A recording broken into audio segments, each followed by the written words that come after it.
The Count of Monte Cristo by Alexandre Dumas. Chapter 1. Marseille. The Arrival. On the 24th of February, 1815, the lookout at Notre-Dame de la Garde signalled the three-master, the Pharaon from Smyrna, Trieste, and Naples. As usual, a pilot put off immediately, and rounding the Château d'If, got on board the vessel between Cap Morgian and Rion Island. Immediately, and according to custom, the ramparts of Fort Saint-Jean were covered with spectators. It's always an event at Marseille for a ship to come into port, especially when this ship, like the Pharaon, has been built, rigged, and laden at the old Fosse docks, and belongs to an owner of the city. The ship drew on and had safely passed the strait, which some volcanic shock has made between the Calasareigne and Jarreau Islands, had doubled Pomègue, and approached the harbour under topsails, jib, and spanker, but so slowly and sedately that the idlers, with that instinct which is the forerunner of evil, asked one another what misfortune could have happened on board. However, those experienced in navigation saw plainly that if any accident had occurred, it was not to the vessel herself, for she bore down with all the evidence of being skilfully handled, the anchor a cockbill, the jib-boom guys already eased off, and standing by the side of the pilot, who was steering the Pharaon towards the narrow entrance of the inner port, was a young man who, with activity and vigilant eye, watched every motion of the ship, and repeated each direction of the pilot. The vague disquietude which prevailed among the spectators had so much affected one of the crowd that he did not wait the arrival of the vessel in harbour, but jumping into a small skiff, desired to be pulled alongside the Pharaon, which he reached as she rounded into La Réserve basin. When the young man on board saw this person approach, he left his station by the pilot, and, hat in hand, leaned over the ship's bulwarks. He was a fine, tall, slim young fellow of 18 or 20, with black eyes and hair as dark as a raven's wing, and his whole appearance bespoke that calmness and resolution peculiar to men accustomed from their cradle to contend with danger. "Ah, is it you, Dante?" cried the man in the skiff. "What's the matter? And why have you such an air of sadness aboard?" "A great misfortune, Monsieur Morel," replied the young man. "A great misfortune, for me especially. Off Civita Vecchia we lost our brave Captain Leclerc." "And the cargo?" inquired the owner eagerly. "Is all safe, Monsieur Morel, and I think you will be satisfied on that head. But poor Captain Leclerc—" "What happened to him?" asked the owner with an air of considerable resignation. "What happened to the worthy captain?" "He died." "Fell into the sea?" "No, sir, he died of brain fever in dreadful agony." Then turning to the crew, he said, "Bear a hand there, to take in sail." All hands obeyed, and at once the 8 or 10 seamen who composed the crew sprang to their respective stations at the spanker brails and outhaul, topsail sheets and halyards, the jib downhaul and topsail clewlines and buntlines. The young sailor gave a look to see that his orders were promptly and accurately obeyed, and then turned again to the owner. "And how did this misfortune occur?" inquired the latter, resuming the interrupted conversation. "Alas, sir, in the most unexpected manner. After a long talk with the harbour-master, Captain Leclerc left Naples greatly disturbed in mind. In 24 hours he was attacked by a fever and died 3 days afterwards. We performed the usual burial service, and he is at his rest, sewn up in his hammock with a 36-pound shot at his head and his heels, off El Giglio Island. We bring to his widow his sword and cross of honour. It was worthwhile, truly," added the young man with a melancholy smile, "to make war against the English for 10 years, and to die in his bed at last, like everybody else." "Why, you see, Edmond," replied the owner, who appeared more comforted at every moment, "we are all mortal, and the old must make way for the young. If not, why, there would be no promotion. And since you assure me that the cargo is all safe and sound, Monsieur Morel, take my word for it, and I advise you not to take the 25,000 francs for the profits of the voyage." Then, as they were just passing the round tower, the young man shouted, "Stand by there to lower the topsails and jib. Brail up the spanker." The order was executed as promptly as it would have been on a man of war. "Let go and clew up." At this last command, all the sails were lowered, and the vessel moved almost imperceptibly onwards.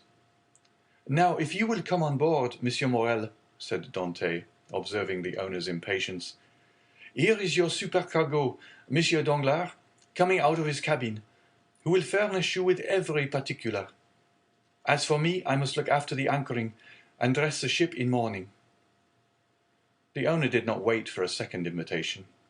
He seized a rope which Dantès flung to him, and with an activity that would have done credit to a sailor, climbed up the side of the ship, while the young man, going to his task, left the conversation to Danglars, who now came towards the owner. He was a man of 25 or 26 years of age, of unprepossessing countenance, obsequious to his superiors, insolent to his subordinates, and this in addition to his position as responsible agent on board, which is always obnoxious to the sailors, made him as much disliked by the crew as Edmond Dantès was beloved by them. "Well, Monsieur Morel," said Danglars, "you have heard of the misfortune that has befallen us?" "Yes, yes, poor Captain Leclerc. He was a brave and honest man." "And a first-rate seaman, one who had seen long and honourable service, as became a man charged with the interests of a house so important as that of Morel and Son," replied Danglars. "But," replied the owner, glancing after Dantès, who was watching the anchoring of his vessel, "it seems to me that a sailor needs not be so old as you say, Danglars, to understand his business, for our friend Edmond seems to understand it thoroughly, and not to require instruction from anyone." "Yes," said Danglars, darting at Edmond a look gleaming with hate. "Yes, he is young, and youth is invariably self-confident. Scarcely was the captain's breath out of his body when he assumed the command without consulting anyone, and he caused us to lose a day and a half at the island of Elba, instead of making for Marseille direct." "As to taking command of the vessel," replied Morel, "that was his duty as captain's mate. As to losing a day and a half off the island of Elba, he was wrong unless the vessel needed repairs." "The vessel was in as good condition as I am, and as I hope you are, Monsieur Morel, and this day and a half was lost from pure whim, for the pleasure of going ashore, and nothing else." "Dantès," said the ship-owner, turning towards the young man, "come this way." "In a moment, sir," answered Dantès, "and I'm with you." Then calling to the crew, he said, "Let go." The anchor was instantly dropped, and the chain ran rattling through the porthole.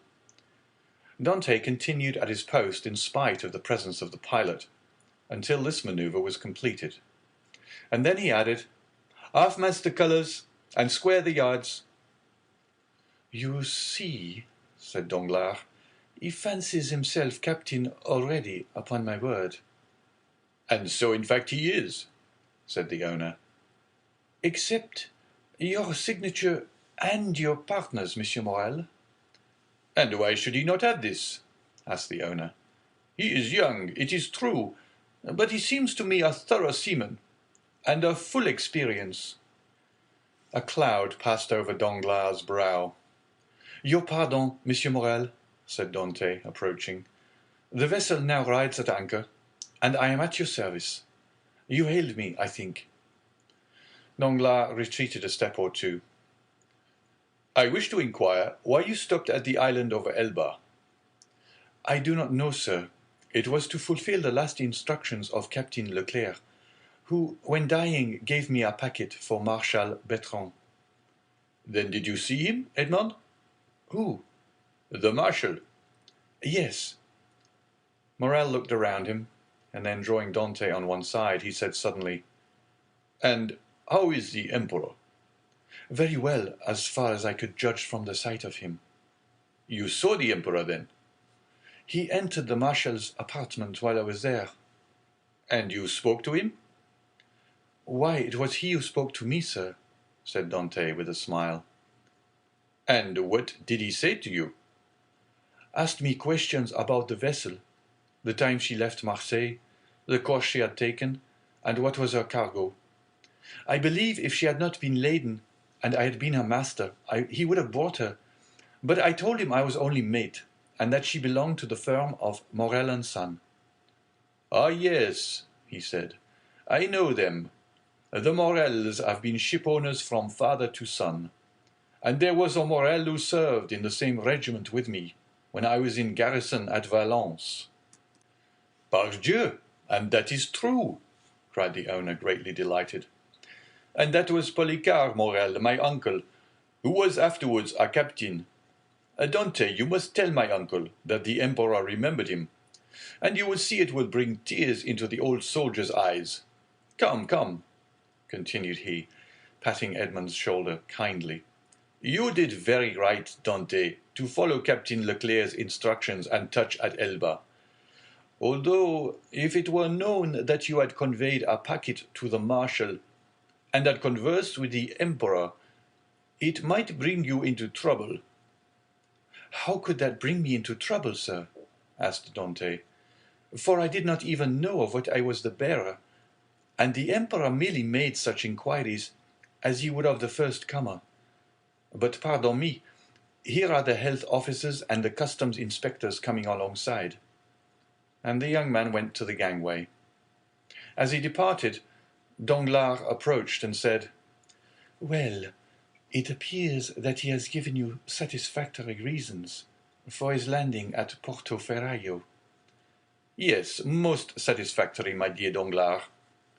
"Well, so much the better," said the supercargo, "for it is not pleasant to think that a comrade has not done his duty." "Dante has done his," replied the owner, "and that is not saying much. It was Captain Leclerc who gave orders for this delay." "Talking of Captain Leclerc, has not Dante given you a letter from him?" "To me? No. Was there one?" "I believe that, besides the packet, Captain Leclerc confided a letter to his care." "Of what packet are you speaking, Danglars?" "Why, that which Dante left at Porto Ferraio." "How do you know he had a packet to leave at Porto Ferraio?" Danglars turned very red. "I was passing close to the door of the captain's cabin, which was half open, and I saw him give the packet and letter to Dante." "He did not speak to me of it," replied the shipowner. "But if there be any letter, he will give it to me." Danglars reflected for a moment. "Then, Monsieur Morel, I beg of you," said he, "not to say a word to Dante on the subject. I may have been mistaken." At this moment the young man returned. Danglars withdrew. "Well, my dear Dante, are you now free?" inquired the owner. "Yes, sir." "You have not been long detained." "No, I gave the custom house officers a copy of our bill of lading. And as to the other papers, they sent a man off with the pilot, to whom I gave them." "Then you have nothing more to do here?" "No, everything is all right now." "Then you can come and dine with me." "I really must ask you to excuse me, Monsieur Morel. My first visit is due to my father, though I am not the less grateful for the honor you have done me." "Right, Dante, quite right. I always knew you were a good son." "And," inquired Dante with some hesitation, "do you know how my father is?" "Well, I believe, my dear Edmond, though I have not seen him lately." "Yes, he likes to keep himself shut up in his little room." "That proves at least. that he was wanted for nothing during your absence." Dante smiled. "My father is proud, sir, and if he had not a meal left, I doubt if he would have asked anything from anyone, except from heaven." "Well then, after this first visit has been made, we shall count on you." "I must again excuse myself, Monsieur Morel, for after this first visit has been paid, I have another which I am most anxious to pay." "True, Dante. I forgot. There was at the Catalans someone who expects you no less impatiently than your father, the lovely Mercedes." Dante blushed. "Aha!" said the shipowner. "I am not in the least surprised, for she has been to me 3 times, inquiring if there were any news of the fair one. Peste, Edmond, you have a very handsome mistress." "She is not my mistress," replied the young sailor gravely. "She is my betrothed." "Sometimes one and the same thing," said Morel with a smile. "Not with us, sir," replied Dante. "Well, well, my dear Edmond," continued the owner, "don't let me detain you. You have managed my affairs so well that I ought to allow you all the time you require for your own. Do you want any money?" "No, sir, I have all my pay to take, nearly 3 months' wages." "You are a careful fellow, Edmond." "Say I have a poor father, sir." "Yes, yes, I know how good a son you are. So now hasten away to see your father. I have a son too, and I shall be very wroth with those who detained him from me after 3 months' voyage." "Then I have your leave, sir?" "Yes, if you have nothing more to say to me." "Nothing." "Captain Leclerc did not, before he died, give you a letter from me?" "He was unable to write, sir, but that reminds me that I must ask your leave of absence for some days." "To get married?" "Yes, first, and then go to Paris." "Very good. Have what time you require, Dante. It will take quite 6 weeks to unload the cargo, and we cannot get you ready for sea until 3 months after that. Only be back in 3 months. For the fair one," added the owner, patting the young sailor on the back, "cannot sail without her captain." "Without her captain?" cried Dante, his eyes sparkling with animation. "Pray mind what you say, for you are touching on the most secret wishes of my heart. Is it really your intention to make me captain of the fair one?" "If I were sole owner, we'd shake hands on it now, my dear Dante, and call it settled. But I have a partner, and you know the Italian proverb, chi ha compagno ha padrone. He who has a partner has a master. But the thing is at least half done, as you have 1 out of 2 votes. Rely on me to procure the other. I will do my best."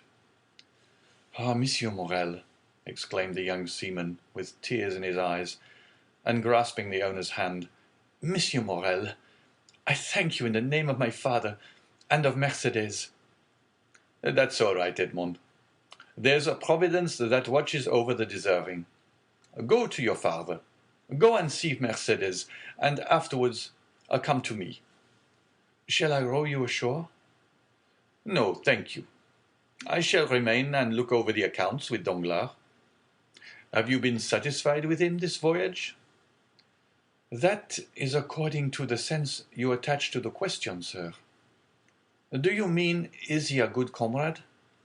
No, for I think he never liked me since the day when I was silly enough, after a little quarrel, we had to propose to him to stop for 10 minutes at the island of Monte Cristo to settle the dispute, a proposition which I was wrong to suggest, and he quite right to refuse. If you mean as responsible agent, when you ask me the question, I believe there is nothing to say against him, and that you will be content with the way in which he has performed his duty." "But tell me, Dante, if you had command of the fair one, should you be glad to see Danglars remain?" "Captain or mate, Monsieur Morel, I shall always have the greatest respect for those who possess the owner's confidence." "That's right, Dante. I see you are a thoroughly good fellow, and will detain you no longer. Go, for I see how impatient you are." "Then I have leave?" "Go, I tell you." "May I have the use of your skiff?" "Certainly." "Then, for the present, Monsieur Morel, farewell, and 1,000 thanks." "I hope soon to see you again, my dear Edmond. Good luck to you." The young sailor jumped into the skiff, and sat down in the stern sheets, with the order that he be put ashore at La Canebière. The 2 oarsmen bent to their work, and the little boat glided away as rapidly as possible in the midst of the 1,000 vessels which choke up the narrow way which leads between the 2 rows of ships from the mouth of the harbour to the Quai d'Orléans. The ship-owner, smiling, followed him with his eyes until he saw him spring out on the quay and disappear in the midst of the throng, which from 5 o'clock in the morning until 9 o'clock at night swarms in the famous street of La Canebière, a street of which the modern Phocéens are so proud that they say with all the gravity in the world, and with that accent which gives so much character to what is said, "If Paris had La Canebière, Paris would be a second Marseille." On turning round, the owner saw Danglars behind him, apparently awaiting orders, but in reality also watching the young sailor. But there was a great difference in the expression of the 2 men who thus followed the movements of Edmond Dantès. Chapter 2. Father and Son. We will leave Danglars struggling with the demon of hatred, and endeavouring to insinuate in the ear of the ship-owner some evil suspicions against his comrade, and follow Dante, who, after having traversed La Canebière, took the Rue de Noailles, and entered a small house on the left of the Allée de Meilhan, rapidly ascended 4 flights of a dark staircase, holding the baluster with one hand, while with the other he repressed the beatings of his heart, and paused before a half-open door, from which he could see the whole of a small room. This room was occupied by Dante's father. The news of the arrival of the fair one had not yet reached the old man, who, mounted on a chair, was amusing himself by training with trembling hand the nasturtiums and sprays of clematis that clambered over the trellis at his window. Suddenly he felt an arm thrown around his body, and a well-known voice behind him exclaimed, "Father, dear father!" The old man uttered a cry, and turned round. Then, seeing his son, he fell into his arms, pale and trembling. "What ails you, my dearest father? Are you ill?" inquired the young man, much alarmed. "No, no, my dear Edmond, my boy, my son. No, but I did not expect you. And joy, the surprise of seeing you so suddenly. Oh, I feel as if I were going to die." Come, cheer up, my dear father. It is I, really I. They say joy never hurts, and so I came to you without any warning. Come now, do smile, instead of looking at me so solemnly. Here I am, back again, and we are going to be happy." Yes, my boy, so we will, replied the old man. "But how shall we be happy? Shall you never leave me again? Come, tell me all the good fortune that has befallen you." "God forgive me," said the young man, "for rejoicing at happiness derived from the misery of others. But heaven knows I did not seek this good fortune. It has happened, and I really cannot pretend to lament it. The good Captain Leclerc is dead, father, and it is probable that with the aid of Monsieur Morel I shall have his place. Do you understand, father? Only imagine me a captain at 20, with 100 louis pay, and a share in the profits. Is this not more than a poor sailor like me could have hoped for?" "Yes, my dear boy," replied the old man, "it is very fortunate." Well then, with the first money I touch, I mean you to have a small house, with a garden in which to plant clematis, nasturtium, and honeysuckle. But what ails you, father? Are you not well? It is nothing, nothing. It will soon pass away. And as he said so, the old man's strength failed him, and he fell backwards. Come, come, said the young man. A glass of wine, father, will revive you. Where do you keep your wine? No, no thanks. You need not look for it. I do not want it, said the old man. Yes, yes, father, tell me where it is. And he opened 2 or 3 cupboards. It is no use, said the old man. There is no wine. What, no wine? Said Dante, turning pale and looking alternately at the hollow cheeks of the old man and the empty cupboards. What, no wine? Have you wanted money, father? I want nothing now that I have you, said the old man. Yet, stammered Dante, wiping the perspiration from his brow, yet I gave you 200 francs when I left, 3 months ago.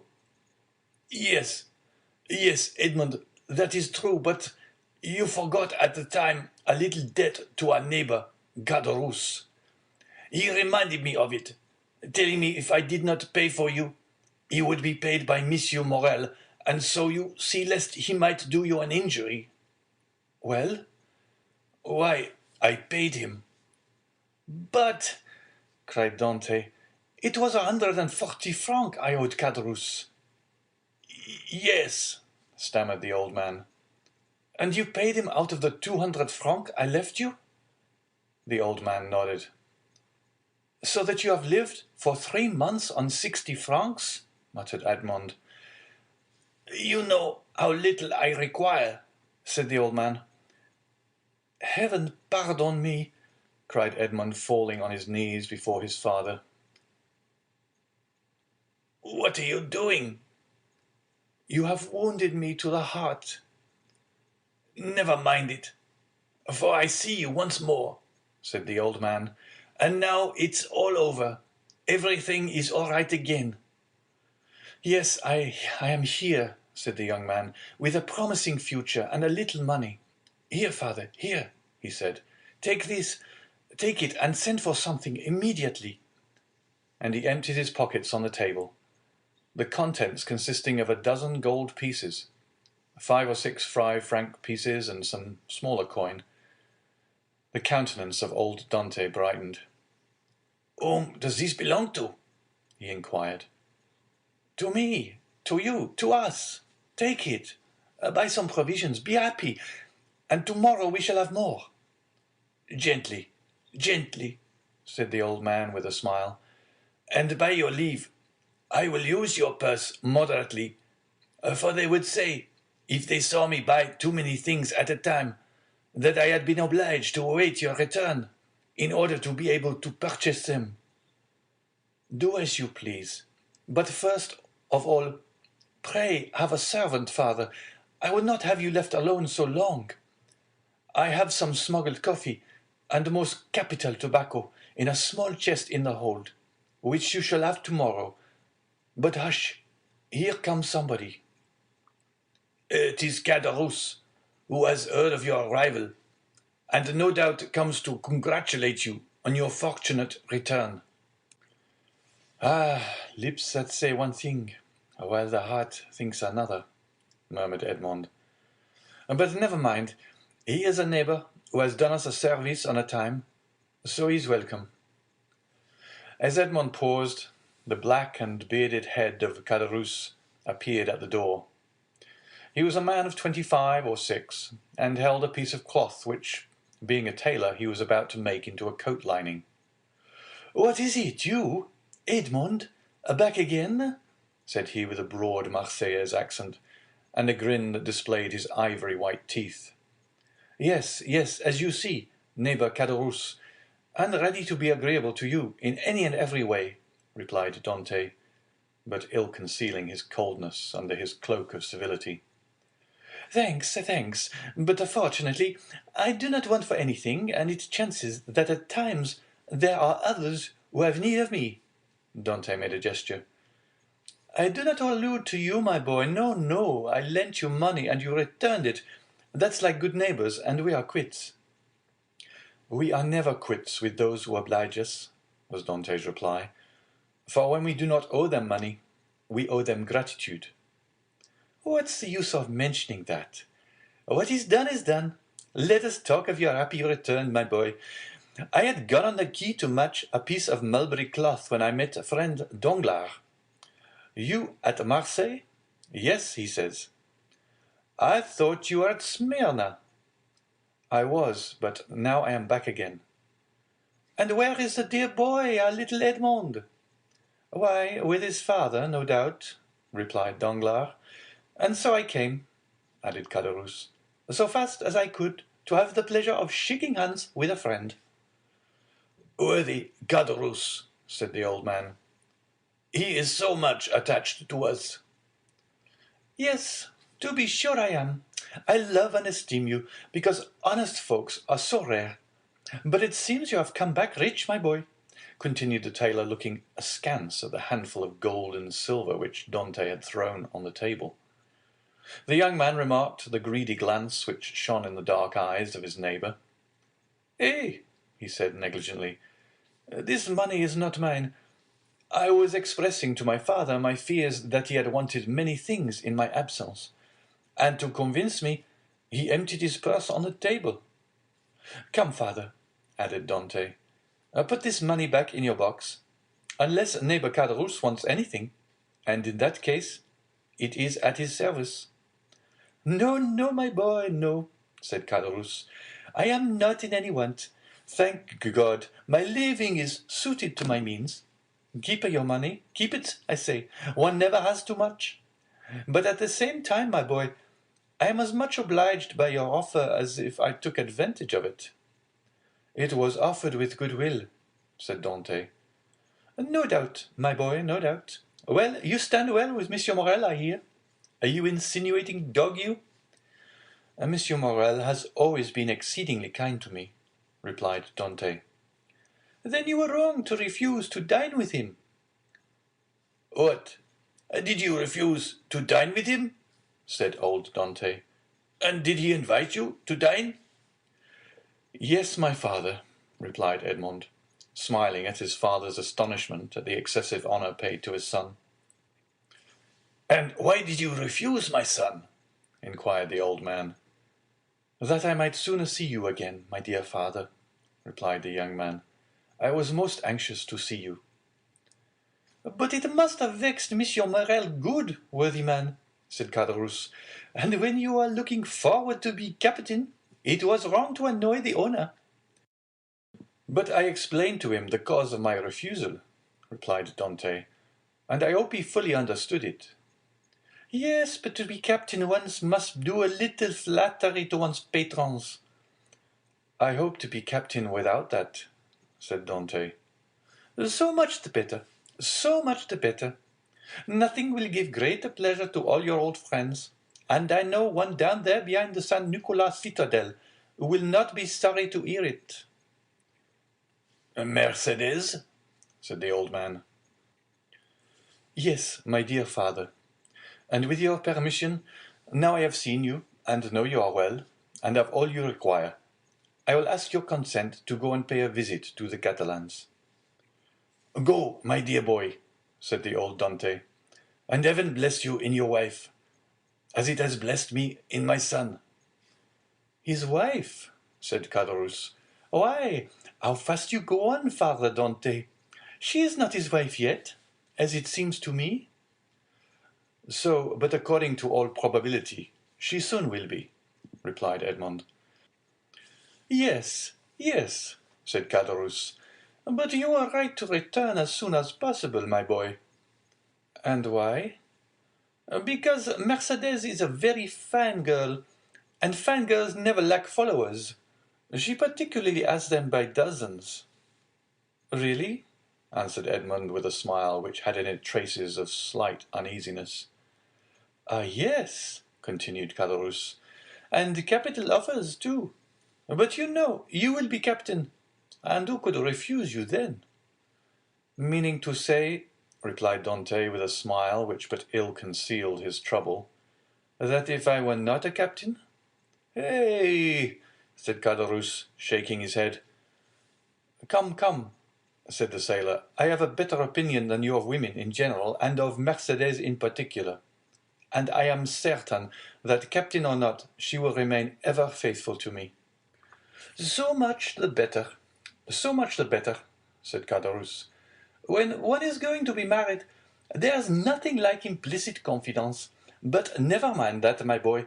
Go and announce your arrival, and let her know all your hopes and prospects." "I will go directly," was Edmond's reply, and embracing his father, and nodding to Caderousse, he left the apartment. Caderousse lingered for a moment, then taking leave of old Dante, he went downstairs to rejoin Danglars, who awaited him at the corner of the Rue Senac. "Well," said Danglars, "did you see him?" "I have just left him," answered Caderousse. "Did he allude to his hope of being captain?" "He spoke of it as a thing already decided." "Indeed," said Danglars.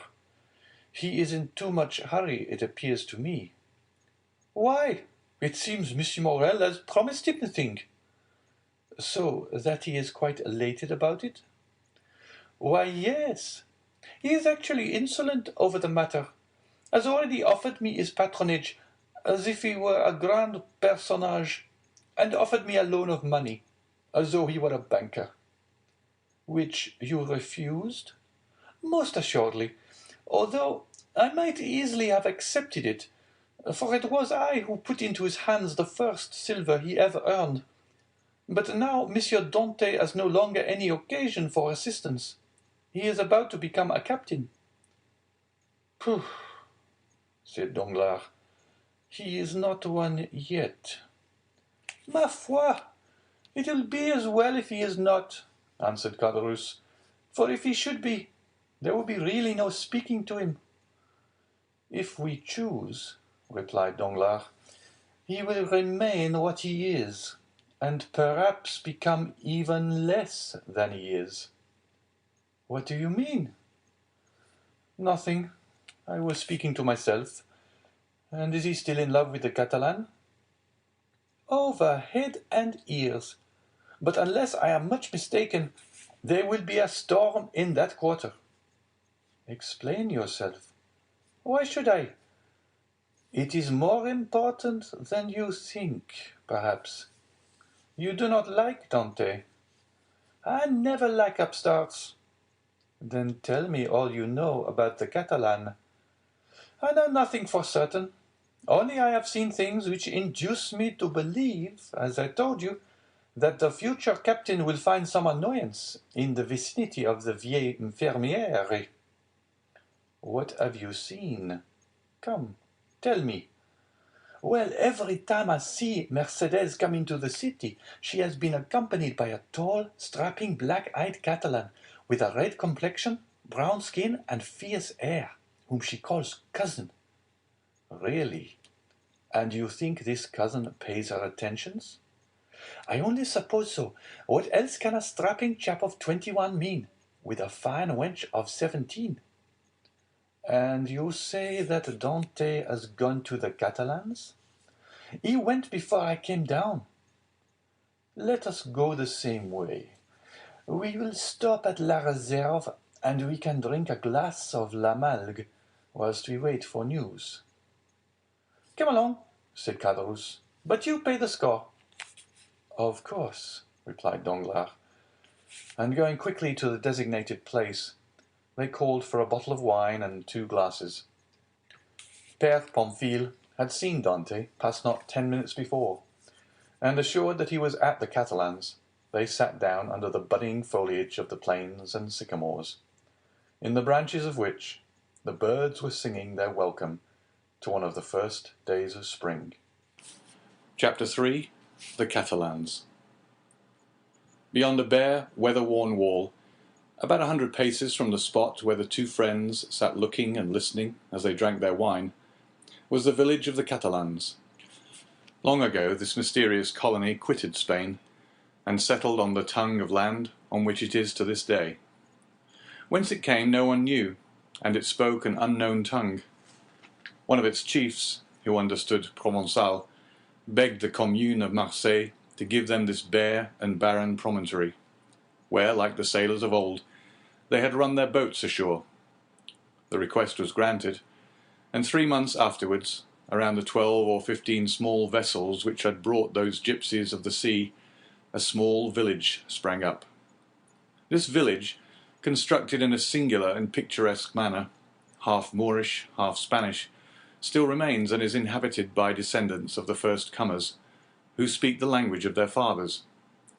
For 3 or 4 centuries they have remained upon this small promontory, on which they had settled like a flight of seabirds, without mixing with the Marseillaise population, intermarrying and preserving their original customs, and the costume of their mother country, as they have preserved its language. Our readers will follow us along the only street of this little village, and enter with us one of the houses which is sunburned to the beautiful dead-leaf colour peculiar to the buildings of the country, and within coated with whitewash like a Spanish posada. A young and beautiful girl, with hair as black as jet, her eyes as velvety as the gazelle's, was leaning with her back against the wainscot, rubbing in her slender, delicately moulded fingers a bunch of heath blossoms, the flowers of which she was picking off and strewing on the floor. Her arms, bare to the elbow, brown and modelled after those of the Arlesian Venus, moved with a kind of restless impatience, and she tapped the earth with her arched and supple foot, so as to display the pure and full shape of her well-turned leg in its red cotton, grey and blue clocked stocking. At 3 paces from her, seated in a chair which he balanced on 2 legs, leaning his elbow on an old worm-eaten table, was a tall young man of 20 or 22, who was looking at her with an air in which vexation and uneasiness were mingled. He questioned her with his eyes, but the firm and steady gaze of the young girl controlled his look. "You see, Mercedes," said the young man, "here is Easter come round again. Tell me, is this the moment for a wedding?" "I have answered you 100 times, Fernand, and really you must be very stupid to ask me again." "Well, repeat it. Repeat it, I beg of you, that I may at last believe it. Tell me for the 100th time that you refuse my love, which had your mother's sanction. Make me understand once for all that you are trifling with my happiness, that my life or death are nothing to you. Oh, to have dreamed for 10 years of being your husband, Mercedes, and to lose that hope, which was the only stay of my existence." "At least it was not I who ever encouraged you in that hope, Fernand," replied Mercedes. "You cannot reproach me with the slightest coquetry. I have always said to you, I love you as a brother, but do not ask from me more than sisterly affection, for my heart is another's. Is not this true, Fernand?" "Yes, that is very true, Mercedes," replied the young man. "Yes, you have been cruelly frank with me, but do you forget that it is among the Catalans a sacred law to intermarry?" "You mistake, Fernand. It is not a law, but merely a custom. And I pray of you, do not cite this custom in your favor. You are included in the conscription, Fernand, and are only at liberty on sufferance, liable at any moment to be called upon to take up arms. Once a soldier, what would you do with me, a poor orphan, forlorn without fortune, with nothing but a half-ruined hut and a few ragged nets, the miserable inheritance left by my father to my mother, and by my mother to me? She has been dead a year, and you know, Fernand, I have subsisted almost entirely on public charity. Sometimes you pretend I am useful to you, and that is an excuse to share with me the produce of your fishing, and I accept it, Fernand. because you are the son of my father's brother, because we were brought up together, and still more because it would give you so much pain if I refuse her. But I feel very deeply that this fish which I go and sell, and with the produce of which I buy the flax I spin, I feel very keenly, Fernand, that this is charity. And if it were, Mercedes, poor and lone as you are, you suit me as well as the daughter of the first shipowner, or the richest banker of Marseille. What do you such as we desire but a good wife and a careful housekeeper? And where can I look for these better than in you? Fernand, answered Mercedes, shaking her head, a woman becomes a bad manager, and who shall say she will remain an honest woman when she loves another man better than her husband? Rest content with my friendship, for I say once more, that is all I can promise, and I will promise no more than I can bestow. I understand, replied Fernand. You can endure your own wretchedness patiently, but you are afraid to share mine. Well, Mercedes, beloved by you, I would tempt fortune. You would bring me good luck, and I should become rich. I could extend my occupation as a fisherman, might get a place as clerk in a warehouse, and become in time a dealer myself. You could do no such thing, Fernand. You are a soldier, and if you remain at the Catalans, it is because there is no war. So remain a fisherman, and contented with my friendship, as I cannot give you more. Well, I will do better, Mercedes. I will be a sailor, instead of the costume of our fathers, which you despise. I will wear a varnished hat, a striped shirt, and a blue jacket with an anchor on the buttons. Would not that dress please you? What do you mean? Asked Mercedes, with an angry glance. What do you mean? I do not understand you. I mean, Mercedes, that you are thus harsh and cruel with me, because you are expecting someone who is thus attired. But perhaps he whom you await is inconstant, or if he is not, the sea is so to him. Fernand, cried Mercedes, I believed you were good-hearted, and I was mistaken. Fernand, you are wicked to call your aid jealousy and the anger of God. Yes, I will not deny it. I do await and I do love of him of whom you speak, and if he does not return, instead of accusing him of the inconstancy which you insinuate, I will tell you that he died loving me and me only. The young girl made a gesture of rage. I understand you, Fernand. You would be revenged on him because I do not love you.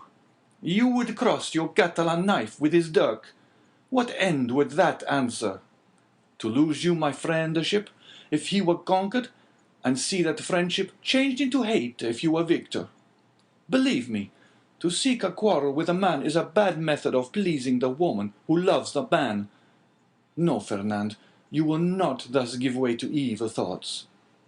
Unable to have me for your wife, you would content yourself with having me for your friend and sister.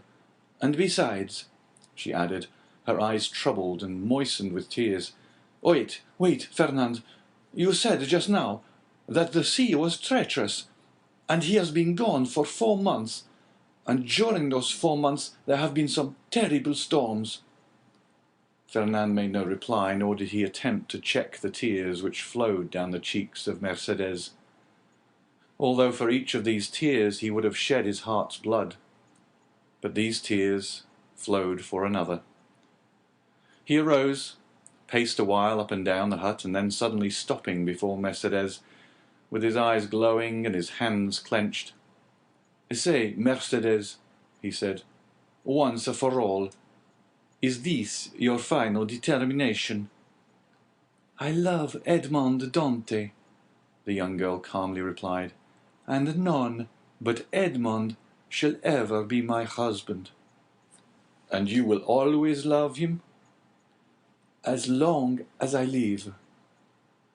Fernand let fall his head like a defeated man, heaved a sigh that was like a groan, and then suddenly looking her full in the face with clenched teeth and expanded nostrils, said, "But if he is dead?" "If he is dead, I shall die too." "If he has forgotten you?" "Mercedes!" called a joyous voice from without. "Mercedes!" "Oh!" exclaimed the young girl, blushing with delight, and fairly leaping in excess of love. "You see, he has not forgotten me, for here he is." And rushing towards the door, she opened it, saying, "Here, Edmond, here I am." Fernand, pale and trembling, drew back like a traveller at the sight of a serpent, and fell into a chair beside him. Edmond and Mercedes were clasped in each other's arms. The burning Marseille sun, which shot into the room through the open door, covered them with a flood of light. At first they saw nothing around them. Their intense happiness isolated them from all the rest of the world, and they only spoke in broken words, which are the tokens of a joy so extreme that they seem rather the expression of sorrow. Suddenly, Edmond saw the gloomy, pale, and threatening countenance of Fernand, as it was defined in the shadow. By a movement for which he could scarcely account to himself, the young Catalan placed his hand on the knife at his belt. "Ah, your pardon," said Dante, frowning in his turn. "I did not perceive that there were three of us." Then turning to Mercedes, he inquired, "Who is this gentleman?" "One who will be your best friend, Dante, for he is my friend, my cousin, my brother. It is Fernand, the man whom after you, Edmond, I love the best in the world. Do you not remember him?" "Yes," said Dante, and without relinquishing Mercedes' hand, clasped in one of his own, he extended the other to the Catalan with a cordial air. But Fernand, instead of responding to this amiable gesture, remained mute and trembling. Edmond then cast his eyes scrutinizingly at the agitated and embarrassed Mercedes, and then again on the gloomy and menacing Fernand. This look told him all, and his anger waxed hot. "I did not know, when I came with such haste to you, that I was to meet an enemy here." "An enemy?" cried Mercedes with an angry look at her cousin. "An enemy in my house, do you say, Edmond? If I believed that, I would place my arm under yours and go with you to Marseille, leaving the house to return to it no more." Fernand's eye darted lightning. "And should any misfortune occur to you, dear Edmond," she continued with the same calmness which proved to Fernand that the young girl had read the very innermost depths of his sinister thought, "if misfortune should occur to you, I would ascend the highest point of the Cap de Morgian, and cast myself headlong from it." Fernand became deadly pale. "But you are deceived, Edmond," she continued. "You have no enemy here. There is no one but Fernand, my brother, who would grasp your hand as a devoted friend." And at these words the young girl fixed her imperious look on the Catalan, who, as if fascinated by it, came slowly towards Edmond and offered him his hand. His hatred, like a powerless, though furious wave, was broken against the strong ascendancy which Mercedes exercised over him. Scarcely, however, had he touched Edmond's hand, than he felt he had done all he could do, and rushed hastily out of the house. "Oh," he exclaimed, running furiously and tearing his hair, "oh, who will deliver me from this man? Wretched, wretched that I am!" "Hallo, Catalan! Hallo, Fernand! Where are you running to?" exclaimed a voice. The young man stopped suddenly, looking around him, and perceived Caderousse sitting at table with Danglars under an arbour. "Well," said Caderousse, "why don't you come?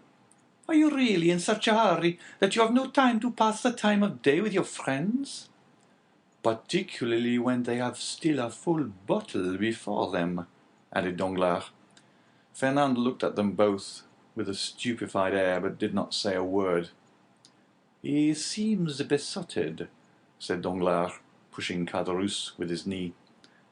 "Are we mistaken? And is Dante a triumphant, in spite of all we have believed?" "Why, we must inquire into that," was Caderousse's reply, and turning towards the young man, said, "Well, Catalan, can't you make up your mind?" Fernand wiped away the perspiration steaming from his brow, and slowly entered the arbour, whose shade seemed to restore somewhat of calmness to his senses, and whose coolness somewhat of refreshment to his exhausted body. "Good day," said he. "You called me, didn't you?" And he fell rather than sat down on one of the seats which surrounded the table. "I called you because you were running like a madman, and I was afraid you would throw yourself into the sea," said Caderousse, laughing. "Why, when a man has friends, they are not only to offer him a glass of wine, but moreover to prevent his swallowing 3 or 4 pints of water unnecessarily." Fernand gave a groan, which resembled a sob, and dropped his head into his hands, his elbows leaning on the table. "Well, Fernand, I must say," said Caderousse, beginning the conversation with that brutality of the common people in which curiosity destroys all diplomacy, "you look uncommonly like a rejected lover." "Ha, ha, ha!" as he burst into a hoarse laugh. "Bah!" said Danglars, "a lad of his make was not born to be unhappy in love. You are laughing at him, Caderousse." "No," he replied, "only hark how he sighs." "Come, come, Fernand," said Caderousse, "hold up your head and answer us. It's not polite not to reply to friends who ask news of your health." "My health is well enough," said Fernand, clenching his hands without raising his head. "Ah, you see, Danglars," said Caderousse, winking at his friend, "this is how it is. Fernand, whom you see here, is a good and brave Catalan, one of the best fishermen in Marseille, and is in love with a very fine girl named Mercedes, but it appears, unfortunately, that the fine girl is in love with the mate of the fair one, and as the fair one arrived today, why, you understand." "No, I do not understand," said Danglars. "Poor Fernand has been dismissed," continued Caderousse. "Well, and what then?" said Fernand, lifting up his head and looking at Caderousse like a man who looks for someone on whom to vent his anger. "Mercedes is not accountable to any person, is she? Is she not free to love whomsoever she will?" "Oh, if you take it in that sense," said Caderousse, "it is another thing. But I thought you were a Catalan, and they told me the Catalans were not men to allow themselves to be supplanted by a rival. It was even told me that Fernand especially was terrible in his vengeance."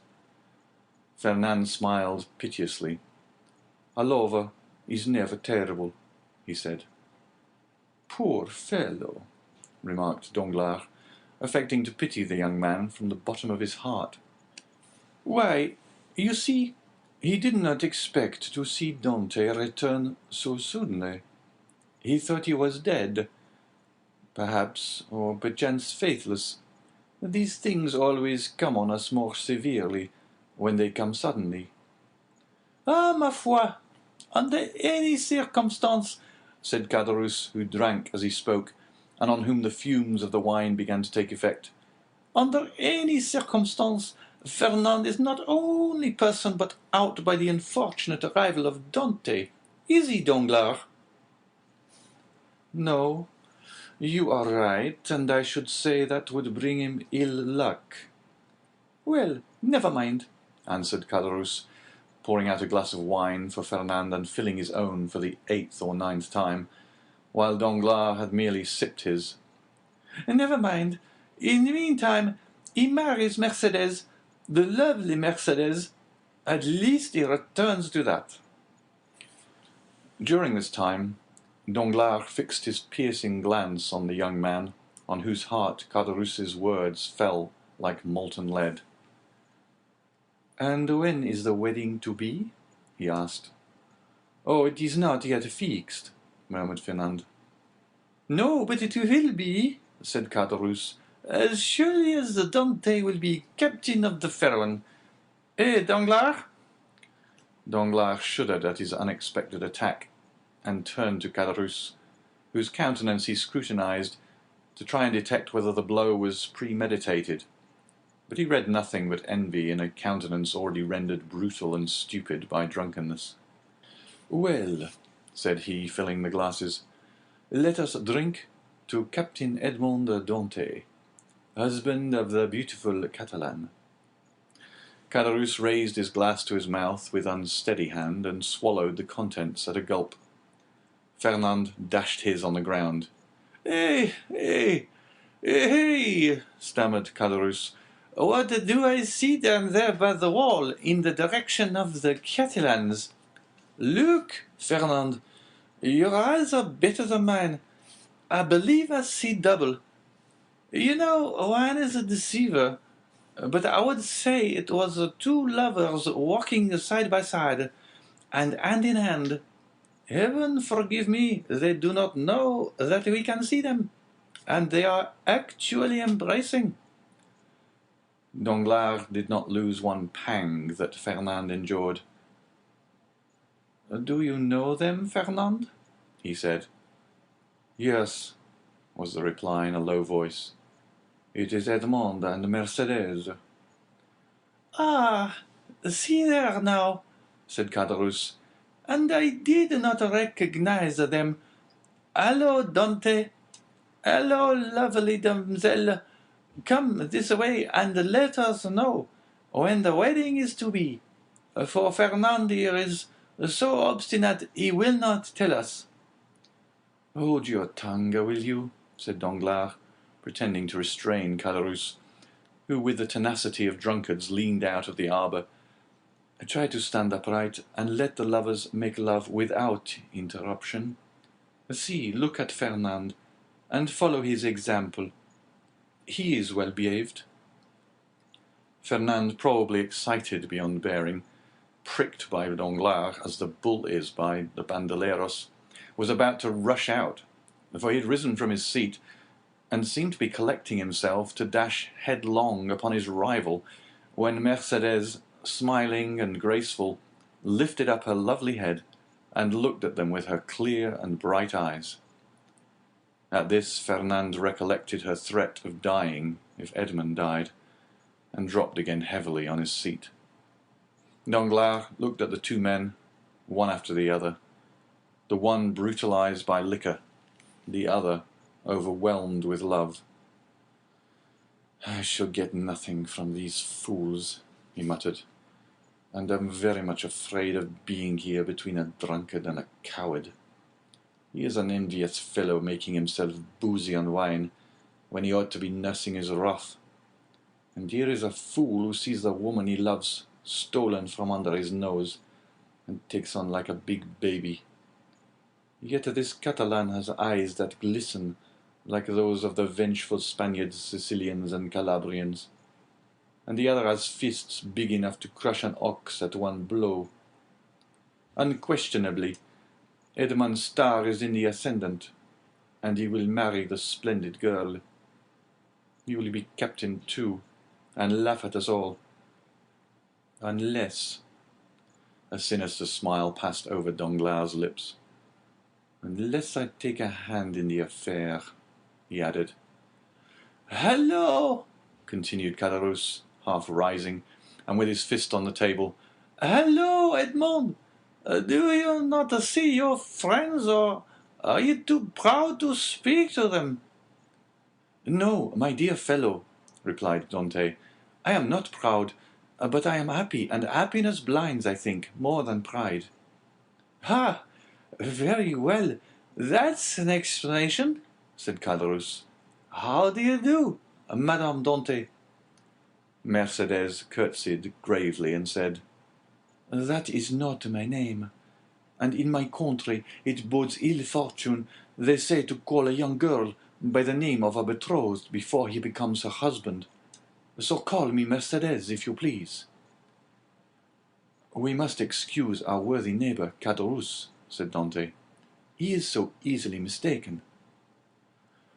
"So then, the wedding is to take place immediately, Monsieur Dante?" said Danglars, bowing to the young couple. "As soon as possible, Monsieur Danglars. Today all preliminaries will be arranged at my father's, and tomorrow or next day at latest, the wedding festival here at La Réserve. My friends will be there, I hope, that is to say, you are invited, Monsieur Danglars, and you, Caderousse." "And Fernand?" said Caderousse with a chuckle. "Fernand, he too is invited?" "My wife's brother is my brother," said Edmond, "and we, Mercedes and I, should be very sorry if he were absent at such a time." Fernand opened his mouth to reply, but his voice died on his lips, and he could not utter a word. "Today the preliminaries, tomorrow or next day the ceremony? You are in a hurry, Captain."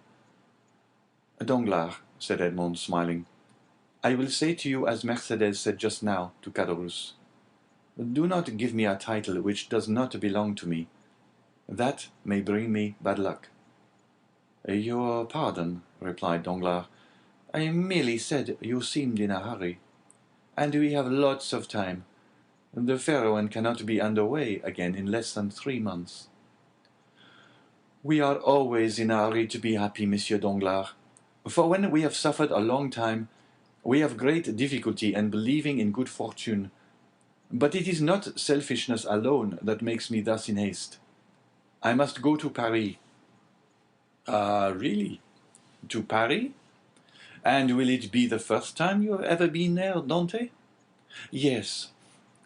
"Have you business there?" "Not of my own. The last commission of poor Captain Leclerc, you know to what I allude, Danglars. It is sacred. Besides, I shall only take the time to go and return." "Yes, yes, I understand," said Danglars. And then in a low tone he added, "To Paris, no doubt to deliver the letter which the Grand Marshal gave him. Ah, this letter gives me an idea, a capital idea. Ah, Dante, my friend, you are not yet registered number 1 on board the good ship Pharaon." Then turning toward Edmond, who was walking away, "A pleasant journey," he cried. "Thank you," said Edmond, with a friendly nod, and the two lovers continued on their way, as calm and joyous as if they were the very elect of heaven. Chapter 4. Conspiracy. Danglars followed Edmond and Mercedes with his eyes until the two lovers disappeared behind one of the angles of Fort Saint-Nicolas. Then turning around, he perceived Fernand, who had fallen, pale and trembling, into his chair, while Caderousse stammered out the words of a drinking song. "Well, my dear sir," said Danglars to Fernand, "here is a marriage which does not appear to make everybody happy." "It drives me to despair," said Fernand. "Do you love Mercedes?" "I adore her." "For long?" "As long as I have known her, always." "And you sit there, tearing your hair, instead of seeking to remedy your condition? I did not think that was the way of your people." "What would you have me do?" said Fernand. "How do I know? Is it my affair? I am not in love with Mademoiselle Mercedes. But for you, in the words of the Gospel, seek, and you shall find." "I have found already." "What?" "I would stab the man, but the woman told me that if any misfortune happened to her betrothed, she would kill herself." "Pooh! Women say those things, but never do them. You do not know Mercedes. What she threatens, she would do." "Idiot," muttered Danglars. "Whether she kill herself or not, what matter, provided Dante is not captain?" Before Mercedes should die, replied Fernand, with the accents of unshaken resolution, I would die myself. That's what I call love, said Caderousse with a voice more tipsy than ever. That's love, or I don't know what love is. Come, said Danglars, you appear to me a good sort of fellow, and hang me, I should like to help you, but... Yes, said Caderousse, but how? My dear fellow, replied Danglars, you are 3 parts drunk. Finish the bottle, and you will be completely so. Drink, then, and do not meddle with what we are discussing, for that requires all one's wit and cool judgment. I? Drunk? said Caderousse. Well, that's a good one. I could drink 4 more such bottles. They are no bigger than cologne flasks. Père Pamphile, more wine. And Caderousse rattled his glass upon the table. You were saying, sir, said Fernand, awaiting with great anxiety the end of this interrupted remark. What was I saying? I forget. This drunken Caderousse has made me lose the thread of my sentence. Drunk, if you like, so much the worse for those who fear wine, for it is because they have bad thoughts, which they are afraid the liquor will extract from their hearts. And Caderousse began to sing the 2 last lines of a song very popular at that time. Tous les méchants sont buveurs d'eau, c'est bien prouvé par la déluge. The wicked are great drinkers of water, as the flood proved, once for all. You said, sir, you would like to help me, but... Yes, but I added, to help you it would be sufficient that Dante did not marry her your love, and the marriage may easily be thwarted, methinks, and yet Dante need not die. Death alone can separate them, remarked Fernand. You talk like a noodle, my friend, said Caderousse, and here is Danglars, who is wide awake, clever, a deep fellow, who will prove to you that you are wrong. Prove it, Danglars. I have answered for you. Say there is no need why Dante should die. It would indeed be a pity he should. Dante is a good fellow. I like Dante. Dante, your health. Fernand rose impatiently. Let him run on, said Danglars, restraining the young man. Drunk as he is not much out in what he says. Absence severs as well as death, and if the walls of a prison were between Edmond and Mercedes, they would be as effectually separated as if he lay under a tombstone. Yes, but one gets out of prison, said Caderousse, who, with what sense was left him, listened eagerly to the conversation. And when one gets out, and one's name is Edmond Dantès, one seeks revenge. What matters that? Muttered Fernand. And why, I should like to know, persisted Caderousse. Should they put Dante in prison? He is not robbed or killed or murdered. Hold your tongue, said Danglars. I won't hold my tongue, replied Caderousse. I say, I want to know why they should put Dante in prison. I like Dante. Dante, your health. And he swallowed another glass of wine. Danglars saw in the muddled look of the tailor the progress of his intoxication, and turning towards Fernand said, Well, you understand there is no need to kill him. Certainly not, if, as you said just now, you have the means of having Dante arrested. Have you that means? It is to be found for the searching. But why should I meddle in the matter? It is no affair of mine. I know not why you meddle, said Fernand, seizing his arm. But this I know. You have some motive of personal hatred against Dante, for he himself hates is never mistaken in the sentiments of others. I? Motives of hatred against Dante? None, my word. I saw you were unhappy, and your unhappiness interested me. That's all. But since you believe I act for my own account, adieu, my dear friend. Get out of the affair as best you may. And Danglars rose, as if he meant to depart. No, no, said Fernand, restraining him. Stay. It is of very little consequence to me, at the end of the matter, whether you have any angry feeling or not against Dante. I hate him. I confess it openly. Do you find the means? I will execute it, provided it is not to kill the man. For Mercédès has declared she will kill herself if Dante is killed.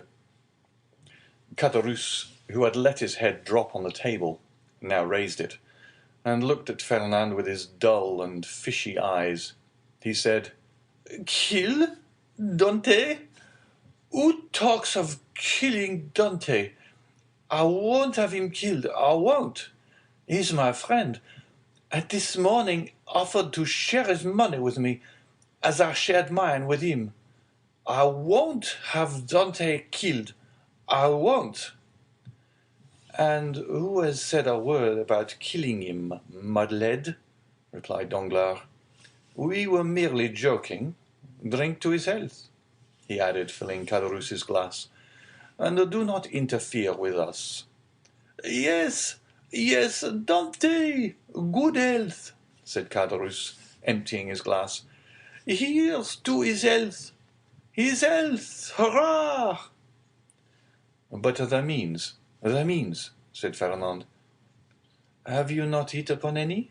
asked Danglars. "No, you undertook to do so." "True," replied Danglars. "The French have the superiority over the Spaniards, that the Spaniards ruminate, while the French invent." "Do you invent, then?" said Fernand impatiently. "A waiter," said Danglars. "A pen, ink, and paper." "Pen, ink, and a paper," muttered Fernand. "Yes, I am a supercargo. Pen, ink, and paper are my tools, and without my tools I am fit for nothing." "Pen, ink, and a paper, then," called Fernand, loudly. "There's what you want on that table," said the waiter. "Bring them here." The waiter did as he was desired.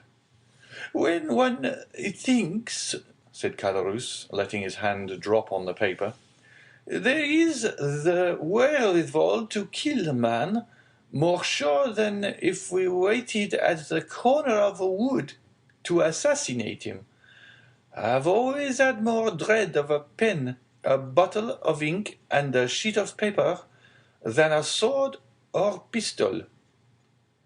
"The fellow is not so drunk as he appears to be," said Danglars. "Give him some more wine, Fernand." Fernand filled Caderousse's glass, who, like the confirmed toper he was, lifted his hand from the paper and seized the glass. The Catalan watched him until Caderousse, almost overcome by this fresh assault on his senses, rested, or rather dropped his glass upon the table. "Well," assumed the Catalan, as he saw the final glimmer of Caderousse's reason vanishing before the last glass of wine.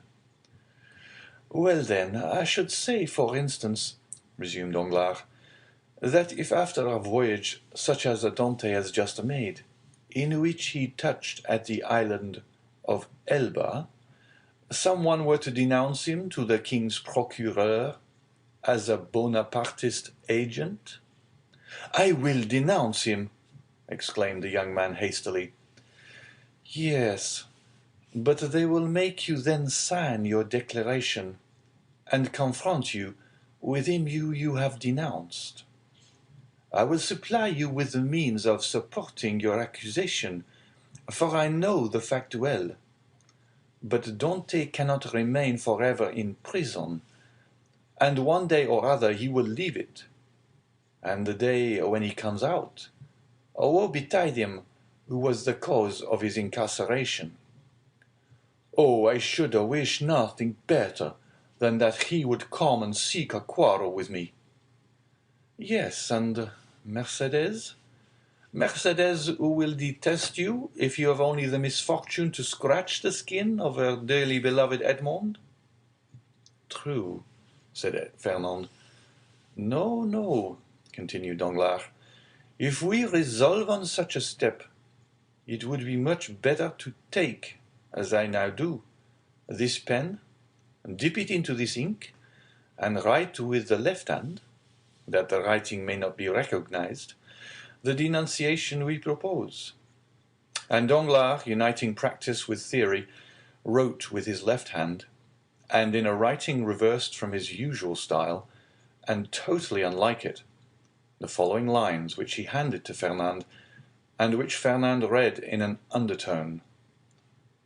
The Honourable, the King's Attorney, is informed by a friend of the throne and religion that one Edmond Dantès, mate of the ship of Heroin, arrived this morning from Smyrna, after having touched at Naples and Porto Ferraio, has been entrusted by Murat with a letter for the usurper, and by the usurper with a letter for the Bonapartist committee in Paris.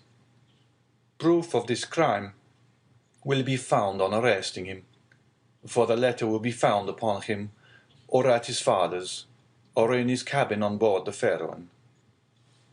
Very good, resumed Danglars. Now your revenge looks like common sense, for in no way can it revert to yourself, and the matter will thus work its own way. There is nothing to do now, but fold the letter, as I am doing, and write upon it, to the King's Attorney, and that's all settled. And Danglars wrote the address as he spoke. Yes, and that's all settled, exclaimed Caderousse, who by a last effort of intellect had followed the reading of the letter, and instinctively comprehended all the misery which such a denunciation must entail. Yes, and that's all settled, only it will be an infamous shame. And he stretched out his hand to reach the letter. Yes, said Danglars, taking it from beyond his reach, and as what I say and do is merely in jest, and I amongst the first and foremost should be sorry if anything happened to Dante, the worthy Dante. Look here. And taking the letter, he squeezed it up in his hands and threw it into a corner of the arbor. All right, said Caderousse. Dante is my friend, and I won't have him ill-used. And who thinks of using him ill? Certainly neither I nor Fernand, said Danglars, rising and looking at the young man, who still remained seated, but whose eye was fixed on a denunciatory sheet of paper flung into the corner. In this case, replied Caderousse, let's have some more wine. I wish to drink to the health of Edmond and the lovely Mercedes. You have had too much already, drunkard, said Danglars. And if you continue, you will be compelled to sleep here, because unable to stand on your legs. I? Said Caderousse, rising with all the offended dignity of a drunken man. I can't keep on my legs? Why, I'll wager I can go up into the belfry of the Accoules, and without a staggering too. Done, said Danglars. I'll take your bet, but tomorrow. Today it is time to return. Give me your arm and let us go." "Very well, let us go," said Caderousse. "But I don't want your arm at all. Come, Fernand, won't you return to Marseille with us?" "No," said Fernand. "I shall return to the Catalans." "You're wrong. Come with us to Marseille. Come along." "I will not." "What do you mean? You will not? Well, just as you like, my prince. There's liberty for all the world. Come along, Danglars, and let the young gentleman return to Catalans if he chooses." Danglars took advantage of Caderousse's temper at the moment to take him off towards Marseille, by the Porte Saint-Victor, staggering as he went. When they advanced about 20 yards, Danglars looked back and saw Fernand stoop, pick up the crumpled paper, and putting it into his pocket, then rush out of the arbour towards Pillon. "Well," said Caderousse, "why, what a lie he told! He said he was going to the Catalans, and he is going to the city. Hallo, Fernand!" "Oh, you don't see straight," said Danglars. "He's gone right enough." "Well," said Caderousse, "I should have said not. How treacherous wine is!" "Come, come," said Danglars to himself. "Now the work is at work, and it will effect its purpose unassisted." Chapter 5. The Marriage Feast. The morning sun rose clear and resplendent, touching the foamy waves into a network of ruby-tinted light. The feast had been made ready on the second floor at La Réserve, with whose arbour the reader is already familiar. The apartment, destined for the purpose, was spacious and lighted by a number of windows, over each of which was written in golden letters, for some inexplicable reason, the name of one of the principal cities of France. Beneath these windows, a wooden balcony extended the entire length of the house, and although the entertainment was fixed for 12 o'clock, an hour previous to that time, the balcony was filled with impatient and expectant guests, consisting of the favoured part of the crew of the Pharaon and other personal friends of the bridegroom, the whole of whom had arrayed themselves in their choicest costumes, in order to do greater honour to the occasion. Various rumours were afloat to the effect that the owners of the Pharaon had promised to attend the nuptial feast, but all seemed unanimous in doubting that an act of such rare and exceeding condescension could possibly be intended. Danglars, however, who now made his appearance accompanied by Caderousse, effectually confirmed the report, stating that he had recently conversed with M. Morrel, who had himself assured him of his intention to dine at La Réserve. In fact, a moment later M. Morrel appeared, and was saluted with an enthusiastic burst of applause from the crew of the Pharaon, who hailed the visit of the shipowner as a sure indication that the man whose wedding feast he thus delighted to honour would ere long be first in command of the ship. And as Dante was universally beloved on board his vessel, the sailors put no restraint on their tumultuous joy at finding that the opinion and choice of their superiors so exactly coincided with their own. With the entrance of M. Morrel, Danglars and Caderousse were dispatched in search of the bridegroom, to convey to him the intelligence of the arrival of the important personage whose coming had created such a lively sensation, and to beseech him to make haste. Danglars and Caderousse set off upon their errand at full speed, but ere they had gone many steps, they perceived a group advancing towards them, composed of the betrothed pair, a party of young girls in attendance on the bride, by whose side walked Dante's father, the whole brought up by Fernand, whose lips wore their usual sinister smile.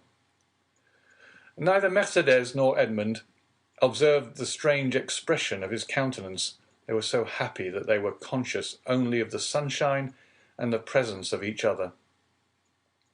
Having acquitted themselves of their errand, and exchanged a hearty shake of the hand with Edmond, Danglars and Caderousse took their places beside Fernand and old Dantès, the latter of whom attracted universal notice. The old man was attired in a suit of glistening watered silk, trimmed with steel buttons, beautifully cut and polished. His thin but wiry legs were arrayed in a pair of richly embroidered clocked stockings, evidently of English manufacture, while from his three-cornered hat depended a long streaming knot of white and blue ribbons. Thus he came along, supporting himself on a curiously carved stick, his aged countenance lit up with happiness, looking for all the world like one of the aged dandies of 1796, parading the newly opened garden of the Tuileries and Luxembourg. Beside him glided Caderousse, whose desire to partake of the good things provided for the wedding party had induced him to become reconciled to the Dantès, father and son, although there still lingered in his mind a faint and unperfect recollection of the events of the preceding night, just as the brain retains on waking in the morning the dim and misty outline of a dream. As Danglars approached the disappointed lover, he cast on him a look of deep meaning, while Fernand, as he slowly paced behind the happy pair, who seemed in their own unmixed content to have entirely forgotten that such a being as himself existed, was pale and abstracted. Occasionally, however, a deep flush would overspread his countenance, and a nervous contraction distort his features, while, with an agitated and restless gaze, he would glance in the direction of Marseille, like one who either anticipated or foresaw some great and important event. Dantès himself was simply but becomingly clad in the dress peculiar to the merchant service, a costume somewhat between a military and a civil garb, and with his fine countenance, radiant with joy and happiness, a more perfect specimen of manly beauty could scarcely be imagined. Lovely as the Greek girls of Cyprus or Chios, Mercedes boasted the same bright flashing eyes of jet and ripe round coral lips. She moved with the light free step of an Arlésienne or an Andalusian. One more practice in the arts of great cities would have hid her blushes beneath a veil, or at least have cast down her thickly fringed lashes, so as to conceal the liquid lustre of her animated eyes. But on the contrary, the delighted girl looked around her with a smile that seemed to say, "If you are my friends, rejoice with me, for I am very happy." As soon as the bridal party came in sight of La Réserve, M. Morrel descended and came forth to meet it, followed by the soldiers and sailors there assembled, to whom he had repeated the promise already given, that Dantès should be the successor to the late Captain Leclerc.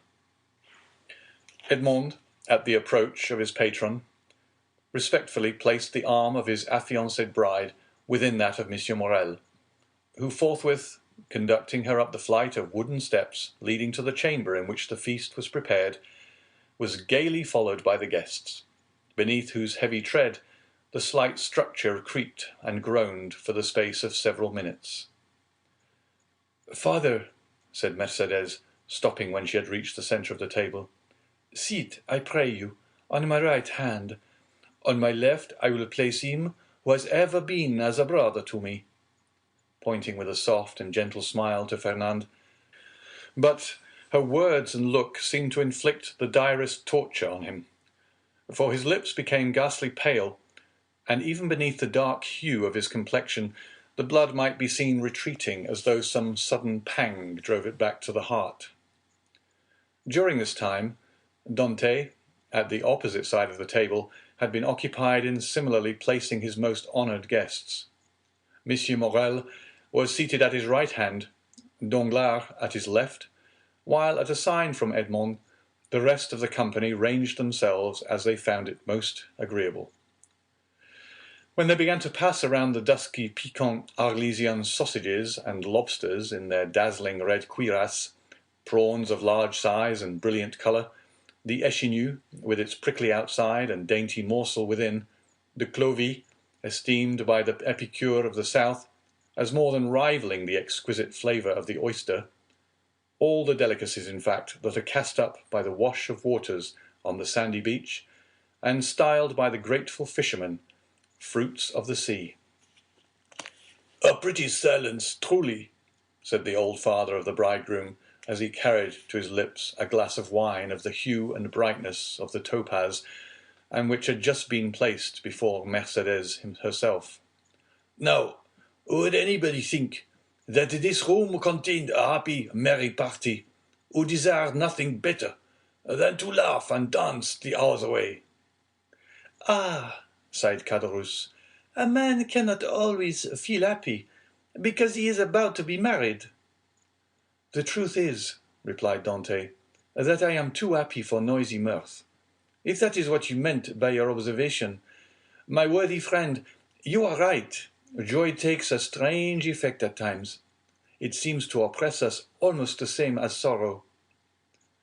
Danglars looked towards Fernand, whose excitable nature received and betrayed each fresh impression. "Why, what ails you?" asked he of Edmond. "Do you fear any approaching evil? I should say that you were the happiest man alive at this instant." "And that is the very thing that alarms me," returned Dantès. "Man does not appear to me to be intended to enjoy felicity so unmixed. Happiness is like the enchanted palaces we read in our childhood, where fierce, fiery dragons defend the entrance and approach, and monsters of all shapes and kinds, requiring to be overcome ere victory is ours. I own that I am lost in wonder to myself, promoted to an honour of which I feel myself unworthy, that of being the husband of Mercédès." "Nay, nay," cried Caderousse, smiling, "you have not attained that honour yet. Mercédès is not your wife yet. Just assume the tone and manner of a husband, and see how she will remind you that your hour is not yet come." The bride blushed, while Fernand, restless and uneasy, seemed to start at every fresh sound, and from time to time wiped away the large drops of perspiration that gathered on his brow. "Well, never mind that, neighbor Caderousse. It is not worth while to contradict me for such a trifle as that. It is true that Mercédès is not actually my wife yet, but," added he, drawing out his watch, "in an hour and a half she will be." A general exclamation of surprise ran round the table, with the exception of the elder Dantès, whose laugh displayed the still perfect beauty of his large white teeth. Mercédès looked pleased and gratified, while Fernand grasped the handle of his knife with a convulsive clutch. "In an hour?" inquired Danglars, turning pale. "How is that, my friend?" "Why, thus it is," replied Dantès. "Thanks to the influence of Monsieur Morrel, to whom next to my father I owe every blessing I enjoy, every difficulty has been removed. We have purchased permission to waive the usual delay, and at 2:30 the mayor of Marseille will be waiting for us at the city hall. Now, as 1:15 has already struck, I do not consider I have asserted too much in saying that in another hour and 30 minutes Mercédès will have become Madame Dantès." Fernand closed his eyes. A burning sensation passed across his brow, and he was compelled to support himself by the table to prevent his falling from his chair. But in spite of all his efforts, he could not refrain from uttering a deep groan, which, however, was lost amid the noisy felicitations of the company. "Upon my word," cried the old man, "you make short work of this kind of affair. Arrived here only yesterday morning, and married today at 3:00. Commend me to a sailor for going the quick way to work." "But," asked Danglars in a timid tone, "how did you manage about the other formality, the contract, the settlement?" "The contract," answered Dantès laughingly, "it didn't take long to fix that. Mercédès has no fortune. I have none to settle on her, so you see our papers were quickly written out, and certainly do not come very expensive." This joke elicited a fresh burst of applause. "So that we presumed to be merely the betrothal feast turns out to be the actual wedding dinner," said Danglars. "No, no," answered Dantès. "Don't imagine I am going to put you off in that shabby manner. Tomorrow morning I start for Paris, 4 days to go, and the same to return, with 1 day to discharge the commission entrusted to me, is all the time I shall be absent. I shall be back here by the 1st of March, and on the 2nd I give my real marriage feast." This prospect of fresh festivity redoubled the hilarity of the guests to such a degree that the elder Dantès, who at the commencement of the repast had commented upon the silence that prevailed, now found it difficult, amid the general din of voices, to obtain a moment's tranquillity in which to drink to the health and prosperity of the bride and bridegroom. Dantès, perceiving the affectionate eagerness of his father, responded by a look of grateful pleasure, while Mercédès glanced at the clock and made an expressive gesture to Edmond. Around the table reigned that noisy hilarity which usually prevails at such a time among people sufficiently free from the demands of social position not to feel the trammels of etiquette. Such as at the commencement of the repast had not been able to seat themselves according to their inclination rose unceremoniously and sought out more agreeable companions. Everybody talked at once, without waiting for a reply, and each one seemed to be contented with expressing his or her own thoughts. Fernand's paleness appeared to have communicated itself to Danglars. As for Fernand himself, he seemed to be enduring the tortures of the damned. Unable to rest, he was among the first to quit the table, and, as though seeking to avoid the hilarious mirth that rose in such deafening sounds, he continued, in utter silence, to pace the farther end of the salon. Caderousse approached him, just as Danglars, whom Fernand seemed most anxious to avoid, had joined him in a corner of the room. "Upon my word," said Caderousse, from whose mind the friendly treatment of Dantès, united with the effect of the excellent wine he had partaken of, had effaced every feeling of envy or jealousy at Dantès' good fortune. "Upon my word, Dantès is a downright good fellow, and when I see him sitting there beside his pretty wife, that is so soon to be, I cannot help thinking it would have been a great pity to have served him that trick you were planning yesterday." "Oh, there was no harm meant," answered Danglars. "At first I certainly did feel somewhat uneasy as to what Fernand might be tempted to do, but when I saw how completely he had mastered his feelings, even so far as to become one of his rival's attendants, I knew there was no further cause for apprehension." Caderousse looked full at Fernand. He was ghastly pale. "Certainly," continued Danglars, "the sacrifice was no trifling one, when the beauty of the bride is concerned. Upon my soul, that future captain of mine is a lucky dog.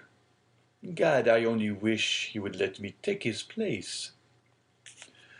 "Shall we not set forth?" asked the sweet silvery voice of Mercédès. 2 o'clock has just struck, and you know we are expected in a quarter of an hour." To be sure," cried Dantès, eagerly quitting the table. "Let us go directly." His words were re-echoed by the whole party with vociferous cheers. At this moment, Danglars, who had been incessantly observing every change in Fernand's look and manner, saw him stagger and fall back, with an almost convulsive spasm, against a seat placed near one of the open windows. At the same instant, his ear caught a sort of indistinct sound on the stairs, followed by the measured tread of soldiery, with the clanking of swords and military accoutrements. Then came a hum and buzz as of many voices, so as to deaden even the noisy mirth of the bridal party, among whom a vague feeling of curiosity and apprehension quelled every disposition to talk, and almost instantaneously the most death-like stillness prevailed. The sounds drew nearer, 3 blows were struck upon the panel of the door. The company looked at each other in consternation. "I demand admittance," said a loud voice outside the room. "In the name of the law." As no attempt was made to prevent it, the door was opened and a magistrate, wearing his official scarf, presented himself, followed by 4 soldiers and a corporal. Uneasiness now yielded to the most extreme dread on the part of those present. "May I venture to inquire the reason of this unexpected visit?" said M. Morel, addressing the magistrate whom he evidently knew. "There is, doubtless, some mistake easily explained." "If it be so," replied the magistrate, "rely upon every reparation being made. Meanwhile, I am the bearer of an order of arrest, and although I must reluctantly perform the task assigned me, it must nevertheless be fulfilled. Who among the persons here assembled answers to the name of Edmond Dantès?" Every eye was turned towards the young man, who, spite of the agitation, he could not but feel advanced with dignity, and said in a firm voice, "I am he.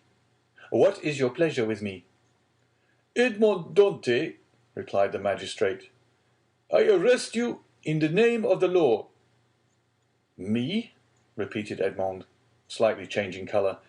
"And wherefore, I pray?" "I cannot inform you, but you will be duly acquainted with the reasons that have rendered such a step necessary at the preliminary examination." M. Morel felt that further resistance or remonstrance was useless. He saw before him an officer delegated to enforce the law, and perfectly well knew that it would be as unavailing to seek pity from a magistrate decked with his official scarf as to address a petition to some cold marble effigy. Old Dantès, however, sprang forward. There are situations which the heart of a father or a mother cannot be made to understand. He prayed and supplicated in terms so moving that even the officer was touched, and although firm in his duty, he kindly said, "My worthy friend, let me beg of you to calm your apprehensions. Your son has probably neglected some prescribed form or attention in registering his cargo, and it is more than probable he will be set at liberty directly he has given the information required, whether touching the health of his crew or the value of his freight." "What is the meaning of all this?" inquired Caderousse frowningly of Danglars, who had assumed an air of utter surprise. "How can I tell you?" replied he. "I am, like yourself, utterly bewildered at all that is going on, and cannot in the least make out what it is about." Caderousse then looked around for Fernand, but he had disappeared. The scene of the previous night now came back to his mind with startling clearness. The painful catastrophe he had just witnessed appeared effectually to have rent away the veil which the intoxication of the evening before had raised between himself and his memory. So, said he in a hoarse and choking voice to Danglars. "This, then, I suppose, is a part of the trick you were concerting yesterday. All I can say is, that if it be so, 'tis an ill turn, and well deserves to bring double evil on those who have projected it." "Nonsense," returned Danglars. "I tell you again, I have nothing whatever to do with it. Besides, you know very well that I tore the paper to pieces." "No, you did not," answered Caderousse. "You merely threw it. I saw it lying in a corner." "Hold your tongue, you fool. What should you know about it? Why, you were drunk." "Where is Fernand?" inquired Caderousse. "How do I know?" replied Danglars. "Gone, as every prudent man ought to be, to look after his own affairs, most likely. Never mind where he is. Let you and I go and see what is to be done for our poor friends." During this conversation, Dantès, after having exchanged a cheerful shake of the hand with all his sympathizing friends, had surrendered himself to the officer sent to arrest him, merely saying, "Make yourselves quite easy, my good fellows. There is some little mistake to clear up. That's all. Depend upon it. And very likely I may not have to go so far as the prison to effect that." "Oh, to be sure," responded Danglars, who had now approached the group. "Nothing more than a mistake. I feel quite certain." Dantès descended the staircase, preceded by the magistrate and followed by the soldiers. A carriage awaited him at the door. He got in, followed by 2 soldiers and the magistrate, and the vehicle drove off towards Marseille. "Adieu, adieu, dearest Edmond," cried Mercédès, stretching out her arms to him from the balcony. The prisoner heard the cry, which sounded like the sob of a broken heart, and leaning from the coach, he called out, "Goodbye, Mercédès. We shall soon meet again." Then the vehicle disappeared round one of the turnings of Fort Saint-Nicolas. "Wait for me here, all of you," cried Monsieur Morel. "I will take the first conveyance I find and hurry to Marseille, whence I will bring you word how all is going on." "That's right," exclaimed a multitude of voices. "Go, and return as quickly as you can." This second departure was followed by a long and fearful state of terrified silence on the part of those who were left behind.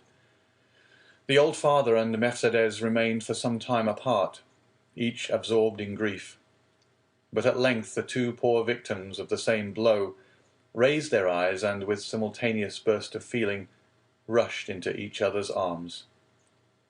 Meanwhile, Fernand made his appearance, poured out for himself a glass of water with a trembling hand, then hastily swallowing it, went to sit down at the first vacant place, and this was, by mere chance, placed next to the seat on which poor Mercédès had fallen, half fainting. When released from the warm and affectionate embrace of old Dantès, instinctively Fernand drew back his chair. "He is the cause of all this misery. I am quite sure of it," whispered Caderousse, who had never taken his eyes off Fernand, to Danglars. "I don't think so," answered the other. "He is too stupid to imagine such a scheme.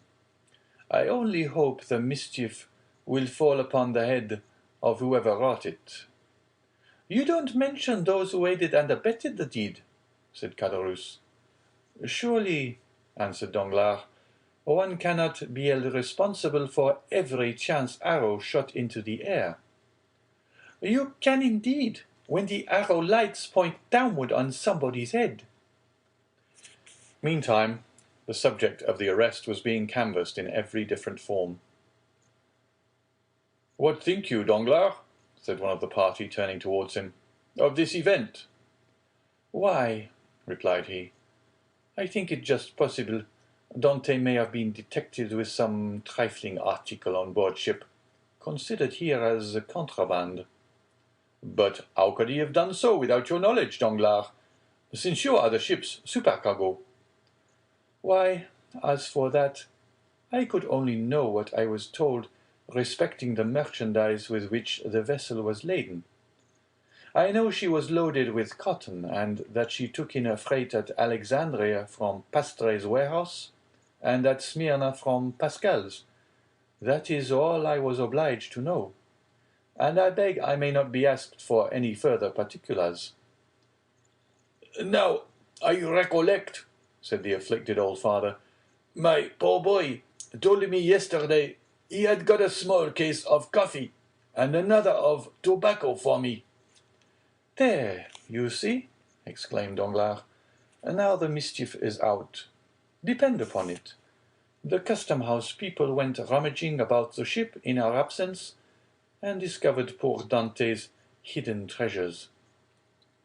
Mercédès, however, paid no heed to this explanation of her lover's arrest. Her grief, which she had hitherto tried to restrain, now burst out in a violent fit of hysterical sobbing. "Come, come," said the old man. "Be comforted, my poor child. There is still hope." "Hope," repeated Danglars. "Hope," faintly murmured Fernand, but the words seemed to die away on his pale, agitated lips, and a convulsive spasm passed over his countenance. "Good news! Good news!" shouted forth one of the party stationed in the balcony on the lookout. "Here comes Monsieur Morel back. No doubt now we shall hear that our friend is released." Mercédès and the old man rushed to meet the shipowner, and greeted him at the door. He was very pale. "What news?" exclaimed a general burst of voices. "Alas, mes friends," replied Monsieur Morel, with a mournful shake of his head, "the thing has assumed a more serious aspect than I expected." "Oh, indeed, sir, he is innocent," sobbed forth Mercédès. "That I believe," answered Monsieur Morel, "but still he is charged." "With what?" inquired the elder Dantès. "With being an agent of the Bonapartist faction." And many of our readers may be able to recollect how formidable such an accusation became in the period of which our story is dated. A despairing cry escaped the pale lips of Mercédès. The old man sank into a chair. "Ah, Danglars," whispered Caderousse, "you have deceived me. The trick you spoke of last night has been played. But I cannot suffer a poor old man or an innocent girl to die of grief through your fault. I am determined to tell them all about it." "Be silent, you simpleton," cried Danglars, grasping him by the arm, "or I will not answer even for your own safety. Who can tell whether Dantès be innocent or guilty? The vessel did touch at Elba, where he quitted it and passed a whole day in the island. Now, should any letters or other documents of a compromising character be found upon him, will it not be taken for granted that all who uphold him are his accomplice?" With the rapid instinct of selfishness, Caderousse readily perceived the solidity of this mode of reasoning. He gazed doubtfully, wistfully on Danglars, and then caution supplanted generosity. "Suppose we wait a while, and see what comes of it," said he, casting a bewildered look on his companion. "To be sure," answered Danglars, "let us wait, by all means. If he be innocent, of course he will be set at liberty. If guilty, why, it is no use involving ourselves in a conspiracy. Let us go, then. I cannot stay here any longer." "With all my heart," replied Danglars, pleased to find the other so tractable. "Let us take ourselves out of the way, and leave things for the present to take their course." After their departure, Fernand, who had now again become the friend and protector of Mercédès, led the girl to her home, while the friends of Dantès conducted the now half-fainting man back to his abode. The rumor of Edmond's arrest as a Bonapartist agent was not slow in circulating throughout the city. "Could you ever have credited such a thing, my dear Danglars?" asked Monsieur Morel, as on his return to the port for the purpose of gleaning fresh tidings of Dantès from Monsieur de Villefort, the assistant procureur, he overtook his supercargo and Caderousse. "Could you believe such a thing possible?" "Why, you know I told you," replied Danglars, "that I considered the circumstance of his having anchored at the island of Elba as a very suspicious circumstance." "And did you mention these suspicions to any person beside myself?" "Certainly not," returned Danglars, then added in a low whisper, "You understand that on account of your uncle, Monsieur Policar Morel, who served under the other government, and who does not altogether conceal what he thinks on the subject, you are strongly suspected of regretting the abdication of Napoleon. I should have feared to injure both Edmond and yourself, had I divulged my own apprehensions to a soul.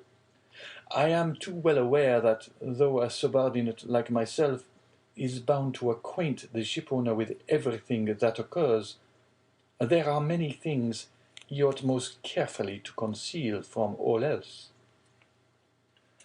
"'Tis well, Danglars, 'tis well," replied Monsieur Morrel. "You are a worthy fellow, and I had already thought of your interests in the event of poor Edmond having become captain of the Pharaon." "Is it possible you were so kind?" "Yes, indeed. I had previously inquired of Dante what was his opinion of you, and if he should have any reluctance to continue you in your post. For somehow I have perceived a sort of coolness between you." "And what was his reply?" "That he certainly did think he had given you offence in an affair which he merely referred to without entering into particulars, but that whoever possessed the good opinion and confidence of the ship's owner would have his preference also." "The hypocrite," murmured Danglars. "Poor Dante," said Caderousse. "No one can deny his being a noble-hearted young fellow." "But meanwhile," continued Miss Morrel, "here is the Pharaon without a captain." "Oh," replied Danglars, "since we cannot leave this port for the next 3 months, let us hope that ere the expiration of that period, Dante will be set at liberty." "No doubt. But in the meantime—" "I am entirely at your service, Monsieur Morrel," answered Danglars.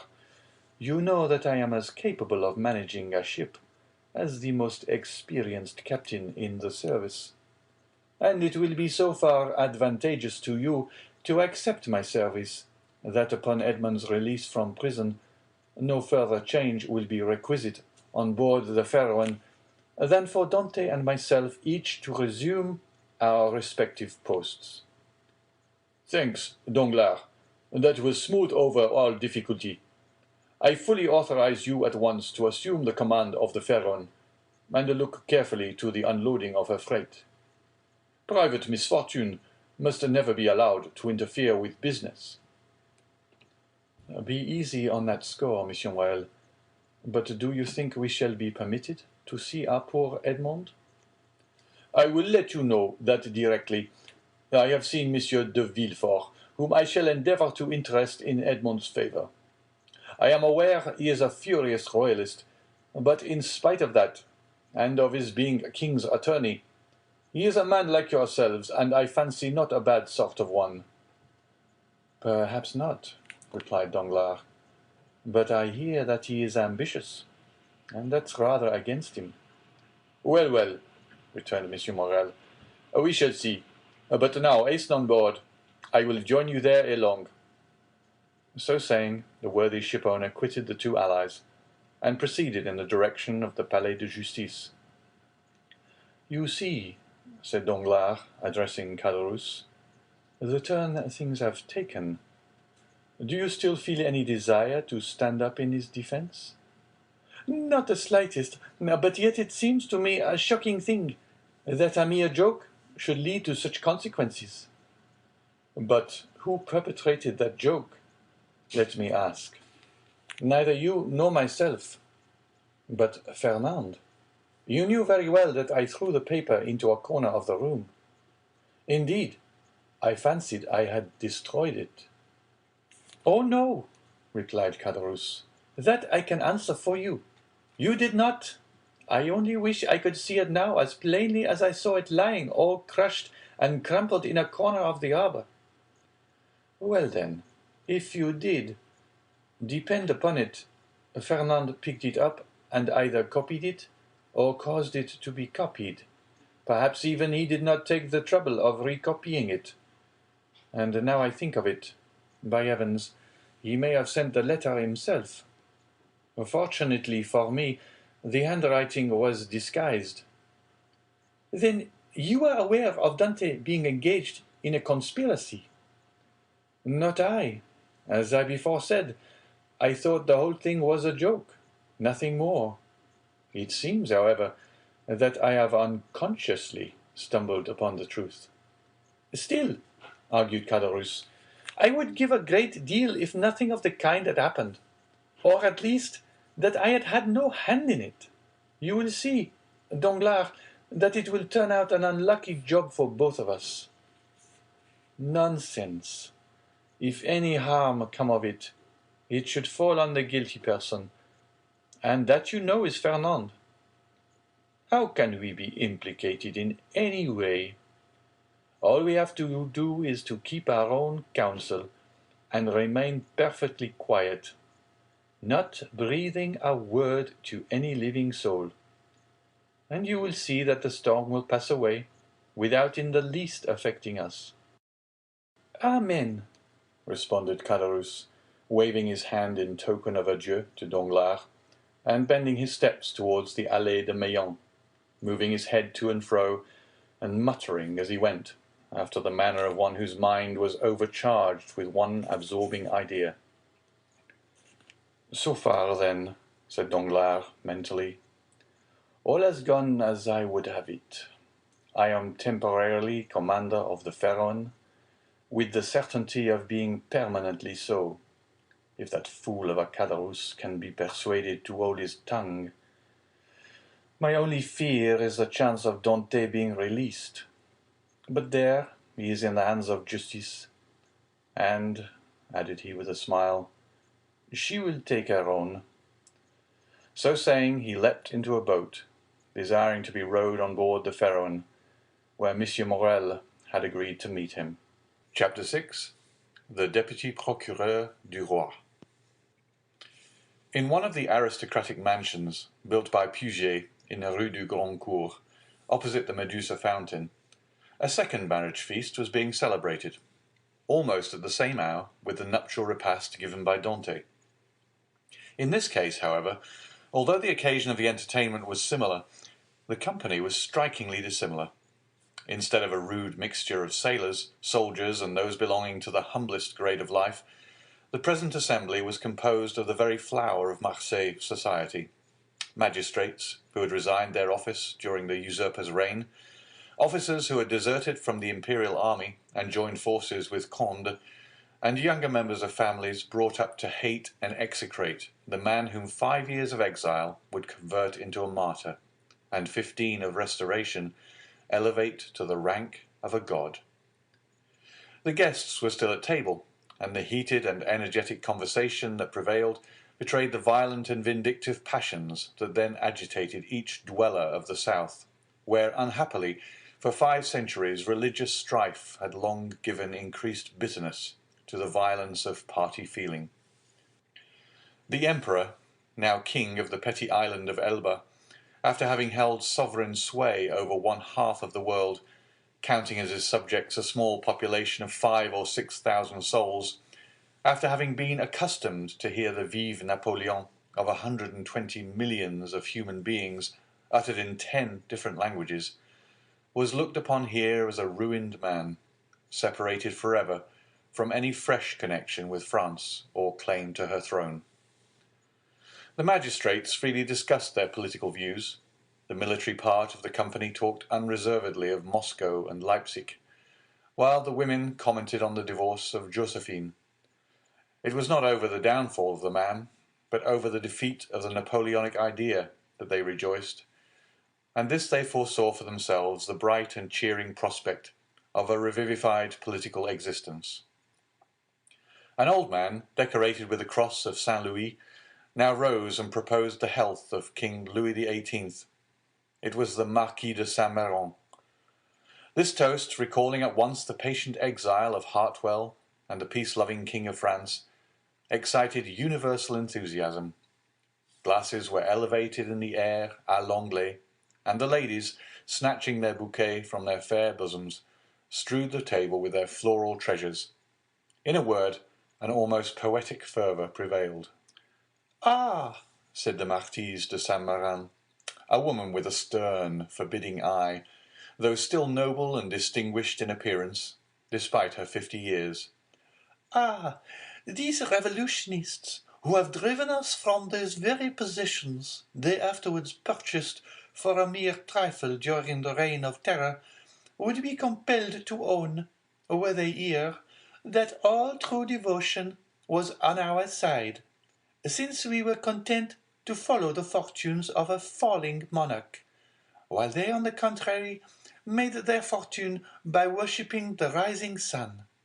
Yes, yes, they could not help admitting that the king for whom we sacrificed rank, wealth, and station was truly our Louis the Well-Beloved, while their wretched usurper has been and ever will be to them their evil genius, their Napoleon the Accursed. Am I not right, Villefort?" "I beg your pardon, madame. I really must pray to you to excuse me, but, in truth, I was not attending to the conversation." "Marquise, Marquise," interposed the old nobleman who had proposed the toast, "let the young people alone. Let me tell you, on one's wedding day, there are more agreeable subjects of conversation than dry politics." "Never mind, dearest mother," said a young and lovely girl, with a profusion of light brown hair, and eyes that seemed to float in liquid crystal. "'Tis all my fault, for seizing upon Monsieur de Villefort, so as to prevent his listening to what you said. But there, now take him. He is your own for as long as you like. Monsieur Villefort, I beg to remind you my mother speaks to you." "If the Marquise will deign to repeat the words I but imperfectly caught, I shall be delighted to answer," said Monsieur Villefort. "Never mind, Renée," replied the marquise with a look of tenderness that seemed out of keeping with her harsh, dry features. But however all other feelings may be withered in a woman's nature, there is always one bright, smiling spot in the desert of her heart, and that is the shrine of maternal love. "I forgive you. What I was saying, Villefort, was that the Bonapartists had not our sincerity, enthusiasm, or devotion." "They had, however, what supplied the place of those fine qualities," replied the young man, "and that was fanaticism. Napoleon is the Mohammed of the West, and is worshipped by his commonplace but ambitious followers, not only as a leader and lawgiver, but also as the personification of equality." "He!" cried the marquise. "Napoleon, the type of equality! For mercy's sake, then what would you call Robespierre? Come, come, do not strip the latter of his just rights to bestow them on the Corsican, who to my mind has usurped quite enough." "Nay, madame, I would place each of these heroes on his right pedestal, that of Robespierre on his scaffold in the Place Louis XV, that of Napoleon on the column of the Place Vendôme. The only difference consists in the opposite character of the equality advocated by these two men. One is the equality that elevates, the other is the equality that degrades. One brings a king within reach of the guillotine, the other elevates the people to a level with the throne. Observe," said Villefort, smiling, "I do not mean to deny that both these men were revolutionary scoundrels, and that the 9th Thermidor and the 4th of April in the year 1814 were lucky days for France, worthy of being gratefully remembered by every friend to monarchy and civil order. And that explains how it comes to pass that, fallen, as I trust he is forever, Napoleon is still retained a train of parasitical satellites. Still, marquise, it has been so with other usurpers. Cromwell, for instance, who was not half so bad as Napoleon, had his partisans and advocates." "Do you know, Villefort, that you are talking in a most dreadfully revolutionary strain? But I excuse it. It is impossible to expect the son of a Girondin to be free from a small spice of the old leaven." A deep crimson suffused the countenance of Villefort. "'Tis true, madame," answered he, "that my father was a Girondin, but he was not among the number of those who voted for the king's death. He was an equal sufferer with yourself during the reign of terror, and had well nigh lost his head on the same scaffold on which your father perished." "True," replied the marquise, without wincing in the slightest degree at the tragic remembrance thus called up. "But bear in mind, if you please, that our respective parents underwent persecution and proscription from diametrically opposed principles, in proof of which I may remark that while my family remained among the staunchest adherents of the exiled princes, your father lost no time in joining the new government, and that while the citizen Noirtier was a Girondin, the Count Noirtier became a senator. Dear mother, interposed Renée, you know very well it was agreed that all these disagreeable reminiscences should forever be laid aside. Suffer me also, madame, replied Villefort, to add my earnest request to Mademoiselle de Saint-Méran's that you will kindly allow the veil of oblivion to cover and conceal the past. What avails recrimination over matters wholly past recall? For my own part, I have laid aside even the name of my father, and altogether disown his political principles. He was, nay, probably may still be, a Bonapartist, and is called Noirtier. I, on the contrary, am a staunch royalist, and style myself de Villefort. Let what may remain of revolutionary sap exhaust itself and die away with the old trunk, and condescend only to regard the young shoot which has started up at a distance from the parent tree, without having the power any more than the wish to separate entirely from the stock from which it sprung. Bravo, Villefort, cried the Marquis. Excellently well said. Come now, I have hopes of obtaining what I have been for years endeavouring to persuade the Marquise to promise, namely a perfect amnesty and forgetfulness of the past. With all my heart, replied the Marquise. Let the past be forever forgotten. I promise you it affords me as little pleasure to revive it as it does you. All I ask is that Villefort will be firm and inflexible for the future in his political principles. Remember also, Villefort, that we have pledged ourselves to his Majesty for your fealty and strict loyalty, and that at our recommendation the king consented to forget the past as I do. And here she extended to him her hand, as I now do at your entreaty. But bear in mind that should there fall in your way any one guilty of conspiring against the government, you will be so much the more bound to visit the offence with rigorous punishment, as it is known you belong to a suspected family. Also, madame, returned Villefort, my profession, as well as the times in which we live, compels me to be severe. I have already successfully conducted several public prosecutions, and brought the offenders to merited punishment. But we have not done with the thing yet. Do you indeed think so?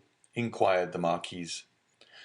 I am at last fearful of it. Napoleon in the island of Elba is too near France, and his proximity keeps up the hopes of his partisans.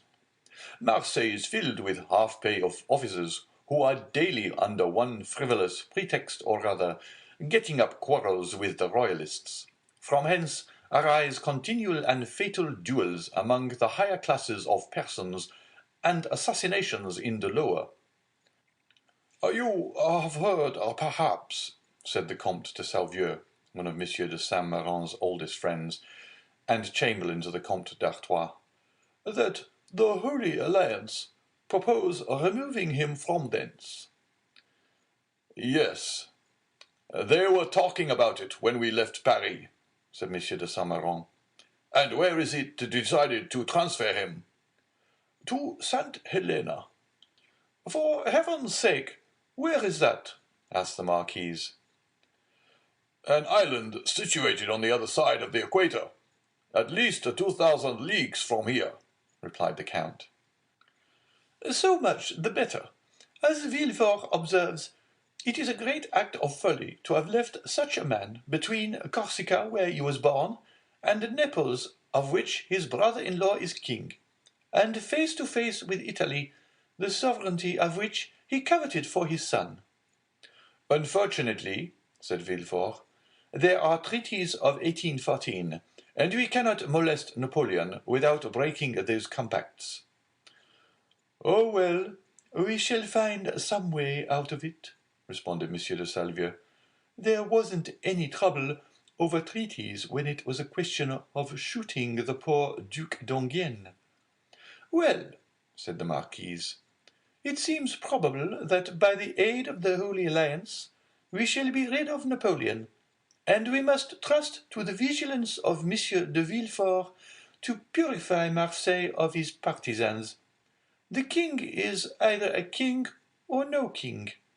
If he be acknowledged as sovereign of France, he should be upheld in peace and tranquillity, and this can best be effected by employing the most inflexible agents to put down every attempt at conspiracy.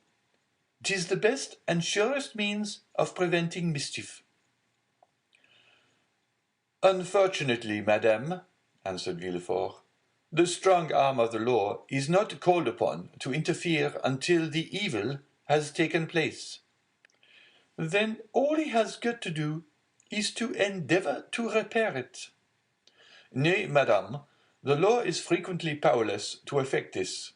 All it can do is to avenge the wrong done."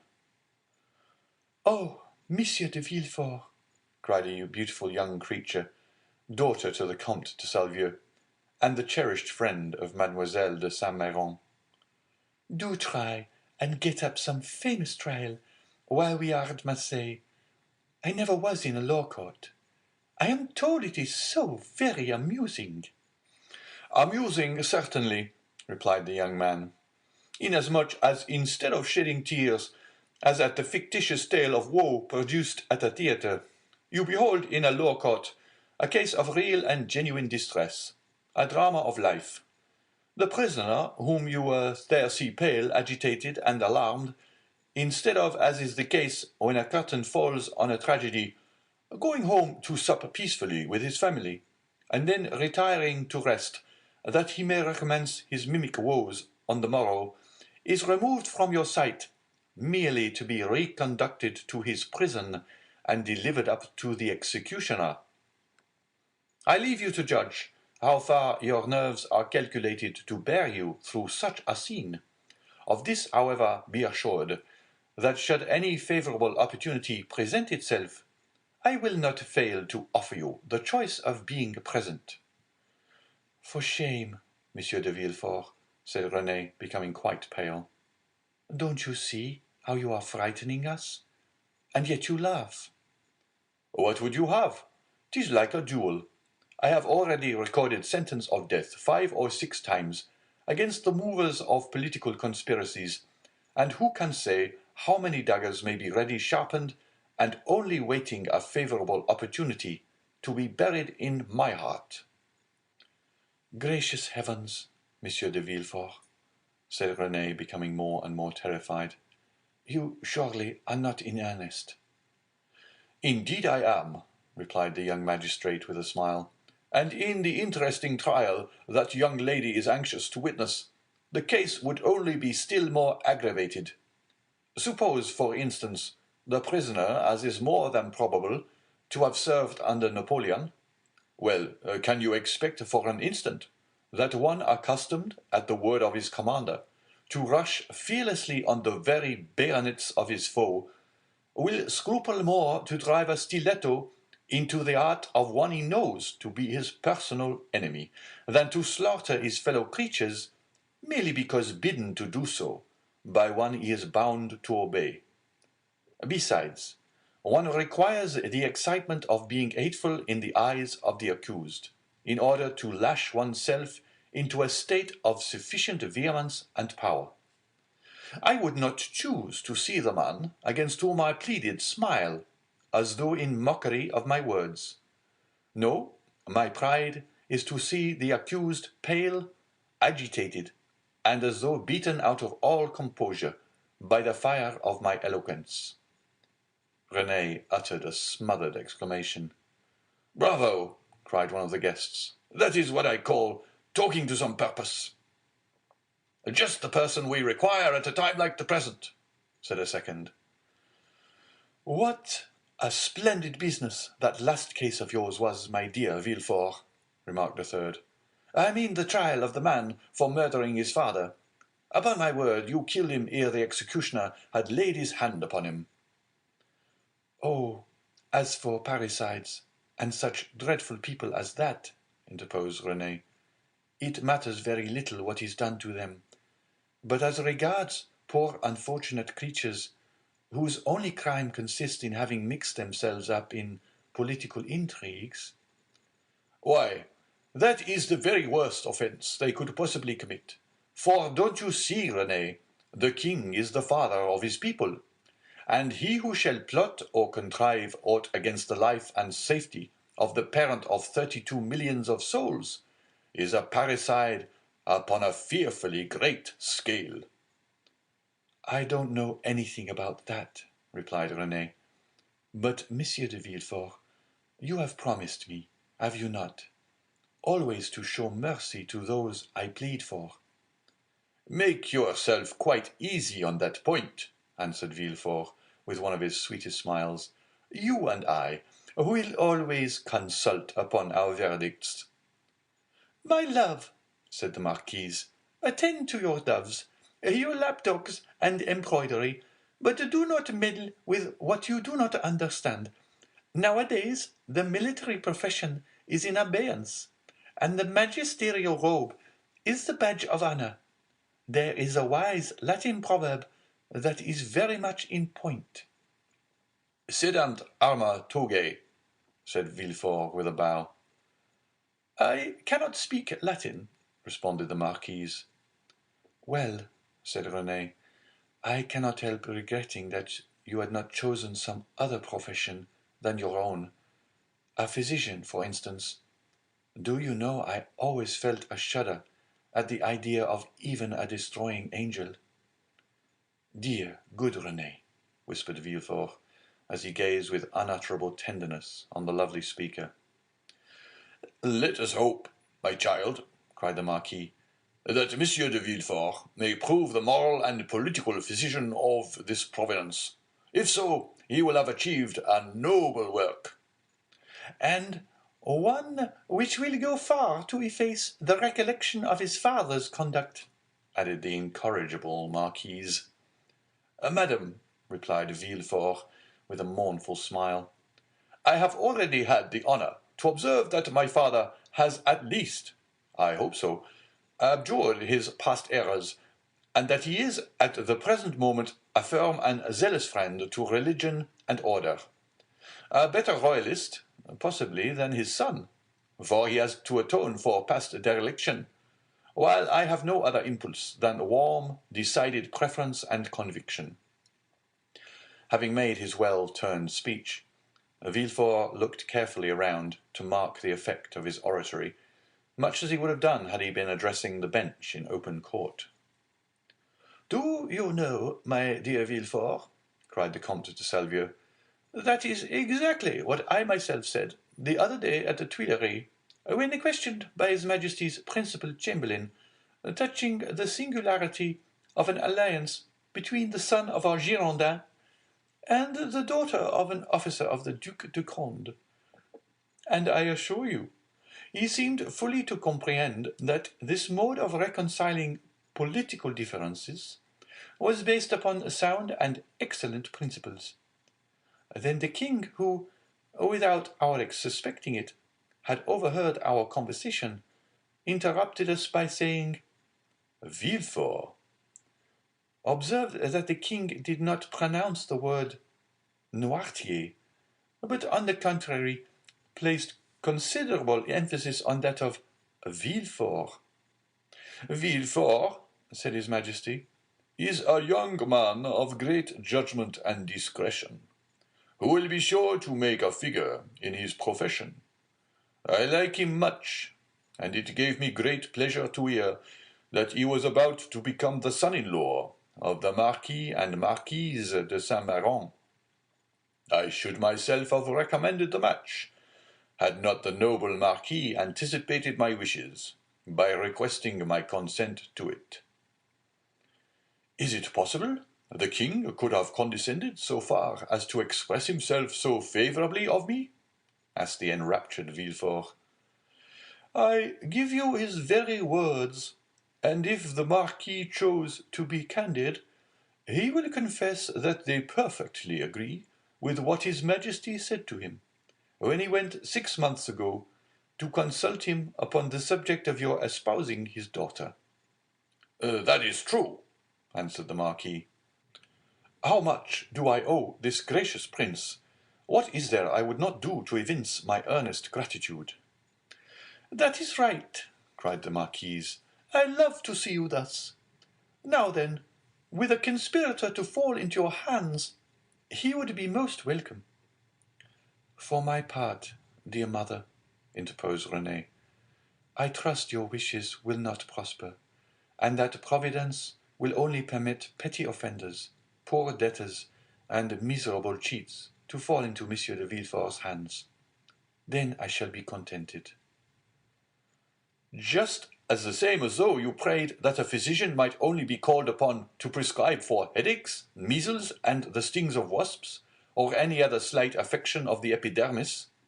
If you wish to see me the king's attorney, you must desire for me some of those violent and dangerous diseases, from the cure of which so much honour rebounds to the physician. At this moment, and as though the utterance of Villefort's wish had suffered to effect its accomplishment, a servant entered the room, and whispered a few words in his ear. Villefort immediately rose from table, and quitted the room upon the plea of urgent business. He soon, however, returned, his whole face beaming with delight.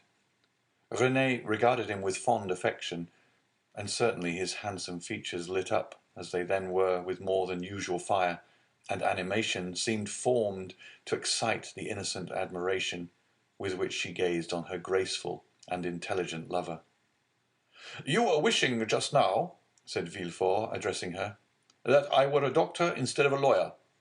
Well, at least resemble the disciples of Aesculapius in one thing, that of not being able to call a day my own, not even that of my betrothal." "And wherefore were you called away just now?" asked Mademoiselle de Saint Méran, with an air of deep interest. "For a very serious matter, which bids fair to make work for the executioner."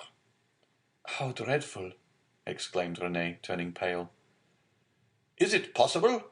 burst simultaneously from all who were near enough to the magistrate to hear his words. "Why, if my information prove correct, a sort of Bonaparte conspiracy has just been discovered." "Can I believe my ears?" cried the Marquise. "I will read you the letter containing the accusation at least," said Villefort. "The king's attorney is informed by a friend to the throne and the religious institutions of his country that one named Edmond Dantès, mate of the ship Pharaon, this day arrived from Smyrna, after having touched at Naples and Porto Ferraio, has been the bearer of a letter from Murat to the usurper, and again taken charge of another letter from the usurper to the Bonapartist Club in Paris. Ample corroboration of this statement may be obtained by arresting the above-mentioned Edmond Dantès, who either carries the letter for Paris about with him, or has it at his father's abode. Should it not be found in the possession of father or son, then it will be assuredly be discovered in the cabin belonging to the said Dantès on board the Pharaon." "But," said Renée, "this letter, which after all is but an anonymous scrawl, is not even addressed to you, but to the king's attorney." "True, but the gentleman being absent, his secretary by his orders opened these letters, thinking this one of importance. He sent for me, but not finding me, took upon himself to give the necessary orders for arresting the accused party." "Then the guilty person is absolutely in custody?" said the Marquise. "Nay, dear mother, say the accused person. You know we cannot yet pronounce him guilty." "He is in safe custody," answered Villefort. "And rely upon it, if the letter is found, he will not be likely to be trusted abroad again, unless he goes forth under the especial protection of the headsman." "And where is the unfortunate being?" asked Renée. He is at my house." "Come, come, my dear friend," interrupted the Marquise. "Do not neglect your duty to linger with us. You are the king's servant, and must go wherever that service calls you." "Oh, Villefort!" cried Renée, clasping her hands and looking towards her lover with piteous earnestness. "Be merciful on this day of our betrothal." The young man passed round to the side of the table where the fair pleader sat, and leaning over her chair, said tenderly, "To give you pleasure, my sweet Renée, I promise to show all the lenity in my power. But if the charges brought against this Bonapartist hero prove correct, why then, you really must give me leave to order his head to be cut off." Renée shuddered. "Never mind that foolish girl, Villefort," said the Marquise. "She will soon get over these things." So saying, Madame de Saint-Méran extended her dry, bony hand to Villefort, who, while imprinting a son-in-law's respectful salute on it, looked at Renée as much as to say, "I must try and fancy it is your dear hand I kiss, as it should have been." "These are mournful auspices to accompany a betrothal," sighed poor Renée. "Upon my word, child," exclaimed the angry Marquise, "your folly exceeds all bounds. I should be glad to know what connection there can possibly be between your sickly sentimentality and the affairs of the state." "Oh, mother," murmured Renée. "Nay, madam, I pray you pardon this little traitor. I promise you that, to make up for her want of loyalty, I will be most inflexible severe."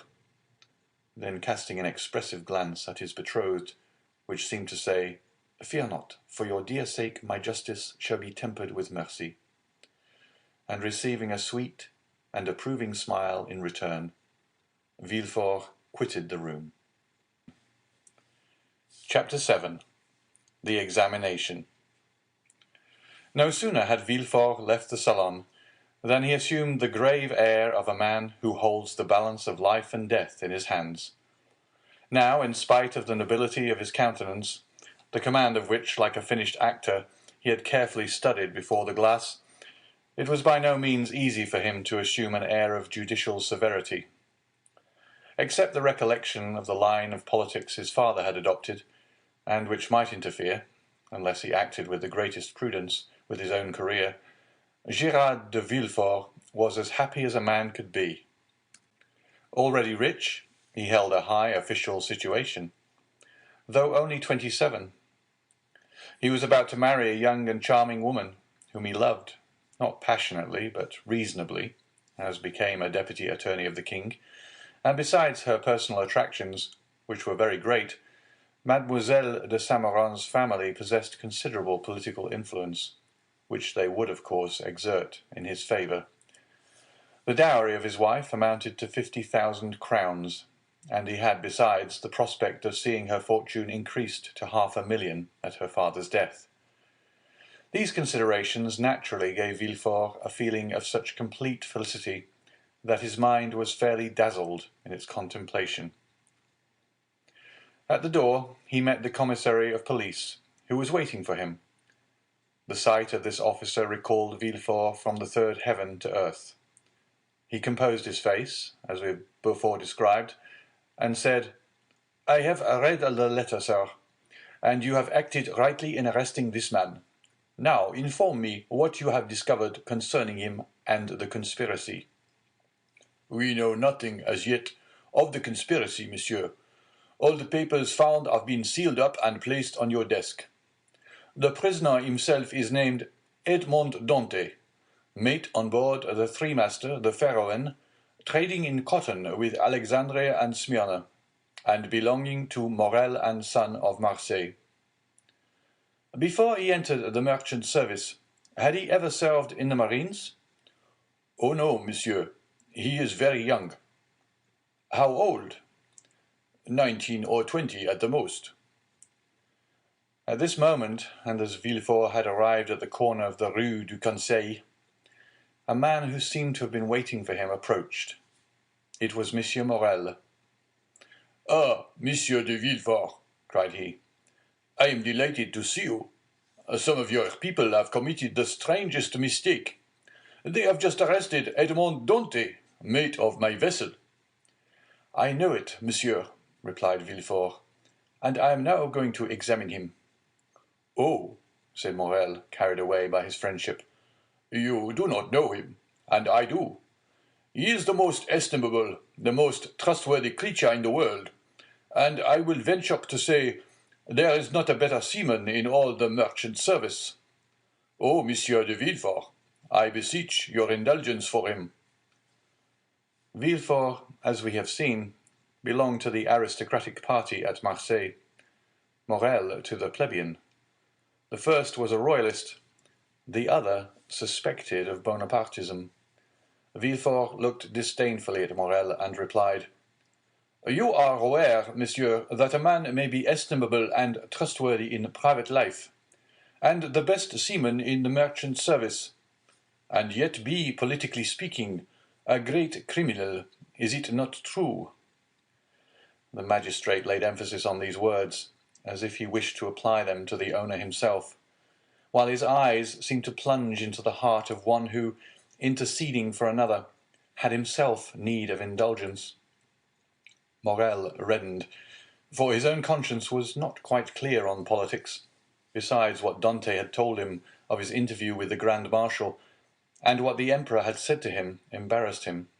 He replied, however, "I entreat you, Monsieur de Villefort, be as you always are, kind and equitable, and give him back to us soon." This "give us" sounded revolutionary in the deputy's ears. "Aha!" murmured he. "Is Dantès then a member of some Carbonari society, that his protector thus employs the collective form?" "He was, if I recollect, arrested in a tavern, in company with great many others." Then he added, "Monsieur, you may rest assured I shall perform my duty impartially, and that if he be innocent, you shall not have appealed to me in vain. Should he, however, be guilty, in his present epoch, impunity would furnish a dangerous example, and I must do my duty." As he had now arrived at the door of his own house, which adjoined the Palais de Justice, he entered, after having coldly saluted the shipowner, who stood as if petrified on the spot where Villefort had left him. The antechamber was full of police agents and gendarmes, in the midst of whom, carefully watched, but calm and smiling, stood the prisoner. Villefort traversed the antechamber, cast a side glance at Dantès, and taking a packet which a gendarme offered him, disappeared, saying, "Bring in the prisoner." Rapid as had been Villefort's glance, it had served to give him an idea of the man he was about to interrogate. He had recognized intelligence in the high forehead, courage in the dark eye and bent brow, and frankness in the thick lips that showed a set of pearly teeth. Villefort's first impression was favorable, but he had been so often warned to mistrust first impulses that he applied the maxim to the impression, forgetting the difference between the two words. He stifled therefore the feelings of compassion that were rising, composed his features, and sat down, grim and sombre, at his desk. An instant after Dantès entered, he was pale but calm and collected, and saluting his judge with easy politeness, looked round for a seat, as if he had been in M. Morrel's salon. It was then that he encountered for the first time Villefort's look, that look peculiar to the magistrate, who, while seeming to read the thoughts of others, betrays nothing of his own. "Who and what are you?"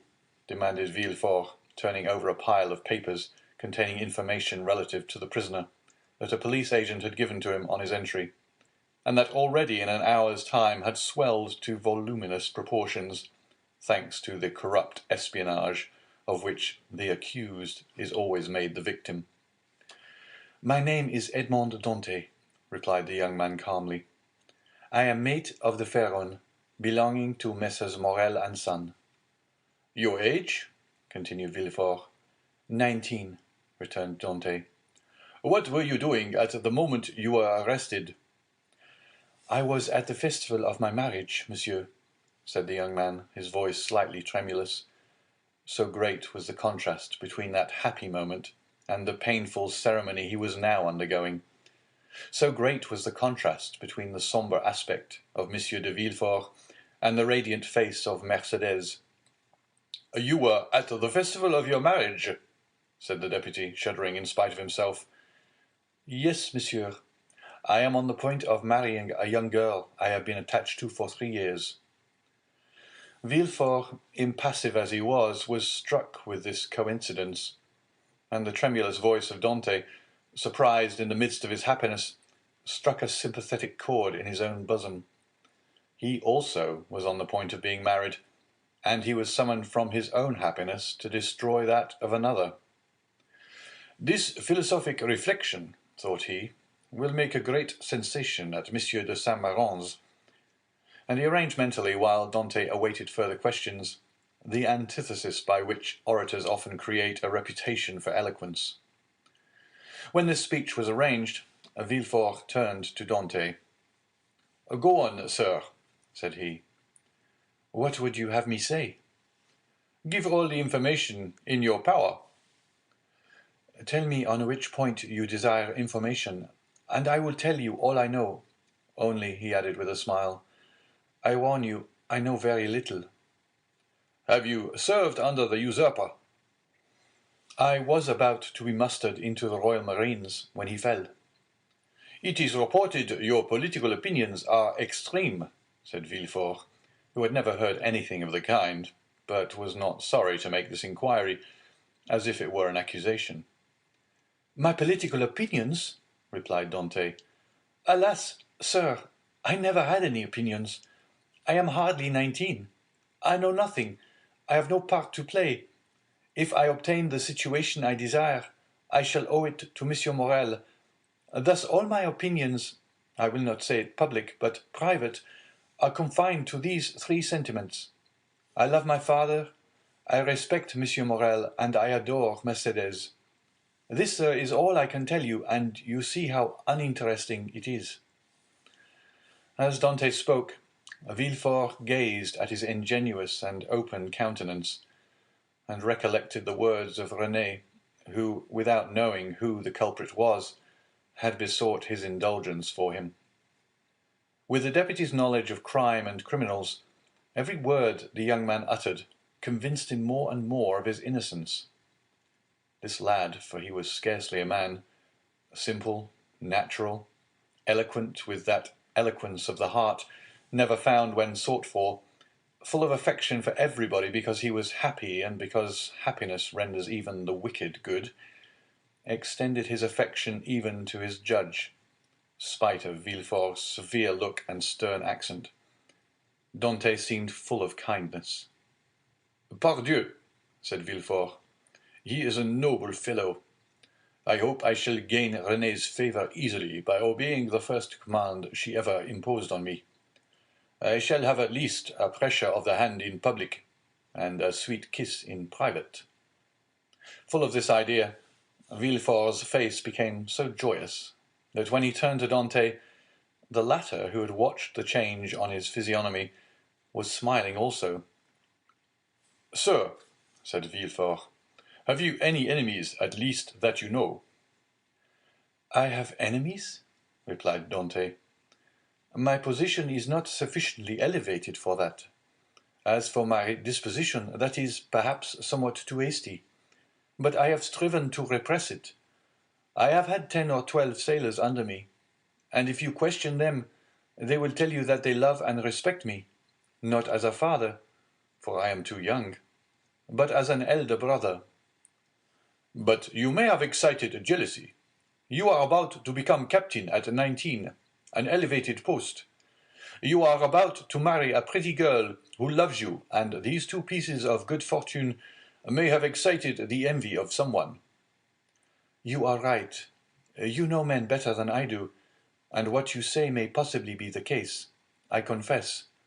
But if such persons are among my acquaintances, I prefer not to know it, because then I should be forced to hate them."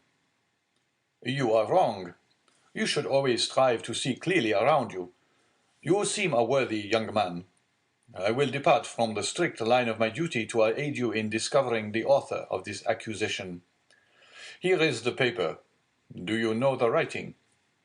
As he spoke, Villefort drew the letter from his pocket and presented it to Dantès.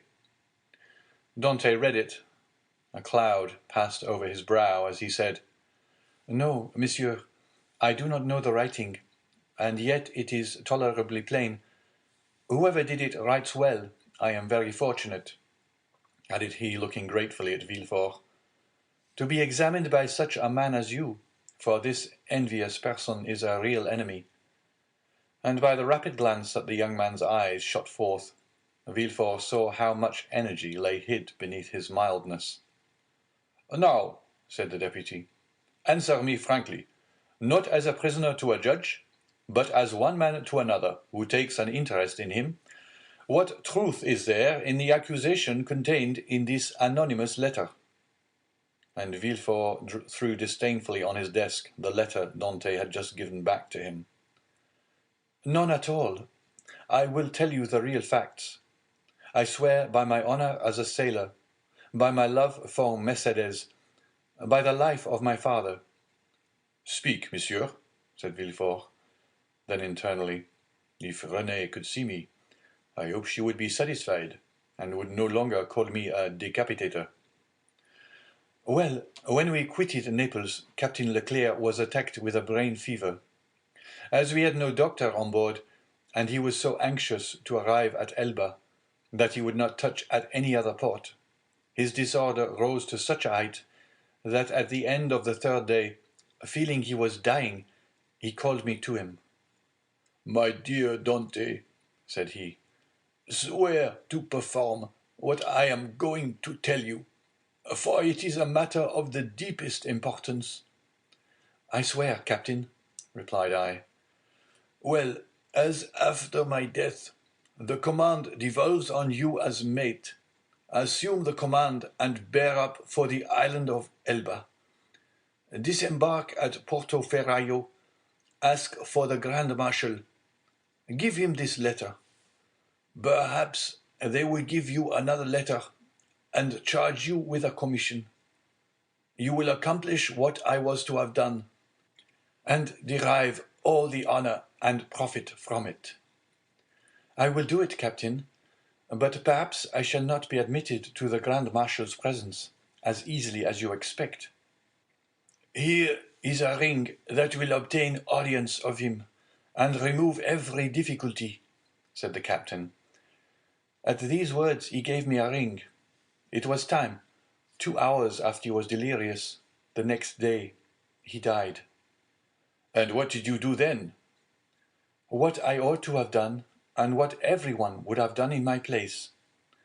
Everywhere the last requests of a dying man are sacred, but with a sailor the last requests of his superior are commands. I sailed for the island of Elba, where I arrived the next day. I ordered everybody to remain on board and went on shore alone. As I had expected, I found some difficulty in obtaining access to the Grand Marshal, but I sent the ring and I had received from the captain to him, and was instantly admitted. He questioned me concerning Captain Leclerc's death, and, as the latter had told me, gave me a letter to carry on to a person in Paris. I undertook it because it was what my captain had bade me do. I landed here, regulated the affairs of the vessel, and hastened to visit my affianced bride, whom I found more lovely than ever. Thanks to Monsieur Morel, all the forms were got over. In a word, I was told, as I told you at my marriage feast, and I should have been married in an hour, and tomorrow I intended to start for Paris, had I not been arrested on this charge, which you as well as I now see to be unjust." "Ah," said Villefort, "this seems to be the truth.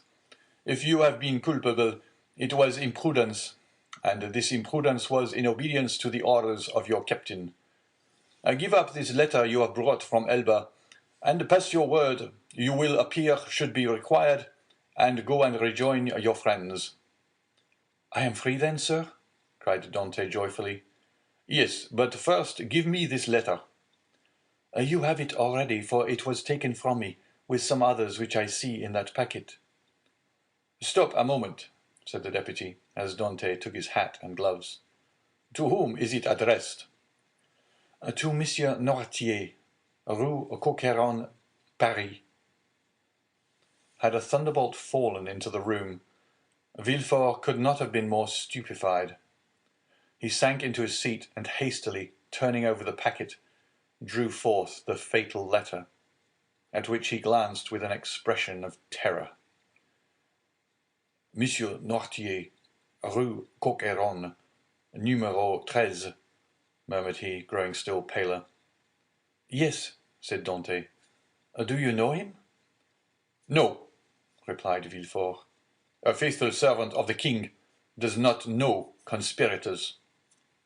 "It is a conspiracy, then?" asked Dantès, who, after believing himself free, now began to feel a tenfold alarm. "I have, however, already told you, sir, I was entirely ignorant of the contents of the letter." "Yes, but you know the name of the person to whom it was addressed," said Villefort. "I was forced to read the address, to know to whom to give it." "Have you shown this letter to anyone?" asked Villefort, becoming still more pale. "To no one, on my honor." "Everybody is ignorant that you are the bearer of a letter from the island of Elba, and addressed to Monsieur Noirtier." "Everybody except the person who gave it to me." "And that was too much, far too much," murmured Villefort.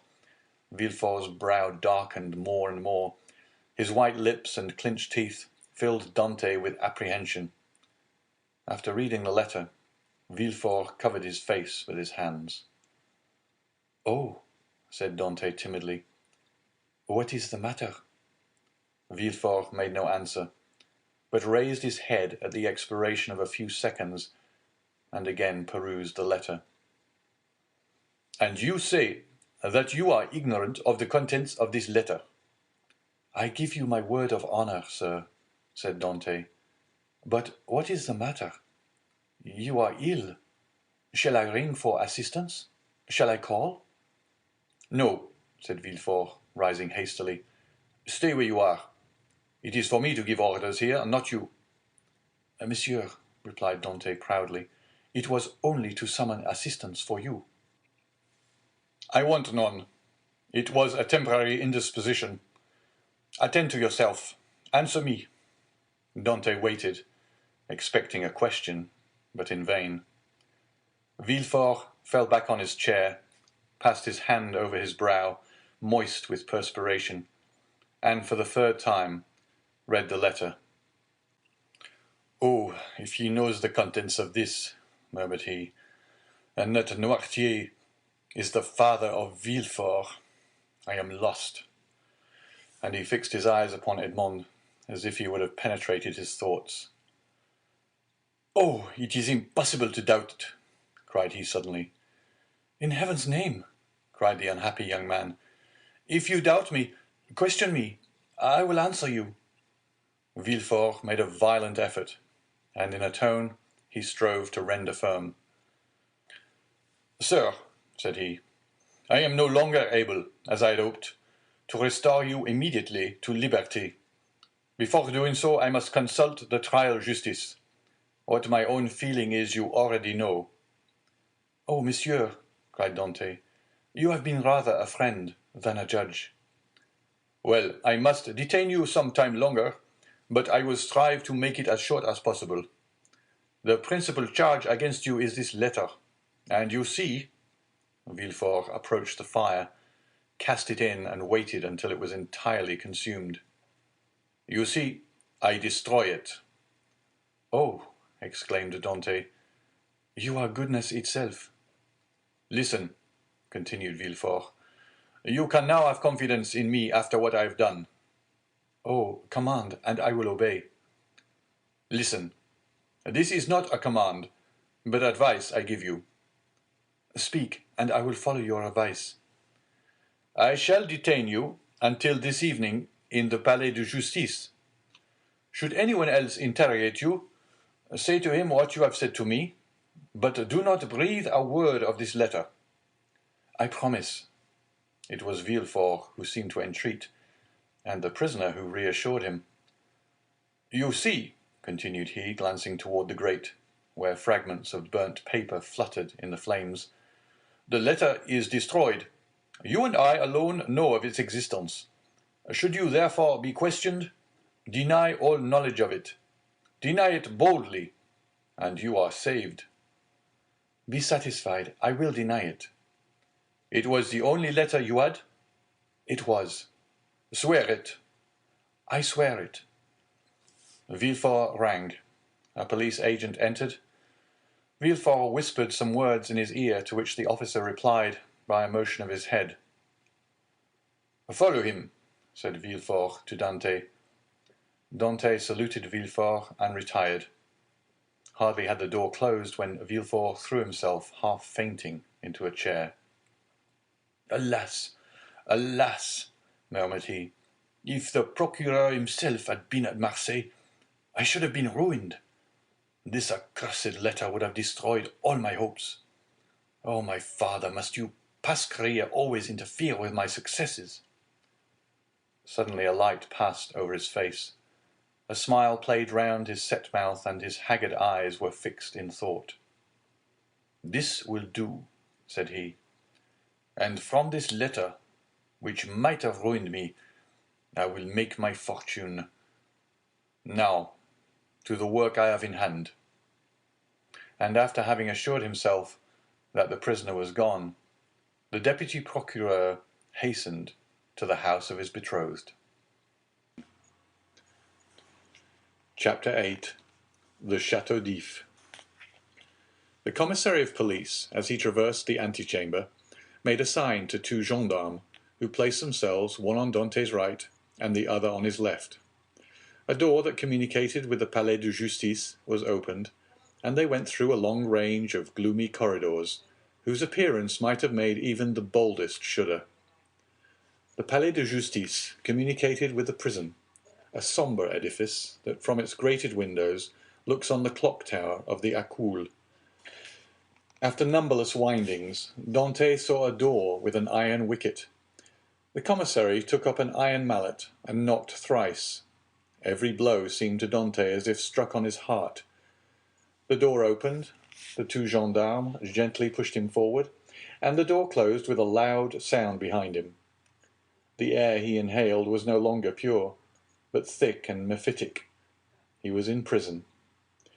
He was conducted to a tolerably neat chamber, but grated and barred, and its appearance, therefore, did not greatly alarm him. Besides, the words of Villefort, who seemed to interest himself so much, resounded still in his ears like a promise of freedom. It was 4 o'clock when Dantès was placed in this chamber. It was, as we have said, the 1st of March, and the prisoner was soon buried in darkness. The obscurity augmented the acuteness of his hearing. At the slightest sound he rose and hastened to the door, convinced they were about to liberate him. But the sound died away, and Dantès sank again into his seat. At last, about 10 o'clock, and just as Dantès began to despair, steps were heard in the corridor. A key turned in the lock.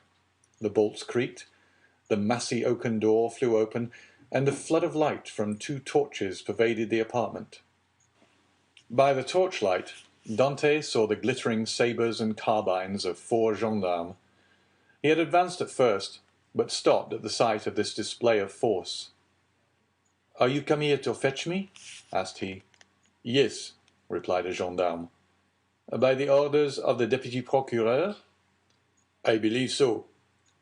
The conviction that they came from M. de Villefort relieved all Dantès' apprehensions. He advanced calmly, and placed himself in the centre of the escort. A carriage waited at the door. The coachman was on the box, and a police officer sat beside him. "Is this carriage for me?" said Dantès.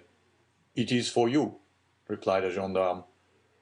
Dantès was about to speak, but feeling himself urged forward, and having neither the power nor the intention to resist, he mounted the steps, and was in an instant seated inside between 2 gendarmes. The 2 others took their places opposite, and the carriage rolled heavily over the stones. The prisoner glanced at the windows. They were grated. He had changed his prison for another that was conveying him he knew not whither.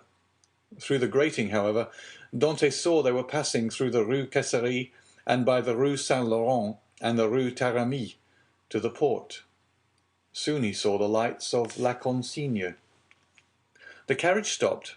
The officer descended, approached the guardhouse. A dozen soldiers came out and formed themselves in order. Dantès saw the reflection of their muskets by the light of the lamps on the quay. "Can all this force be summoned on my account?" thought he. The officer opened the door, which was locked, and without speaking a word, answered Dantès' question, for he saw between the ranks of the soldiers a passage formed from the carriage to the port. The two gendarmes who were opposite to him descended first. Then he was ordered to alight, and the gendarme on each side of him followed his example. They advanced towards a boat which a custom-house officer held by a chain near the quay. The soldiers looked at Dantès with an air of stupid curiosity. In an instant he was placed in the stern sheets of the boat, between the gendarmes, while the officer stationed himself at the bow. A shove sent the boat adrift, and 4 sturdy oarsmen impelled it rapidly towards the Pilon.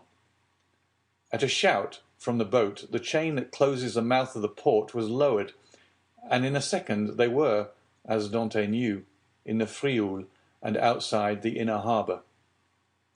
The prisoner's first feeling was of joy at again breathing the pure air, for air is freedom. But he soon sighed, for he passed before La Réserve, where he had that morning been so happy, and now, through the open windows, came the laughter and revelry of a ball. Dantès folded his hands, raised his eyes to heaven, and prayed fervently. The boat continued her voyage. They had passed the Tête de Morte, were now off the Anse du Pharaon, and about to double the battery. This manoeuvre was incomprehensible to Dantès. "Whither are you taking me?" asked he. "You will soon know."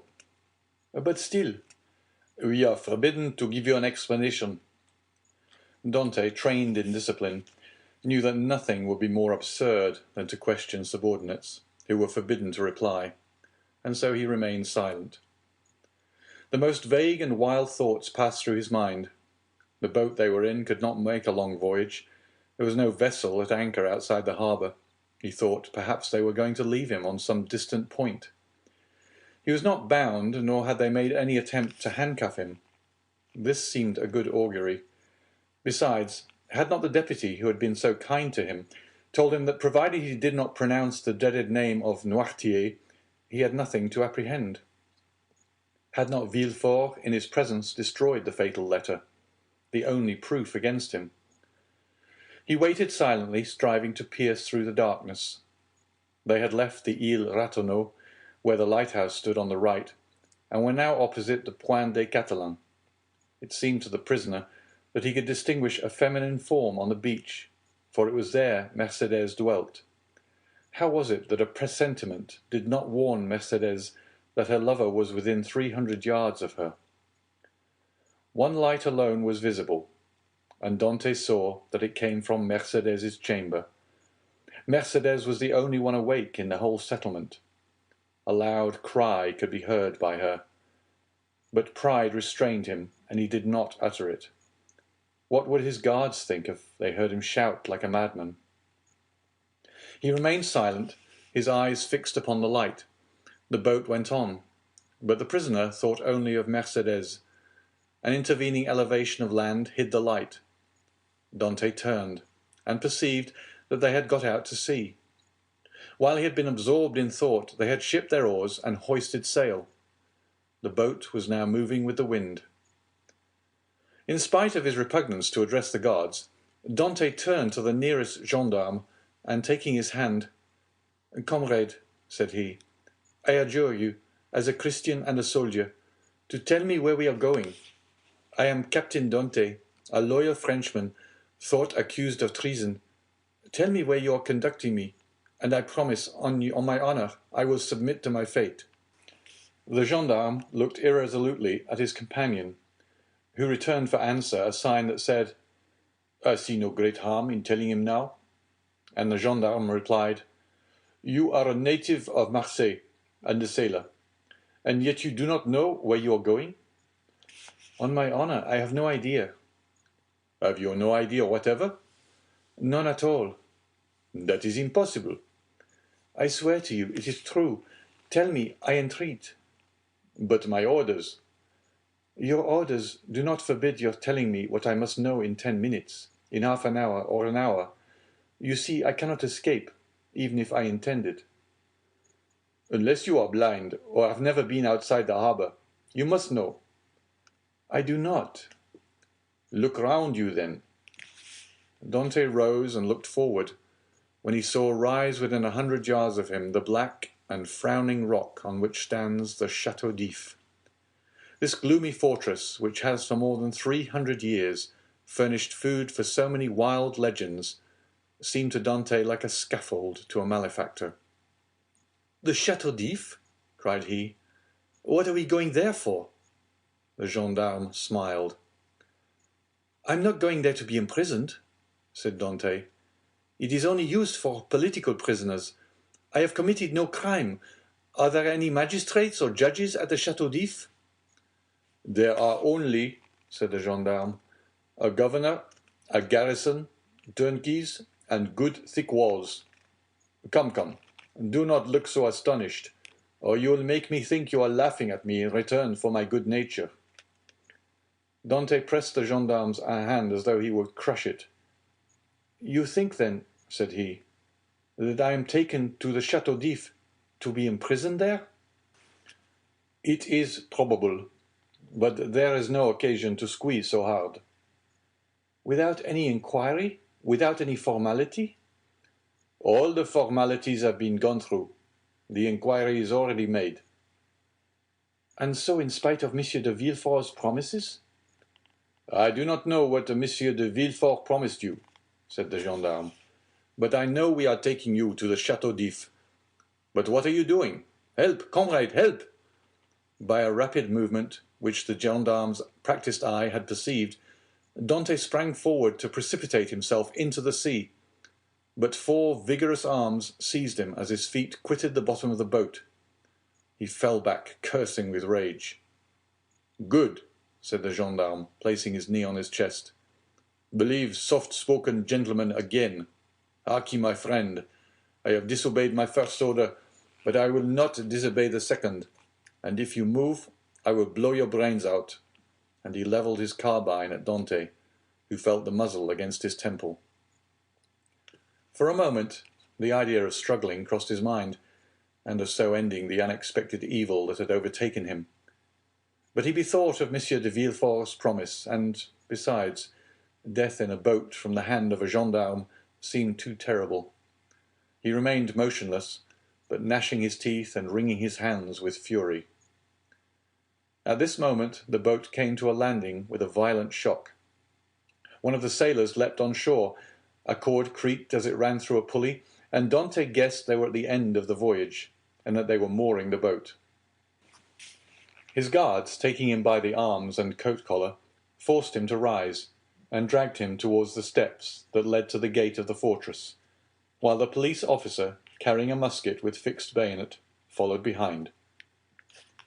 Dante made no resistance. He was like a man in a dream. He saw soldiers drawn up on the embankment. He knew vaguely that he was ascending a flight of steps. He was conscious that he passed through a door, and that the door closed behind him, but all this indistinctly as through a mist. He did not even see the ocean, that terrible barrier against freedom, which the prisoners look upon with utter despair. They halted for a minute, during which he strove to collect his thoughts. He looked around. He was in a court surrounded by high walls. He heard the measured tread of sentinels, and as they passed before the light, he saw the barrels of their muskets shine. They waited upwards of 10 minutes, certain Dante could not escape. The gendarme released him. They seemed awaiting orders. The orders came. "Where is the prisoner?" said a voice. "Here," replied the gendarme. Let him follow me. I will take him to his cell. Go, said the gendarme, thrusting Dante forward. The prisoner followed his guide, who led him into a room almost underground, whose bare and reeking walls seemed as though impregnated with tears. A lamp, placed on a stool, illumined the apartment faintly, and showed Dante the features of his conductor, an under-jailer, ill-clothed and of sullen appearance. "Here is your chamber for tonight," said he. "It is late, and the governor is asleep. Tomorrow, perhaps, he may change you. In the meantime, there is bread, water, and fresh straw, and that is all a prisoner can wish for. Good night." And before Dante could open his mouth, before he had noticed where the jailer placed his bread or the water, before he had glanced towards the corner where the straw was, the jailer disappeared, taking with him the lamp and closing the door, leaving stamped upon the prisoner's mind the dim reflection of the dripping walls of his dungeon. Dante was alone in darkness and in silence, cold as the shadows that he felt breathe on his burning forehead. With the first dawn of day, the jailer returned, with orders to leave Dante where he was. He found the prisoner in the same position, as if fixed there, his eyes swollen with weeping. He had passed the night standing and without sleep. The jailer advanced. Dante appeared not to perceive him. He touched him on the shoulder. Edmond started. "Have you not slept?" said the jailer. "I do not know," replied Dante. The jailer stared. "Are you hungry?" continued he. "I do not know." "Do you wish for anything?" "I wish to see the governor." The jailer shrugged his shoulders and left the chamber. Dante followed him with his eyes and stretched forth his hands towards the open door, but the door closed. All his emotion then burst forth. He cast himself on the ground, weeping bitterly and asking himself what crime he had committed that he was thus punished. The day passed thus. He scarcely tasted food, but walked around and round the cell like a wild beast in its cage. One thought in particular tormented him, namely that during his journey hither he had sat so still, whereas he might, a dozen times, have plunged into the sea, and, thanks to his powers of swimming, for which he was famous, have gained the shore, concealed himself until the arrival of a Genoese or Spanish vessel, escaped to Spain or Italy, where Mercédès and his father could have joined him. He had no fears as to how he should live. Good seamen are welcome everywhere. He spoke Italian like a Tuscan, and Spanish like a Castilian. He would have been free and happy with Mercédès and his father, whereas he was now confined in the Château d'If, that impregnable fortress, ignorant of the future destiny of his father and Mercédès, and all this because he had trusted to Villefort's promise. The thought was maddening, and Dante threw himself furiously down on his straw. The next morning, at the same hour, the jailer came again. "Well," said the jailer, "are you more reasonable today?" Dante made no reply. "Come, cheer up. Is there anything that I can do for you?" "I wish to see the governor." "I have already told you it was impossible." "Why so?" "Because it is against prison rules, and prisoners must not even ask for it." "What is allowed, then?" "Better fare, if you pay for it, books, and leave to walk about." "I do not want books. I am satisfied with my food, and do not care to walk about. But I wish to see the governor." "If you worry me by repeating the same thing, I will not bring you any more to eat." "Well then," said Edmond, "if you do not, I shall die of hunger, that is all." The jailer saw by his tone he would be happy to die, and as every prisoner is worth 10 sous a day to his jailer, he replied in a more subdued tone, "What you ask is impossible, but if you are very well behaved, you will be allowed to walk about, and some day you will meet the governor, and if he chooses to reply, That is his affair. But, asked Dante, how long shall I have to wait? Ah, a month, 6 months, a year. It is too long a time. I wish to see him at once. Ah, said the jailer, do not always brood over what is impossible, or you will be mad in a fortnight. You think so? Yes. We have an instance here. It was by always offering 1,000,000 of francs to the governor for his liberty that an abbé became mad, who was in this chamber before you. How long has he left it? 2 years. Was he liberated then? No. He was put in a dungeon. Listen, said Dante. I am not an abbé. I am not mad. Perhaps I shall be, but at present, unfortunately, I am not. I'll make you another offer. What is that? I do not offer you 1,000,000 because I have it not. But I will give you 100 crowns if, the first time you go to Marseille, you will seek out a young girl named Mercedes at the Catalan and give her 2 lines from me. If I took them and were detected, I should lose my place, which is worth 2,000 francs a year, so that I should be a great fool to run such a risk for 300. Well, said Dante, mark this. If you refuse at least to tell Mercedes I am here, I will some day hide myself behind the door, and when you enter, I will dash out your brains with this stool. Threats, cried the jailer, retreating and putting himself on the defensive. You are certainly going mad. The abbé began like you, and in 3 days you will be like him, mad enough to tie up. But fortunately there are dungeons here. Dante whirled the stool round his head. All right, said the jailer. All right, since you will have it so, I will send word to the governor. Very well, returned Dante, dropping the stool and sitting on it as if he were in reality mad. The jailer went out and returned in an instant with a corporal and 4 soldiers. By the governor's orders, said he, conduct the prisoner to the tier beneath. To the dungeon, then? Said the corporal. Yes, we must put the madman with the madmen. The soldiers seized Dante, who followed passively. He descended 15 steps, and the door of a dungeon was opened, and he was thrust in. The door closed, and Dante advanced with outstretched hands until he touched the wall. He then sat down in the corner until his eyes became accustomed to the darkness. The jailer was right. Dante wanted but little of being utterly mad. Chapter 9. The Evening of the Betrothal. Villefort had, as we have said, hastened back to Madame de Saint-Méran's in the Place du Grand Cour, and on entering the house found that the guests whom he had left at table were taking coffee in the salon. Renée was, with all the rest of the company, anxiously awaiting him, and his entrance was followed by a general exclamation. "Well, decapitator, guardian of the state, royalist, Brutus, what is the matter?" said one. "Speak out."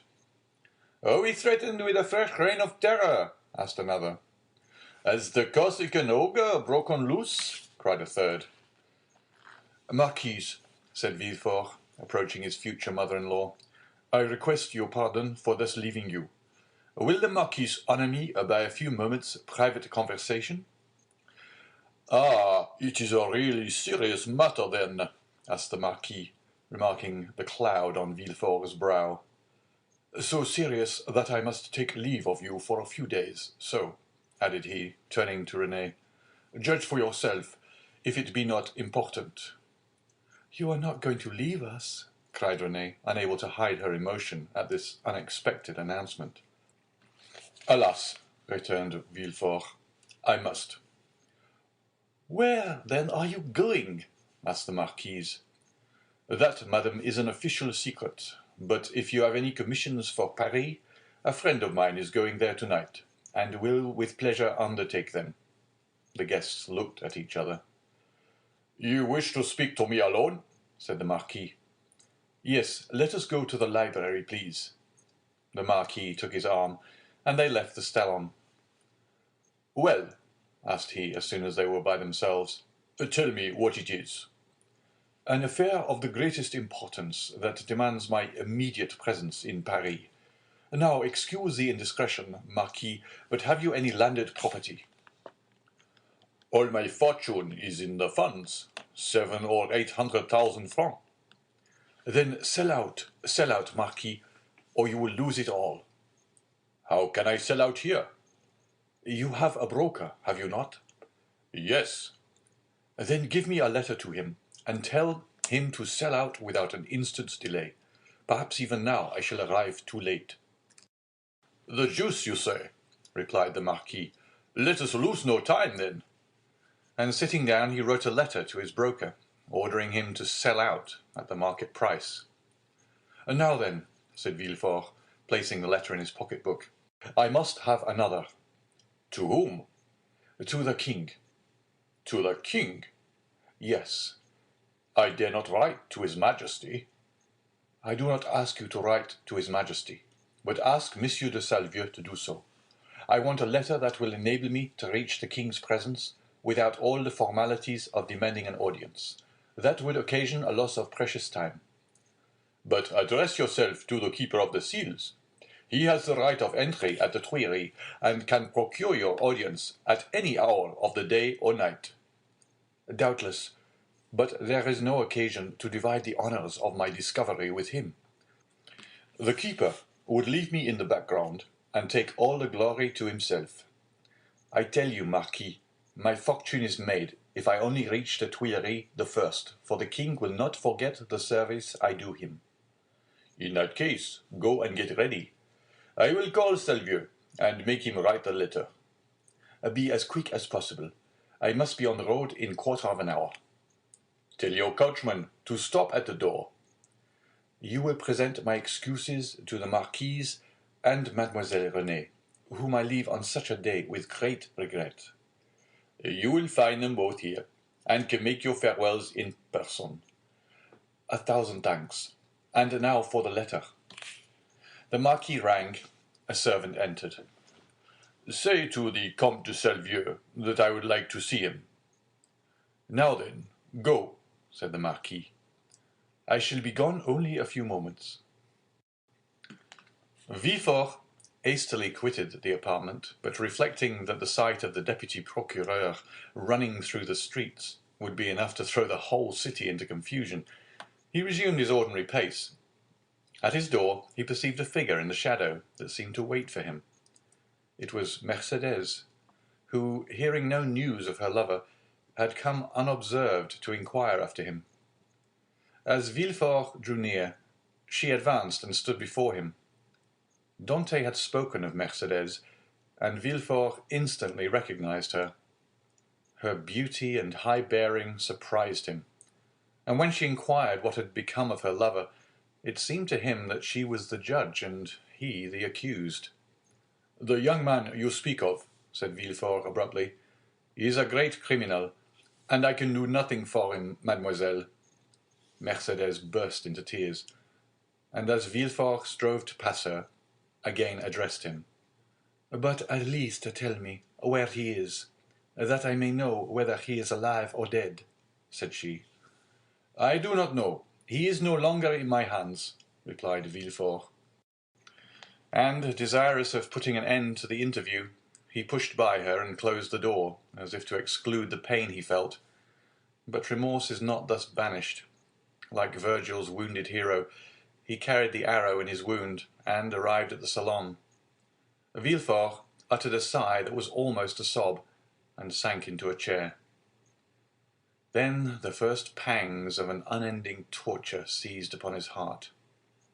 The man he sacrificed to his ambition, that innocent victim immolated on the altar of his father's faults, appeared to him pale and threatening, leading his affianced bride by the hand, and bringing with him remorse, not such as the ancients figured, furious and terrible, but that slow and consuming agony whose pangs are intensified from hour to hour up to the very moment of death. Then he had a moment's hesitation. He had frequently called for capital punishment on criminals, and owing to his irresistible eloquence they had been condemned, and yet the slightest shadow of remorse had never clouded Villefort's brow, because they were guilty. At least, he believed so. But here was an innocent man whose happiness he had destroyed. In this case, he was not the judge, but the executioner. As he thus reflected, he felt the sensation we have described, and which had hitherto been unknown to him, arise in his bosom, and fill him with vague apprehensions. It is thus that a wounded man trembles instinctively at the approach of the finger to his wound until it be healed. But Villefort's was one of those that never close, or if they do, only close to reopen more agonizing than ever. If at this moment the sweet voice of Renée had sounded in his ears, pleading for mercy, or the fair Mercédès had entered and said, "In the name of God, I conjure you to restore my affianced husband," his cold and trembling hands would have signed his release. But no voice broke the stillness of the chamber, and the door was opened only by Villefort's valet, who came to tell him that the travelling carriage was in readiness.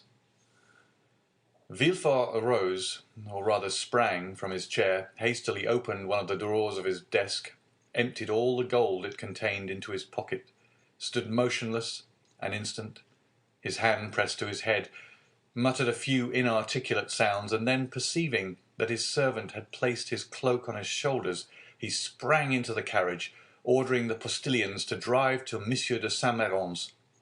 The hapless Dantès was doomed. As the Marquis had promised, Villefort found the Marquise and Renée in waiting. He started when he saw Renée, for he fancied she was again about to plead for Dantès. Alas, her emotions were wholly personal. She was thinking only of Villefort's departure. She loved Villefort, and he left her at the moment he was about to become her husband. Villefort knew not when he should return, and Renée, far from pleading for Dantès, hated the man whose crime separated her from her lover. Meanwhile, what of Mercédès? She had met Fernand at the corner of the Rue de la Loge. She had returned to the Catalans, and had despairingly cast herself on her couch. Fernand, kneeling by her side, took her hand and covered it with kisses that Mercédès did not even feel. She passed the night thus. The lamp went out for want of oil, but she paid no heed to the darkness, and dawn came, but she knew not that it was day. Grief had made her blind to all but one object. That was Edmond. "Ah, you are there," she said at length, turning towards Fernand. "I have not quitted you since yesterday," returned Fernand sorrowfully. Monsieur Morel had not readily given up the fight. He learned that Dantès had been taken to prison, and he had gone to all his friends and the influential persons of the city. But the report was already in circulation that Dantès was arrested as a Bonapartist agent, and as the most sanguine looked upon any attempt of Napoleon to remount the throne as impossible, he met nothing but refusal, and had returned home in despair, declaring that the matter was serious, and that nothing more could be done. Caderousse was equally restless and uneasy, but instead of seeking, like Monsieur Morel, to aid Dantès, he had shut himself up with 2 bottles of black currant brandy in the hope of drowning reflection. But he did not succeed, and became too intoxicated to fetch any more drink, and yet not so intoxicated as to forget what had happened. With his elbows on the table, he sat between the 2 empty bottles, while spectres danced in the light of the unsnuffed candle, spectres such as Hoffmann strews over his punch-drenched pages like black, fantastic dust.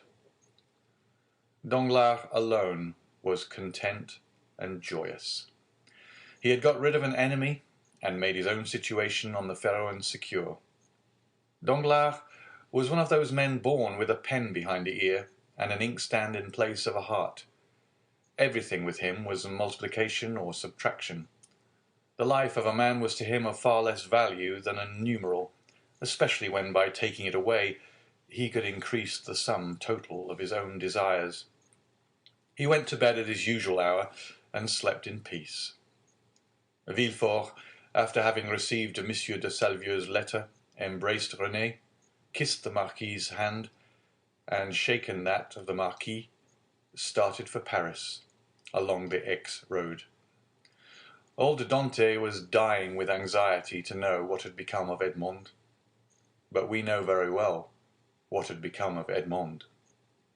Chapter 10. The King's Closet at the Tuileries. We will leave Villefort on the road to Paris, travelling, thanks to trebled fees, with all speed and passing through 2 or 3 apartments, enter at the Tuileries the little room with the arched window, so well known as having been the favourite closet of Napoleon and Louis XVIII, and now of Louis Philippe. There, seated before a walnut table he had brought with him from Hartwell, and to which, from one of those fancies not uncommon to great people, he was particularly attached, the King, Louis XVIII, was carelessly listening to a man of 50 or 52 years of age, with grey hair, aristocratic bearing, and exceedingly gentlemanly attire, and meanwhile making a marginal note, in a volume of Gryphius's rather inaccurate but much sought-after edition of Horace, a work which was much indebted to the sagacious observations of the philosophical monarch. "You say, sir," said the king, "that I am exceedingly disquieted, sire." "Really, have you had a vision of the 7 fat kine and the 7 lean kine?"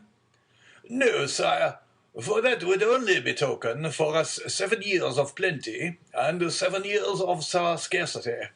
And with a king as full of foresight as your majesty, scarcity is not a thing to be feared." "Then of what other scourge are you afraid, my dear Blacas?"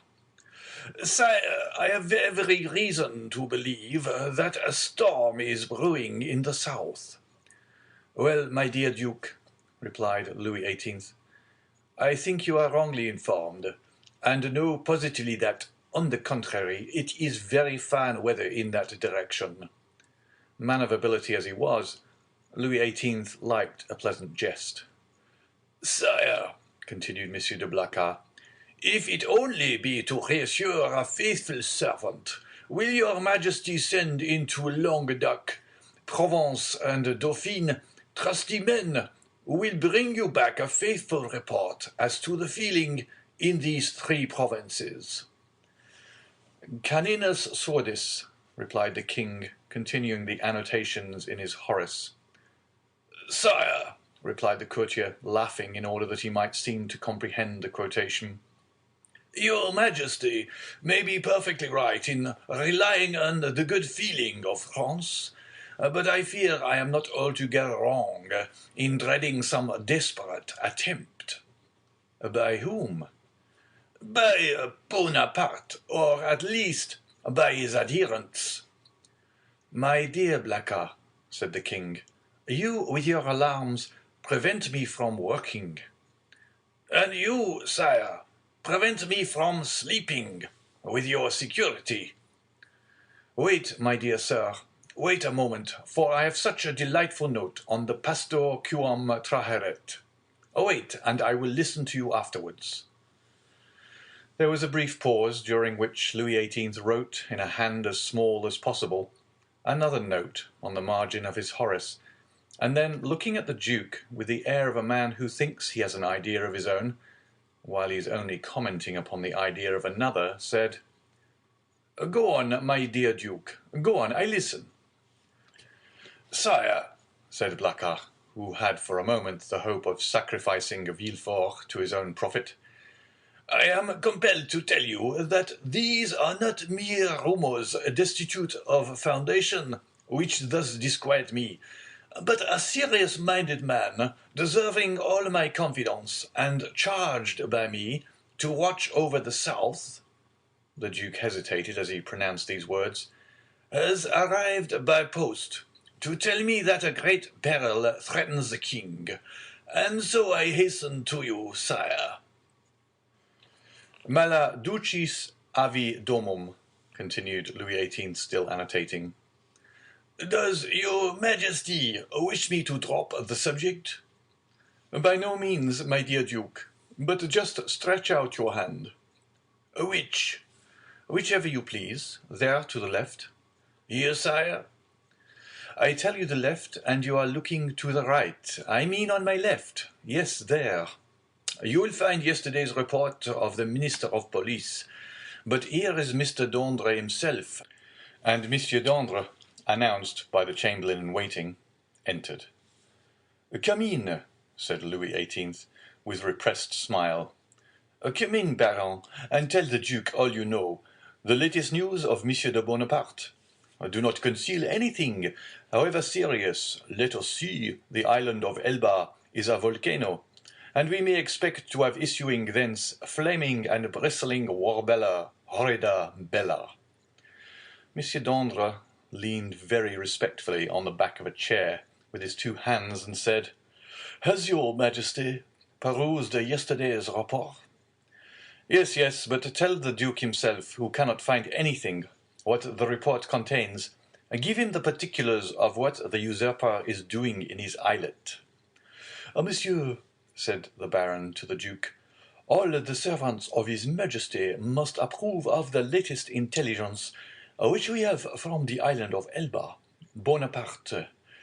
Monsieur Dondre looked at Louis XVIII, who, employed in writing a note, did not even raise his head.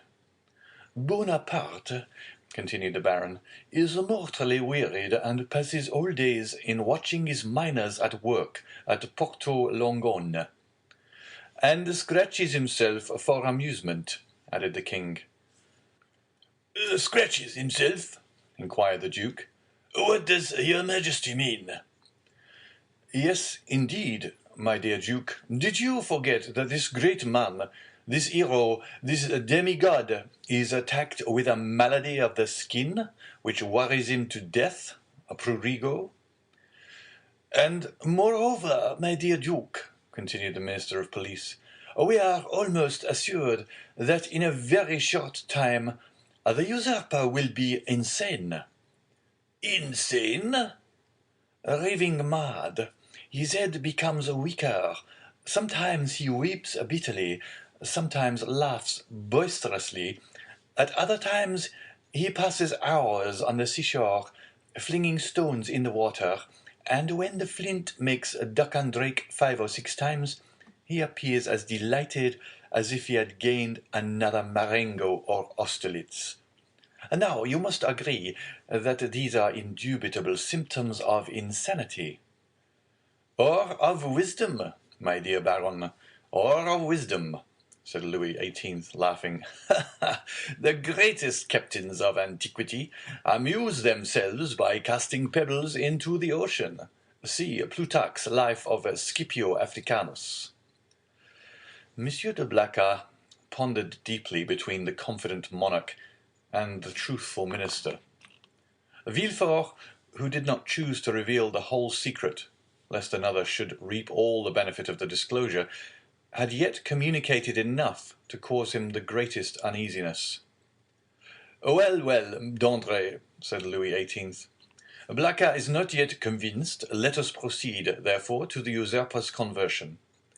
The Minister of Police bowed. The usurper's conversion? Murmured the Duke, looking at the king, and Dondre, who spoke alternatively like Virgil shepherds. The usurper converted? Decidedly, my dear Duke. In what way converted? To good principles. Tell him all about it, Baron. Why, this is the way of it, said the minister, with the gravest air in the world. Napoleon lately had a review, and as 2 or 3 of his old veterans expressed a desire to return to France, he gave them their dismissal and exhorted them to serve the good king. These were his own words. Of that I am certain. Well, Blacas, what think you of this? inquired the king triumphantly, and pausing for a moment from the voluminous scholiast before him. I say, sire, that the Minister of Police is greatly deceived, or I am, and as it is impossible it can be the Minister of Police, as he has the guardianship of the safety and honor of your Majesty, it is probable that I am in error. However, sire, if I might advise, your Majesty will interrogate the person of whom I spoke to you, and I will urge your Majesty to do him this honor. Most willingly, Duke. Under your auspices I will receive any person you please, but you must not expect me to be too confiding. Baron, have you any report more recent than this dated the 20th of February? This is the 4th of March. No, sire, but I am hourly expecting one. It may have arrived since I left my office. Go thither, and if there be none, well, continued Louis XVIII, make one. That is the usual way, is it not? And the king laughed facetiously. Oh, sire, replied the minister, we have no occasion to invent any. Every day our desks are loaded with most circumstantial denunciations, coming from hosts of people who hope for some return for services which they seek to render, but cannot. They trust to fortune and rely upon some unexpected event in some way to justify their predictions. Well, sir, go, said Louis XVIII, and remember that I am waiting for you. I will but go and return, sire. I shall be back in 10 minutes. And I, sire, said Monsieur de Blacas, will go and find my messenger. Wait, sir, wait, said Louis XVIII. Really, Monsieur de Blacas, I must change your armorial bearings. I will give you an eagle with outstretched wings, holding in its claws a prey which tries in vain to escape, and bearing this device, Tenax. Sire, I listen, said de Blacas, biting his nails with impatience. I wish to consult you on this passage. Molli fugiens angelitu. You know it refers to a stag flying from a wolf. Are you not a sportsman and a great wolf hunter? Well then, what do you think of the Molli angelitu? Admirable, sire. But my messenger is like the stag you refer to, for he has posted 220 leagues in scarcely 3 days. Which is undergoing a great fatigue and anxiety, my dear Duke, when we have a telegraph which transmits messages in 3 or 4 hours, and that without getting in the least out of breath. Oh, sire, you recompense but badly this poor young man, who has come so far, and with so much ardour, to give your Majesty useful information, if only for the sake of Monsieur de Salvieux, who recommends him to me. I entreat your Majesty to receive him graciously. Monsieur de Salvieux, my brother's chamberlain.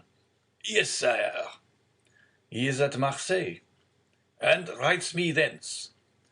Does he speak to you of this conspiracy?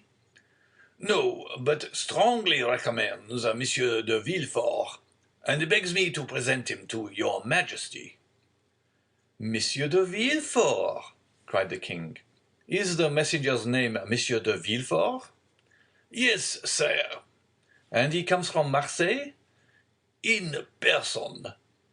Why did you not mention his name at once? Replied the king, betraying some uneasiness. Sire, I thought his name was unknown to your Majesty. No, Blacas. He is a man of strong and elevated understanding, ambitious too, and pardieu, you know his father's name? His father? Yes, Noirtier. Noirtier the Girondin? Noirtier the senator? He himself. And your Majesty has employed the son of such a man? Blacas, my friend, you have but limited comprehension. I told you Villefort was ambitious, and to attain his ambition, Villefort would sacrifice everything, even his father. Then, sire, may I present him? This instant, Duke. Where is he? Waiting below, in my carriage. Seek him at once. I hasten to do so. The Duke left the royal presence with the speed of a young man. His really sincere royalism made him youthful again. Louis XVIII remained alone, and turning his eyes on his half-opened Horace, muttered, "Justum et tanacem propositi virum." Monsieur de Blacas returned as speedily as he had departed, but in the antechamber he was forced to appeal to the king's authority. Villefort's dusty garb, his costume, which was not of courtly cut, excited the susceptibility of Monsieur de Breze, who was all astonishment at finding that this young man had the audacity to enter before the king in such attire. The Duke, however, overcame all difficulties with a word, His Majesty's order, and in spite of the protestations which the master of ceremonies made, for the honour of his office and principles, Villefort was introduced. The king was seated in the same place where the Duke had left him. On opening the door, Villefort found himself facing him, and the young magistrate's first impulse was to pause. "Come in, Monsieur de Villefort," said the king. "Come in." Villefort bowed, and advancing a few steps, waited until the king should interrogate him. "Monsieur de Villefort," said Louis XVIII, "the Duke de Blacas assures me you have some interesting information to communicate." "Sire, the Duke is right, and I believe your Majesty will think it equally important. In the first place, and before everything else, sir, is the news as bad, in your opinion, as I am asked to believe?" "Sire, I believe it to be most urgent, but I hope, for the speed I have used, that it is not irreparable." "Speak as fully as you please, sir," said the king, who began to give way to the emotion which had showed itself in Blacas's face, and affected Villefort's voice. "Speak, sir, and pray begin at the beginning. I like order in everything." "Sire," said Villefort, "I will render a faithful report to your Majesty, but I must entreat your forgiveness if my anxiety leads to some obscurity in my language." A glance at the king after this discreet and subtle exordium assured Villefort of the benignity of his august auditor, and he went on. "Sire, I have come as rapidly to Paris as possible to inform your Majesty that I have discovered, in the exercise of my duties, not a commonplace and insignificant plot, such as is every day got up in the lower ranks of the people and in the army, but an actual conspiracy, a storm which menaces no less than your Majesty's throne. Sire, the usurper is arming 3 ships. He meditates some project, which, however mad, is yet perhaps terrible. At this moment he will have left Elba to go whither I know not, but assuredly to attempt a landing either at Naples or on the coast of Tuscany, or perhaps on the shores of France. Your Majesty is well aware that the sovereign of the island of Elba has maintained his relations with Italy and France." "I am, sir," said the king, much agitated, "and recently we have had information that the Bonapartist clubs have had meetings in Rue Saint-Jacques. But proceed, I beg of you. How did you obtain these details?" "Sire, they are the results of an examination which I have made of a man of Marseille, whom I have watched for some time, and arrested on the day of my departure. This person, a sailor of turbulent character, and whom I suspected of Bonapartism, has been secretly to the island of Elba. There he saw the Grand Marshal, who charged him with an oral message to a Bonapartist in Paris, whose name I could not extract from him, but this mission was to prepare men's minds for a return. It is the man who says this, sire. A return which will soon occur." "And where is this man?" "In prison, sire." "And the matter seems serious to you?" "So serious, sire, that when the circumstance surprised me in the midst of a family festival, on the very day of my betrothal, I left my bride and friends, postponing everything, that I might hasten to lay at your Majesty's feet the fears which impressed me, and the assurance of my devotion. True, said Louis XVIII. Was there not a marriage engagement between you and Mademoiselle de Saint-Méran? Daughter of one of your Majesty's most faithful servants.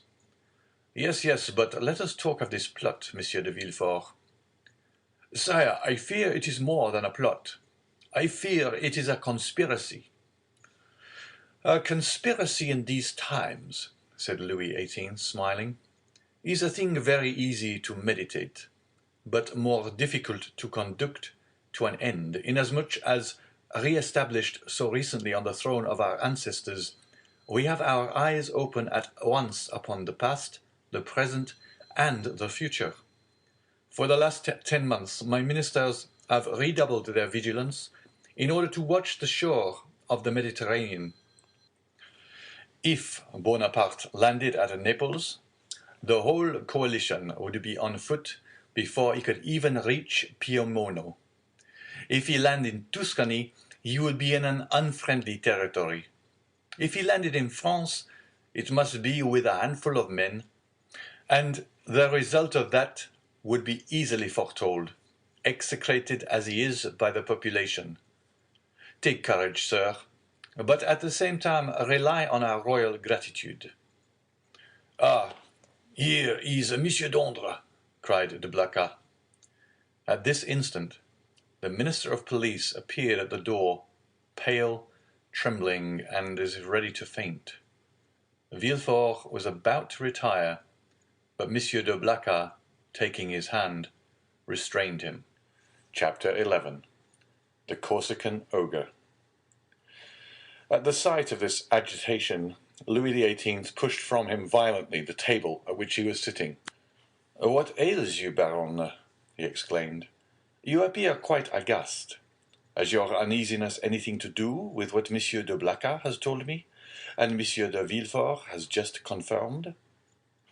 Monsieur de Blacas moved suddenly towards the Baron, but the fright of the courtier pleaded for the forbearance of the statesman, and besides, as matters were, it was much more to his advantage that the prefect of police should triumph over him than that he should humiliate the prefect. "Sire," stammered the Baron. "Well, what is it?" asked Louis XVIII. The Minister of Police, giving way to an impulse of despair, was about to throw himself at the feet of Louis XVIII, who retreated a step and frowned. "Will you speak?" he said. "Oh, sire, what a dreadful misfortune! I am indeed to be pitied. I can never forgive myself." "Monsieur," said Louis XVIII, "I command you to speak." "Well, sire, the usurper left Elba on the 26th of February, and landed on the 1st of March. "And where? In Italy?" asked the king eagerly. "In France, sir, at a small port near Antibes, in the Gulf of Juan." "The usurper landed in France, near Antibes, in the Gulf of Juan, 250 leagues from Paris, on the 1st of March, and you only acquired this information today, the 4th of March? Well, sir, what you tell me is impossible. You must have received a false report, or you have gone mad." "Alas, sire, it is but too true." Louis made a gesture of indescribable anger and alarm, and then drew himself up as if this sudden blow had struck him at the same moment in heart and countenance. "In France!" he cried. "The usurper in France?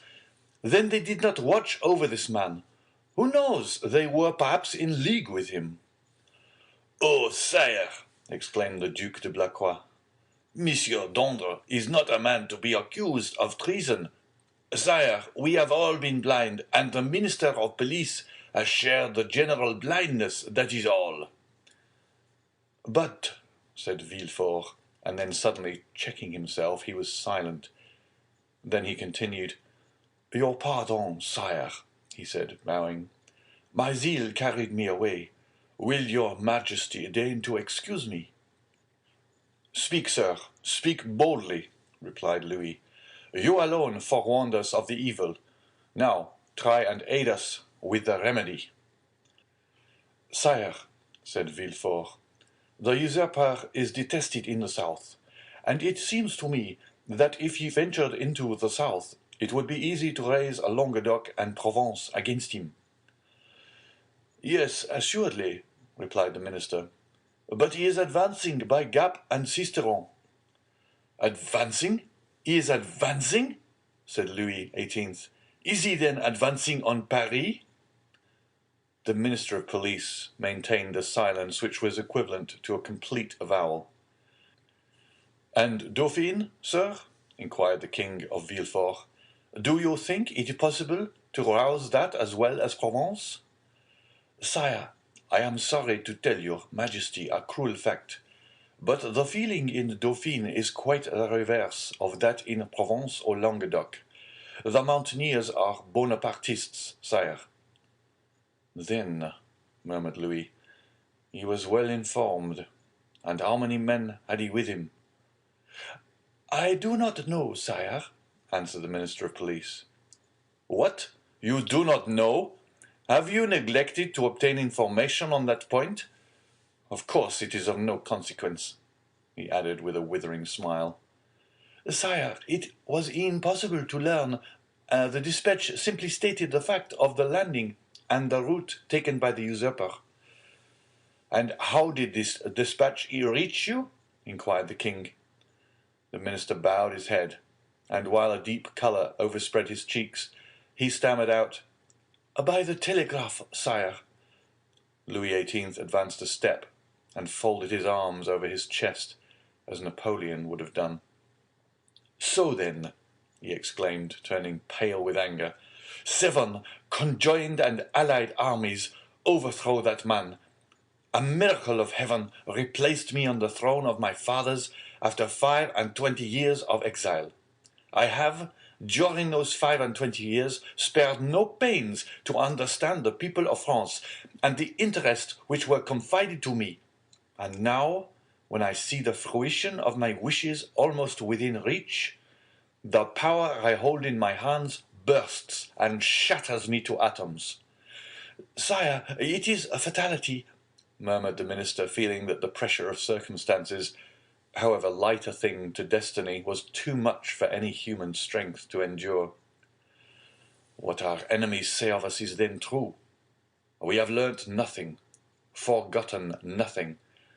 If I were betrayed as he was, I would console myself, but to be in the midst of persons elevated by myself to places of honor, who ought to watch over me more carefully than over themselves, for my fortune is theirs.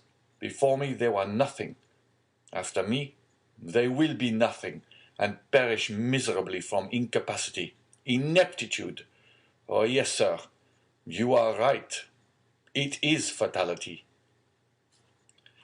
The minister quailed before this outburst of sarcasm. Monsieur de Blacas wiped the moisture from his brow. Villefort smiled within himself, for he felt his increased importance. "To fall," continued King Louis, who at the first glance had sounded the abyss on which the monarchy hung suspended, "to fall, and learn of that fall by my telegraph? Oh, I would rather mount the scaffold of my brother, Louis XVI, than thus descend the staircase at the Tuileries, driven away by ridicule. Ridicule, sir! Why, you know not its power in France, and yet you ought to know it." "Sire, sire," murmured the minister, "for pity's—" "Approach, Monsieur de Villefort," resumed the king, addressing the young man, who, motionless and breathless, was listening to a conversation on which depended the destiny of a kingdom. "Approach, and tell monsieur that it is possible to know beforehand all that he has not known." "Sire, it was really impossible to learn secrets which that man concealed from all the world." "Really impossible? Yes, that is a great word, sir. Unfortunately, there are great words as there are great men. I have measured them. Really impossible for a minister who has an office, agents, spies, and 1,500,000 francs for secret service money to know what is going on at 60 leagues from the coast of France. Well then, see, here is a gentleman who had none of these resources at his disposal. A gentleman, only a simple magistrate, who learned more than you with all your police, and who would have saved my crown if, like you, he had the power of directing a telegraph." The look of the Minister of Police was turned with concentrated spite on Villefort, who bent his head in modest triumph. "I do not mean that for you, Blacas," continued Louis XVIII. "For if you have discovered nothing, at least you have had the good sense to persevere in your suspicions. Any other than yourself would have considered the disclosure of Monsieur de Villefort insignificant, or else dictated by venal ambition." These words were an allusion to the sentiments which the Minister of Police had uttered with so much confidence an hour before. Villefort understood the king's intent. Any other person would perhaps have been overcome by such an intoxicating draught of praise, but he feared to make for himself a mortal enemy of the police minister, although he saw that Dondres was irrevocably lost.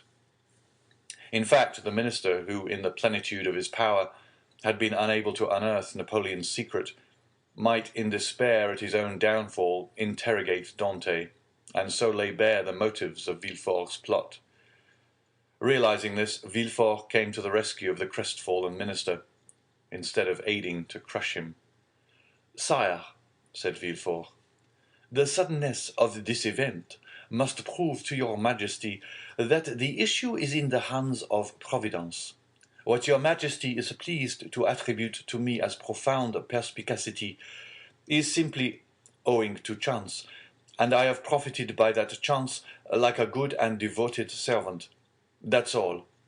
Do not attribute to me more than I deserve, sire, that your Majesty may never have occasion to recall the first opinion you have pleased to form of me." The Minister of Police thanked the young man by an eloquent look, and Villefort understood that he had succeeded in his design. That is to say, that without forfeiting the gratitude of the king, he had made a friend of one on whom, in case of necessity, he might rely. "It is well," resumed the king. "And now, gentlemen," he continued, turning towards Monsieur de Blacas and the Minister of Police, "I have no further occasion for you, and you may retire. What now remains to do is in the department of the Minister of War." "Fortunately, sire," said Monsieur de Blacas, "we can rely on the army. Your Majesty knows how every report confirms their loyalty and attachment." "Do not mention reports, Duke, to me, for I know now what confidence to place in them. Yet, speaking of reports, Baron, what have you learned with regard to the affair in the Rue Saint-Jacques?" "The affair in the Rue Saint-Jacques," exclaimed Villefort, unable to repress an exclamation. Then, suddenly pausing, he added, "Your pardon, sire, but my devotion to your Majesty has made me forget, not the respect I have, for that is too deeply engraved in my heart, but the rules of etiquette." Go on, sir," replied the king. "You have today earned the right to make inquiries here." "Sire," interposed the Minister of Police, "I came a moment ago to give your Majesty fresh information which I had obtained on his head, when your Majesty's attention was attracted by the terrible event that has occurred in the Gulf, and now these facts will cease to interest your Majesty." "On the contrary, sir, on the contrary," said Louis XVIII. "This affair seems to me to have a decided connection with that which occupies our attention, and the death of General Quesnel will perhaps put us on the direct track of a great internal conspiracy." At the name of General Quesnel, Villefort trembled. "Everything points to the conclusion, sire," said the Minister of Police, "that death was not the result of suicide, as we first believed, but of assassination. General Quesnel, it appears, had just left a Bonapartist club when he disappeared. An unknown person had been with him that morning, and made an appointment with him in the Rue Saint-Jacques. Unfortunately, the general's valet, who was dressing his hair at the moment when the stranger entered, heard the street mentioned, but did not catch the number. As the police minister related this to the king, Villefort, who looked as if his very life hung on the speaker's lips, turned alternately red and pale. The king looked towards him. "Do you not think with me, Monsieur de Villefort, that General Quesnel, whom they believe attached to the usurper, but who was really entirely devoted to me, has perished the victim of a Bonapartist ambush?" "It is probable, sire," replied Villefort. "But is this all that is known?" "They are on the track of the man who appointed the meeting with him." "On his track?" said Villefort. "Yes, the servant has given his description. He is a man of from 50 to 52 years of age, dark, with black eyes covered with shaggy eyebrows, and a thick moustache. He was dressed in a blue frock coat, buttoned up to the chin, and wore at his buttonhole the rosette of an officer of the Legion of Honor. Yesterday, a person exactly corresponding with this description was followed, but he was lost sight of at the corner of the Rue de la Jussienne and the Rue Coq-Héron." Villefort leaned on the back of an armchair, for as the minister of police went on speaking, he felt his legs bend under him. But when he learned that the unknown had escaped the vigilance of the agent who followed him, he breathed again. "Continue to seek for this man, sir," said the king to the minister of police. "For if, as I am all but convinced, General Quesnel, who would have been so useful to us at this moment, has been murdered, his assassins, Bonapartists or not, shall be cruelly punished." It required all Villefort's coolness not to betray the terror with which this declaration of the king inspired him. "How strange," continued the king with some asperity. "The police think that they have disposed of the whole matter when they say, 'A murder has been committed,' and especially so when they can add, 'and we are on the track of the guilty persons.' Sire, your majesty will, I trust, be amply satisfied on this point at least." "We shall see. I will no longer detain you, Monsieur de Villefort, for you must be fatigued after so long a journey. Go and rest. Of course, you can stop at your father's." A feeling of faintness came over Villefort. "No, sire," he replied. "I alighted at the Hôtel de Madrid, in the Rue de Tournon." "But you have seen him?" "Sire, I went straight to the Duc de Blacas." "But you will see him, then?" "I think not, sire." "Ah, I forgot," said Louis, smiling in a manner which proved that all these questions were not made without a motive. "I forgot you and Monsieur Noirtier are not on the best terms possible, and that is another sacrifice made to the royal cause, and for which you should be recompensed." "Sire, the kindness of your majesty deigns to evince towards me is a recompense which so far surpasses my utmost ambition that I have nothing more to ask for." "Never mind, sir. We will not forget you. Make your mind easy. In the meanwhile," the king here detached the cross of the Legion of Honor, which he usually wore over his blue coat, near the cross of Saint Louis, above the order of Notre Dame du Mont Carmel and Saint Lazare, and gave it to Villefort. "In the meanwhile, take this cross." "Sire," said Villefort, "your majesty mistakes. This is an officer's cross." "Ma foi," said Louis XVIII. "Take it, such as it is, for I have not the time to procure you another. Blacas, let it be your care to see that the brevet is made out and sent to Monsieur de Villefort." Villefort's eyes were filled with tears of joy and pride. He took the cross and kissed it. "And now," he said, "may I inquire what are your orders with which your majesty deigns to honor me?" "Take what rest you require, and remember that if you are not able to serve me here in Paris, you may be of the greatest service to me at Marseilles." Sire, replied Villefort, bowing, in an hour I shall have quitted Paris. Go, sir, said the king, and should I forget you, king's memories are short, do not be afraid to bring yourself to my recollection. Baron, send for the Minister of War. Blacas, remain. Ah, sir, said the Minister of Police to Villefort, as they left the Tuileries, you entered by luck's door. Your fortune is made. Will it be long first? Muttered Villefort, saluting the minister, whose career was ended, and looking about him for a hackney coach. One passed at the moment which he hailed. He gave his address to the driver, and springing in, threw himself on the seat, and gave loose to dreams of ambition. 10 minutes afterwards, Villefort reached his hotel, ordered horses to be ready in 2 hours, and asked to have his breakfast brought to him. He was about to begin his repast when the sound of the bell rang sharp and loud.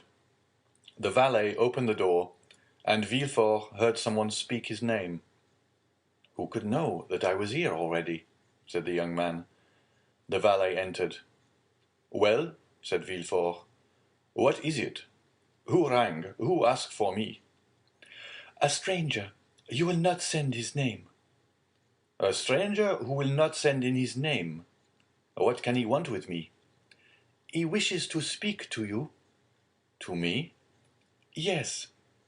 "Did he mention my name?" "Yes." "What sort of person is he?" "Why, sir, a man of about 50. "Short or tall?" "About your own height, sir." "Dark or fair?" "Dark, very dark, with black eyes, black hair, black eyebrows." "And how dressed?" asked Villefort quickly. "In a blue frock coat, buttoned up close, decorated with the Legion of Honor." "It is he!" said Villefort, turning pale. "Et pardieu!" said the individual whose description we have twice given, entering the door. "What a great deal of ceremony! Is it the custom in Marseille for sons to keep their fathers waiting in their anterooms?" "Father," cried Villefort, "then I was not deceived. I felt sure it must be you." "Well, then, if you felt so sure," replied the newcomer, putting his cane in a corner and his hat on a chair, "allow me to say, my dear Gérard, that it was not very filial of you to keep me waiting at the door." "Leave us, Germain," said Villefort. The servant quitted the apartment with evident signs of astonishment. Chapter 12. Father and Son. Monsieur Noirtier, for it was indeed he who entered, looked after the servant until the door was closed, and then, fearing, no doubt, that he might be overheard in the antechamber, he opened the door again, nor was the precaution useless, as appeared from the rapid retreat of Germain, who proved that he was not exempt from the sin which ruined our first parents. Monsieur Noirtier then took the trouble to close and bolt the antechamber door, then that of the bedchamber, and then extended his hand to Villefort, who had followed all his motions with surprise which he could not conceal. "Well, now, my dear Gérard," said he to the young man with a very significant look, "do you know, you seem as if you were not very glad to see me." "My dear father," said Villefort, "I am on the contrary delighted, but I so little expected your visit that it has somewhat overcome me." "But, my dear fellow," replied Monsieur Noirtier, seating himself, "I might say the same thing to you. When you announced to me your wedding for the 28th of February, and on the 3rd of March you turn up here in Paris." "And if I have come, my dear father," said Gérard, drawing closer to Monsieur Noirtier, "do not complain, for it is for you that I came, and my journey will be your salvation."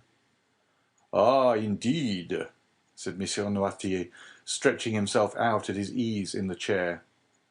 Really, pray tell me all about it, for it must be interesting. Father, you have heard speak of a certain Bonapartist club in the Rue Saint-Jacques. Number 53. Yes, I am vice president. Father, your coolness makes me shudder. Why, my dear boy? When a man has been proscribed by the mountaineers, has escaped from Paris in a hécat, been hunted over the plains of Bordeaux by Robespierre's bloodhounds, he becomes accustomed to most things. But go on. What about the club in Rue Saint-Jacques? Why, they induced General Quesnel to go there, and General Quesnel, who quitted his own house at 9 o'clock in the evening, was found the next day in the Seine. And who told you this fine story? The king himself. Well then, in return for your story, continued Noirtier, I will tell you another. My dear father, I think I already know what you are about to tell me. Ah, you have heard of the landing of the Emperor. Not so loud, father, I entreat you, for your own sake as well as mine. Yes, I heard this news, and knew it even before you could. For 3 days ago I posted from Marseille to Paris with all possible speed, half desperate at the enforced delay. 3 days ago? You are crazy. Why, 3 days ago the Emperor had not landed. No matter, I was aware of his intention. How did you know about it? By a letter addressed to you from the island of Elba. To me? To you, and which I discovered in the pocket-book of the messenger. Had that letter fallen into the hands of another, you, my dear father, would probably ere this have been shot. Villefort's father laughed. "Ha, ha, come, come," said he. "Will the Restoration adopt imperial methods so promptly? Shot, my dear boy? What an idea! Where is the letter you speak of? I know you too well to suppose you would allow such a thing to pass you." I burnt it, for fear that even a fragment should remain, for that letter must have led to your condemnation. "And the destruction of your future prospects," replied Noirtier. "Yes, I can easily comprehend that. But I have nothing to fear while I have you to protect me." I do better than that, sir. I save you. You do? Why, really, the thing becomes more and more dramatic. Explain yourself. I must refer again to the club in the Rue Saint-Jacques. It appears that this club is rather a bore to the police. Why didn't they search more vigilantly? They would have found. They have not found, but they are on the track. Yes, that's the usual phrase. I am quite familiar with it. When the police is at fault, it declares that it is on the track, and the government who patiently awaits the day when it comes to say, with a sneaking air, that the track is lost. Yes, but they have found a corpse. The general has been killed, and in all countries they call that a murder. A murder, do you call it? Why, there is nothing to prove that the general was murdered. People are found every day in the Seine, having thrown themselves in or having been drowned from not knowing how to swim. Father, you knew very well that the general was not a man to drown himself in despair, and people do not bathe in the Seine in the month of January. No, no, do not be deceived. This was murder in every sense of the word. And who thus designated it? The king himself. The king! I thought he was philosopher enough to allow that there was no murder in politics. In politics, my dear fellow, you know as well as I do, there are no men, but ideas, no feelings, but interests. In politics we do not kill a man, we only remove an obstacle, that is all. Would you like to know how matters have progressed? Well, I will tell you. It was thought reliance might be placed in General Quesnel. He was recommended to us from the island of Elba. One of us went to him and invited him to the Rue Saint-Jacques, where he would find some friends. He came there, and the plan was unfolded to him for leaving Elba, the projected landing, etc. When he had heard and comprehended all to the fullest extent, he replied that he was a royalist. Then all looked at each other. He was made to take an oath, and did so, but with such an ill grace that it was really tempting Providence to swear him, and yet, in spite of that, the general was allowed to depart free, perfectly free. Yet he did not return home. What could that mean? Why, my dear fellow, that on leaving us he lost his way, that's all. A murder. Really, Villefort, you surprise me. You, a deputy procureur, to found an accusation on such bad premises. Did I ever say to you, when you were fulfilling your character as a royalist, and cut off the head of one of my party, my son, you have committed a murder? No, I said. Very well, sir, you have gained the victory. Tomorrow, perchance, it will be our turn. But, father, take care. When our turn comes, our revenge will be sweeping. I do not understand you. You rely on the usurper's return. We do. You are mistaken. He will not advance 2 leagues into the interior of France without being followed, tracked, and caught like a wild beast. My dear fellow, the Emperor is at this moment on the way to Grenoble. On the 10th or 12th, he will be at Lyons, and on the 20th or 25th at Paris. The people will rise. Yes, to go and meet him. He has but a handful of men with him, and armies will be dispatched against him. Yes, to escort him into the capital. Really, my dear Gérard, you are but a child.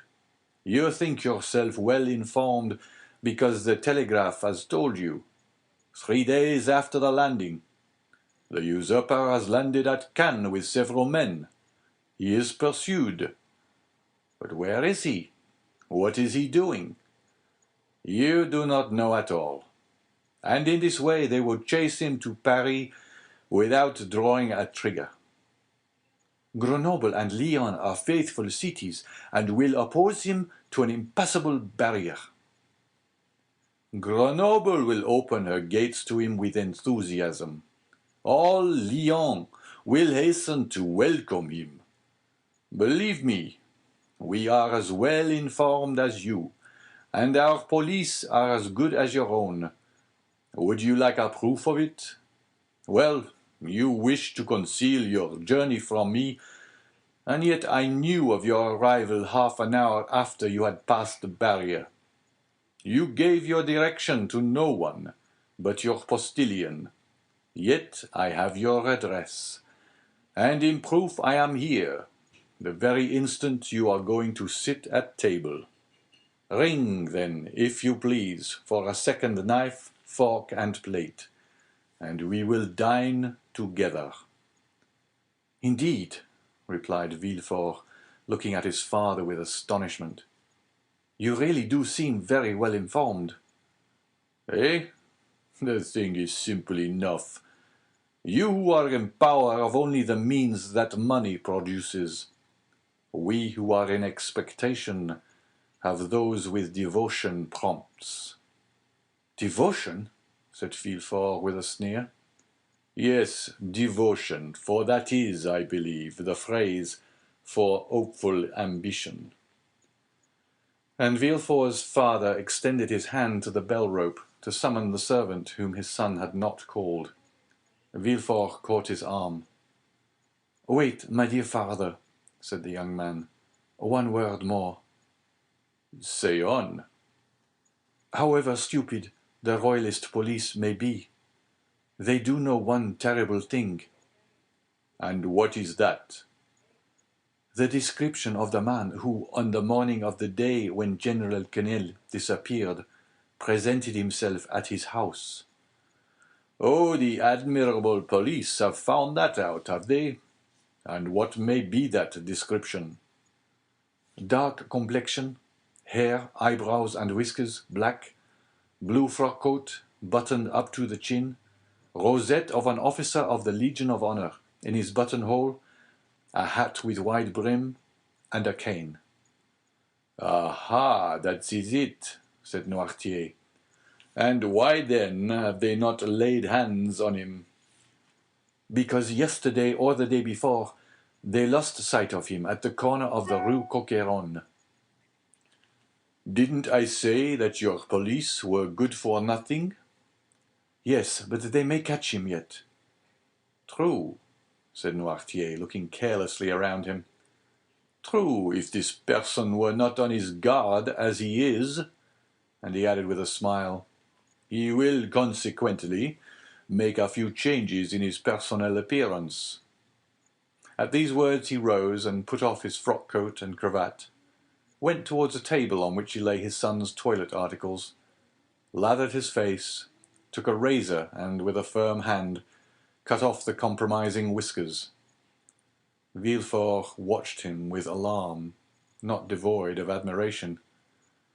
His whiskers cut off, Noirtier gave another turn to his hair, took instead of his black cravat a coloured neckerchief which lay at the top of an open portmanteau, put on in lieu of his blue and high-buttoned frock-coat, a coat of Villefort's of dark brown and cut away in front, tried on before the glass a narrow-brimmed hat of his son's, which appeared to fit him perfectly, and leaving his cane in the corner where he had deposited it, he took up a small bamboo switch, cut the air with it once or twice, and walked about with that easy swagger which was one of his principal characteristics. "Well," he said, turning towards his wondering son, when his disguise was completed, "well, do you think your police will recognize me now?" "No, father," stammered Villefort. At least, I hope not."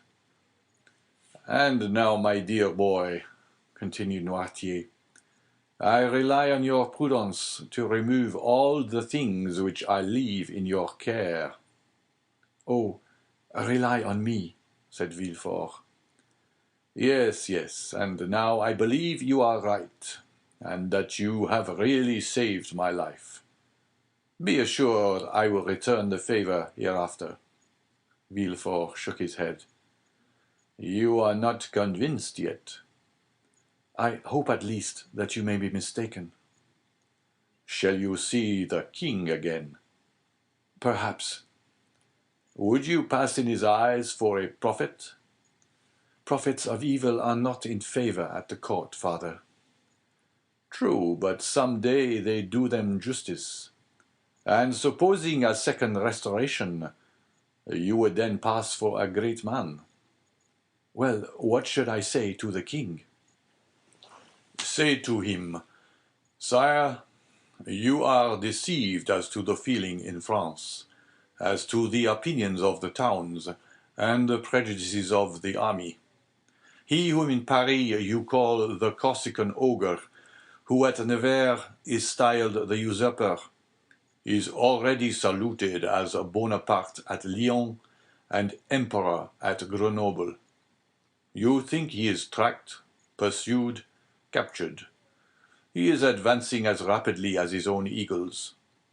The soldiers you believe to be dying with hunger, worn out with fatigue, ready to desert, gather like atoms of snow about the rolling ball as it hastens onward. Sire, go. Leave France to its real master, to him who acquired it, not by purchase, but by right of conquest. Go, sire. Not that you incur any risk, for your adversary is powerful enough to show you mercy, but because it would be humiliating for a grandson of Saint Louis to owe his life to the man of Arcola, Marengo, Austerlitz. Tell him this, Gerard, or rather tell him nothing. Keep your journey a secret. Do not boast of what you have come to Paris to do, or have done. Return with all speed, enter Marseille at night and your house by the back door, and there remain, quiet, submissive, secret, and above all inoffensive, for this time I swear to you, we shall act like powerful men who know their enemies. Go, my son, go, my dear Gerard, and by your obedience to my paternal orders, or if you prefer it, friendly counsels, we will keep you in your place. This will be, added Noirtier with a smile, one means by which you may a second time save me. If the political balance should some day take another turn, and cast you aloft while hurling me down, adieu, my dear Gerard, and at your next journey, alight at my door. Noirtier left the room when he had finished, with the same calmness that had characterized him during the whole of this remarkable and trying conversation. Villefort, pale and agitated, ran to the window, put aside the curtain, and saw him pass, cool and collected, by 2 or 3 ill-looking men at the corner of the street, who were there, perhaps, to arrest a man with black whiskers and a blue frock-coat and hat with broad brim. Villefort stood watching, breathless, until his father had disappeared at the Rue Bussy. Then he turned to the various articles he had left behind him, put the black cravat and blue frock-coat at the bottom of the portmanteau, threw the hat into a dark closet, broke the cane into small bits and flung it in the fire, put on his travelling cap, and calling his valet, checked with a look the 1,000 questions he was ready to ask, paid his bill, sprang into his carriage, which was ready, learned at Lyons that Bonaparte had entered Grenoble, and in the midst of the tumult which prevailed along the road, at length reached Marseille, a prey to all the hopes and fears which enter into the heart of man with ambition and its first successes. Chapter 13. The 100 Days. Monsieur Noirtier was a true prophet, and things progressed rapidly, as he had predicted.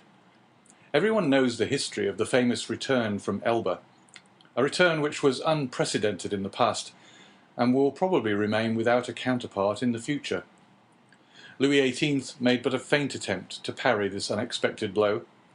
The monarchy had scarcely reconstructed, tottered on its precarious foundation, and at a sign from the emperor, the incongruous structure of ancient prejudices and new ideas fell to the ground. Villefort, therefore, gained nothing save the king's gratitude, which was rather likely to injure him at the present time, and the cross of the Legion of Honor, which he had the prudence not to wear, although M. de Blacas had duly forwarded the brevet. Napoleon would, doubtless, have deprived Villefort of his office had it not been for Noirtier, who was all-powerful at court, and thus the Girondin of '93 and the Senator of 1806 protected him, who so lately had been his protector. All Villefort's influence barely enabled him to stifle the secret Dantès had so nearly divulged. The king's procureur alone was deprived of his office, being suspected of royalism. However, scarcely was the imperial power established, that is, scarcely had the emperor re-entered the Tuileries and begun to issue orders from the closet into which we have introduced our readers, he found on the table there Louis XVIII's half-filled snuff-box. Scarcely had this occurred when Marseille began, in spite of the authorities, to rekindle the flames of civil war, always smouldering in the south, and it required but little to excite the populace to acts of far greater violence than the shouts and insults with which they assailed the royalists whenever they ventured abroad. Owing to this change, the worthy shipowner became at that moment, we will not say all-powerful, because Morel was a prudent and rather timid man, so much so that many of the most zealous partisans of Bonaparte accused him of moderation, but sufficiently influential to make a demand in favour of Dante. Villefort retained his place, but his marriage was put off until a more favourable opportunity. If the emperor remained on the throne, Gérard required a different alliance to aid his career. If Louis XVIII returned, the influence of Monsieur de Saint-Méran, like his own, could be vastly increased, and the marriage be still more suitable. The deputy procureur was, therefore, the first magistrate of Marseille, when one morning his door opened, and Monsieur Morel was announced. Anyone else would have hastened to receive him, but Villefort was a man of ability, and he knew this would be a sign of weakness. He made Morel wait in the antechamber, although he had no one with him, for the simple reason that the king's procureur always makes everyone wait, and after passing a quarter of an hour in reading the papers, he ordered Monsieur Morel to be admitted. Morel expected Villefort would be dejected. He found him as he had found him 6 weeks before, calm, firm, and full of that glacial politeness, that most insurmountable barrier which separates the well-bred from the vulgar man. He had entered Villefort's office expecting that the magistrate would tremble at the sight of him. On the contrary, he felt a cold shudder all over him when he saw Villefort sitting there with his elbow on his desk, and his head leaning on his hand. He stopped at the door. Villefort gazed at him as if he had some difficulty in recognizing him. Then, after a brief interval, during which the honest shipowner turned his hat in his hands, "Monsieur Morel, I believe," said Monsieur Villefort. "Yes, sir." "Come nearer," said the magistrate with a patronizing wave of the hand, "and tell me to what circumstance I owe the honor of this visit." "Do you not guess, monsieur?" asked Monsieur Morel. "Not in the least. But if I can serve you in any way, I shall be delighted." "Everything depends on you." "Explain yourself, pray."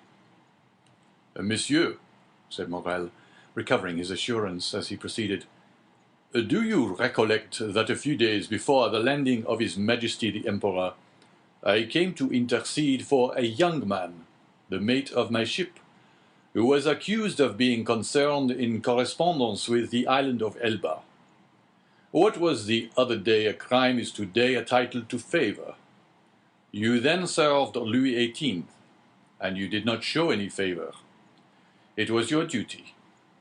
Today you serve Napoleon, and you are to protect him. It is equally your duty. I come, therefore, to ask what has become of him." Villefort, by a strong effort, sought to control himself. "What is his name?" said he.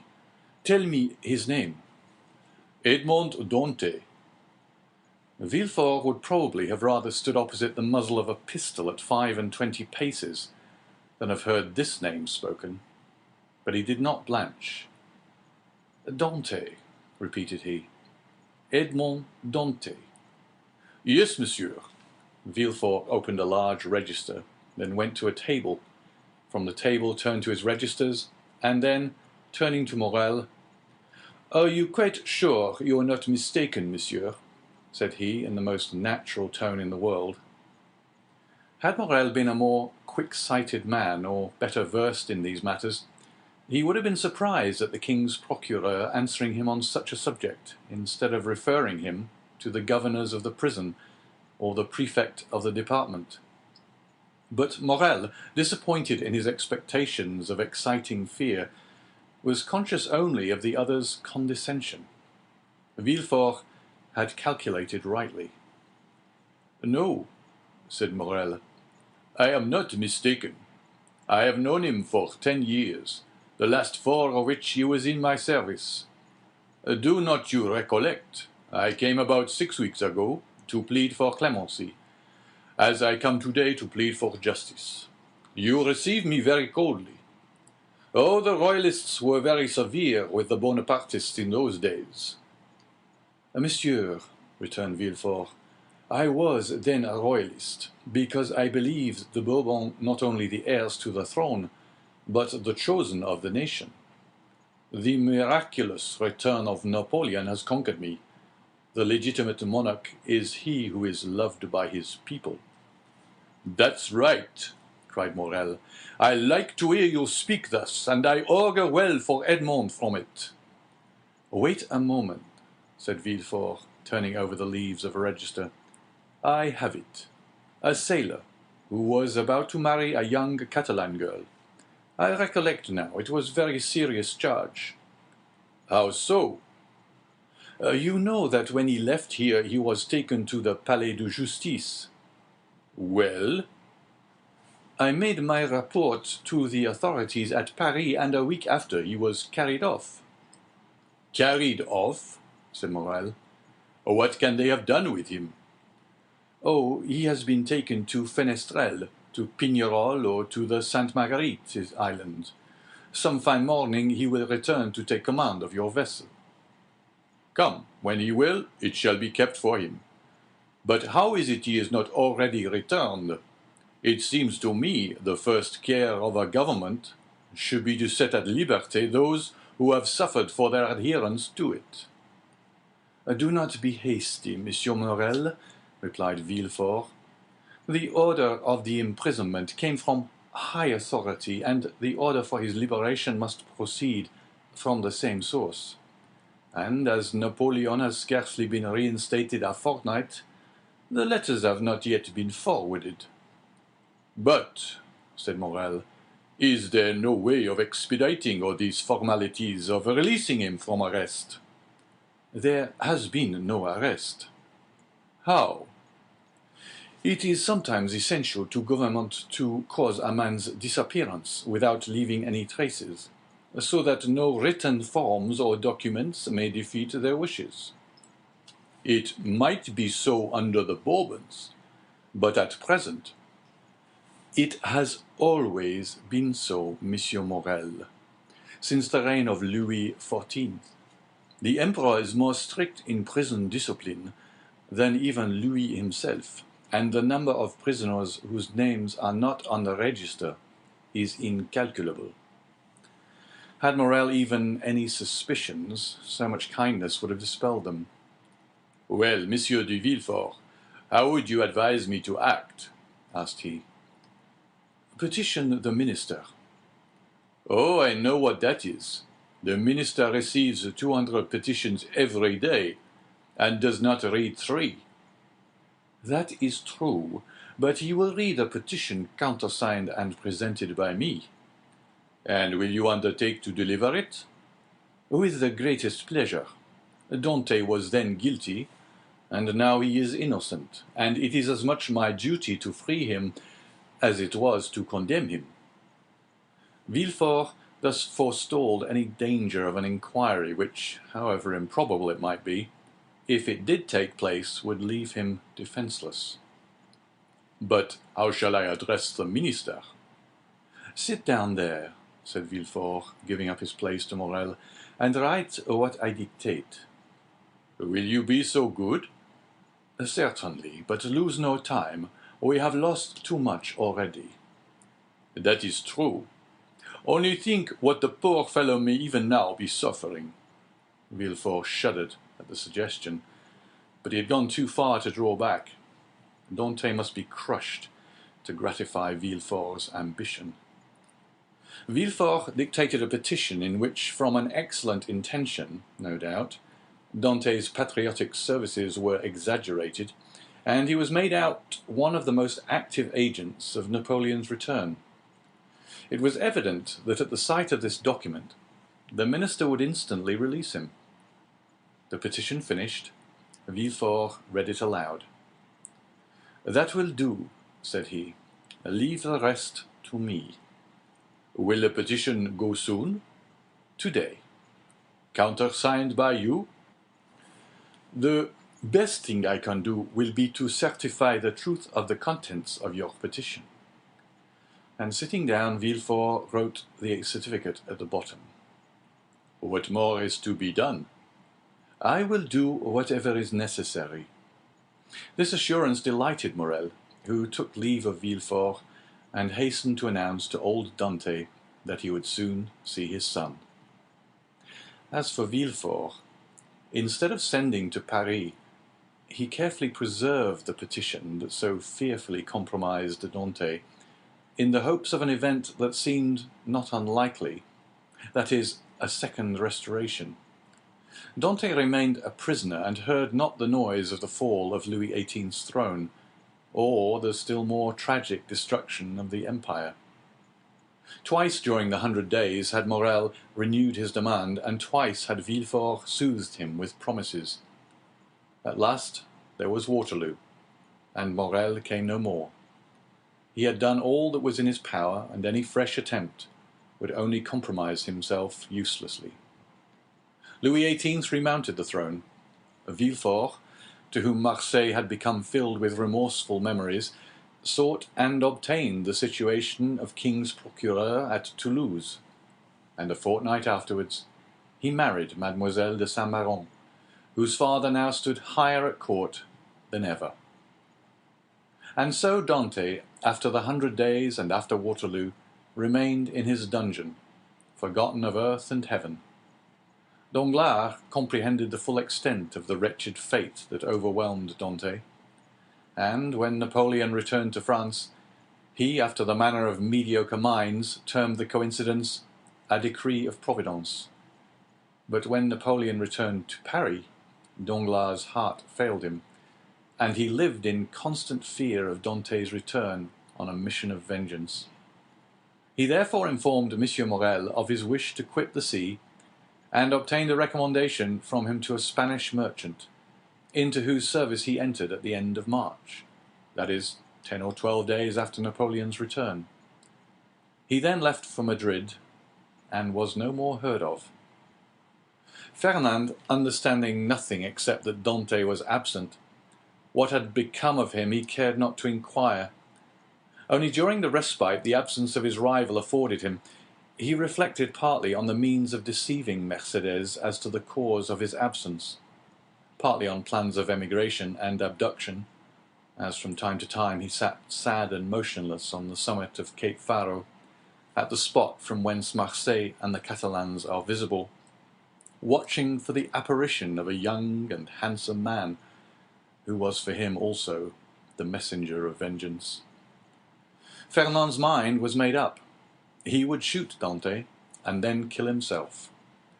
But Fernand was mistaken. A man of his disposition never kills himself, for he constantly hopes. During this time the empire made its last conscription, and every man in France capable of bearing arms rushed to obey the summons of the emperor. Fernand departed with the rest, bearing with him the terrible thought that while he was away, his rival would perhaps return and marry Mercédès. Had Fernand really meant to kill himself, he would have done so when he parted from Mercédès. His devotion and the compassion he showed for her misfortunes produced the effect they always produce on noble minds. Mercédès had always had a sincere regard for Fernand, and this was now strengthened by gratitude.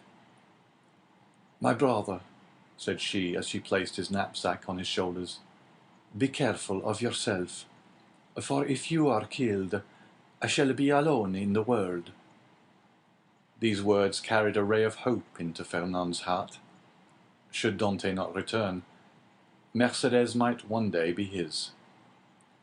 Mercédès was left alone face to face with the vast plain that had never seemed so barren, and the sea that had never seemed so vast. Bathed in tears, she wandered about the Catalan village. Sometimes she stood mute and motionless as a statue, looking towards Marseille, at other times gazing on the sea and debating as to whether it were not better to cast herself into the abyss of the ocean, and thus end her woes. It was not want of courage that prevented her putting this resolution into execution.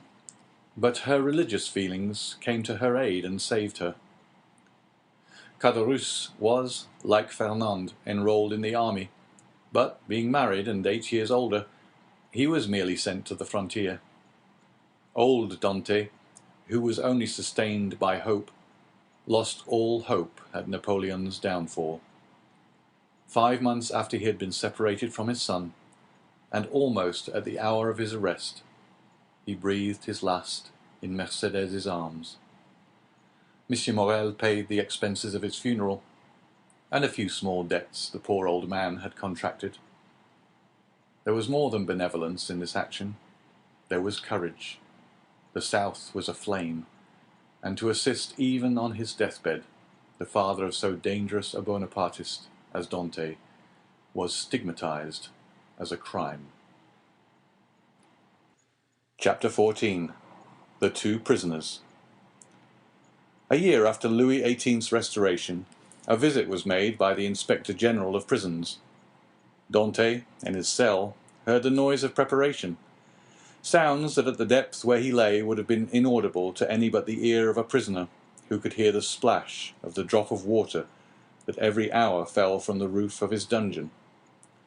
He guessed something uncommon was passing among the living, but he had so long ceased to have any intercourse with the world that he looked upon himself as dead.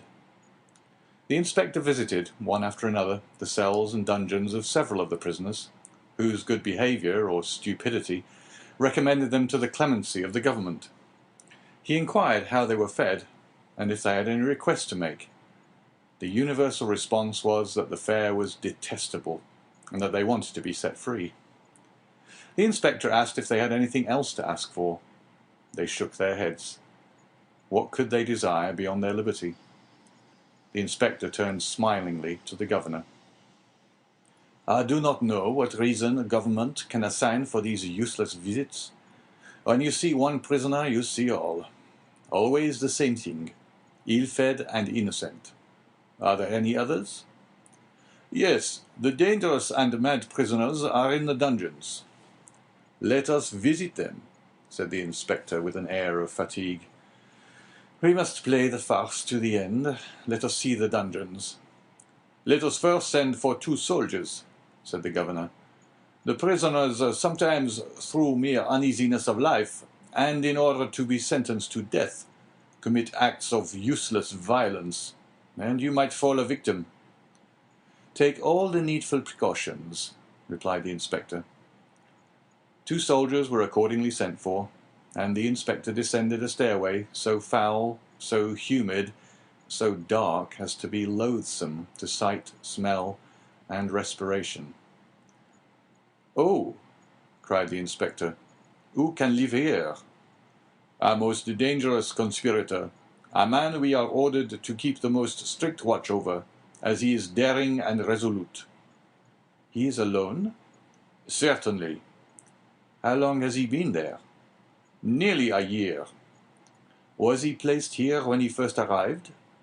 No, not until he attempted to kill the turnkey who took his food to him. To kill the turnkey? Yes, the very one who is lighting us. Is it not true, Antoine? Asked the governor. True enough. He wanted to kill me, returned the turnkey. He must be mad, said the inspector. He is worse than that. He is a devil, returned the turnkey. Shall I complain of him? Demanded the inspector. Oh no, it is useless. Besides, he is almost mad now, and in another year you'll be quite so. So much the better for him. He will suffer less, said the inspector. He was, as this remark shows, a man full of philanthropy, and in every way fit for his office. You are right, sir, replied the governor, and this remark proves that you have deeply considered the subject. And now we have in a dungeon about 20 feet distant, and to which you descend by another stair, an abbé, former leader of a party in Italy, who has been here since 1811, and in 1813 he went mad, and the change is astonishing. He used to weep. He now laughs. He grew thin. He now grows fat. You had better see him, for his madness is amusing. "I will see them both," returned the inspector. "I must conscientiously perform my duty."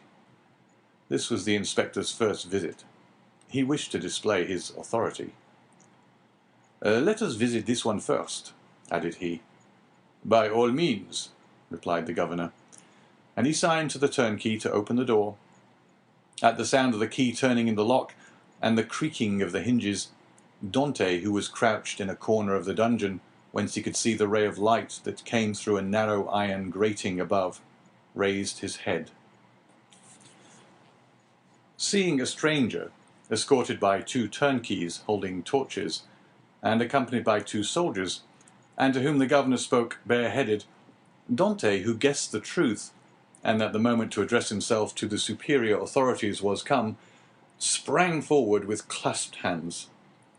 The soldiers interposed their bayonets, for they thought that he was about to attack the inspector, and the latter recoiled 2 or 3 steps. Dante saw that he was looked upon as dangerous. Then, infusing all the humility he possessed into his eyes and voice, he addressed the inspector, and sought to inspire him with pity. The inspector listened attentively, then turning to the governor, observed, "He will become religious. He is already more gentle. He is afraid, and retreated before the bayonets. Madmen are not afraid of anything. I made some curious observations on this at Charenton." Then turning to the prisoner, "What is it you want?" said he. "I want to know what crime I have committed, to be tried, and if I am guilty, to be shot, if innocent, to be set at liberty." "Are you well fed?" said the inspector. "I believe so. I don't know. It's of no consequence. What matters really, not only to me, but to officers of justice and the king, is that an innocent man should languish in prison, the victim of an infamous denunciation, to die here, cursing his executioners." "You are very humble today," remarked the governor. "You are not so always. The other day, for instance, when you tried to kill the turnkey." "It is true, sir, and I beg his pardon, for he has always been very good to me. But I was mad." "And you are not so any longer?" "No, captivity has subdued me. I have been here so long." "So long? When were you arrested, then?" asked the inspector. "The 28th of February, 1815, at 2:30 in the afternoon." "Today is the 30th of July, 1816. Why, it is but 17 months." "Only 17 months," replied Dante. "Oh, you do not know what is 17 months in prison, 17 ages rather, especially to a man who, like me, had arrived at the summit of his ambition, to a man who, like me, was on the point of marrying a woman he adored, who saw an honorable career open up before him, and who loses all in an instant, who sees his prospects destroyed, and is ignorant of the fate of his affianced wife, and whether his aged father be still living. 17 months captivity to a sailor accustomed to the boundless ocean is a worse punishment than human crime can ever merit. Have pity on me, then, and ask for me not intelligence, but a trial, not pardon, but a verdict. A trial, sir. I ask only for a trial, that surely cannot be denied to one who is accused." "We shall see," said the inspector. Then turning to the governor, "On my word, the poor devil touches me. You must show me the proofs against him." "Certainly, but you will find terrible charges." "Monsieur," continued Dante, "I know it is not in your power to release me, but you can plead for me. You can have me tried, and that is all I ask. Let me know my crime and the reason why I was condemned. Uncertainty is worse than all." "Go on with the lights," said the inspector. "Monsieur," cried Dante, "I can tell by your voice you are touched with pity. Tell me at least to hope." "I cannot tell you that," replied the inspector. "I can only promise to examine into your case." "Oh, I am free! Then I am saved!" "Who arrested you?" "Monsieur Villefort. See him and hear what he says." "Monsieur Villefort is no longer at Marseille. He is now at Toulouse." I am no longer surprised at my detention, murmured Dantès, since my only protector is removed. Had Monsieur Villefort any cause of personal dislike to you? None, on the contrary, he was very kind to me. I can then rely on the notes he has left concerning you? Entirely. That is well. Wait patiently, then. Dantès fell on his knees and prayed earnestly. The door closed, but this time a fresh inmate was left with Dantès. Hope. Will you see the register at once? Asked the governor. Or proceed to the other cell? Let us visit them all, said the inspector. If I once went up those stairs, I should never have the courage to come down again. Ah, this is not like the other, and his madness is less affecting than this one's display of reason. What is his folly? He fancies he possesses an immense treasure. The first year he offered the government 1,000,000 of francs for his release. The second, 2. The third, 3. And so on progressively. He is now in his 5th year of captivity. He will ask to speak to you in private, and offer you 5,000,000. How curious. What is his name? The Abbé Faria. Numero 27, said the inspector. It is here. Unlock the door, Antoine. The turnkey obeyed, and the inspector gazed curiously into the chamber of the mad abbé. In the centre of the cell, in a circle traced with a fragment of plaster detached from the wall, sat a man whose tattered garment scarcely covered him. He was drawing in this circle geometrical lines, and seemed as much absorbed in his problem as Archimedes was when the soldier of Marcellus slew him. He did not move at the sound of the door, and continued his calculations until the flash of the torches lighted up with an unwonted glare the sombre walls of his cell. Then, raising his head, he perceived with astonishment the number of persons present. He hastily seized the coverlet of his bed and wrapped it around him. "What is it you want?" said the inspector. "I, monsieur?" replied the abbé with an air of surprise. "I want nothing." "You do not understand," continued the inspector. "I am sent here by government to visit the prison, and hear the requests of the prisoners." "Oh, that is different," cried the abbé, "and we shall understand each other, I hope." "There now," whispered the governor, "it is just as I told you." "Monsieur," continued the prisoner, "I am the Abbé Faria, born at Rome. I was for 20 years a cardinal's father's secretary. I was arrested. Why, I know not. Toward the beginning of the year 1811. Since then, I have demanded my liberty from the Italian and French government." "Why from the French government?" "Because I was arrested at Piombino, and I presume that, like Milano and Florence, Piombino has become the capital of some French department." "Ah," said the inspector, "you have not the latest news from Italy." "My information dates from the day on which I was arrested," returned the Abbé Faria. "And as the Emperor had created the kingdom of Rome for his infant son, I presume that he has realized the dream of Machiavelli and Caesar Borgia, which was to make Italy a united kingdom." "Monsieur," returned the inspector, "Providence has changed this gigantic plan you advocate so warmly." "It is the only means of rendering Italy strong, happy, and independent." "Very possibly. Only I am not come to discuss politics, but to inquire if you have anything to ask or to complain of." "The food is the same as in other prisons. That is, very bad. The lodging is very unhealthful, but on the whole, passable for a dungeon. But it is not that which I wish to speak of, but a secret I have to reveal of the greatest importance." "We are coming to the point," whispered the governor.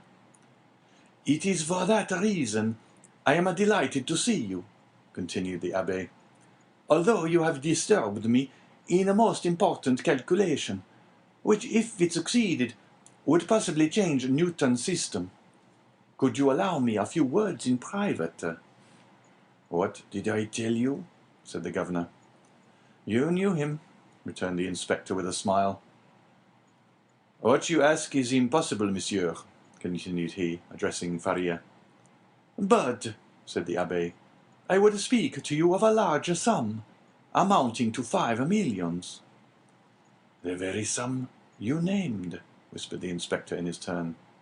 "However," continued Faria, seeing that the inspector was about to depart, "it is not absolutely necessary for us to be alone. The governor can be present." "Unfortunately," said the governor, "I know beforehand what you are about to say. It concerns your treasures, does it not?" Faria fixed his eyes on him with an expression that would have convinced anyone else of his sanity. "Of course," said he. "Of what else should I speak?" "Mr. Inspector," continued the governor, "I can tell you the story as well as he, for it has been dinned in my ears for the last 4 or 5 years. "That proves," returned the abbé, "that you are like those of Holy Writ, who having ears hear not, and having eyes see not." "My dear sir, the government is rich and doesn't want your treasures," replied the inspector. "Keep them until you are liberated." The abbé's eyes glistened. He seized the inspector's hand. "But what if I am not liberated?" cried he, "and am detained here until my death? This treasure will be lost. Had not government better profit by it? I will offer 6 million, and I will content myself with the rest, if they will only give me my liberty." "On my word," said the inspector in a low tone, "had I not been told beforehand that this man was mad, I should believe what he says." "I am not mad," replied Faria, with that acuteness of hearing peculiar to prisoners. "The treasure I speak of really exists, and I offer to sign an agreement with you in which I promise to lead you to the spot where you shall dig, and if I deceive you, bring me here again. I ask no more." The governor laughed. "Is the spot far from here?" 100 leagues. "It is not ill planned," said the governor. "If all the prisoners took it into their heads to travel 100 leagues, and their guardians consented to accompany them, they would have a capital chance of escaping." "The scheme is well known," said the inspector, "and the abbé's plan has not even the merit of originality."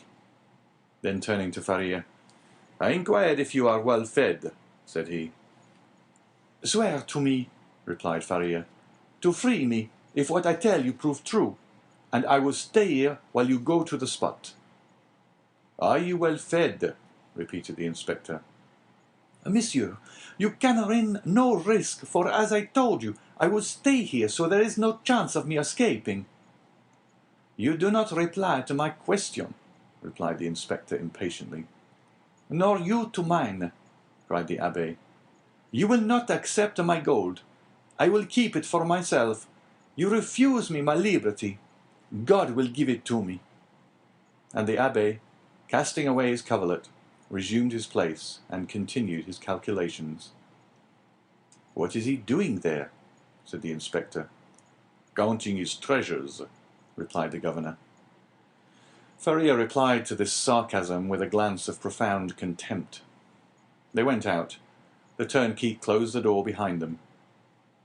"He was wealthy once, perhaps," said the inspector. "Or dreamed he was, and awoke mad." "After all," said the inspector, "if he had been rich, he would not have been here." So the matter ended for the Abbé Faria. He remained in his cell, and this visit only increased the belief in his insanity. Caligula or Nero, those treasure-seekers, those desirers of the impossible, would have accorded to the poor wretch, in exchange for his wealth, the liberty he so earnestly prayed for. But the kings of modern times, restrained by the limits of mere probability, have neither courage nor desire. They fear the ear that hears their orders, and the eye that scrutinizes their actions. Formerly they believed themselves sprung from Jupiter and shielded by their birth, but nowadays they are not inviolable. It has always been against the policy of despotic governments to suffer the victims of their persecutions to reappear.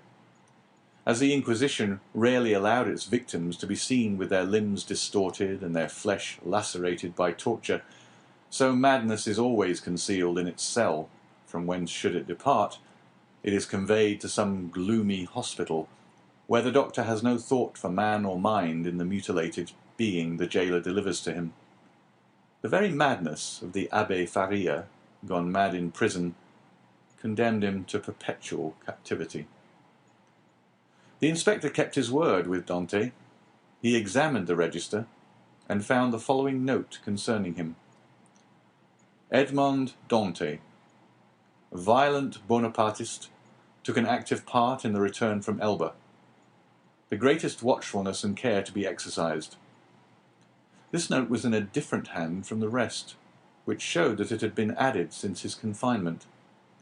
The inspector could not contend against this accusation. He simply wrote, "Nothing to be done." This visit had infused new vigour into Dante. He had, till then, forgotten the date.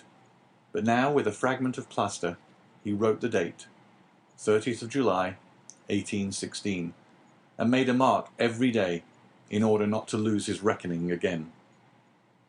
Days and weeks passed away, then months. Dante still waited. He at first expected to be freed in a fortnight. This fortnight expired. He decided that the inspector would do nothing until his return to Paris, and that he would not reach there until his circuit was finished. He therefore fixed 3 months. 3 months passed away, then 6 more. Finally 10 months and a half had gone by, and no favourable change had taken place, and Dante began to fancy the inspector's visit but a dream, an illusion of the brain. At the expiration of a year, the governor was transferred.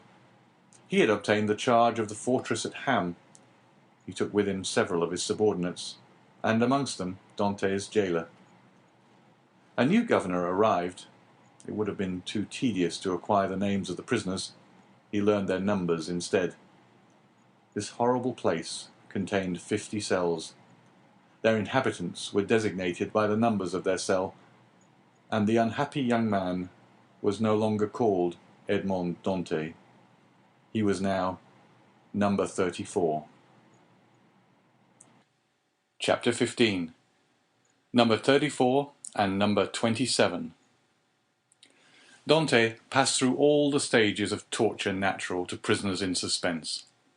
He was sustained at first by that pride of conscious innocence which is the sequence to hope. Then he began to doubt his own innocence, which justified in some measure the governor's belief in his mental alienation. And then, relaxing his sentiment of pride, he addressed his supplications not to God, but to man. God is always the last resource. Unfortunates who ought to begin with God do not have any hope in him till they have exhausted all other means of deliverance. Dante asked to be removed from his present dungeon into another, for a change, however disadvantageous, was still a change, and would afford him some amusement. He entreated to be allowed to walk about, to have fresh air, books, and writing materials. His requests were not granted, but he went on asking all the same. He accustomed himself to speaking to the new jailer, although the latter was, if possible, more taciturn than the old one, but still, to speak to a man, even though mute, was something. Dante spoke for the sake of hearing his own voice. He had tried to speak when alone, but the sound of his voice terrified him.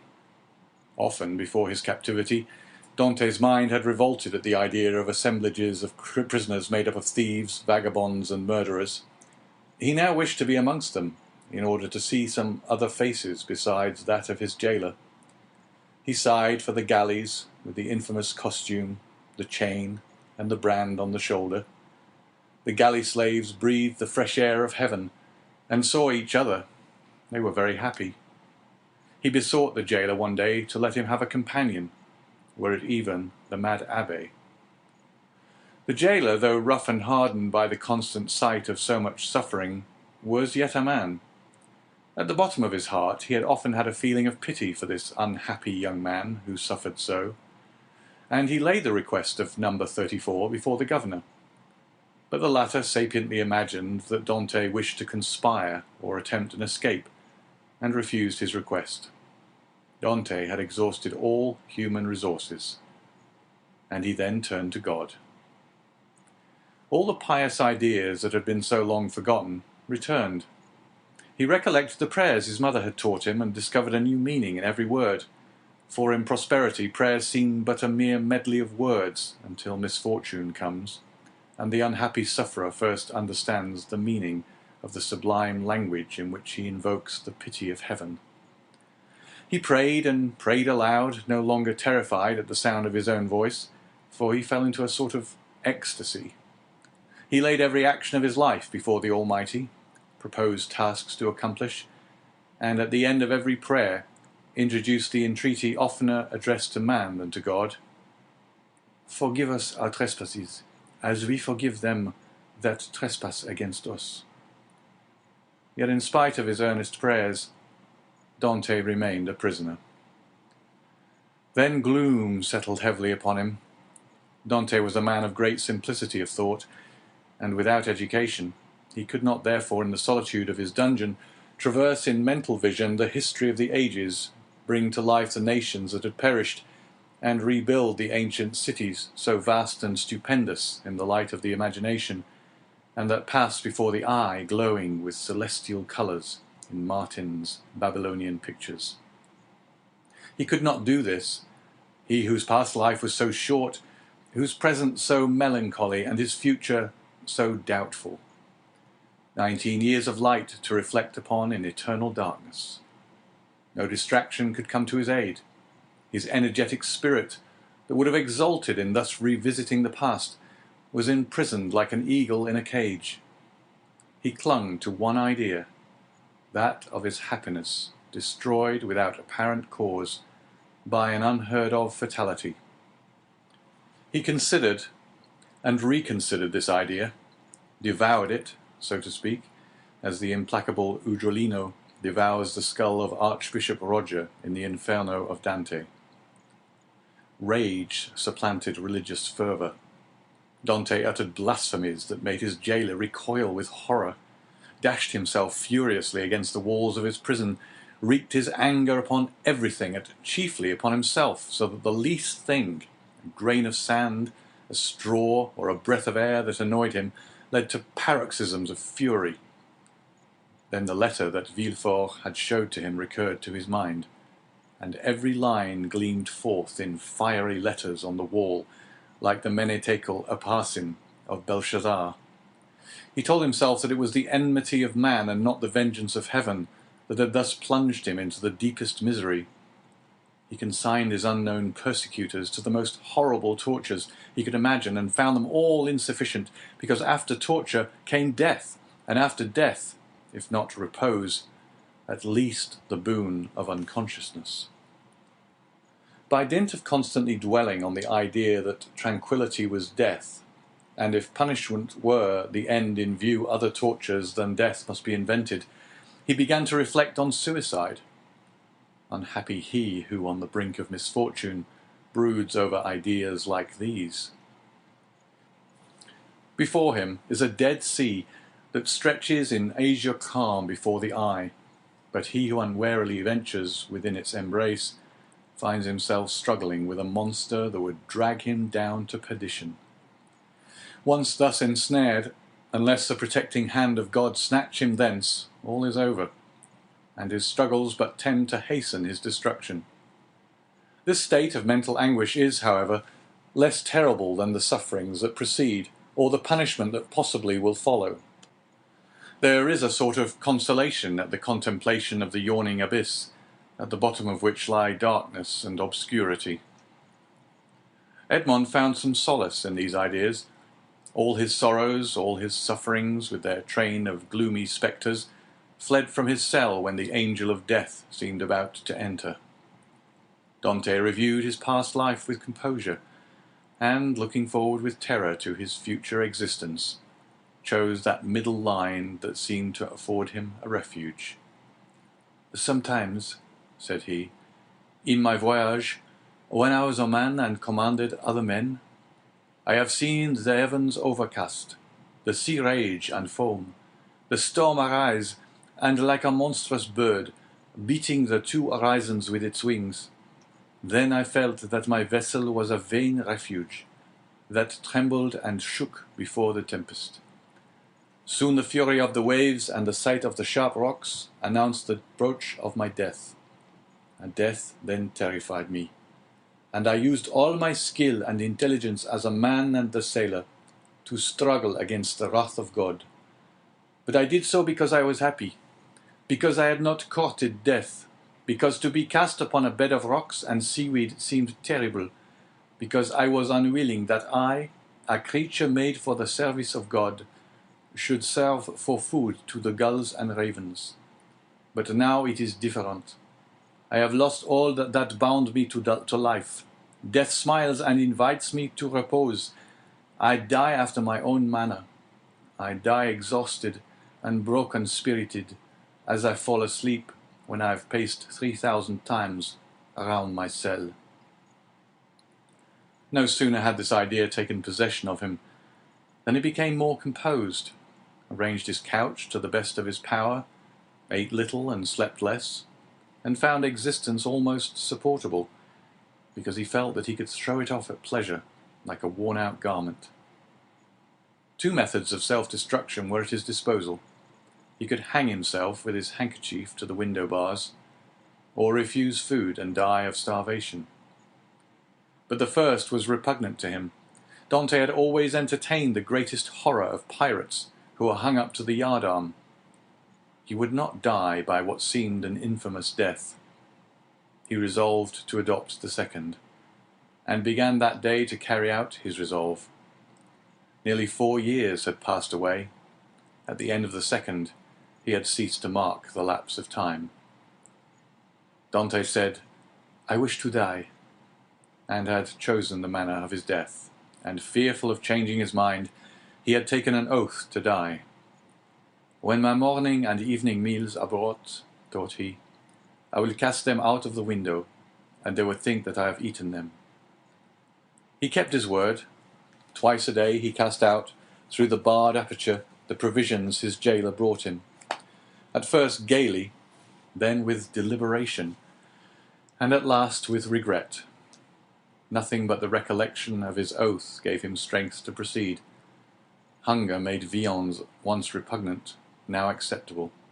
He held a plate in his hand for an hour at a time, and gazed thoughtfully at the morsel of bad meat, of tainted fish, of black and mouldy bread. It was the last yearning for life, contending with the resolution of despair.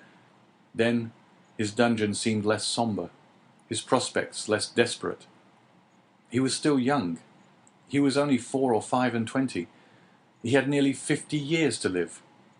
What unforeseen events might not open his prison door and restore him to liberty? Then he raised to his lips the repast that, like a voluntary Tantalus, he refused himself. But he thought of his oath, and he would not break it. He persisted until at last he had not sufficient strength to rise and cast his supper out of the loophole. The next morning he could not see or hear.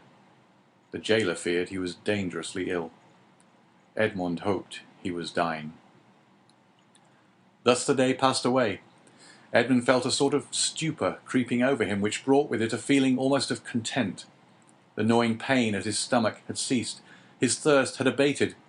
When he closed his eyes, he saw myriads of lights dancing before them like the will-o'-the-wisps that play about the marshes. It was the twilight of that mysterious country called Death. Suddenly, about 9 o'clock in the evening, Edmond heard a hollow sound in the wall against which he was lying. So many loathsome animals inhabited the prison that their noise did not in general awake him. But whether abstinence had quickened his faculties, or whether the noise was really louder than usual, Edmond raised his head and listened. It was a continual scratching, as if made by a huge claw, a powerful tooth or some iron instrument attacking the stones. Although weakened, the young man's brain instantly responded to the idea that haunts all prisoners: liberty. It seemed to him that heaven had at length taken pity on him, and had sent this noise to warn him on the very brink of the abyss. Perhaps one of those beloved ones he had so often thought of was thinking of him and striving to diminish the distance that separated them. No, no, doubtless he was deceived, and it was but one of those dreams that forerun death. Edmond still heard the sound. It lasted nearly 3 hours. He then heard a noise of something falling, and all was silent. Some hours afterwards it began again, nearer and more distinct.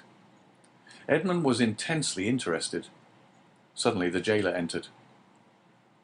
For a week since he had resolved to die, and during the 4 days that he had been carrying out his purpose, Edmond had not spoken to the attendant, had not answered him when he inquired what was the matter with him, and turned his face to the wall when he looked too curiously at him.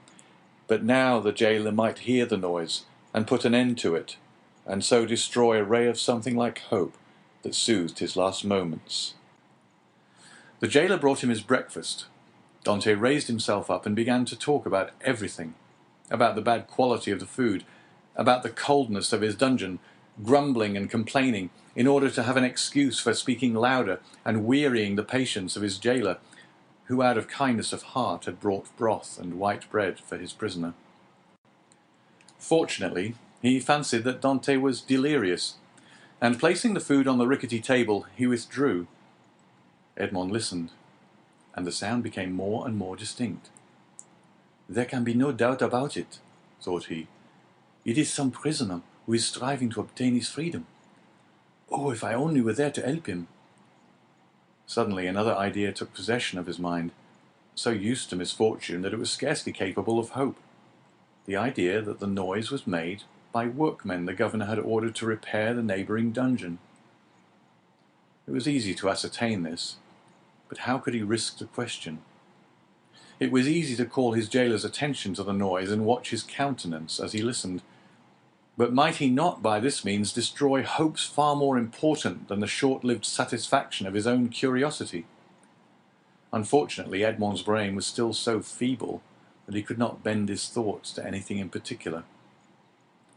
He saw but one means of restoring lucidity and clearness to his judgment. He turned his eyes towards the soup which the jailer had brought, rose, staggered towards it, raised the vessel to his lips, and drank off the contents with a feeling of indescribable pleasure. He had often heard that shipwrecked persons had died through having eagerly devoured too much food. Edmond replaced on the table the bread he was about to devour, and returned to his couch. He did not wish to die. He soon felt that his ideas became again collected. He could think, and strengthen his thoughts by reasoning. Then he said to himself, "I must put this to the test, but without compromising anybody. If it is a workman, I need but knock against the wall and he will cease to work, in order to find out who is knocking, and why he does so. But as his occupation is sanctioned by the governor, he will soon resume it. If, on the contrary, it is a prisoner, the noise I will make will alarm him. He will cease and not begin again until he thinks everyone is asleep." Edmond rose again, but this time his legs did not tremble and his sight was clear. He went to a corner of his dungeon, detached a stone, and with it knocked against the wall where the sound came. He struck thrice. At the first blow the sound ceased, as if by magic. Edmond listened intently. An hour passed, 2 hours passed, and no sound was heard from the wall. All was silent there. Full of hope, Edmond swallowed a few mouthfuls of bread and water, and thanks to the vigour of his constitution, found himself well nigh recovered. The day passed away in utter silence. Night came without recurrence of the noise. "It is a prisoner," said Edmond joyfully. The night passed in perfect silence. Edmond did not close his eyes. In the morning the jailer brought him fresh provisions. He had already devoured those of the previous day. He ate these, listening anxiously for the sound, walking round and round his cell, shaking the iron bars of the loophole, restoring vigour and agility to his limbs by exercise, and so preparing himself for his future destiny. At intervals he listened to learn if the noise had not begun again, and grew impatient at the prudence of the prisoner, who did not guess he had been disturbed by a captive as anxious for liberty as himself. 3 days passed, 72 long, tedious hours, which he counted off by minutes. At length, one evening, as the jailer was visiting him for the last time that night, Dante, with his ear for the 100th time at the wall, fancied he heard an almost imperceptible movement among the stones. He moved away, walked up and down his cell to collect his thoughts, and then went back and listened. The matter was no longer doubtful. Something was at work on the other side of the wall. The prisoner had discovered the danger, and had substituted a lever for a chisel.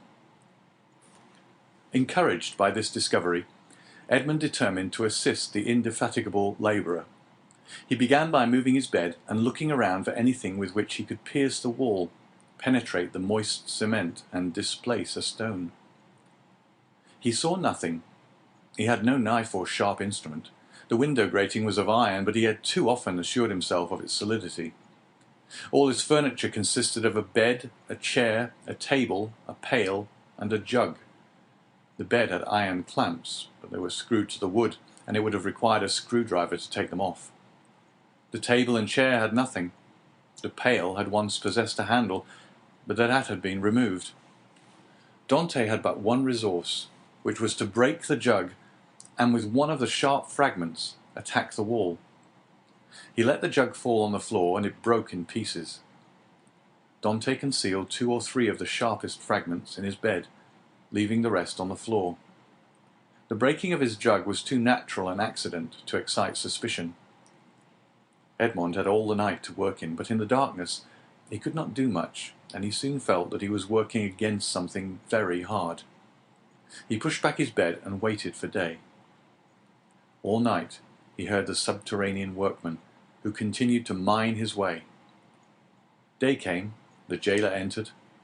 Dante told him that the jug had fallen from his hands while he was drinking, and the jailer went grumblingly to fetch another one, without giving himself the trouble to remove the fragments of the broken one.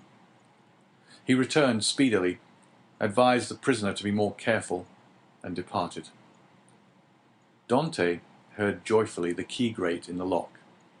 He listened until the sound of steps died away, and then, hastily displacing his bed, saw by the faint light that penetrated into his cell that he had laboured uselessly the previous evening in attacking the stone instead of removing the plaster that surrounded it. The damp had rendered it friable, and Dante was able to break it off in small morsels, it is true, but at the end of a half an hour he had scraped off a handful.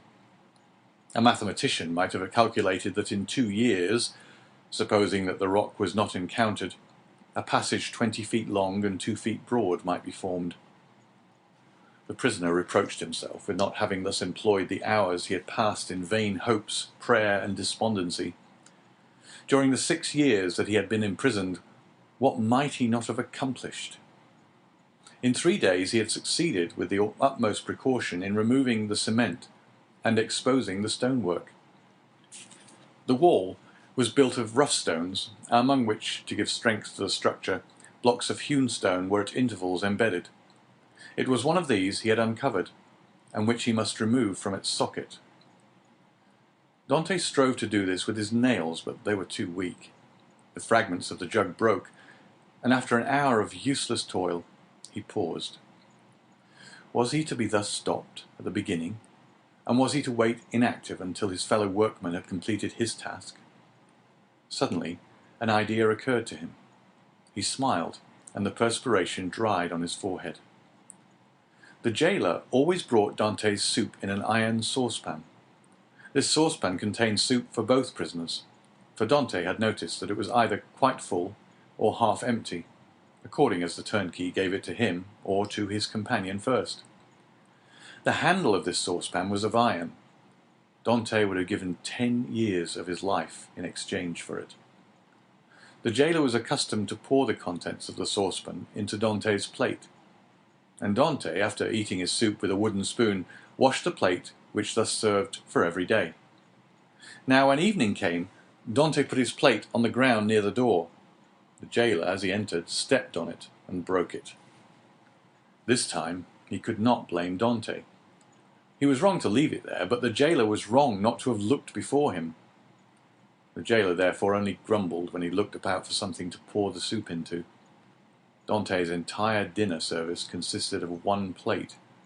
There was no alternative. "Leave the saucepan," said Dante. "You can take it away when you bring my breakfast." This advice was to the jailer's taste, as it spared him the necessity of making another trip. He left the saucepan. Dante was beside himself with joy. He rapidly devoured his food, and after waiting an hour lest the jailer should change his mind and return, he removed his bed, took the handle of the saucepan, inserted the point between the hewn stone and rough stones of the wall, and employed it as a lever. A slight oscillation showed Dante that all went well. At the end of an hour, the stone was extricated from the wall, leaving a cavity 1.5 feet in diameter. Dante carefully collected the plaster, carried it into the corner of his cell, and covered it with earth. Then, wishing to make the best use of his time while he had the means of labour, he continued to work without ceasing. At the dawn of day he replaced the stone, pushed his bed against the wall, and lay down. The breakfast consisted of a piece of bread. The jailer entered and placed the bread on the table. "Well, don't you intend to bring me another plate?" said Dante. "No," replied the turnkey. "You destroy everything. First you break your jug, then you make me break your plate. If all the prisoners followed your example, the government would be ruined. I shall leave you the saucepan and pour your soup into that. So for the future, I hope you will not be so destructive." Dante raised his eyes to heaven and clasped his hands beneath the coverlet. He felt more gratitude for the possession of his piece of iron than he had ever felt for anything. He had noticed, however, that the prisoner on the other side had ceased to labour. No matter. This was a greater reason for proceeding. If his neighbour would not come to him, he would go to his neighbour. All day he toiled on untiringly, and by the evening he had succeeded in extracting 10 handfuls of plaster and fragments of stone.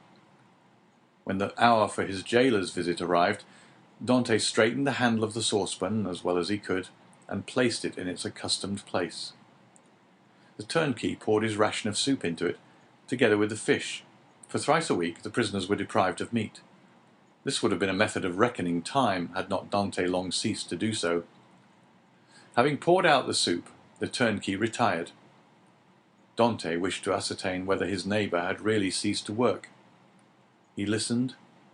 All was silent, as it had been for the last 3 days. Dante sighed. It was evident that his neighbour distrusted him. However, he toiled on all the night without being discouraged. But after 2 or 3 hours he encountered an obstacle. The iron made no impression, but met with a smooth surface.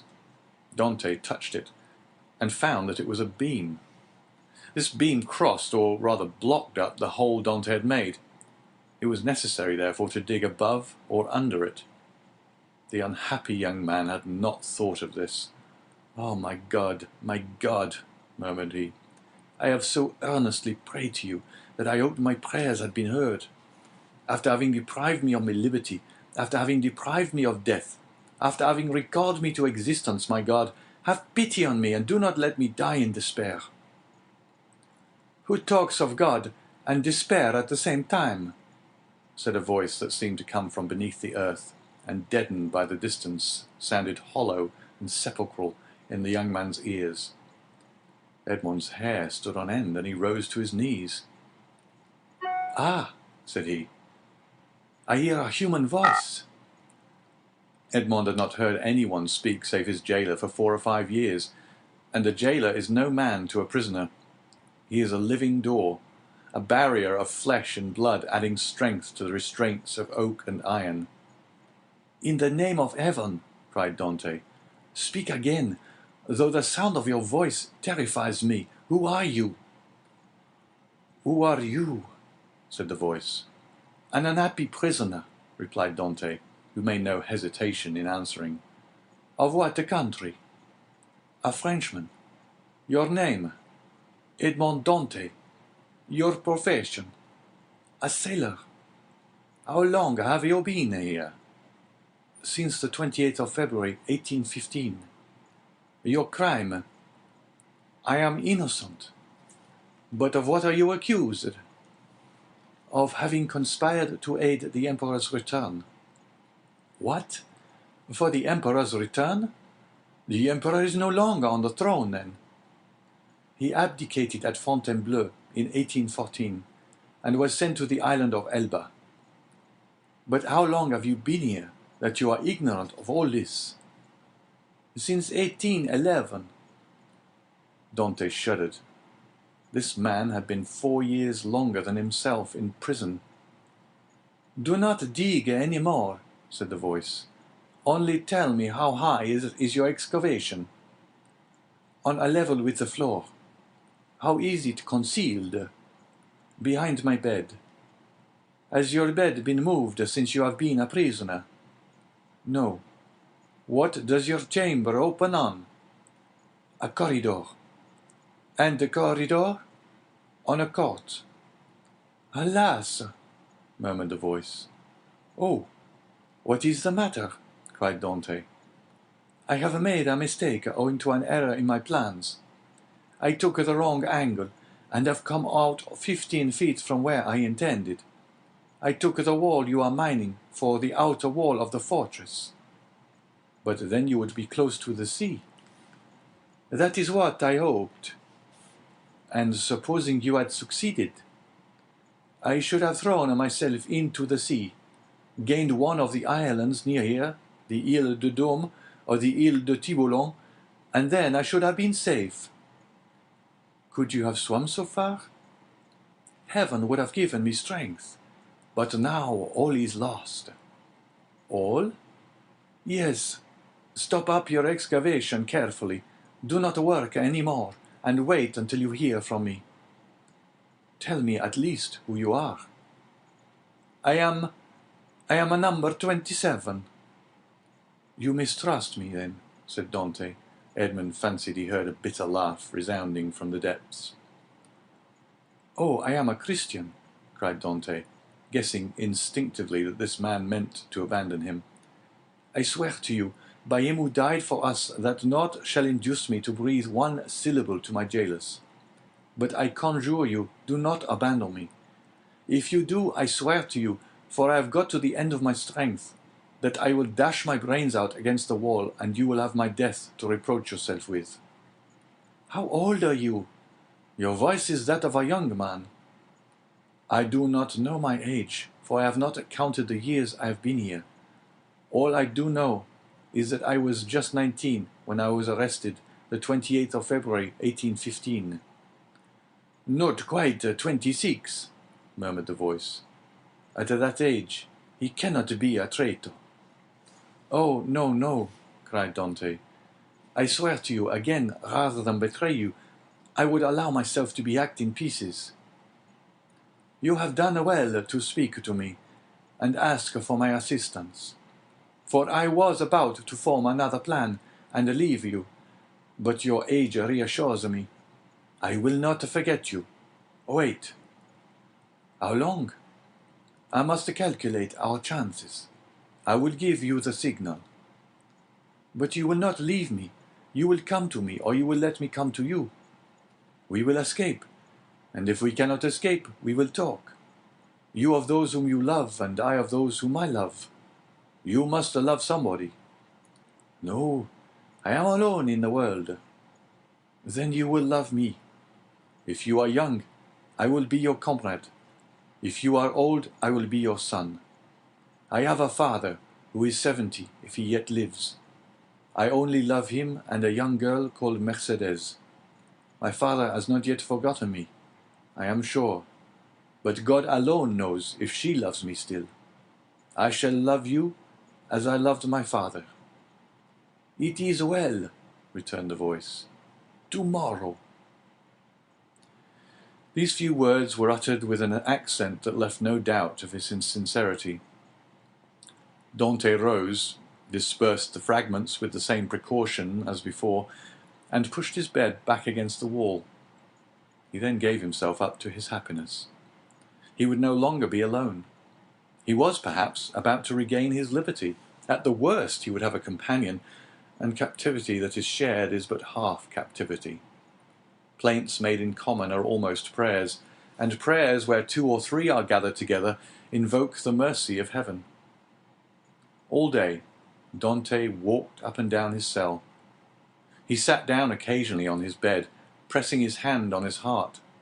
At the slightest noise, he bounded towards the door. Once or twice the thought crossed his mind that he might be separated from this unknown, whom he loved already, and then his mind was made up. When the jailer moved his bed and stooped to examine the opening, he would kill him with his water jug.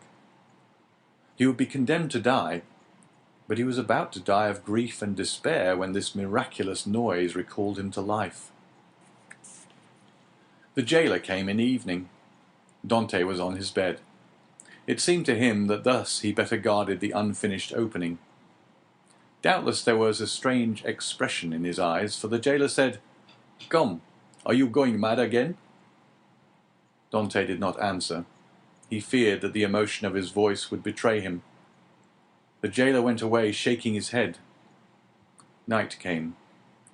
Dante hoped that his neighbour would profit by the silence to address him, but he was mistaken.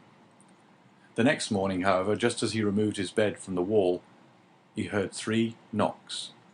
He threw himself on his knees. "Is it you?" said he. "I am here." "Is your jailer gone?" "Yes," said Dante. "He will not return until the evening, so that we have 12 hours before us." "I can work then?" said the voice. "Oh, yes, yes, this is instant, I entreat you." In a moment, that part of the floor on which Dante was resting his hands as he knelt with his head in the opening suddenly gave way. He drew back smartly, while a mass of stones and earth disappeared in a hole that opened beneath the aperture he himself had formed. Then from the bottom of this passage, the depth of which it was impossible to measure, he saw appear first the head, then the shoulders, and lastly the body of a man, who sprang lightly into his cell. Chapter 16. A learned Italian. Seizing in his arms the friend so long and ardently desired, Dante almost carried him towards the window, in order to obtain a better view of his features by the aid of the imperfect light that struggled through the grating. He was a man of small stature, with hair blanched rather by suffering and sorrow than by age. He had a deep-set, penetrating eye almost buried beneath the thick grey eyebrow, and a long and still black beard reaching down to his breast. His thin face, deeply furrowed by care, and the bold outline of his strongly marked features, betokened a man more accustomed to exercise his mental faculties than his physical strength. Large drops of perspiration were now standing on his brow, while the garments that hung about him were so ragged that one could only guess at the pattern upon which they had originally been fashioned. The stranger might have numbered 60 or 65 years, but a certain briskness and appearance of vigour in his movements made it probable that he was aged more from captivity than the course of time. He received the enthusiastic greeting of his young acquaintance with evident pleasure, as though his chilled affections were rekindled and invigorated by his contact with one so warm and ardent. He thanked him with grateful cordiality for his kindly welcome, although he must at that moment have been suffering bitterly to find another dungeon, where he had fondly reckoned on discovering a means of regaining his liberty. "Let us first see," said he, "whether it is possible to remove the traces of my entrance here. Our future tranquillity depends upon our jailers being entirely ignorant of it." Advancing to the opening, he stooped and raised the stone easily, in spite of its weight. Then, fitting it into its place, he said, You removed the stone very carelessly, but I suppose you had no tools to aid you. Why, exclaimed Dante with astonishment, do you possess any?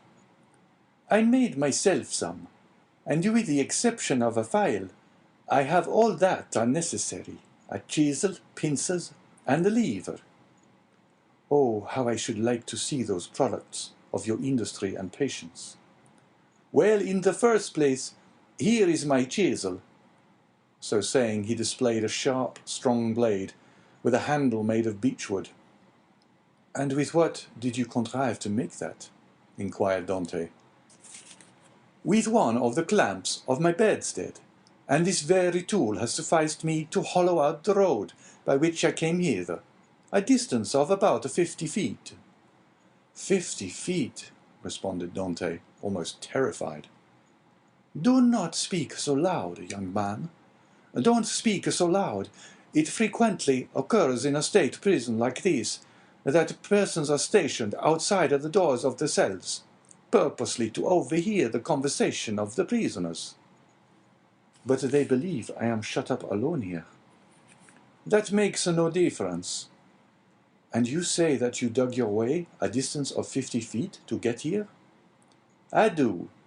That is about the distance that separates your chamber from mine. Only, unfortunately, I did not curve right, for want of the necessary geometrical instruments to calculate my scale of proportion. Instead of taking an ellipsis of 40 feet, I made it 50. I expected, as I told you, to reach the outer wall, pierce through it, and to throw myself into the sea. I have, however, kept along the corridor in which your chamber opens, instead of going beneath it. My labor is all in vain, for I find that the corridor looks into a courtyard filled with soldiers. That's true, said Dante, but the corridor you speak of only bounds one side of my cell. There are 3 others. Do you know anything of their situation?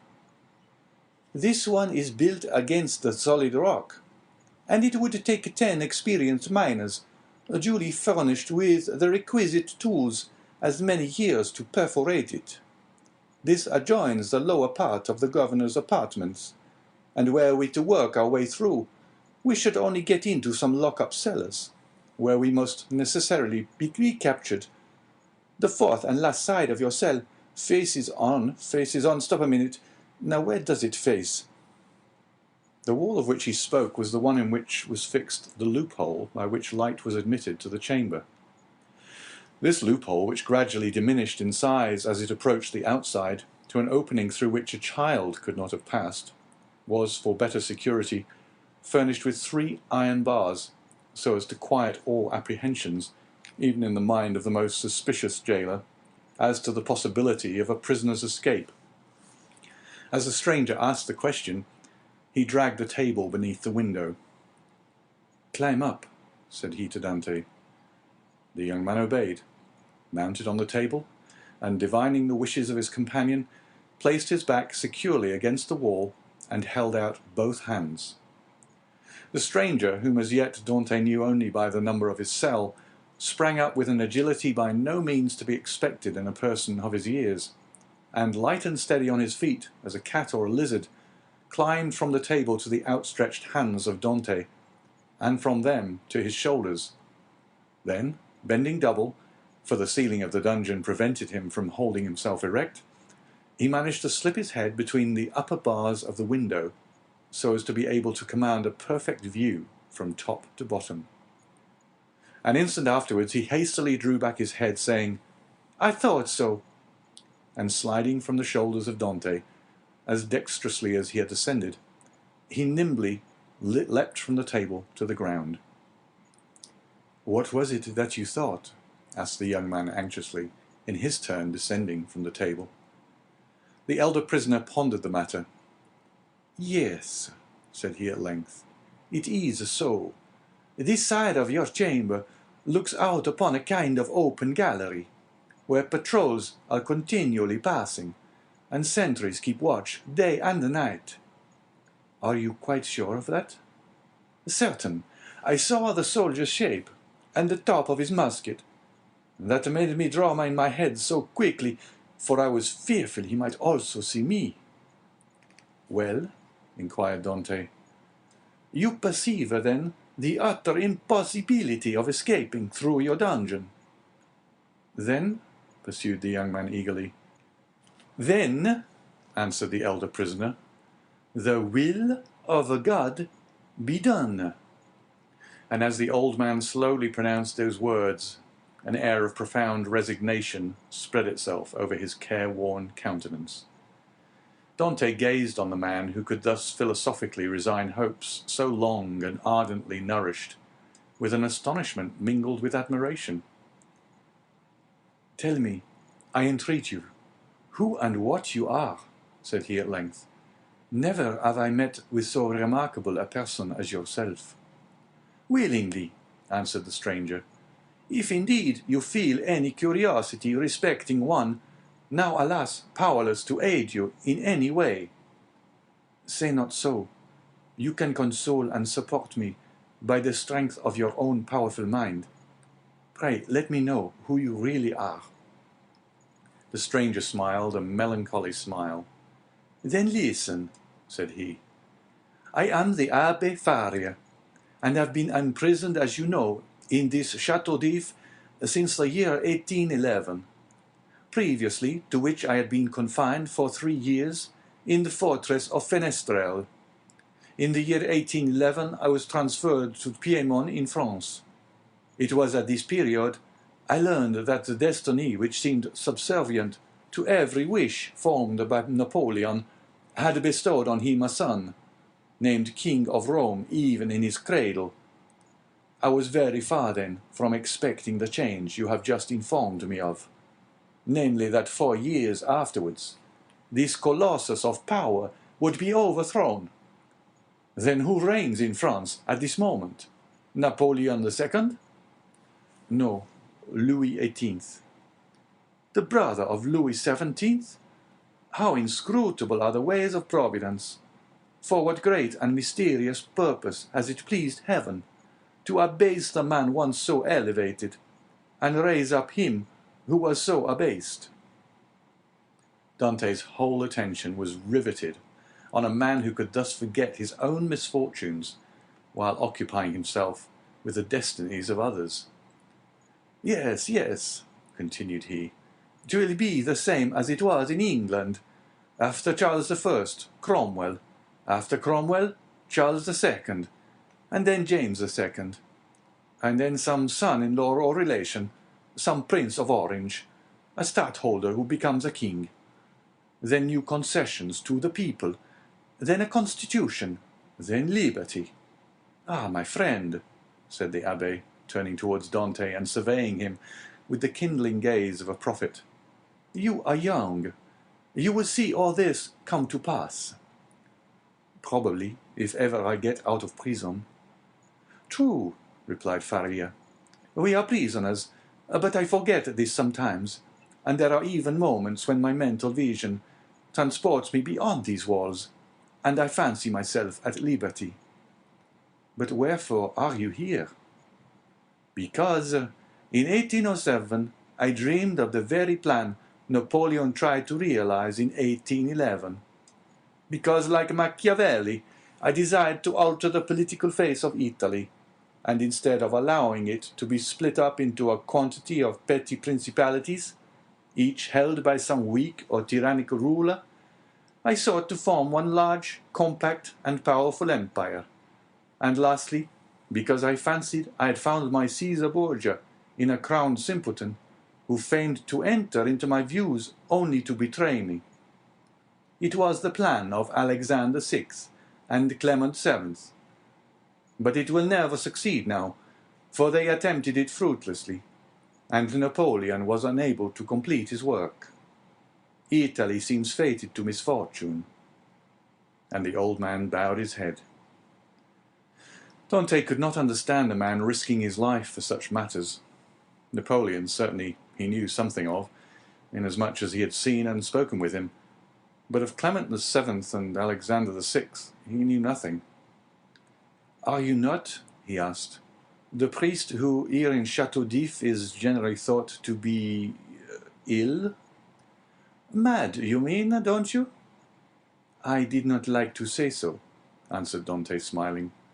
Well then, resumed Faria with a bitter smile, let me answer your question in full, by acknowledging that I am the poor mad prisoner of the Château d'If, for many years permitted to amuse the different visitors with what is said to be my insanity, and in all probability I should be promoted to the honor of making sport for the children, if such innocent beings could be found in an abode devoted like this to suffering and despair. Dantès remained for a short time mute and motionless. At length he said, Then you abandon all hope of escape? I perceive its utter impossibility, and I consider it impious to attempt that which the Almighty evidently does not approve.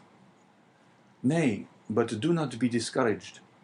Would it not be expecting too much to hope to succeed at your first attempt? Why not try to find an opening in another direction from that which has so unfortunately failed?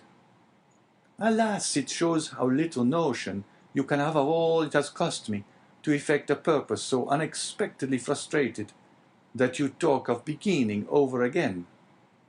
In the first place, I was 4 years making the tools I possess, and have been 2 years scraping and digging out earth hard as granite itself. Then what toil and fatigue has it not been to remove huge stones I should once have deemed impossible to loosen? Whole days have I passed in these titanic efforts, considering my labor well repaid, if by night time I had contrived to carry away a square inch of this hard-bound cement, changed by ages into a substance unyielding as the stones themselves. Then to conceal the mass of earth and rubbish I dug up, I was compelled to break through a staircase and throw the fruits of my labor into the hollow part of it. But the well is now so completely choked up that I scarcely think it would be possible to add another handful of dust without leading to discovery. Consider also that I fully believed I had accomplished the end aim of my undertaking, for which I had so exactly husbanded my strength as to make it just hold out to the termination of my enterprise. And now, at the moment when I reckoned upon success, my hopes are forever dashed from me.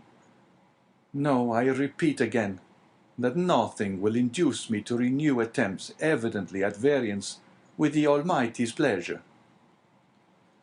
Dantès held down his head, that the other might not see how joy at the thought of having a companion outweighed the sympathy he felt for the failure of the abbé's plans. The abbé sank upon Edmond's bed, while Edmond himself remained standing. Escape had never once occurred to him. There are indeed some things which appear so impossible that the mind does not dwell on them for an instant. To undermine the ground for 50 feet, to devote 3 years to a labor which, if successful, would conduct you to a precipice overhanging the sea, to plunge into the waves from the height of 50, 60, perhaps 100 feet, at the risk of being dashed to pieces against the rocks, should you have been fortunate enough to have escaped the fire of the sentinels, and even supposing all these perils past, then to have to swim for your life a distance of at least 3 miles ere you could reach the shore, were difficulties so startling and formidable that Dantès had never even dreamed of such a scheme, resigning himself rather to death. But the sight of an old man clinging to life with so desperate a courage gave a fresh turn to his ideas, and inspired him with new courage. Another, older and less strong than he, had attempted what he had not had sufficient resolution to undertake, and had failed only because of an error in calculation. This same person, with almost incredible patience and perseverance, had contrived to provide himself with tools requisite for so unparalleled an attempt. Another had done all this. Why, then, was it impossible to Dantès? Faria had dug his way through 50 feet. Dantès would dig 100. Faria, at the age of 50, had devoted 3 years to the task. He, who was but half as old, would sacrifice 6. Faria, a priest and savant, had not shrunk from the idea of risking his life by trying to swim a distance of 3 miles to one of the islands, Dôme, Ratonneau, or Lumière. Should a hardy sailor, an experienced diver like himself, shrink from a similar task?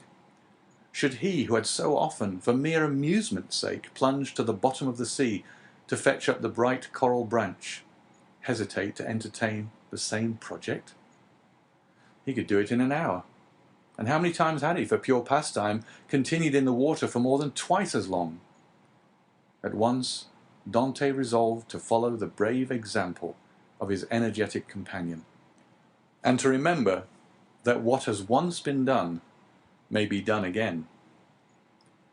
After continuing some time in profound meditation, the young man suddenly exclaimed, "I have found what you are in search of." Faria started. "Have you indeed?" cried he, raising his head with quick anxiety. "Pray, let me know what it is you have discovered."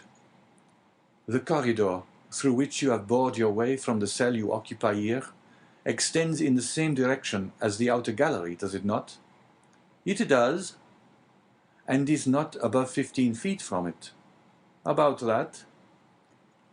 "Well then, I will tell you what we must do. We must pierce through the corridor by forming a side opening about the middle, as it were the top part of a cross. This time you will lay your plans more accurately. We shall get out into the gallery you have described, kill the sentinel who guards it, and make our escape. All we require to ensure success is courage, and that you possess, and strength which I am not deficient in. As for patience, you have abundantly proved yours.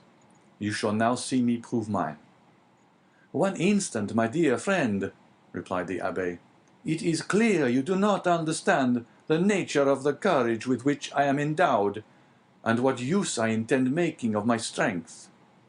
As for patience, I consider that I have abundantly exercised that in beginning every morning the task of the night before, and every night renewing the task of the day.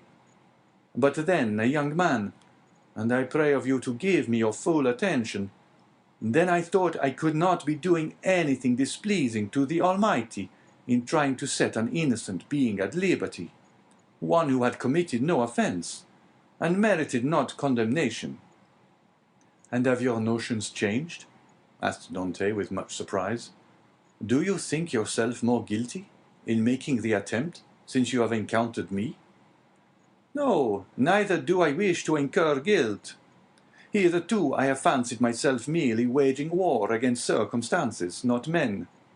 I have thought it no sin to bore through a wall or destroy a staircase, but I cannot so easily persuade myself to pierce a heart or take away a life."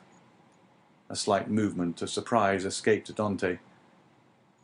"Is it possible," said he, "that where your liberty is at stake, you can allow any such scruple to deter you from obtaining it?" "Tell me," replied Faria, "what has hindered you from knocking down your jailer with a piece of wood torn from your bedstead, dressing yourself in his clothes, and endeavoring to escape?" "Simply the fact that the idea never occurred to me," answered Dante. "Because," said the old man, "the natural repugnance to the commission of such a crime prevented you from thinking of it.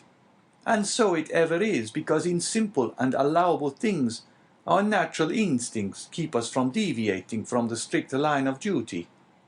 The tiger, whose nature teaches him to delight in shedding blood, needs but the sense of smell to show him when his prey is within his reach, and by following this instinct he is enabled to measure the leap necessary to permit him to spring on his victim. But man, on the contrary, loathes the idea of blood. It is not alone that the laws of social life inspire him with a shrinking dread of taking life. His natural construction and physiological formation—" Dante was confused and silent at this explanation of the thoughts which had unconsciously been working in his mind, or rather soul, for there are two distinct sorts of ideas, those that proceed from the head and those that emanate from the heart. Since my imprisonment, said Faria, I have thought over all the most celebrated cases of escape on record. They have rarely been successful. Those that have been crowned with full success have been long meditated upon and carefully arranged, such, for instance, as the escape of the Duc de Beaufort from the Château de Vincennes, that of the Abbé de Beaucois from Fort l'Evêque, of Latude from the Bastille.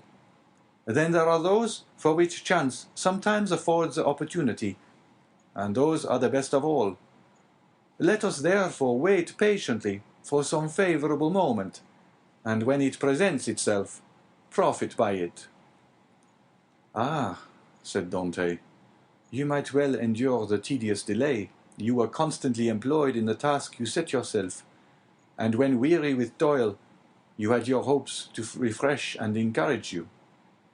I assure you, replied the old man, I did not turn to that source for recreation or support. What did you do then? I wrote or studied. Were you then permitted the use of pens, ink, and paper? Oh, no, answered the abbé. I had none but what I made for myself. You made paper, pens, and ink? Yes. Dante gazed with admiration, but he had some difficulty in believing. Faria saw this. When you pay me a visit in my cell, my young friend, said he, I will show you an entire work, the fruits of the thoughts and reflections of my whole life, many of them meditated over in the shades of the Colosseum at Rome, at the foot of St. Mark's Column at Venice, and on the borders of the Arno at Florence, little imagining at the time that they would be arranged in order within the walls of the Château d'If. The work I speak of is called A Treatise on the Possibility of a General Monarchy in Italy, and will make one large quarto volume. And on what have you written all this? On 2 of my shirts. I invented a preparation that makes linen as smooth and as easy to write on as parchment.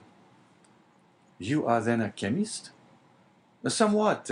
I know Lavoisier, and was the intimate friend of Cabanilles. But for such a work you must have needed books. Had you any?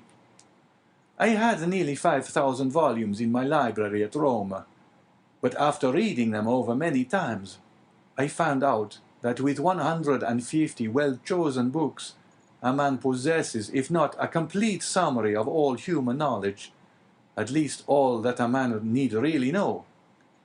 I devoted 3 years of my life to reading and studying these 150 volumes, till I knew them nearly by heart, so that since I have been in prison, a very slight effort of memory has enabled me to recall their contents as readily as though the pages were open before me. I could recite you the whole of Thucydides, Xenophon, Plutarch, Titus, Livius, Tacitus, Strada, Jonandes, Dante, Montaigne, Shakespeare, Spinoza, Machiavelli, and Bossuet. I name only the most important. You are doubtless acquainted with a variety of languages, so as to have been able to read all these. Yes, I speak 5 of the modern tongues, that is to say, German, French, Italian, English, and Spanish. By the aid of ancient Greek, I learned modern Greek. I don't speak it so well as I could wish, but I am still trying to improve myself. Improve yourself, repeated Dante. Why, how can you manage to do so? Why, I made a vocabulary of the words I knew, turned, returned, and arranged them, so as to enable me to express my thoughts through their medium. I know nearly 1,000 words, which is all that is absolutely necessary, although I believe there are nearly 100,000 in the dictionaries. I cannot hope to be very fluent, but I certainly should have no difficulty in explaining my wants and wishes, and that would be quite as much as I should ever require. Stronger grew the wonder of Dante, who almost fancied it had to do with one gifted with supernatural powers. Still hoping to find some imperfection which might bring him down to a level with human beings, he added, "Then, if you were not furnished with pens, how did you manage to write the word you speak of?" "I made some excellent ones, which would be universally preferred to all others if once known. You are aware what huge whitings are served us on maigre days. Well, I selected the cartilages of the heads of these fishes, and you can scarcely imagine the delight with which I welcome the arrival of each Wednesday, Friday, and Saturday, as affording me the means of increasing my stock of pens. For I will freely confess that my historical labours have been my greatest solace and relief. While retracing the past, I forgot the present, and traversing at will the path of history, I cease to remember that I am myself a prisoner." "But the ink," said Dante. "Of what did you make your ink?"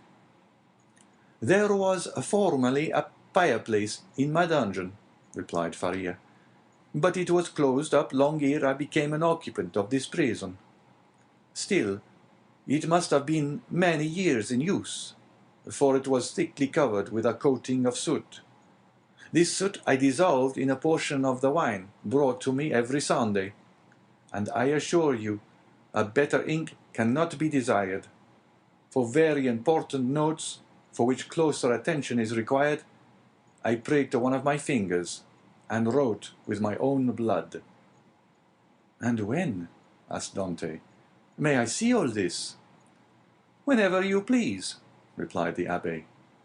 "Oh, then let it me directly," exclaimed the young man. "Follow me, then," said the abbé, as he re-entered the subterranean passage, in which he soon disappeared, followed by Dante. Chapter 17. The Abbé's Chamber. After having passed with tolerable ease through the subterranean passage, which, however, did not admit of their holding themselves erect, the two friends reached the further end of the corridor, into which the abbé's cell opened. From that point the passage became much narrower, and barely permitted one to creep through on hands and knees. The floor of the abbé's cell was paved, and it had been by raising one of the stones in the most obscure corner that Faria had been able to commence the laborious task of which Dante had witnessed the completion.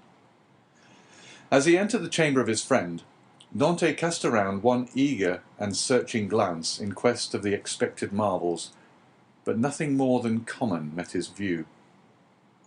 "It is well," said the abbé. "We have some hours before us. It is now just 12:15 o'clock."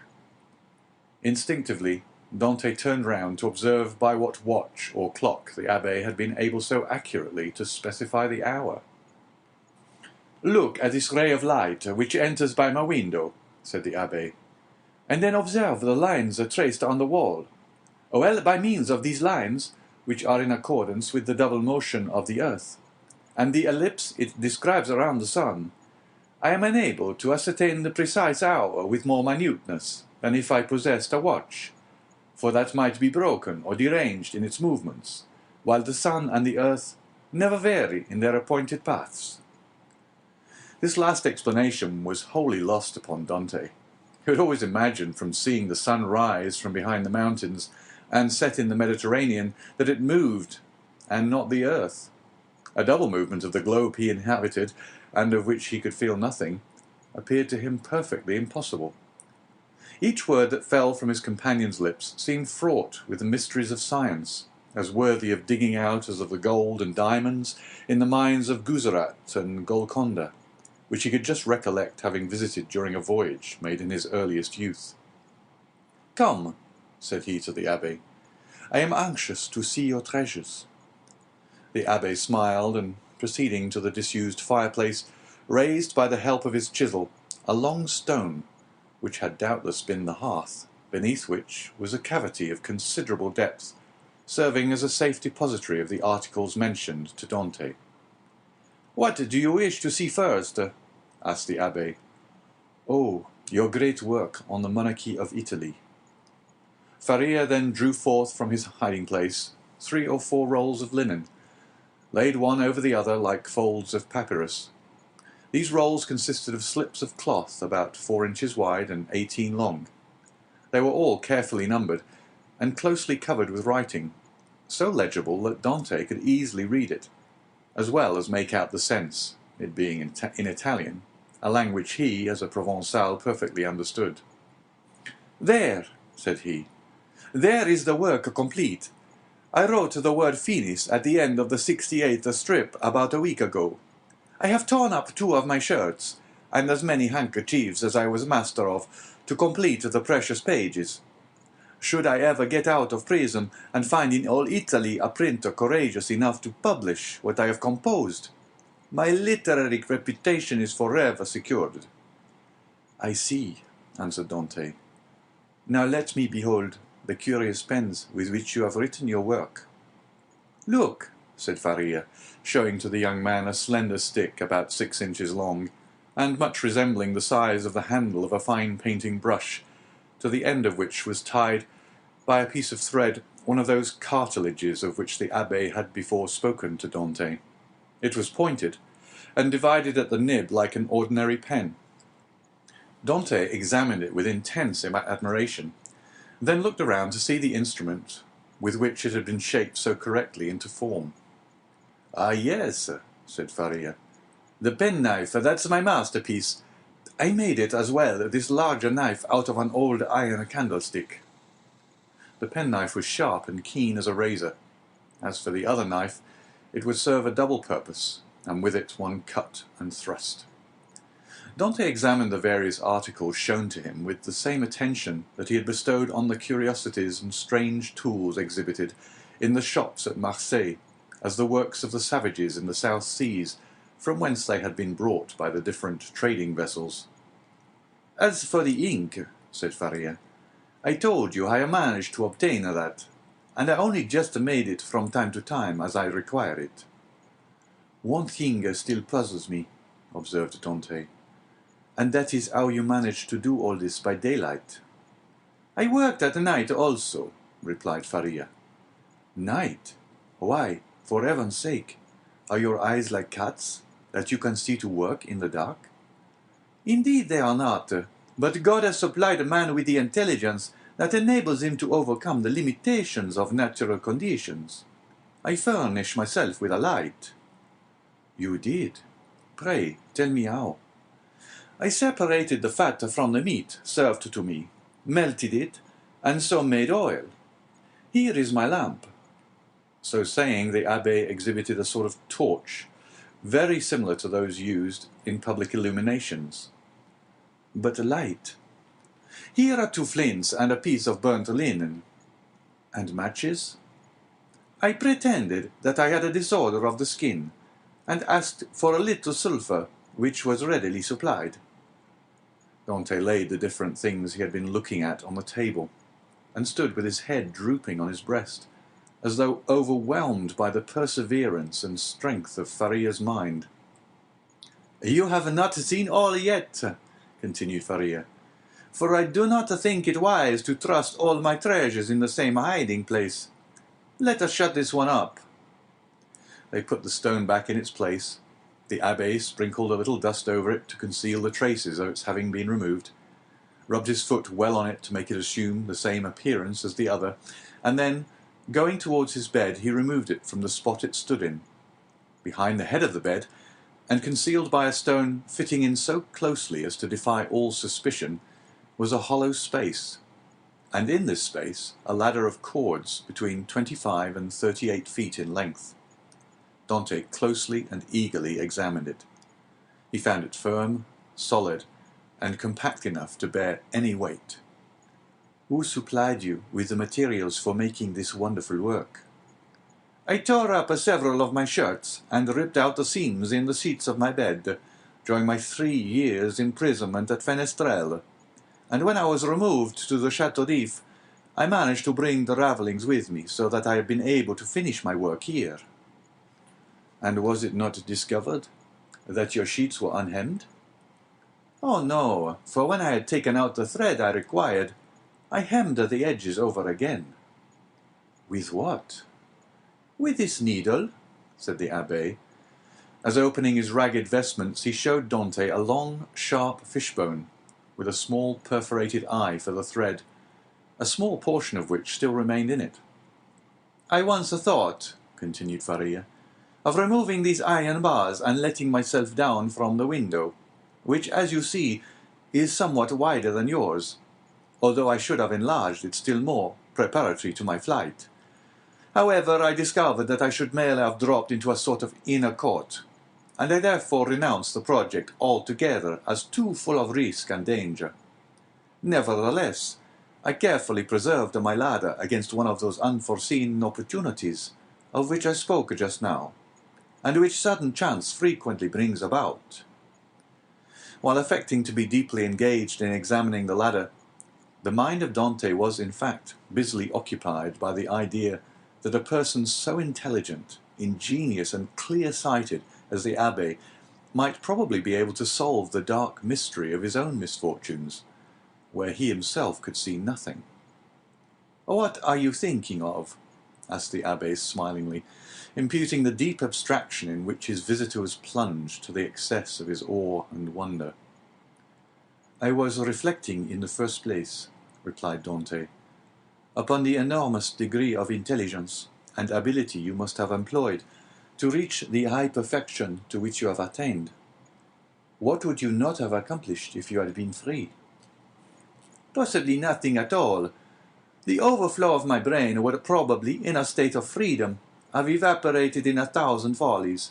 Misfortune is needed to bring to light the treasures of the human intellect. Compression is needed to explode gunpowder. Captivity has brought my mental faculties to a focus, and you are well aware that from the collision of clouds electricity is produced, from electricity lightning, from lightning illumination." "No," replied Dante, "I know nothing. Some of your words are to me quite empty of meaning. You must be blessed indeed to possess the knowledge you have." The abbé smiled. "Well," said he, "but you had another subject for your thoughts. Did you not say so just now?" "I did." "You have told me as yet but one of them. Let me hear the other." "It was this, that while you had related to me all the particulars of your past life, you were perfectly unacquainted with mine." "Your life, my young friend, has not been of sufficient length to admit of your having passed through any very important events." "It has been long enough to inflict on me a great and undeserved misfortune. I would fain fix the source of it on man, that I may no longer vent reproaches upon heaven." "Then you profess ignorance of the crime with which you are charged?" "I do indeed, and this I swear by the two beings most dear to me upon earth, my father and Mercédès." "Come," said the abbé, closing his hiding-place and pushing the bed back to its original situation, "let me hear your story." Dante obeyed and commenced what he called his history, but which consisted only of the account of a voyage to India and 2 or 3 voyages to the Levant, until he arrived at the recital of his last cruise, with the death of Captain Leclerc, and the receipt of a packet to be delivered by himself to the Grand Marshal.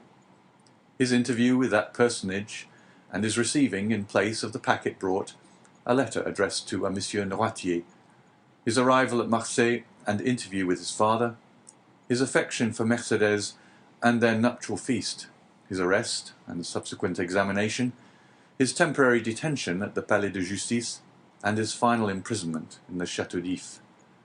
From this point everything was a blank to Dante. He knew nothing more, not even the length of time he had been imprisoned. His recital finished, the abbé reflected long and earnestly. "There is," said he at the end of his meditations, "a clever maxim, which bears upon what I was saying to you some little while ago, and that is that unless wicked ideas take root in a naturally depraved mind, human nature in a right and wholesome state revolts at crime. Still, from an artificial civilization have originated wants, vices, and false tastes, which occasionally become so powerful as to stifle within us all good feelings, and ultimately to lead us into guilt and wickedness. From this view of things, then comes the axiom that if you visit to discover the author of any bad action, seek first to discover the person to whom the perpetration of that bad action could be in any way advantageous. And now to apply it in your case, to whom could your disappearance have been serviceable? To no one, by heaven. I was a very insignificant person. Do not speak thus, for your reply evinces neither logic nor philosophy. Everything is relative, my dear young friend, from the king who stands in the way of his successor, to the employee who keeps his rival out of a place. Now, in the event of the king's death, his successor inherits a crown. When the employee dies, the supernumerary steps into his shoes and receives his salary of 12,000 livres. Well, these 12,000 livres are his civil list, and are as essential to him as the 12 millions of a king. Every one, from the highest to the lowest degree, has his place on the social ladder, and is beset by stormy passions and conflicting interests, as in Descartes' theory of pressure and impulsion. But these forces increase as we go higher, so that we have a spiral which, in defiance of reason, rests upon the apex and not on the base. Now let us return to your particular world. You say you were on the point of being made a captain of the Pharaon. Yes. And about to become the husband of a young and lovely girl. Yes. Now, could anyone have had any interest in preventing the accomplishment of these two things? But let us first settle the question as to its being the interest of anyone to hinder you from being captain of the Pharaon. What say you? I cannot believe such was the case. I was generally liked on board, and had the sailors possessed the right of selecting a captain themselves, I feel convinced their choice would have fallen on me. There was only one person among the crew who had any feeling of ill will towards me. I had quarrelled with him some time previously, and had even challenged him to fight me, but he refused. Now we are getting on. And what was this man's name? Danglars. What rank did he hold on board? He was supercargo. And had you been a captain, should you have retained him in his employment? Not if the choice had remained with me, for I had frequently observed inaccuracies in his accounts. Good again.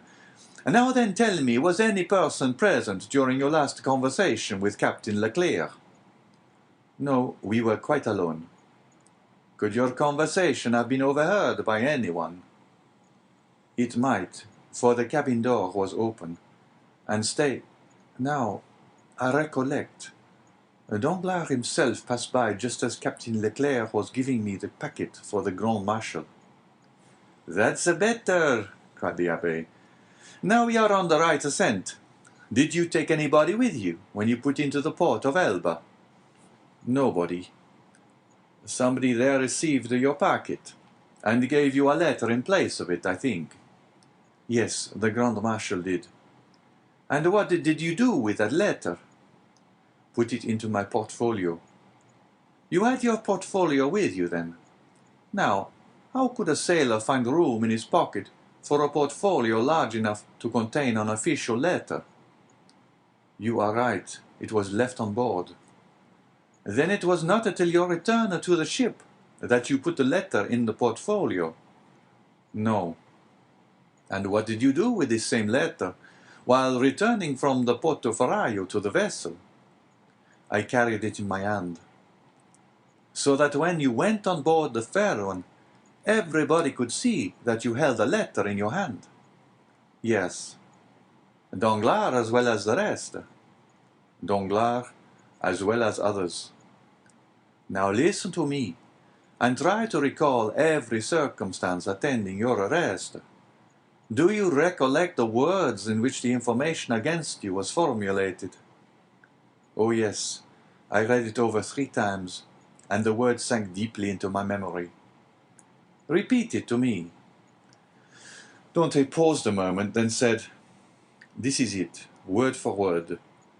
The king's attorney is informed by a friend to the throne and religion that one Edmond Dantès, mate on board the Pharaon, this day arrived from Smyrna, after having touched at Naples and Porto Ferraio, has been entrusted by Murat with a packet for the usurper, again by the usurper, with a letter for the Bonapartist Club in Paris. This proof of his guilt may be procured by his immediate arrest, as the letter will be found either about his person, at his father's residence, or in his cabin on board the Pharaon. The abbé shrugged his shoulders. "The thing is clear as day," said he, "and you must have had a very confiding nature, as well as a good heart, not to have suspected the origin of the whole affair." "Do you really think so?" "That would indeed be infamous." "How did Danglars usually write?" "In a handsome running hand." "And how was the anonymous letter written?" "Back-handed." Again the abbé smiled. "Disguised?" "It was very boldly written, if disguised." "Stop a bit," said the abbé, taking up what he called his pen, and after dipping it into the ink, he wrote on a piece of prepared linen with his left hand the first 2 or 3 words of the accusation. Dantès drew back and gazed on the abbé with sensation almost amounting to terror. "How very astonishing!" cried he at length. "Why, your writing exactly resembles that of the accusation." "Simply because that accusation had been written with the left hand. And I have noticed that—" "What?" "That while the writing of different persons done with the right hand varies, that performed with the left hand is invariably uniform." "You have evidently seen and observed everything." "Let us proceed." "Oh, yes, yes." "Now, as regards the second question." "I am listening." "Was there any person whose interest it was to prevent your marriage with Mercédès?" "Yes, a young man who loved her." "And his name was?" "Fernand." "This is a Spanish name, I think." "He was a Catalan." "You imagine him capable of writing the letter?" "Oh, no. You would more likely have got rid of me by sticking a knife into me." "That is in a strict accordance with the Spanish character. An assassination they will unhesitatingly commit, but an act of cowardice, never." "Besides," said Dantès, "the various circumstances mentioned in the letter were wholly unknown to him." "You had never spoken of them yourself to anyone?" "To no one." "Not even to your mistress?" "No, not even to my betrothed." "Then it is Danglars." "I feel quite sure of it now." "Wait a little. Pray, was Danglars acquainted with Fernand?" "No." "Yes, he was. Now I recollect." "What?" "To have seen them both sitting at table together under an arbor at Père Pamphil's the evening before the day fixed for my wedding. They were in earnest conversation. Danglars was joking in a friendly way, but Fernand looked pale and agitated." "Were they alone?" "There was a third person with them, whom I knew perfectly well, and who had in all probability made their acquaintance. He was a tailor named Caderousse, but he was very drunk. Stay, how strange, that it should not have occurred to me before.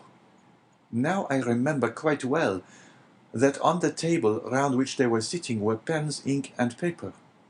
Oh, the heartless, treacherous scoundrels!" exclaimed Dantès, pressing his hand to his throbbing brows. "Is there anything else I can assist you in discovering, besides the villainy of your friends?" inquired the abbé with a laugh. "Yes, yes," replied Dantès eagerly.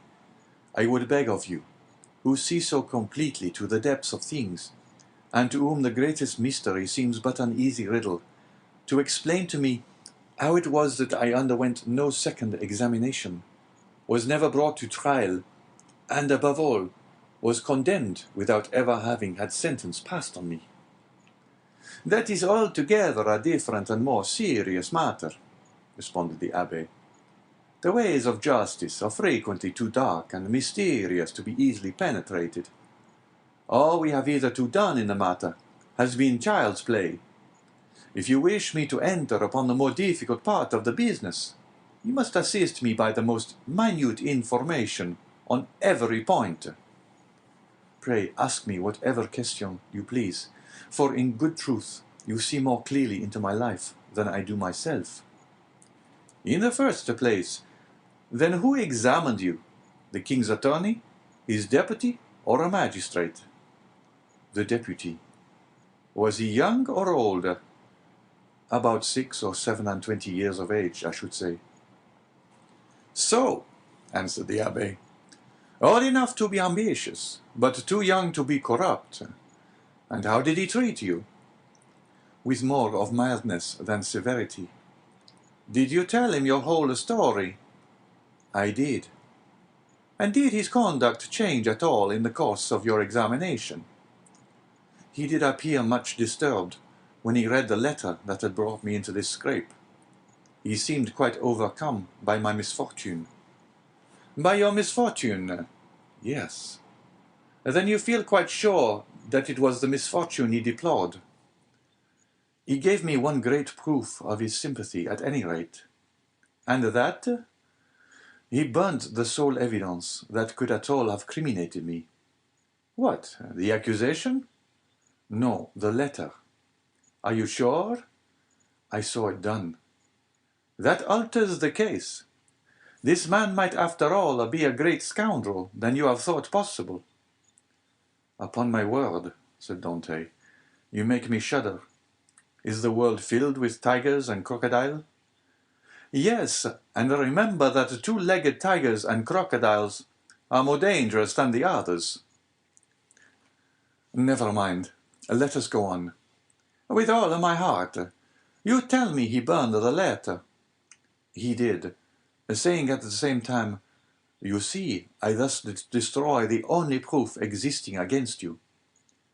This action is somewhat too sublime to be natural. You think so? I am sure of it. To whom was this letter addressed? To Monsieur Noirtier, numero 13, Coqueron, Paris.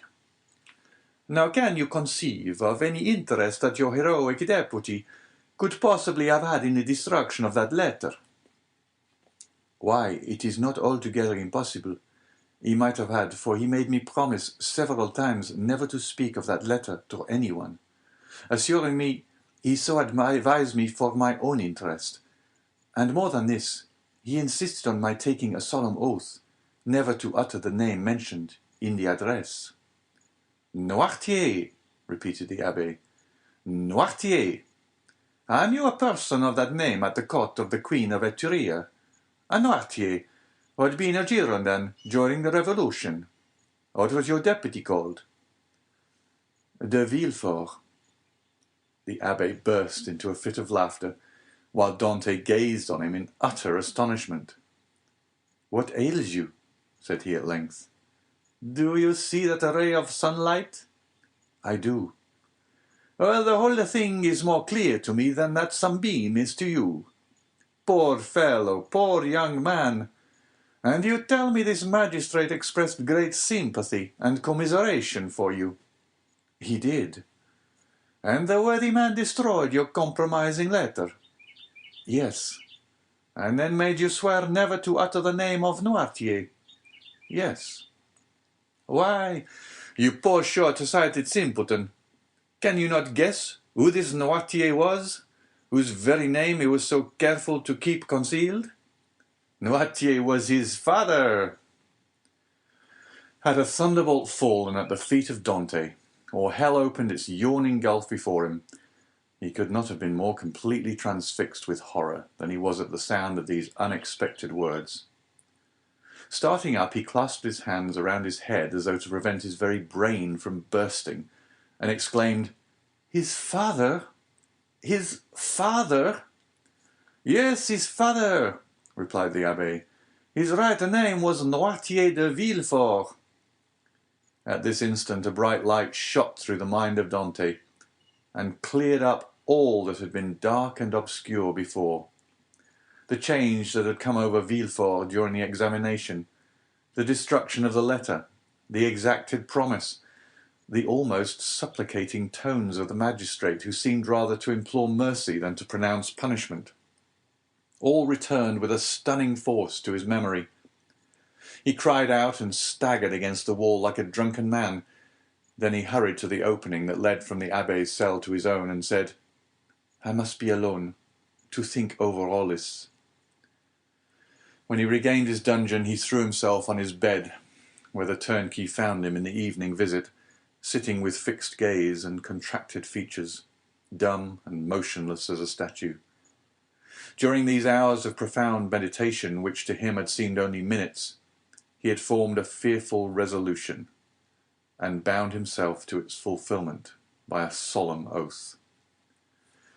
Dante was at length roused from his reverie by the voice of Faria, who, having also been visited by his jailer, had come to invite his fellow-sufferer to share his supper. The reputation of being out of his mind, though harmlessly and even amusingly so, had procured for the abbé unusual privileges. He was supplied with bread of a finer, whiter quality than the usual prison fare, and even regaled each Sunday with a small quantity of wine. Now this was a Sunday, and the abbé had come to ask his young companion to share the luxuries with him. Dante followed. His features were no longer contracted, and now wore their usual expression. But there was that in his whole appearance that bespoke one who had come to a fixed and desperate resolve. Faria bent on him his penetrating eye. "I regret now," said he, "having helped you in your late inquiries, or having given you the information I did." "Why so?" inquired Dante. "Because it has instilled a new passion in your heart, that of vengeance." Dante smiled. "Let us talk of something else," said he. Again the abbé looked at him, then mournfully shook his head, but in accordance with Dante's request, he began to speak of other matters. The elder prisoner was one of those persons whose conversation, like that of all who had experienced many trials, contained many useful and important hints, as well as sound information. But it was never egotistical, for that unfortunate man never alluded to his own sorrows.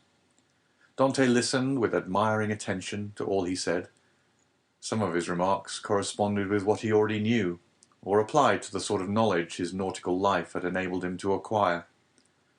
A part of the good abbé's words, however, were wholly incomprehensible to him, but like the aurora which guides the navigator in northern latitudes, opened new vistas to the inquiring mind of the listener, and gave fantastic glimpses of new horizons, enabling him justly to estimate the delight an intellectual mind would have in following one so richly gifted as Faria along the heights of truth, where he was so much at home. "You must teach me a small part of what you know," said Dante, "if only to prevent your growing weary of me. I can well believe that so learned a person as yourself would prefer absolute solitude to being tormented with the company of one as ignorant and uninformed as myself. If you will only agree to my request, I promise you never to mention another word about escaping." The abbé smiled. "Alas, my boy," said he, "human knowledge is confined within very narrow limits, and when I have taught you mathematics, physics, history, and the 3 or 4 modern languages with which I am acquainted, you will know as much as I do myself. Now it will scarcely require 2 years for me to communicate to you the stock of learning I possess." "2 years?" exclaimed Dante. "Do you really believe I can acquire all these things in so short a time?" "Not their application, certainly, but their principles you may. To learn is not to know. There are the learners and the learned. Memory makes the one, philosophy the other." "But cannot one learn philosophy?" "Philosophy cannot be taught. It is the application of the sciences to truth. It is like the golden cloud in which the Messiah went up into heaven." "Well then," said Dante, "what shall you teach me first? I am in a hurry to begin." I want to learn." "Everything," said the abbé. And that very evening the prisoners sketched a plan of education to be entered upon the following day. Dante possessed a prodigious memory, combined with an astonishing quickness and readiness of conception. The mathematical turn of his mind rendered him apt at all kinds of calculation, while his naturally poetical feelings threw a light and pleasing veil over the dry reality of arithmetical computation, or the rigid severity of geometry. He already knew Italian, and had also picked up a little of the Romaic dialect during voyages to the East, and by the aid of these two languages he easily comprehended the construction of all the others, so that at the end of 6 months he began to speak Spanish, English, and German. In strict accordance with the promise made to the abbé, Dante spoke no more of escape. Perhaps the delight his studies afforded him left no room for such thoughts. Perhaps the recollection that he had pledged his word, on which his sense of honour was keen, kept him from referring in any way to the possibilities of flight. Days, even months, passed by unheeded in one rapid and instructive course. At the end of a year, Dante was a new man. Dante observed, however, that Faria, in spite of the relief his society afforded, daily grew sadder. One thought seemed incessantly to harass and distract his mind. Sometimes he would fall into long reverie, sigh heavily and involuntarily, then suddenly rise, and with folded arms begin pacing the confined space of his dungeon. One day he stopped all at once and exclaimed, "Ah, if there were no sentinel!" "There shall not be one a minute longer than you please," said Dante, who had followed the working of his thoughts as accurately as though his brain were enclosed in crystal so clear as to display its minutest operations. "I have already told you," answered the abbé, "that I loathe the idea of shedding blood. And yet the murder, if you choose to call it so, would be simply a measure of self-preservation. No matter, I could never agree to it. Still, you have thought of it." "Incessantly, alas!" cried the abbé. "And you have discovered a means of regaining our freedom, have you not?" asked Dante eagerly. "I have, if it were only possible to place a deaf and blind sentinel in the gallery beyond us." "He shall be both blind and deaf," replied the young man, with an air of determination that made his companion shudder. "No, no!" cried the abbé. "Impossible!" Dante endeavoured to renew the subject. The abbé shook his head in token of disapproval, and refused to make any further response.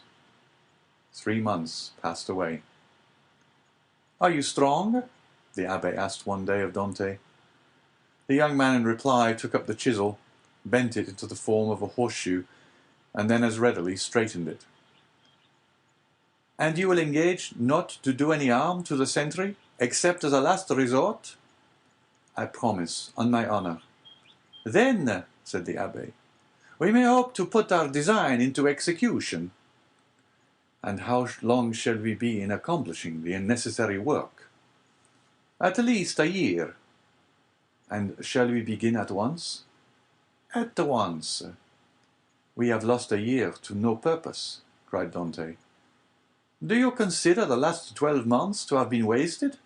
asked the abbé. "Forgive me," cried Edmond, blushing deeply. "Tut, tut," answered the abbé. "Man is but man after all, and you are about the best specimen of the genus I have ever known. Come, let me show you my plan." The abbé then showed Dante the sketch he had made for their escape. It consisted of a plan of his own cell and that of Dante with the passage which united them. In this passage he proposed to drive a level as they do in mines. This level would bring the 2 prisoners immediately beneath the gallery, where the sentry kept watch. Once there, a large excavation would be made, and one of the flagstones with which the gallery was paved be so completely loosened that at the desired moment it would give way beneath the feet of the soldier, who, stunned by his fall, would be immediately bound and gagged by Dante, before he had power to offer any resistance. The prisoners were then to make their way through one of the gallery windows, and to let themselves down from the outer walls by means of the abbé's ladder of cords. Dante's eyes sparkled with joy, and he rubbed his hands with delight at the idea of a plan so simple, yet apparently so certain to succeed. That very day the miners began their labours, with a vigour and alacrity proportional to their long rest from fatigue and their hopes of ultimate success. Nothing interrupted the progress of the work, except the necessity that each was under of returning to his cell in anticipation of the turnkey's visits. They had learned to distinguish the almost imperceptible sound of his footsteps as he descended towards their dungeons, and happily never failed of being prepared for his coming. The fresh earth excavated during their present work, and which would have entirely blocked up the old passage, was thrown by degrees and with the utmost precaution out of the window in either Faria's or Dante's cell, the rubbish being first pulverized so finely that the night wind carried it far away without permitting the smallest trace to remain. More than a year had been consumed in this undertaking, the only tools for which had been a chisel, a knife, and a wooden lever. Faria still continued to instruct Dante by conversing with him, sometimes in one language, sometimes in another, at others relating to him the history of nations and great men who from time to time have risen to fame and trodden the path of glory. The abbé was a man of the world, and had, moreover, mixed in the first society of the day. He wore an air of melancholy dignity which Dante, thanks to the imitative powers bestowed on him by nature, easily acquired, as well as that outward polish and politeness he had before been wanting in, and which is seldom possessed except by those who have been placed in constant intercourse with persons of high birth and breeding. At the end of 15 months, the level was finished, and the excavation completed beneath the gallery, and the two workmen could distinctly hear the measured tread of the sentinel as he paced to and fro over their heads. Compelled as they were to await a night sufficiently dark to favour their flight, they were obliged to defer their final attempt till that auspicious moment should arrive. Their greatest dread now was lest the stone through which the sentry was doomed to fall should give way before its right time. And this they had in some measure provided against by propping it up with a small beam which they had discovered in the walls through which they had worked their way. Dante was occupied in arranging this piece of wood when he heard Faria, who had remained in Edmond's cell for the purpose of cutting a peg to secure their rope ladder, call to him in a tone indicative of great suffering. Dante hastened to his dungeon, where he found him standing in the middle of the room, pale as death, his forehead streaming with perspiration, and his hands clinched tightly together. "Gracious heavens!" exclaimed Dante. "What is the matter? What has happened?" "Quick, quick!" returned the abbé. "Listen to what I have to say." Dante looked in fear and wonder at the livid countenance of Faria, whose eyes, already dull and sunken, were surrounded by purple circles, while his lips were white as those of a corpse, and his very hair seemed to stand on end. "Tell me, I beseech you, what ails you?" cried Dante, letting his chisel fall to the floor. "Alas," faltered the abbé, "all is over with me.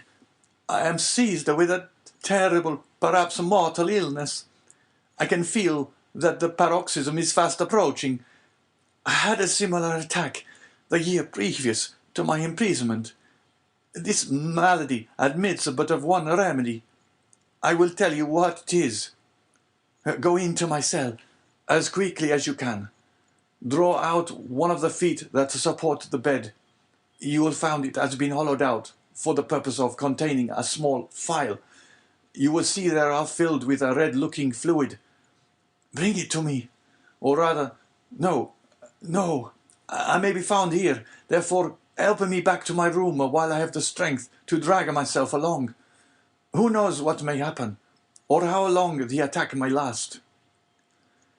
In spite of the magnitude of the misfortune which thus suddenly frustrated his hopes, Dante did not lose his presence of mind, but descended into the passage, dragging his unfortunate companion with him. Then, half carrying, half supporting him, he managed to reach the abbe's chamber, when he immediately laid the sufferer on his bed. "Thanks," said the poor abbe, shivering as though his veins were filled with ice. "I am about to be seized with a fit of catalepsy. When it comes to its height, I shall probably lie still and motionless as though dead, uttering neither sigh nor groan. On the other hand, the symptoms may be much more violent, and cause me to fall into fearful convulsions, foam at the mouth, and cry out loudly. Take care my cries are not heard, for if they are, it is more than probable I shall be removed to another part of the prison, and we be separated forever. When I become quite motionless, cold, and rigid as a corpse, then, and not before, be careful about this, force open my teeth with a knife, pour from 8 to 10 drops of the liquor contained in the phial down my throat, and I may perhaps revive." "Perhaps!" exclaimed Dante in grief-stricken tones. "Help! Help!" cried the abbe. I die!" So sudden and violent was the fit that the unfortunate prisoner was unable to complete the sentence. A violent convulsion shook his whole frame. His eyes started from their sockets. His mouth was drawn on one side. His cheeks became purple. He struggled, foamed, dashed himself about, and uttered the most dreadful cries, which, however, Dante prevented from being heard by covering his head with the blanket. The fit lasted 2 hours. Then, more helpless than an infant, and colder and paler than marble, more crushed and broken than a reed trampled underfoot, he fell back, doubled up in one last convulsion, and became as rigid as a corpse. Edmond waited till life seemed extinct in the body of his friend.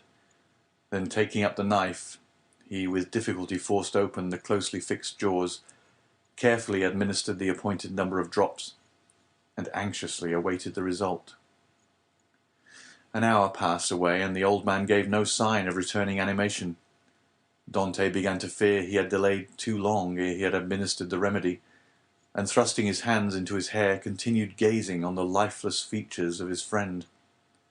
At length, a slight colour, or tinged the livid cheeks, consciousness returned to the dull, open eyeballs, a faint sigh issued from the lips, and the sufferer made a feeble effort to move. "He is saved! He is saved!" cried Dante in a paroxysm of delight. The sick man was not yet able to speak, but he pointed with evident anxiety towards the door. Dante listened, and plainly distinguished the approaching steps of the jailer. It was therefore near 7 o'clock, but Edmond's anxiety had put all thoughts of time out of his head. The young man sprang to the entrance, darted through it, carefully drawing the stone over the opening, and hurried to his cell. He had scarcely done so before the door opened, and the jailer saw the prisoner seated as usual on the side of his bed. Almost before the key had turned in the lock, and before the departing steps of the jailer had died away in the long corridor, he had to traverse Dante, whose restless anxiety concerning his friend left him no desire to touch the food brought to him, hurried back to the abbe's chamber, and raising the stone by pressing his head against it, was soon beside the sick man's couch. Faria had now fully regained his consciousness, but he still lay helpless and exhausted. "I did not expect to see you again," said he feebly to Dante. "And why not?" asked the young man. "Did you fancy yourself dying?" "No, I had no such idea. But, knowing that all was ready for flight, I thought you might have made your escape." A deep glow of indignation suffused the cheeks of Dante. "Without you? Did you really think me capable of that?" "At least," said the abbe, "I now see how wrong such an opinion would have been. Alas, alas, I am fearfully exhausted and debilitated by this attack." "Be of good cheer," replied Dante. "Your strength will return." And as he spoke, he seated himself near the bed beside Faria, and took his hands. The abbe shook his head. "The last attack I had," said he, lasted but half an hour, and after it I was hungry, and got up without help. Now I can move neither my right arm nor leg, and my head seems uncomfortable, which shows that there has been a suffusion of blood on the brain. The third attack will either carry me off, or leave me paralyzed for life." "No, no," cried Dante, "you are mistaken. You will not die, and your third attack, if indeed you should have another, will find you at liberty. We shall save you another time, as we have done this, only with a better chance of success, because we shall be able to command every requisite assistance."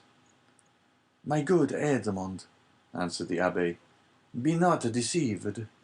The attack which has just passed away condemns me forever to the walls of a prison. None can fly from a dungeon who cannot walk." "Well, we will wait a week, a month, 2 months, if need be, and meanwhile your strength will return. Everything is in readiness for our flight, and we can select any time we choose. As soon as you feel able to swim, we will go." "I shall never swim again," replied Faria. "This arm is paralyzed, not for a time, but forever. Lift it, and judge if I am mistaken." The young man raised the arm, which fell back by its own weight, perfectly inanimate and helpless. A sigh escaped him. "You are convinced now, Edmond, are you not?" asked the abbé. "Depend upon it. I know what I say. Since the first attack I experienced of this malady, I have continually reflected on it. Indeed, I expected it, for it is a family inheritance. Both my father and grandfather died of it in a third attack. The physician, who prepared me for the remedy I have twice successfully taken, was no other than the celebrated Cabanilles, and he predicted a similar end for me." "The physician may be mistaken," exclaimed Dante. "And as for your poor arm, what difference will that make? I can take you on my shoulders and swim for both of us." "My son," said the abbé, "you, who are a sailor and a swimmer, must know as well as I do that a man so loaded would sink before he had done 50 strokes.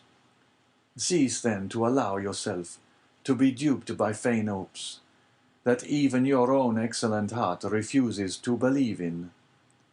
Here I shall remain till the hour of my deliverance arrives, and that in all human probability will be the hour of my death.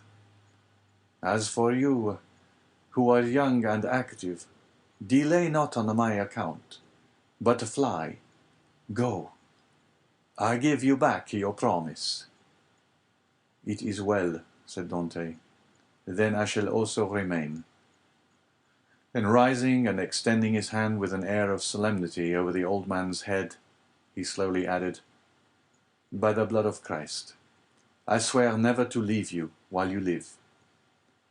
Faria gazed fondly on his noble-minded, single-hearted, high-principled young friend, and read in his countenance ample confirmation of the sincerity of his devotion and the loyalty of his purpose. "Thanks," murmured the invalid, extending one hand. "I accept. You may one of these days reap the reward of your disinterested devotion. But as I cannot, and you will not quit this place, it becomes necessary to fill up the excavation beneath the soldier's gallery. He might, by chance, hear the hollow sound of his footsteps, and call the attention of his officer to the circumstance. That would bring about a discovery which would inevitably lead to our being separated. Go, then, and set about this work in which, unhappily, I can offer you no assistance. Keep at it all night, if necessary, and do not return here tomorrow till after the jailer has visited me. I shall have something of the greatest importance to communicate to you." Dante took the hand of the abbé in his, and affectionately pressed it. Faria smiled encouragingly on him, and the young man retired to his task in the spirit of obedience and respect which he had sworn to show towards his aged friend. Chapter 18. The Treasure. When Dante returned next morning to the chamber of his companion in captivity, he found Faria seated and looking composed. In the ray of light which entered by the narrow window of his cell, he held open in his left hand, of which alone it will be recollected he retained the use, a sheet of paper, which, from being constantly rolled into a small compass, had the form of a cylinder, and was not easily kept open. He did not speak, but showed the paper to Dante. "What is that?" he inquired. "Look at it," said the abbé with a smile. "I have looked at it with all possible attention," said Dante, "and I only see half-burnt paper, on which are traces of Gothic characters, inscribed with a peculiar kind of ink." "This paper, my friend," said Faria, "I may now avow to you, since I have the proof of your fidelity. This paper is my treasure, of which from this day forth one half belongs to you." The sweat started forth on Dante's brow. Until this day, and for how long a time? He had refrained from talking of the treasure which he had brought upon the abbé the accusation of madness. With his instinctive delicacy, Edmond had preferred avoiding any touch on this painful chord, and Faria had been equally silent. He had taken the silence of the old man for a return to reason, and now these few words uttered by Faria after so painful a crisis seemed to indicate a serious relapse into mental alienation. "Your treasure," stammered Dante. Faria smiled. "Yes," said he, "you have indeed a noble nature, Edmond, and I see by your paleness and agitation what is passing in your heart at this moment. No, be assured, I am not mad. This treasure exists, Dante, and if I have not been allowed to possess it, you will. Yes, you. No one would listen or believe me, because everyone thought me mad. But you must know that I am not. Listen to me, and believe me so afterwards, if you will." "Alas," murmured Edmond to himself, "this is a terrible relapse. There was only this blow wanting." Then he said aloud, "My dear friend, your attack has perhaps fatigued you. Had you not better repose a while? Tomorrow, if you will, I will hear your narrative, but today I wish to nurse you carefully. Besides," he said, "a treasure is not a thing we need hurry about." "On the contrary, it is a matter of the utmost importance, Edmond," replied the old man. "Who knows if tomorrow, or the next day after, the third attack may not come on, and then must not all be over? Yes, indeed, I have often thought with a bitter joy that these riches which would make the wealth of a dozen families will be forever lost to those men who persecute me. This idea was one of vengeance to me, and I tasted it slowly in the night of my dungeon and the despair of my captivity. But now I have forgiven the world for the love of you. Now that I see you, young and with a promising future, now that I think of all that may result to you in the good fortune of such a disclosure, I shudder at any delay, and tremble lest I should not assure to one as worthy as yourself the possession of so vast an amount of hidden wealth." Edmond turned away his head with a sigh. "You persist in your incredulity, Edmond," continued Faria.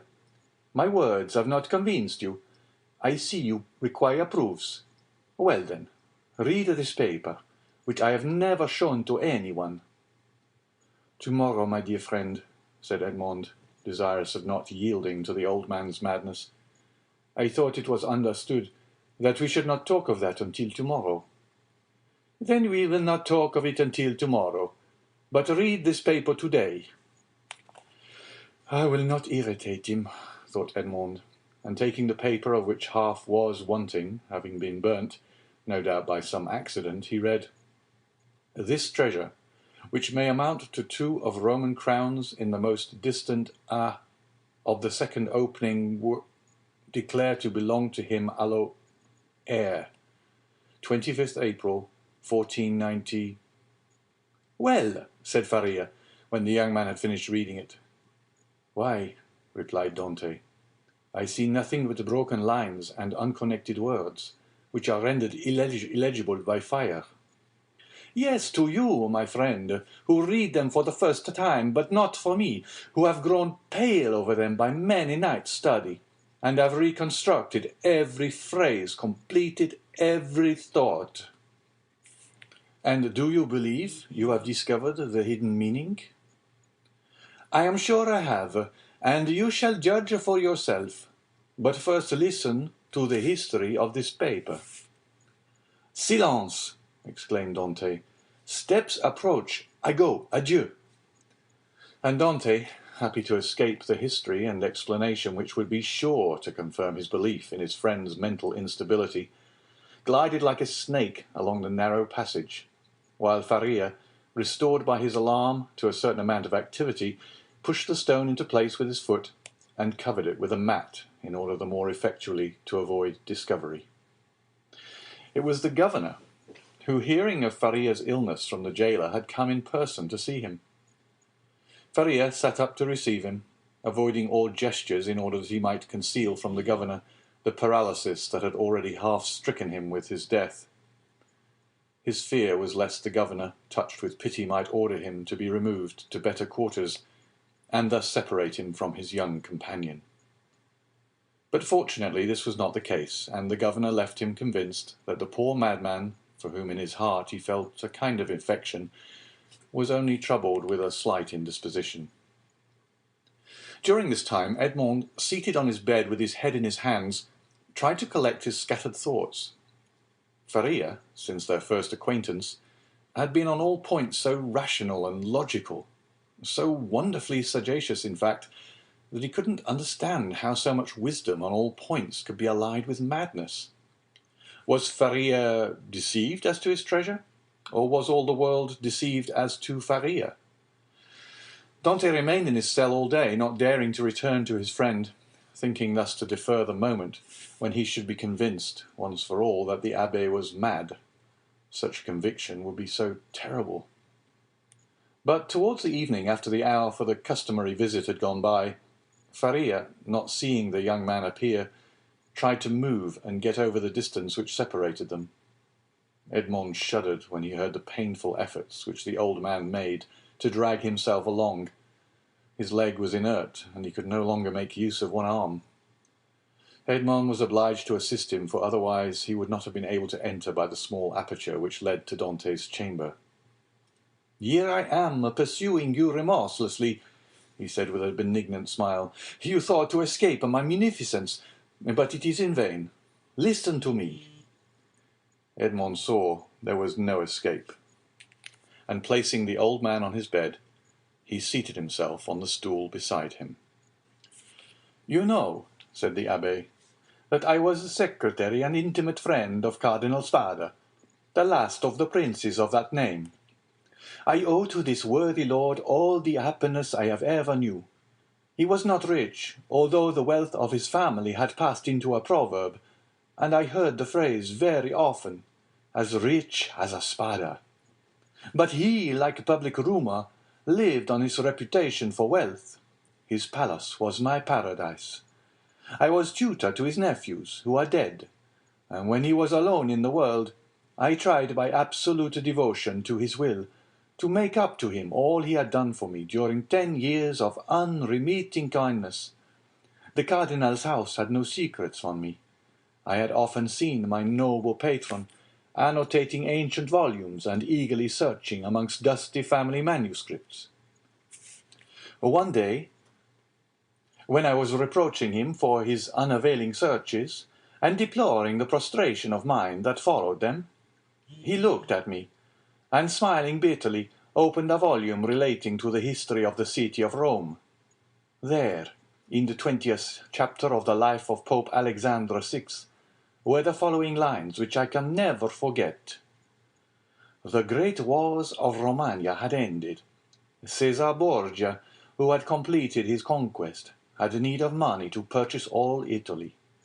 The Pope had also need of money to bring matters to an end with Louis XII. King of France, who was formidable still in spite of his recent reverses, and it was necessary, therefore, to have recourse to some profitable scheme, which was a matter of great difficulty in the impoverished conditions of exhausted Italy. His Holiness had an idea. He determined to make 2 cardinals. By choosing 2 of the greatest personages of Rome, especially rich men, this was the return the Holy Father looked for. In the first place, he could sell the great appointments and splendid offices which the cardinals already held, and then he had the 2 hats to sell besides. There was a third point in view, which will appear hereafter. The Pope and Cæsar Borgia first found the 2 future cardinals. They were Giovanni Rospigliosi, who held 4 of the highest dignities of the Holy See, and Cesar Spada, one of the noblest and richest of the Roman nobility. Both felt the high honor of such a favor from the Pope. They were ambitious, and Cæsar Borgia soon found purchasers for their appointments. The result was that Rospigliosi and Spada paid for being cardinals, and 8 other persons paid for the offices the cardinals held before their elevation. And thus 800,000 crowns entered into the coffers of the speculators. It is time now to proceed to the last part of the speculation. The Pope heaped attentions upon Rospigliosi and Spada, conferred upon them the insignia of the cardinalate, and induced them to arrange their affairs and take up their residence at Rome. Then the Pope and Cæsar Borgia invited the 2 cardinals to dinner. This was a matter of dispute between the Holy Father and his son. Cæsar thought they could make use of one of the means which he always had ready for his friends. That is to say, in the first place, the famous key which was given to certain persons with a request that they go and open a designated cupboard. This key was furnished with a small iron point, a negligence on the part of the locksmith. When this was pressed to effect the opening of the cupboard, of which the lock was difficult, the person was pricked by this small point and died next day. Then there was the ring with the lion's head, which Cæsar wore when he wanted to greet his friends with a clasp of the hand. The lion bit the hand thus favored, and at the end of 24 hours, the bite was mortal. Cæsar proposed to his father that they should either ask the cardinals to open the cupboard or shake hands with them. But Alexander VI replied, "Now, as to the worthy cardinals, Spada and Rospigliosi, let us ask both of them to dinner. Something tells me that we should get that money back. Besides, you forget, Cæsar, an indigestion declares itself immediately, while a prick or a bite occasions a delay of a day or 2. Cæsar gave way before such cogent reasoning, and the cardinals were consequently invited to dinner. The table was laid in a vineyard belonging to the Pope, near San Pierdarina, a charming retreat which the cardinals knew very well by report. Rospigliosi, quite set up with his new dignities, went with a good appetite, and his most ingratiating manner. Spada, a prudent man and greatly attached to his only nephew, a young captain of the highest promise, took paper and pen, and made his will. He then sent word to his nephew to wait for him near the vineyard, but it appeared the servant did not find him. Spada knew what these invitations meant, since Christianity, so eminently civilizing, had made progress in Rome.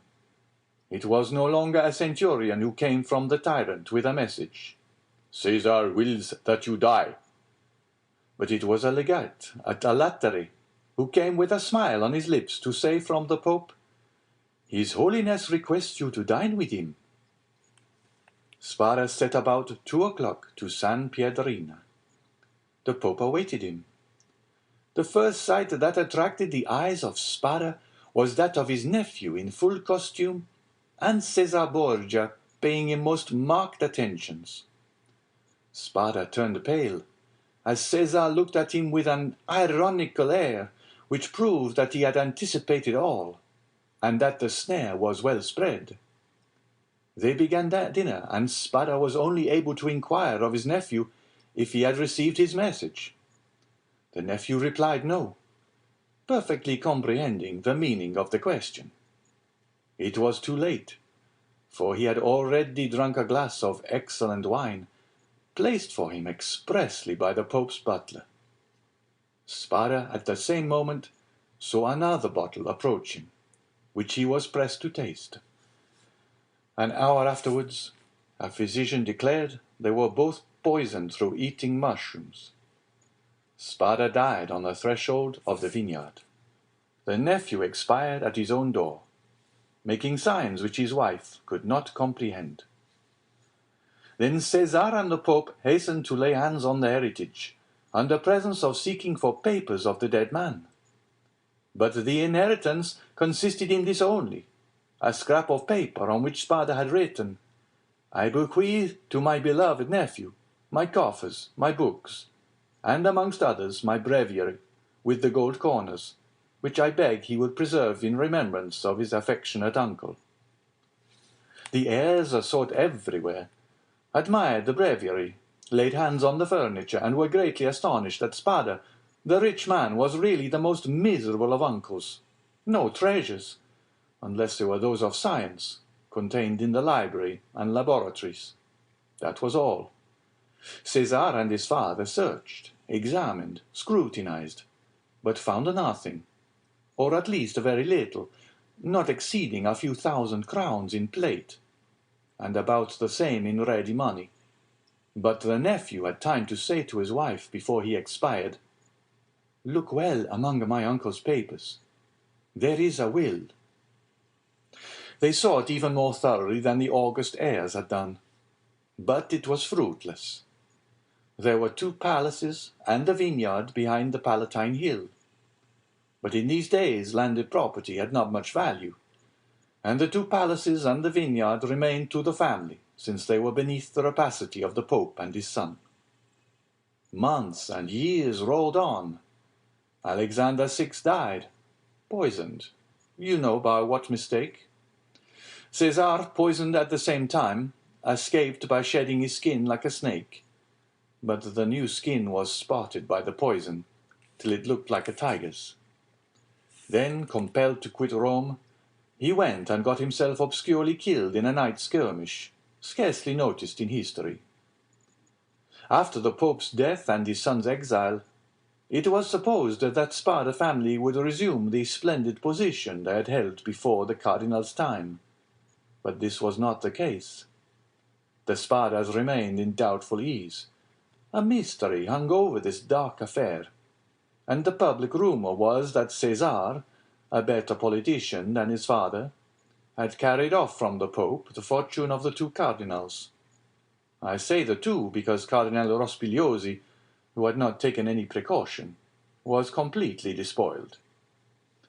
"Up to this point," said Faria, interrupting the thread of his narrative, "this seems to you very meaningless, no doubt, eh?" "Oh, my friend," cried Dante, "on the contrary, it seems as if I were reading a most interesting narrative. Go on, I beg of you." "I will. The family began to get accustomed to their obscurity. Years rolled on, and amongst the descendants some were soldiers, others diplomatists, some churchmen, some bankers, some grew rich and some were ruined. I come now to the last of the family, whose secretary I was, the Count of Spada. I had often heard him complain of the disproportion of his rank with his fortune, and I advised him to invest all he had in an annuity. He did so, and thus doubled his income. The celebrated breviary remained in the family, and was in the Count's possession. It had been handed down from father to son, for the singular clause of the only will that had been found, and caused it to be regarded as a genuine relic, preserved in the family with superstitious veneration.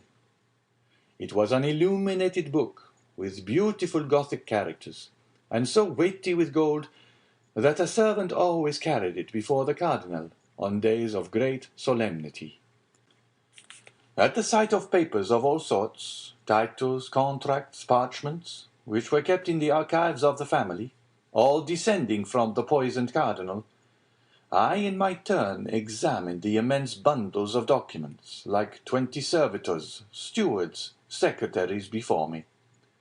But in spite of the most exhaustive researches, I found nothing. Yet I had even written a precise history of the Borgia family, for the sole purpose of assuring myself whether any increase of fortune had occurred to them on the death of the Cardinal Cesar Spada, but could only trace the acquisition of the property of the Cardinal Rospigliosi, his companion in misfortune. I was then almost assured that the inheritance had neither profited the Borgias nor the family, but had remained unpossessed like the treasures of the Arabian Nights, which slept in the bosom of the earth, under the eyes of the genii. I searched, ransacked, counted, calculated 1,000 times the income and expenditure of the family for 300 years. It was useless. I remained in my ignorance, and the Count of Spada in his poverty. My patron died. He had reserved from his annuity his family papers, his library, composed of 5,000 volumes, and his famous breviary. All these he bequeathed to me, with 1,000 Roman crowns, which he had in ready money, on condition that I would have anniversary masses said for the repose of his soul, and that I would draw up a genealogical tree and history of his house. All this I did scrupulously. Be easy, my dear Edmond, we are near the conclusion. In 1807, a month before I was arrested, and a fortnight after the death of the Count of Spada, on the 25th of December. You will see presently how the date became fixed in my memory. I was reading for the 1,000th time the papers I was arranging, for the palace was sold to a stranger, and I was going to leave Rome and settle at Florence, intending to take with me 12,000 francs I possessed, my library and the famous breviary, when, tired with my inconstant labour at the very same thing, and overcome by a heavy dinner I had eaten, my head dropped on my hands, and I fell asleep about 3 o'clock in the afternoon. I awoke as the clock was striking 6. I raised my head. I was in utter darkness. I rang for a light, but as no one came, I determined to find one for myself. It was indeed but anticipating the simple manners which I should soon be under the necessity of adopting. I took a wax candle in one hand, and with the other groped about for a piece of paper, my matchbox being empty, with which I proposed to get a light from the small flame still playing on the embers. Fearing, however, to make use of any valuable piece of paper, I hesitated for a moment, then recollected that I had seen in the famous breviary, which was on the table beside me, an old paper quite yellow with age, and which had served as a marker for centuries, kept there by the request of the heirs. I felt for it, found it, twisted it together, and put it into the expiring flame, set a light to it. But beneath my fingers, as if by magic, in proportion as the fire ascended, I saw yellowish characters appear on the paper. I grasped it in my hand, put out the flames as quickly as I could, lighted my taper in the fire itself, and opened the crumpled paper with inexpressible emotion, recognizing when I had done so that these characters had been traced in mysterious and sympathetic ink, only appearing when exposed to the fire. Nearly 1/3 of the paper had been consumed by the flame. It was that paper you read this morning.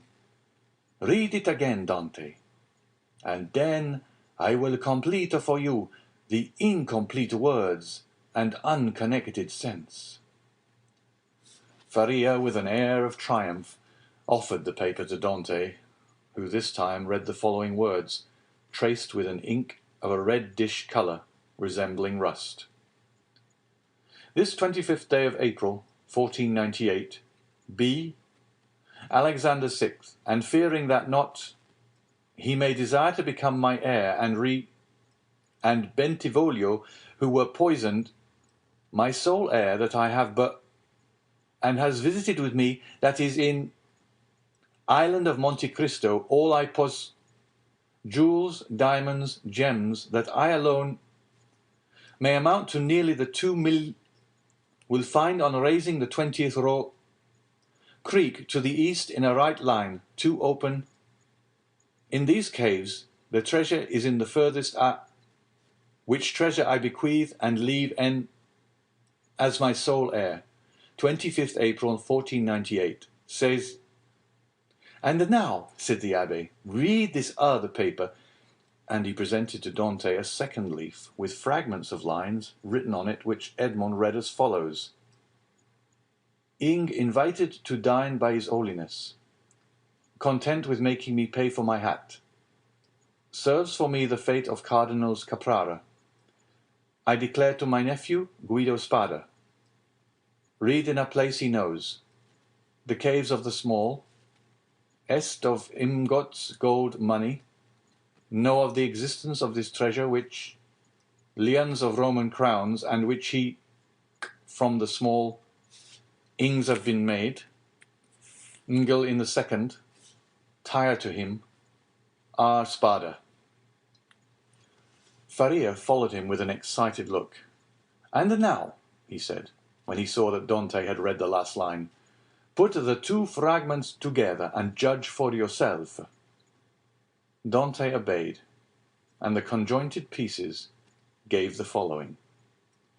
This 25th day of April, 1498, being invited to dine by His Holiness Alexander VI, and fearing that, not content with making me pay for my hat, he may desire to become my heir, and reserves for me the fate of Cardinals Caprara and Bentivoglio, who were poisoned, I declare to my nephew, Guido Spada, my sole heir, that I have buried in a place he knows and has visited with me, that is, in the caves of the small island of Monte Cristo, all I possessed of ingots, gold, money, jewels, diamonds, gems, that I alone know of the existence of this treasure, which may amount to nearly 2 millions of Roman crowns, and which he will find on raising the 20th rock from the small creek to the east in a right line.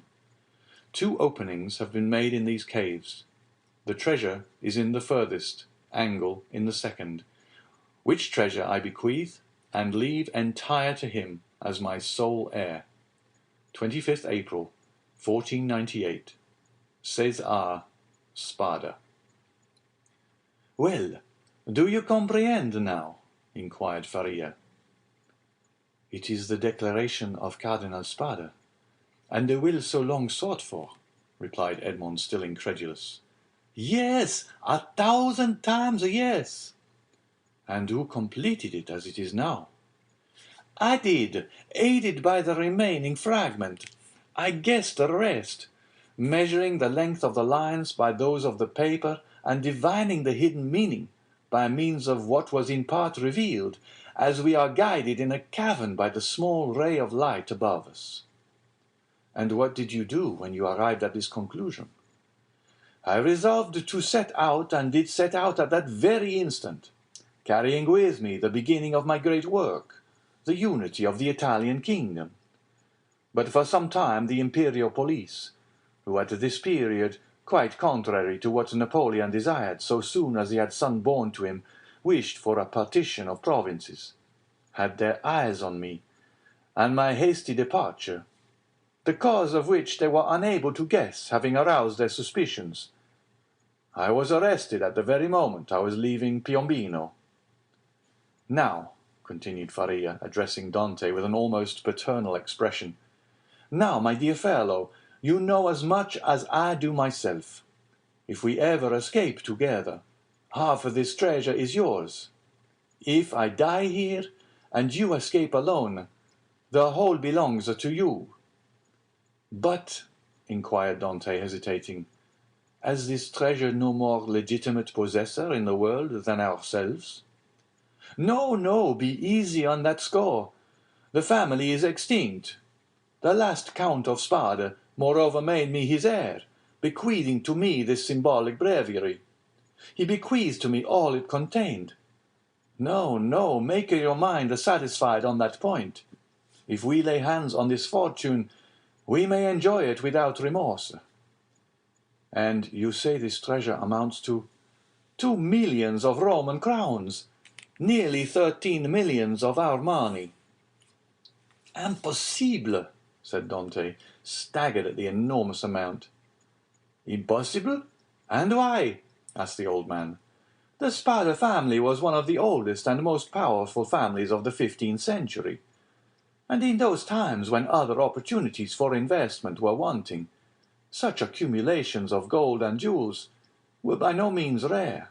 There are at this day Roman families perishing of hunger, though possessed of nearly 1 million in diamonds and jewels handed down by entail, and which they cannot touch. Edmond thought he was in a dream. He wavered between incredulity and joy. I have only kept this secret so long from you, continued Faria, that I might test your character and then surprise you. Had we escaped before my attack of catalepsy, I should have conducted you to Monte Cristo now. He added with a sigh, It is you who will conduct me thither. Well, Dante, you do not thank me? This treasure belongs to you, my dear friend, replied Dante, and to you only. I have no right to it. I am no relation of yours. You are my son, Dante, exclaimed the old man. You are the child of my captivity. My profession condemns me to celibacy. God has sent you to me to console, at one and the same time, the man who could not be a father, and the prisoner who could not get free. And Faria extended the arm of which alone the use remained to him, to the young man, who threw himself upon his neck and wept. Chapter 19. The Third Attack. Now that this treasure, which had so long been the object of the abbé's meditations, could ensure the future happiness of him whom Faria really loved as a son, it had doubled its value in his eyes, and every day he expatiated on the amount, explaining to Dante all the good which, with 13 or 14 millions of francs, a man could do in these days to his friends, and then Dante's countenance became gloomy, for the oath of vengeance he had taken recurred to his memory, and he reflected how much ill in these times a man with 13 or 14 million could do to his enemies. The abbé did not know the island of Monte Cristo, but Dante knew it, and had often passed it, situated 25 miles from Pianosa, between Corsica and the island of Elba, and had once touched there. This island was, always had been, and still is, completely deserted. It is a rock of almost conical form, which looks as though it had been thrust up by volcanic force from the depths to the surface of the ocean. Dante drew a plan of the island for Faria, and Faria gave Dante advice as to the means he should employ to recover the treasure. But Dante was far from being as enthusiastic and confident as the old man. It was past a question now that Faria was not a lunatic, and the way in which he had achieved the discovery, which had given rise to the suspicion of his madness, increased Edmond's admiration of him. But at the same time Dante could not believe that the deposit, supposing it had ever existed, still existed, and though he considered the treasure as by no means chimerical, he yet believed it was no longer there. However, as if fate resolved on depriving the prisoners of their last chance, and making them understand that they were condemned to perpetual imprisonment, a new misfortune befell them. The gallery on the seaside, which had long been in ruins, was rebuilt. They had repaired it completely, and stopped up with vast masses of stone the hole Dante had partly filled in. But for this precaution, which it will be remembered the abbé had made to Edmond, the misfortune would have been still greater, for their attempt to escape would have been detected, and they would undoubtedly have been separated. Thus a new, a stronger and more inexorable barrier was interposed to cut off the realization of their hopes. You see, said the young man with an air of sorrowful resignation to Faria, "that God deems it right to take from me any claim to merit for what you call my devotion to you. I have promised to remain forever with you, and now I could not break my promise if I would. The treasure will be no more mine than yours, and neither of us will quit this prison. But my real treasure is not that, my dear friend, which awaits me beneath the sombre rocks of Monte Cristo. It is your presence, our living together 5 or 6 hours a day, in spite of our jailers. It is the rays of intelligence you have elicited from my brain, the language you have implanted in my memory, and which have taken root there with all their philological ramifications. These differentiations that you have made so easy to me by the depth of the knowledge you possess of them, and the clearness of the principles to which you have reduced them, this is my treasure, my beloved friend, and with this you have made me rich and happy. Believe me and take comfort. This is better for me than tons of gold and cases of diamonds, even were they not as problematical as the clouds we see in the morning floating over the sea, which we take for terra firma, and which evaporate and vanish as we draw near to them. To have you as long as possible near me, to hear your eloquent speech, which embellishes my mind, strengthens my soul, and makes my whole frame capable of great and terrible things, if I should ever be free, so fills my whole existence, that the despair to which I was just on the point of yielding when I knew you has no longer any hold over me. And this is my fortune, not chimerical, but actual. I owe you my real good, my present happiness, and all the sovereigns of the earth, even Caesar Borgia himself, could not deprive me of this. Thus, if not actually happy, yet the days these two unfortunates passed together went quickly. Faria, who for so long a time had kept silence as to the treasure, now perpetually talked of it. As he had prophesied would be the case, he remained paralyzed in the right arm and the left leg, and had given up all hope of ever enjoying it himself. But he was continually thinking over some means of escape for his young companion, and anticipating the pleasure he would enjoy. For fear the letter might be some day lost or stolen, he compelled Dante to learn it by heart, and Dante knew it from the first to the last word. Then he destroyed the second portion, assured that if the first were seized, no one would be able to discover its real meaning.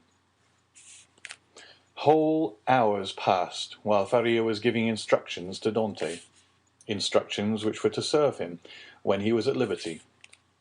Then, once free from the day and hour and moment when he was so, he could have but only one thought, which was to gain Monte Cristo by some means, and remain there alone under some pretext which would arouse no suspicions, and once there, to endeavour to find the wonderful caverns, and search in the appointed spot, be it remembered, being the farthest angle in the second opening.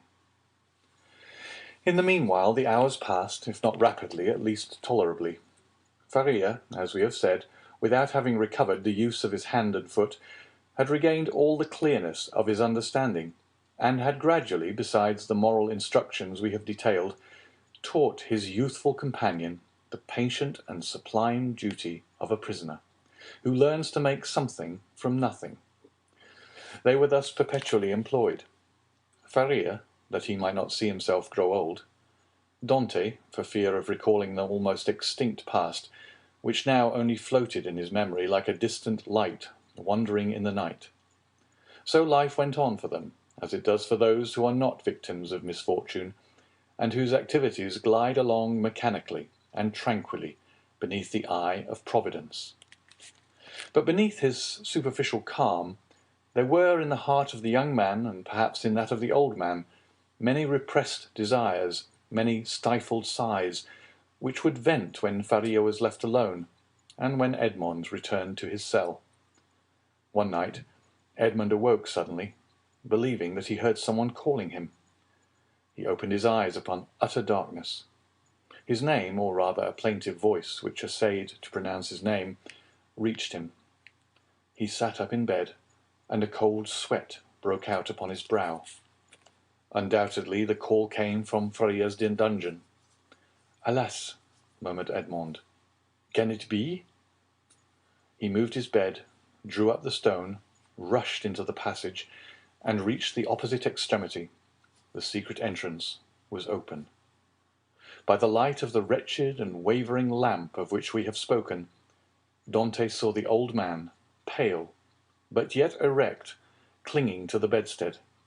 His features were writhing with those horrible symptoms which he already knew, and which had so seriously alarmed him when he saw them for the first time. "Alas, my dear friend," said Faria in a resigned tone, "you understand, do you not? And I need not attempt to explain to you." Edmond uttered a cry of agony, and quite out of his senses rushed towards the door, exclaiming, "Help! Help!" Faria had just sufficient strength to restrain him. "Silence," he said, "or you are lost. We must now only think of you, my dear friend, and so act as to render your captivity supportable, or your flight possible. It would require years to do again what I have done here, and the results would be instantly destroyed if our jailers knew we have communicated with each other. Besides, be assured, my dear Edmond, the dungeon I am about to leave will not long remain empty. Some other unfortunate being will soon take my place, and to him you will appear like an angel of salvation. Perhaps he will be young, strong, and enduring like yourself, and will aid you in your escape, while I have been but a hindrance. You will no longer have half a dead body tied to you as a drag to all your movements. At length Providence has done something for you.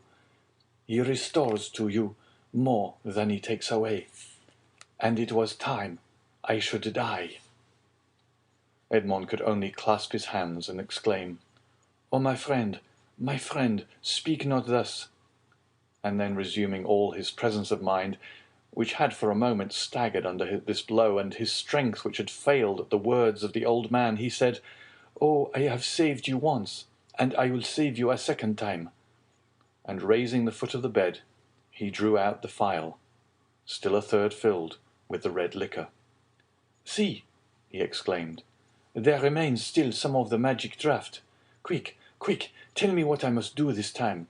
Are there any fresh instructions? Speak, my friend, I listen." "There is not a hope," replied Faria, shaking his head. "But no matter. God wills it that man whom he has created, and in whose heart he has so profoundly rooted the love of life, should do all in his power to preserve that existence, which, however painful it may be, is yet always so dear." "Oh, yes, yes," exclaimed Dante, "and I tell you that I will save you yet." "Well, then, try. The cold gains upon me. I feel the blood flowing towards my brain. These horrible chills, which make my teeth chatter and seem to dislocate my bones, begin to pervade my whole frame. In 5 minutes the malady will reach its height, and in a quarter of an hour there will be nothing left of me but a corpse." "Oh!" exclaimed Dante, his heart wrung with anguish. "Do as you did before, only do not wait so long. All the springs of life are now exhausted in me, and death," he continued, looking at his paralyzed arm and leg, "has but half its work to do. If after having made me swallow 12 drops instead of 10, you see that I do not recover, then pour the rest down my throat. Now lift me on my bed, for I can no longer support myself." Edmond took the old man in his arms and laid him on the bed. "And now, my dear friend," said Faria, "sole consolation of my wretched existence, you whom heaven gave me somewhat late, but still gave me a priceless gift, and for which I am most grateful. At the moment of separating from you forever, I wish you all the happiness and all the prosperity you so well deserve, my son. I bless thee." The young man cast himself on his knees, leaning his head against the old man's bed. "Listen now to what I say in this my dying moment. The treasure of the Spadas exists. God grants me the boon of vision unrestricted by time or space. I see it in the depths of the inner cavern. My eyes pierce the inmost recesses of the earth, and are dazzled at the sight of so much riches. If you do escape, remember that the poor abbé, whom all the world called mad, was not so. Hasten to Monte Cristo, avail yourself of the fortune, for you have indeed suffered long enough." A violent convulsion attacked the old man. Dante raised his head and saw Faria's eyes injected with blood. It seemed as if a flow of blood had ascended from the chest to the head. "Adieu, adieu," murmured the old man, clasping Edmond's hand convulsively. "Adieu." "Oh, no, no, not yet," he cried. "Do not forsake me. Oh, succor him. Help, help, help." "Hush, hush," murmured the dying man, "that they may not separate us, if you save me." "You are right. Oh, yes, yes, be assured I shall save you. Besides, although you suffer much, you do not seem to be in such agony as you were before." "Do not mistake. I suffer less because there is in me less strength to endure. At your age, we have faith in life. It is the privilege of youth to believe and hope. But old men see death more clearly. Oh, 'tis here, 'tis here, 'tis over. My sight is gone, my senses fail. Your hand, Dante. Adieu, adieu." And raising himself by a final effort, in which he summoned all his faculties, he said, "Monte Cristo, forget not, Monte Cristo." And he fell back on the bed.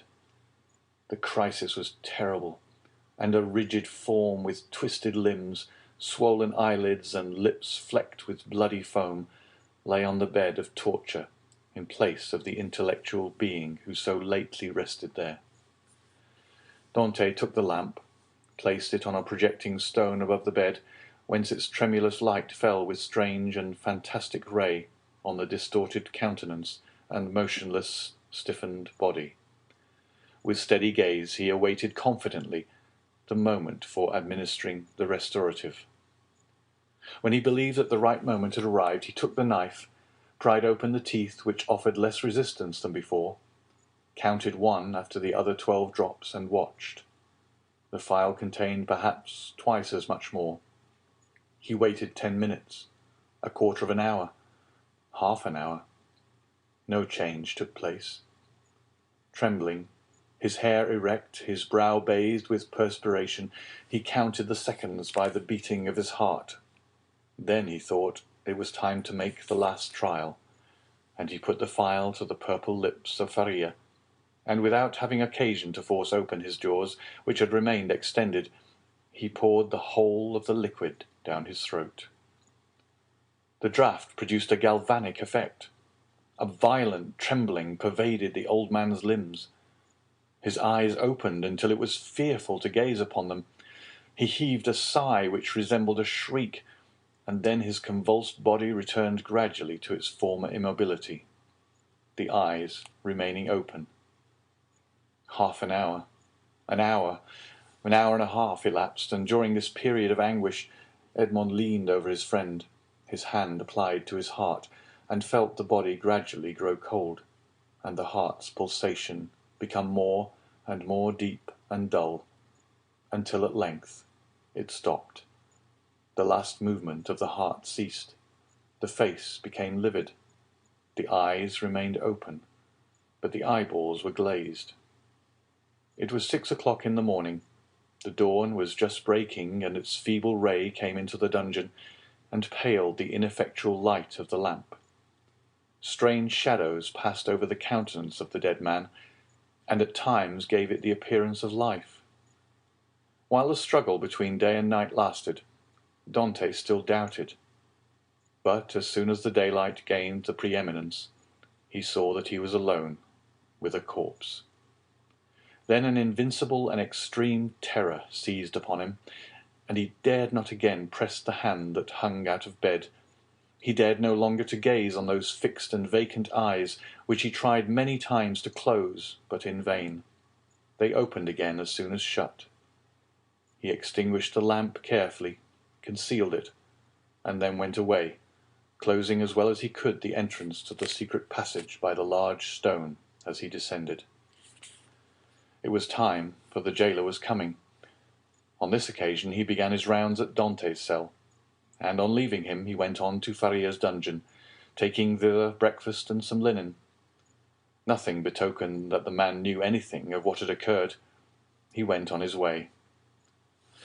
Dante was then seized with an indescribable desire to know what was going on in the dungeon of his unfortunate friend.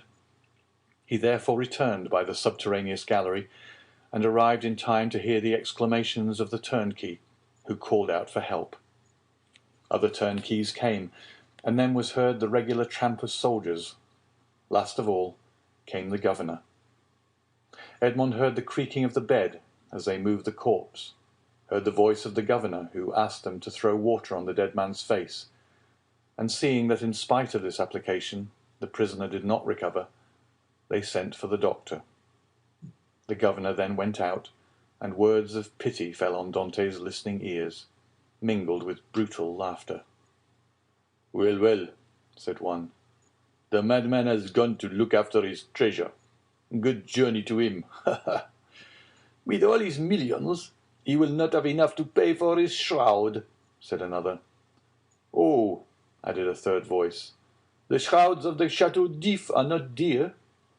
"Perhaps," said one of the previous speakers. "As he was a churchman, they may go to some expense in his behalf. They may give him the honours of the sack." Edmond did not lose a word, but comprehended very little of what was said. The voices soon ceased, and it seemed to him as if every one had left the cell. Still, he dared not enter, as they might have left some turnkey to watch the dead. He remained therefore mute and motionless, hardly venturing to breathe. At the end of an hour he heard a faint noise which increased. It was the governor who returned, followed by the doctor and other attendants. There was a moment's silence. It was evident that the doctor was examining the dead body. The inquiries soon commenced. The doctor analysed the symptoms of the malady to which the prisoner had succumbed, and declared that he was dead. Questions and answers followed in a nonchalant manner that made Dante indignant, for he felt that all the world should have for the poor abbé a love and respect equal to his own. "I am very sorry for what you tell me," said the governor, replying to the assurance of the doctor, "that the old man is really dead, for he was a quiet, inoffensive prisoner, happy in his folly, and required no watching." "Oh," added the turnkey, "there was no occasion for watching him. He would have stayed here 50 years, I'll answer for it, without any attempt to escape." "Still," said the governor, "I believe it will be requisite, notwithstanding your certainty, and not that I doubt your science, but in discharge of my official duty, that we should be perfectly assured that the prisoner is dead." There was a moment of complete silence, during which Dante, still listening, knew that the doctor was examining the corpse a second time. "You may make your mind easy," said the doctor.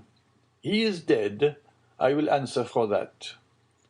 "You know, sir," said the governor, persisting, "that we are not content in such cases as this with such a simple examination.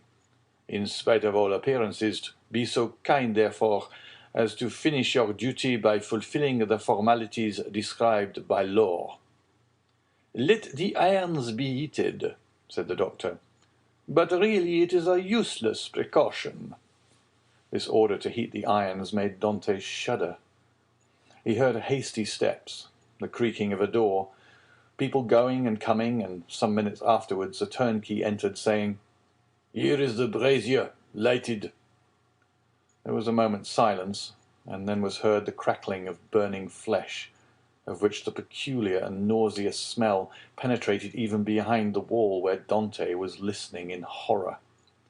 The perspiration poured forth upon the young man's brow, and he felt as if he should faint.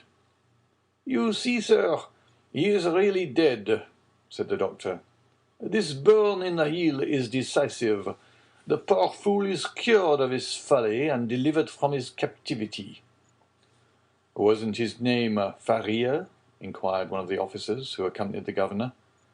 "Yes, sir, and as he said, it was an ancient name. He was, too, very learned and rational enough on all points which did not relate to his treasure, but on that, indeed, he was intractable. It is the sort of malady which we call monomania," said the doctor. "You had never anything to complain of?" said the governor to the jailer, who had charge of the abbé. "Never, sir," replied the jailer. "Never, on the contrary, he seemed to amuse me very much by telling me stories. One day, too, when my wife was ill, he gave me a prescription which cured her." "Aha!" said the doctor. "I did not know that I had a rival, but I hope, governor, that you will show him all proper respect." "Yes, yes, make your mind easy. He shall be decently interred in the newest sack we can find. Will that satisfy you?" "Must this last formality take place in your presence, sir?" inquired a turnkey. "Certainly, but make haste. I cannot stay here all day." Other footsteps going and coming were now heard, and a moment afterwards a noise of rustling canvas reached Dante's ears.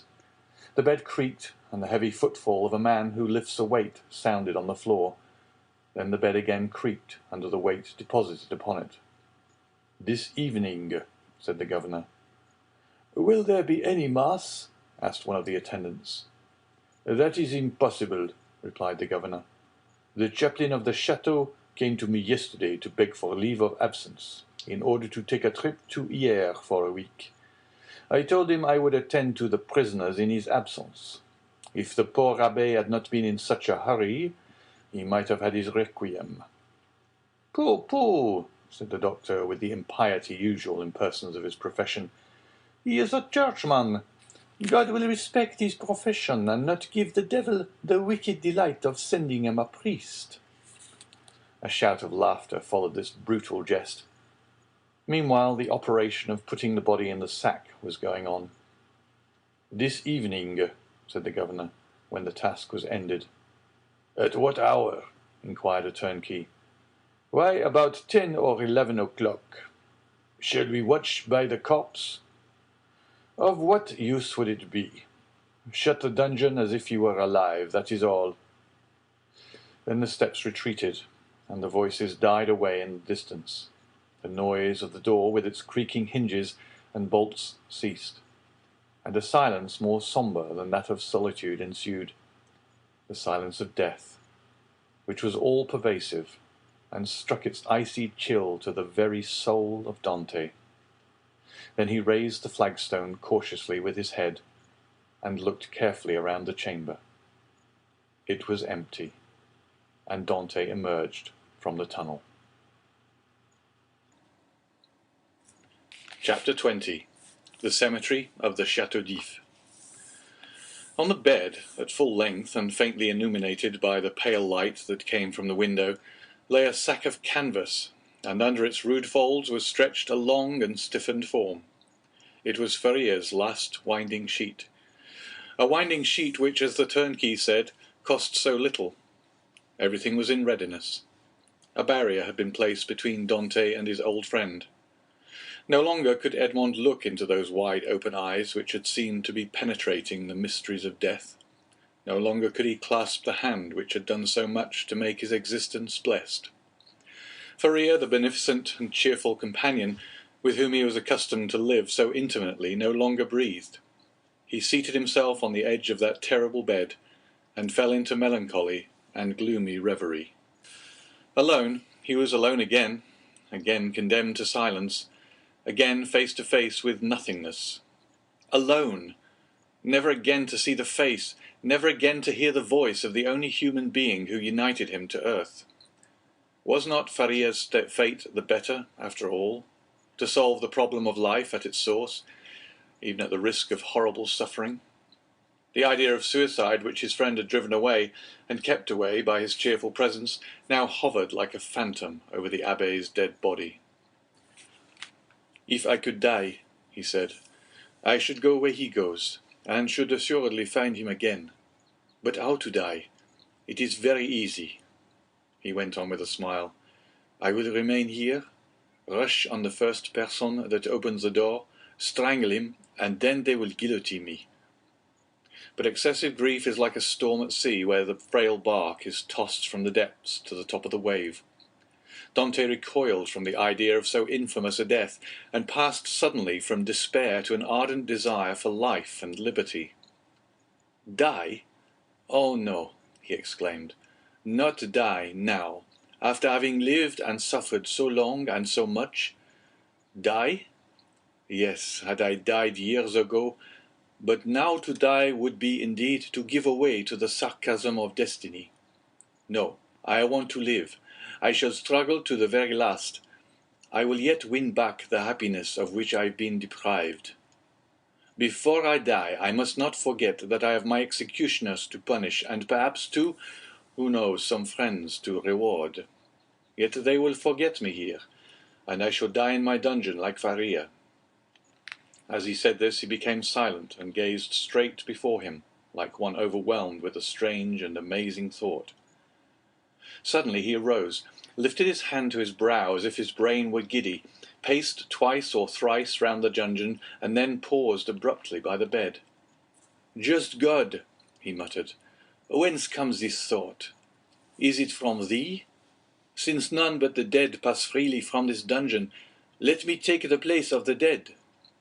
Without giving himself time to reconsider his decision, and indeed that he might not allow his thoughts to be distracted from his desperate resolution, he bent over the appalling shroud, opened it with the knife which Faria had made, drew the corpse from the sack, and bore it along the tunnel to his own chamber, laid it on his couch, tied around its head the rag he wore at night around his own, covered it with his counterpane, once again kissed the ice-cold brow, and tried vainly to close the resisting eyes which glared horribly, turned the head towards the wall so that the jailer might, when he brought the evening meal, believe that he was asleep, as was his frequent custom, entered the tunnel again, drew the bed against the wall, returned to the other cell, took from the hiding-place the needle and thread, flung off his rags that they might feel only naked flesh beneath the coarse canvas, and getting inside the sack, placed himself in the posture in which the dead body had been laid, and sewed up the mouth of the sack from the inside. He would have been discovered by the beating of his heart if by any mischance the jailers had entered at that moment. Dante might have waited until the evening visit was over, but he was afraid that the governor would change his mind and order the dead body to be removed earlier. In that case, his last hope would have been destroyed. Now his plans were fully made, and this is what he intended to do. If while he was being carried out the gravediggers should discover that they were bearing alive instead of a dead body, Dante did not intend to give them time to recognize him, but with a sudden cut of the knife he meant to open the sack from top to bottom, and profiting by their alarm, escape. If they tried to catch him, he would use his knife to better purpose. If they took him to the cemetery and laid him in a grave, he would allow himself to be covered with earth, and then, as it was night, the grave-diggers could scarcely have turned their backs before he would have worked his way through the yielding soil and escaped. He hoped that the weight of earth would not be so great that he could not overcome it. If he was detected in this and the earth proved too heavy, he would be stifled, and then, so much the better.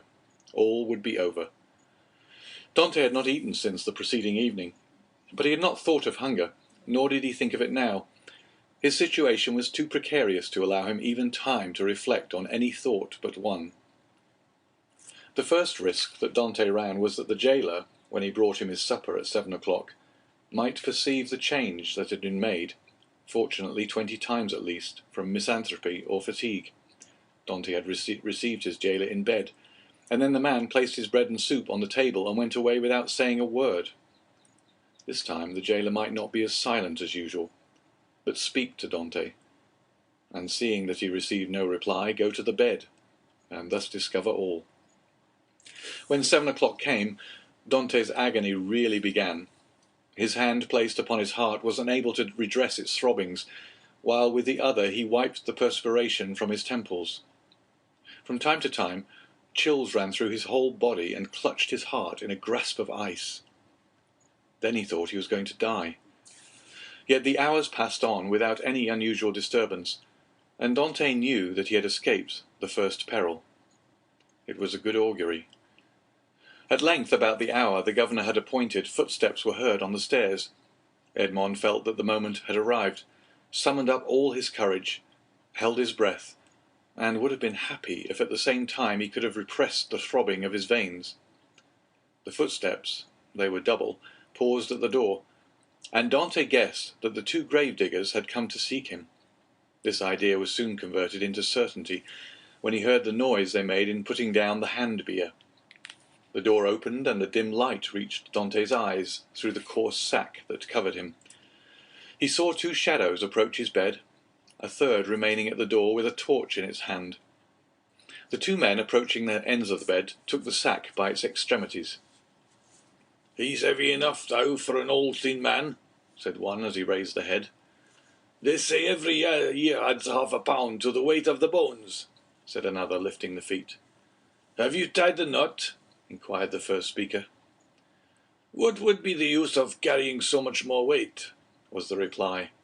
"I can do that when we get there." "Yes, you're right," replied the companion. "What's the knot for?" thought Dante. They deposited the supposed corpse on the bier. Edmond stiffened himself in order to play the part of a dead man, and then the party, lighted by the man with the torch, who went first, ascended the stairs. Suddenly he felt the fresh and sharp night air, and Dante knew that the mistral was blowing. It was a sensation in which pleasure and pain were strangely mingled. The bearers went on for 20 paces, then stopped, putting the bier down on the ground. One of them went away, and Dante heard his shoes striking on the pavement. "Where am I?" he asked himself. "Really, he is by no means a light load," said the other bearer, sitting on the edge of the hand-barrow. Dante's first impulse was to escape, but fortunately he did not attempt it. "Give us a light," said the other bearer, "or I shall never find what I am looking for." The man with the torch complied, although not asked in the most polite terms. "What can he be looking for?" thought Edmond. "The spade, perhaps." An exclamation of satisfaction indicated that the grave-digger had found the object of his search. "Here it is at last," he said. "Not without some trouble, though." "Yes," was the answer, "but it has lost nothing by waiting." As he said this, the man came towards Edmond, who heard a heavy, metallic substance laid down beside him, and at the same moment a cord was fastened around his feet with sudden and painful violence. "Well, have you tied the knot?" inquired the grave-digger, who was looking on. "Yes, and pretty tight, too, I can tell you," was the answer. "Move on, then." And the bier was lifted once more, and they proceeded. They advanced 50 paces farther, and then stopped to open a door, then went forward again. The noise of the waves dashing against the rocks on which the chateau is built reached Dante's ear distinctly as they went forward. "Bad weather," observed one of the bearers. "Not a pleasant night for a dip in the sea." "Why, yes. The abbé runs a chance of being wet," said the other, and then there was a burst of brutal laughter. Dante did not comprehend the jest, but his hair stood erect on his head. "Well, here we are at last," said one of them. "A little farther, said the other.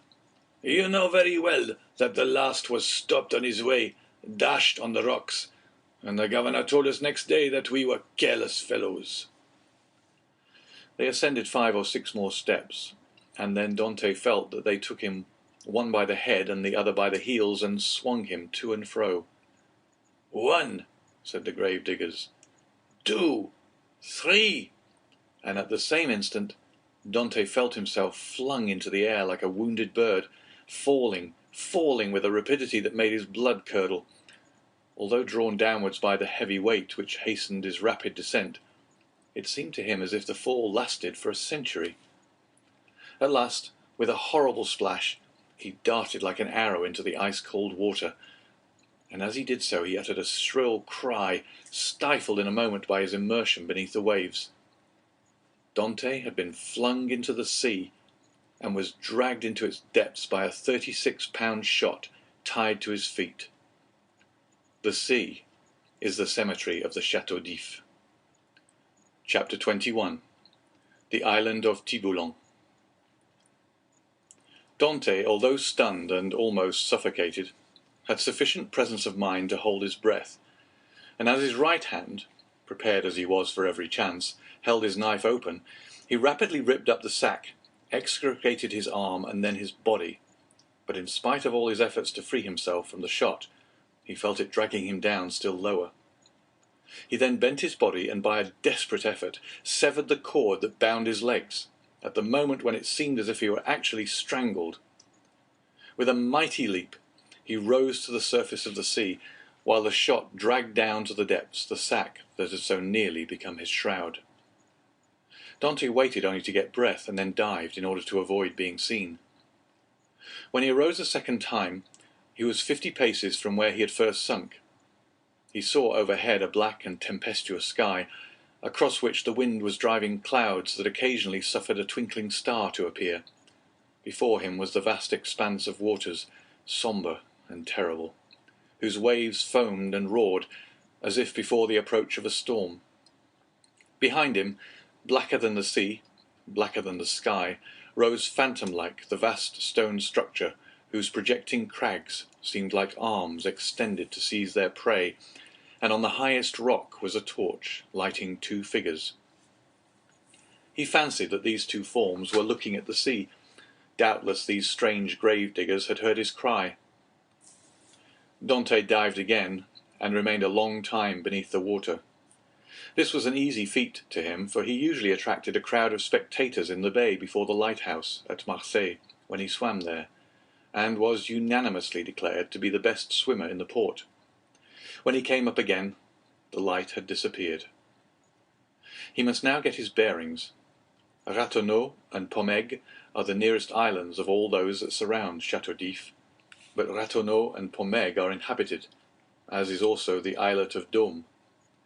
Tiburon and Le Maire were therefore the safest for Dante's venture. The islands of Tiburon and Le Maire are a league from the Château d'If. Dante nevertheless determined to make for them. But how could he find his way in the darkness of the night? At this moment he saw the light of Planier gleaming in front of him like a star. By leaving this light on the right, he kept the island of Tiburon a little on the left. By turning to the left, therefore, he would find it. But as we have said, it was at least a league from the Château d'If to this island. Often in prison, Faria had said to him, when he saw him idle and inactive, "Dante, you must never give way to this listlessness. You will be drowned if you seek to escape, and your strength has not been properly exercised and prepared for exertion." These words rang in Dante's ears. Even beneath the waves, he hastened to cleave his way through them to see if he had not lost his strength. He found with pleasure that his captivity had taken away nothing of his power, and that he was still master of that element on whose bosom he had so often sported as a boy. Fear, that relentless pursuer, clogged Dante's efforts. He listened for any sound that might be audible, and every time that he rose to the top of a wave he scanned the horizon and strove to penetrate the darkness. He fancied that every wave behind him was a pursuing boat, and he redoubled his exertions, increasing rapidly his distance from the chateau, but exhausting his strength. He swam on still, and already the terrible chateau had disappeared in the darkness. He could not see it, but he felt its presence. An hour passed, during which Dante, excited by the feeling of freedom, continued to cleave the waves. "Let us see," said he. "I have swum above an hour, but as the wind is against me, that has retarded my speed. However, if I am not mistaken, I must be close to Tiburon. But what if I were mistaken? A shudder passed over him. He sought to tread water in order to rest himself, but the sea was too violent, and he felt that he could not make use of this means of recuperation. "Well," said he, "I will swim on until I am worn out, or the cramp seizes me, and then I shall sink." And he struck out with the energy of despair. Suddenly the sky seemed to him to become still darker and more dense, and heavy clouds seemed to sweep down towards him. At the same time, he felt a sharp pain in his knee. He fancied for a moment that he had been shot, and listened for the report, but he heard nothing. Then he put out his hand and encountered an obstacle, and with another stroke knew that he had gained the shore. Before him rose a grotesque mass of rocks that resembled nothing so much as a vast fire petrified at the moment of its most fervent combustion. It was the island of Tiburon. Dante rose, advanced a few steps, and with a fervent prayer of gratitude stretched himself on the granite, which seemed to him softer than down. Then, in spite of the wind and rain, he fell into the deep, sweet sleep of utter exhaustion. At the expiration of an hour, Edmond was awakened by the roar of thunder. The tempest was let loose and beating the atmosphere with its mighty wings. From time to time a flash of lightning stretched across the heavens like a fiery serpent, lighting up the clouds that rolled on its vast, chaotic waves. Dante had not been deceived. He had reached the first of the two islands, which was in fact Tiburon. He knew that it was barren and without shelter, but when the sea became more calm, he resolved to plunge into its waves again and swim to Le Mer, equally arid but larger and consequently better adapted for concealment. An overhanging rock offered him a temporary shelter, and scarcely had he availed himself of it when the tempest burst forth in all its fury. Edmond felt the trembling of the rock beneath which he lay. The waves, dashing themselves against it, wetted him with their spray. He was safely sheltered, and yet he felt dizzy in the midst of the warring of the elements and the dazzling brightness of the lightning. It seemed to him that the island trembled to its base, and that it would, like a vessel at anchor, break moorings and bear him off into the centre of the storm. He then recollected that he had not eaten or drunk for 24 hours. He extended his hands and drank greedily of the rainwater that had lodged in a hollow of the rock. As he rose, a flash of lightning that seemed to rive the remotest heights of heaven illumined the darkness. By its light, between the island of Le Mer and Cap Croiselle, a quarter of a league distant, Dante saw a fishing boat driven rapidly like a spectre before the power of winds and waves. A second after, he saw it again, approaching with frightful rapidity. Dante cried at the top of his voice to warn them of their danger, but they saw it themselves. Another flash showed him 4 men clinging to the shattered mast and the rigging, while a 5th clung to the broken rudder. The men he beheld saw him undoubtedly, for their cries were carried to his ears by the wind. Above the splintered mast, a sail rent to tatters was waving. Suddenly the ropes that still held it gave way, and it disappeared in the darkness of the night like a vast sea-bird. At the same moment, a violent crash was heard, and cries of distress. Dante, from his rocky perch, saw the shattered vessel, and among the fragments the floating forms of the hapless sailors. Then all was dark again. Dante ran down the rocks at the risk of being himself dashed to pieces. He listened, he groped about, but he heard and saw nothing. The cries had ceased, and the tempest continued to rage. By degrees the wind abated. Vast grey clouds rolled towards the west, and the blue firmament appeared studded with bright stars. Soon a red streak became visible in the horizon. The waves whitened. A light played over them and gilded their foaming crests with gold. It was day. Dante stood mute and motionless before this majestic spectacle, as if he now beheld it for the first time, and indeed, since his captivity in the Château d'If, he had forgotten that such scenes were ever to be witnessed. He turned towards the fortress and looked at both sea and land. The gloomy building rose from the bosom of the ocean with imposing majesty, and seemed to dominate the scene. It was about 5 o'clock. The sea continued to get calmer. "In 2 or 3 hours," thought Dante, "the turnkey will enter my chamber, find the body of my poor friend, recognize it, seek for me in vain, and give the alarm. Then the tunnel will be discovered. The men who cast me into the sea and who must have heard the cry I uttered will be questioned. Then boats filled with armed soldiers will pursue the wretched fugitive. The cannon will warn everyone to refuse shelter to a man wandering about naked and famished. The police of Marseille will be on the alert by land, whilst the governor pursues me by sea. I am cold, I am hungry, I have lost even the knife that saved me. Oh my God, I have suffered enough, surely. Have pity on me, and do for me what I am unable to do for myself." As Dante, his eyes turned in the direction of the Château d'If, uttered this prayer, he saw off the farther point of the island of Pomègue a small vessel with lateen sails skimming the sea like a gull in search of prey, and with his sailor's eye he knew it to be a Genoese tartan. She was coming out of Marseille harbour, and was standing out to sea rapidly, her sharp prow cleaving through the waves. "Oh," cried Edmond, "to think that in half an hour I could join her! Did I not fear being questioned, detected, and conveyed back to Marseille? What can I do? What story can I invent? Under pretext of trading along the coast, these men, who are in reality smugglers, will prefer selling me to doing a good action. I must wait, but I cannot. I am starving. In a few hours my strength will be utterly exhausted. Besides, perhaps I have not been missed at the fortress. I can pass as one of the sailors wrecked last night. My story will be accepted, for there is no one left to contradict me." As he spoke, Dante looked toward the spot where the fishing vessel had been wrecked, and started. The red cap of one of the sailors hung to a point of the rock, and some timbers that had formed part of the vessel's keel floated at the foot of the crag. In an instant Dante's plan was formed. He swam to the cap, placed it on his head, seized one of the timbers, and struck out so as to cut across the course the vessel was taking.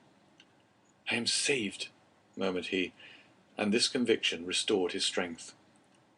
He soon saw that the vessel, with the wind dead ahead, was tacking between the Château d'If and the Tower of Planier.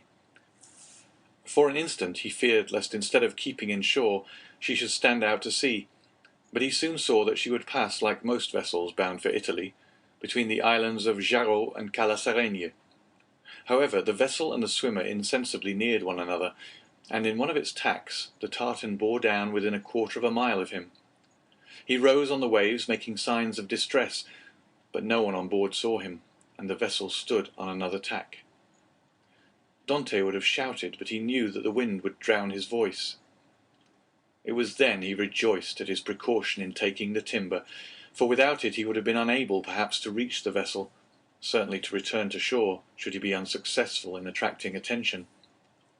Dante, though, almost sure as to what course the vessel would take, had yet watched it anxiously until it tacked and stood towards him.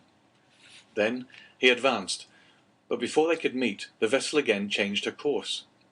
By a violent effort he rose half out of the water, waving his cap and uttering a loud shout peculiar to sailors. This time he was both seen and heard, and the tartan instantly steered towards him. At the same time he saw they were about to lower the boat. An instant after, the boat rowed by two men advanced rapidly towards him. Dante let go of the timber, which he now thought to be useless, and swam vigorously to meet them. But he had reckoned too much upon his strength, and then he realized how serviceable the timber had been to him. His arms became stiff, his legs lost their flexibility, and he was almost breathless. He shouted again. The two sailors redoubled their efforts, and one of them cried in Italian, "Courage!" The word reached his ear as a wave which he no longer had the strength to surmount passed over his head. He rose again to the surface, struggled with the last desperate effort of a drowning man, uttered a third cry, and felt himself sinking, as if the fatal cannon shot were again tied to his feet. The water passed over his head, and the sky turned grey. A convulsive movement again brought him to the surface. He felt himself seized by the hair. Then he saw and heard nothing. He had fainted. When he opened his eyes, Dante found himself on the deck of the tartan. His first care was to see what course they were taking. They were rapidly leaving the Château d'If behind. Dante was so exhausted that the exclamation of joy he uttered was mistaken for a sigh. As we have said, he was lying on the deck. A sailor was rubbing his limbs with a woolen cloth. Another, whom he recognized as the one who had cried out "Courage," held a gourd full of rum to his mouth, while the third, an old sailor, at once the pilot and captain, looked on with that egotistical pity men feel for a misfortune that they have escaped yesterday, and which may overtake them tomorrow. A few drops of the rum restored suspended animation, while the friction of his limbs restored their elasticity. "Who are you?" said the pilot in bad French. "I am," replied Dante in bad Italian, "a Maltese sailor. We were coming from Syracuse, laden with grain. The storm of last night overtook us at the Cape Morgian, and we were wrecked on the rocks." "Where do you come from?" "From these rocks that I had the luck to cling to while our captain and the rest of the crew were all lost. I saw your vessel, and fearful of being left to perish on the desolate island, I swam off on a piece of wreckage to try and intercept your course. You have saved my life, and I thank you," continued Dante. "I was lost when one of your sailors caught hold of my hair." "It was I," said a sailor of a frank and manly appearance, "and it was time, for you were sinking." "Yes," returned Dante, holding out his hand. "I thank you again." "I almost hesitated, though," replied the sailor. "You looked more like a brigand than an honest man, with your beard 6 inches and your hair a foot long." Dante recollected that his hair and beard had not been cut all the time he was at the Château d'If. "Yes," said he, "I made a vow to Our Lady of the Grotto not to cut my hair or beard for 10 years if I was saved in a moment of danger. But today the vow expires." "Now, what are we going to do with you?" said the captain. "Alas, anything you please. My captain is dead. I have barely escaped. But I am a good sailor. Leave me at the first port you make. I shall be sure to find employment." "Do you know the Mediterranean?" "I have sailed over it since my childhood." "You know the best harbors?" "There are few ports that I could not enter or leave with a bandage over my eyes." "I say, Captain," said the sailor who had cried "Courage" to Dante, "if what he says is true, what hinders his staying with us?"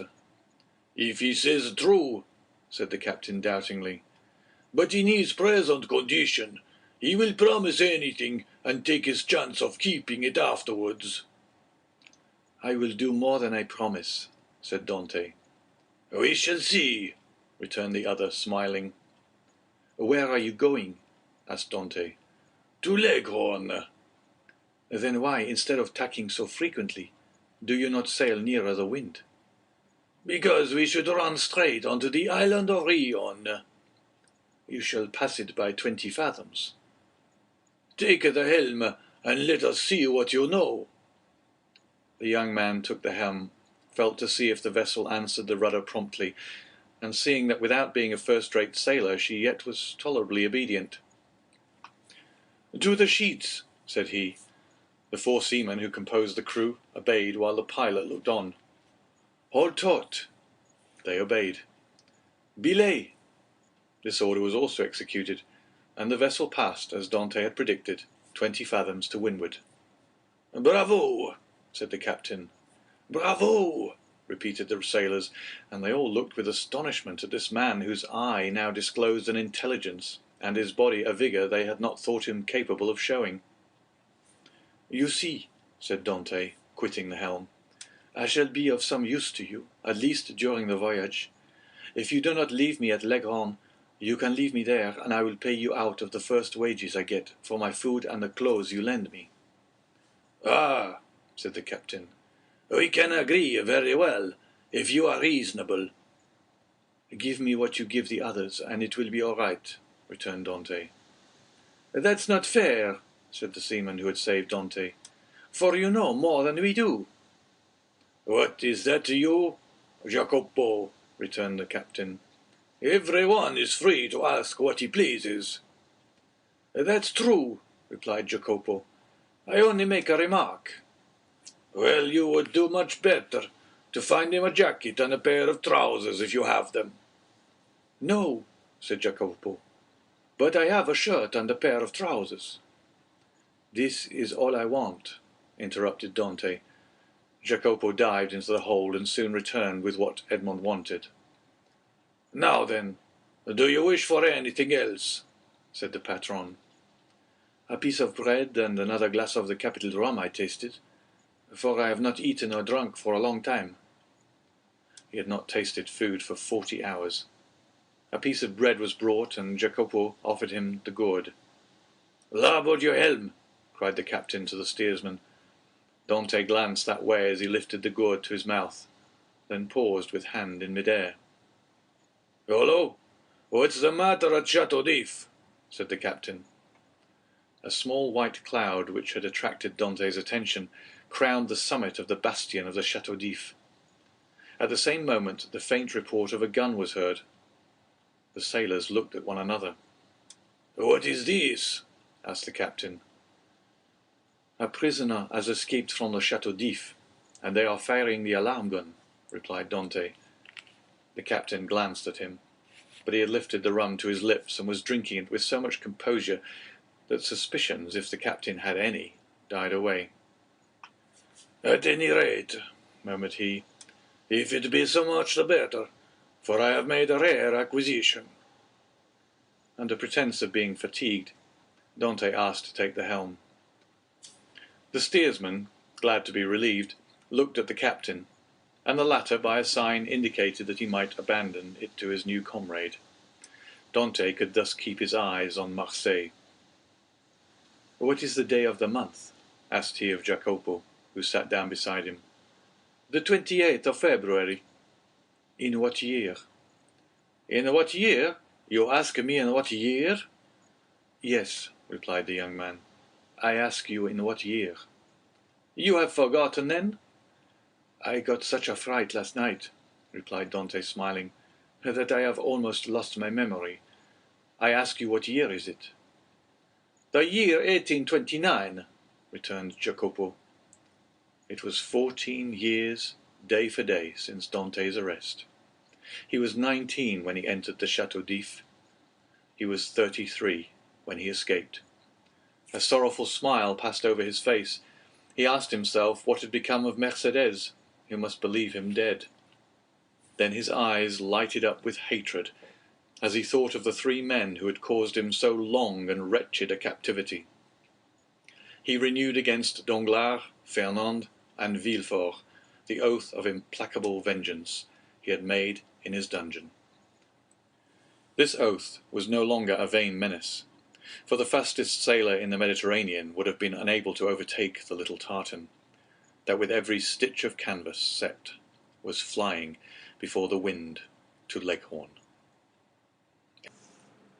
Chapter 22. The Smugglers. Dante had not been a day on board before he had a very clear idea of the men with whom his lot had been cast.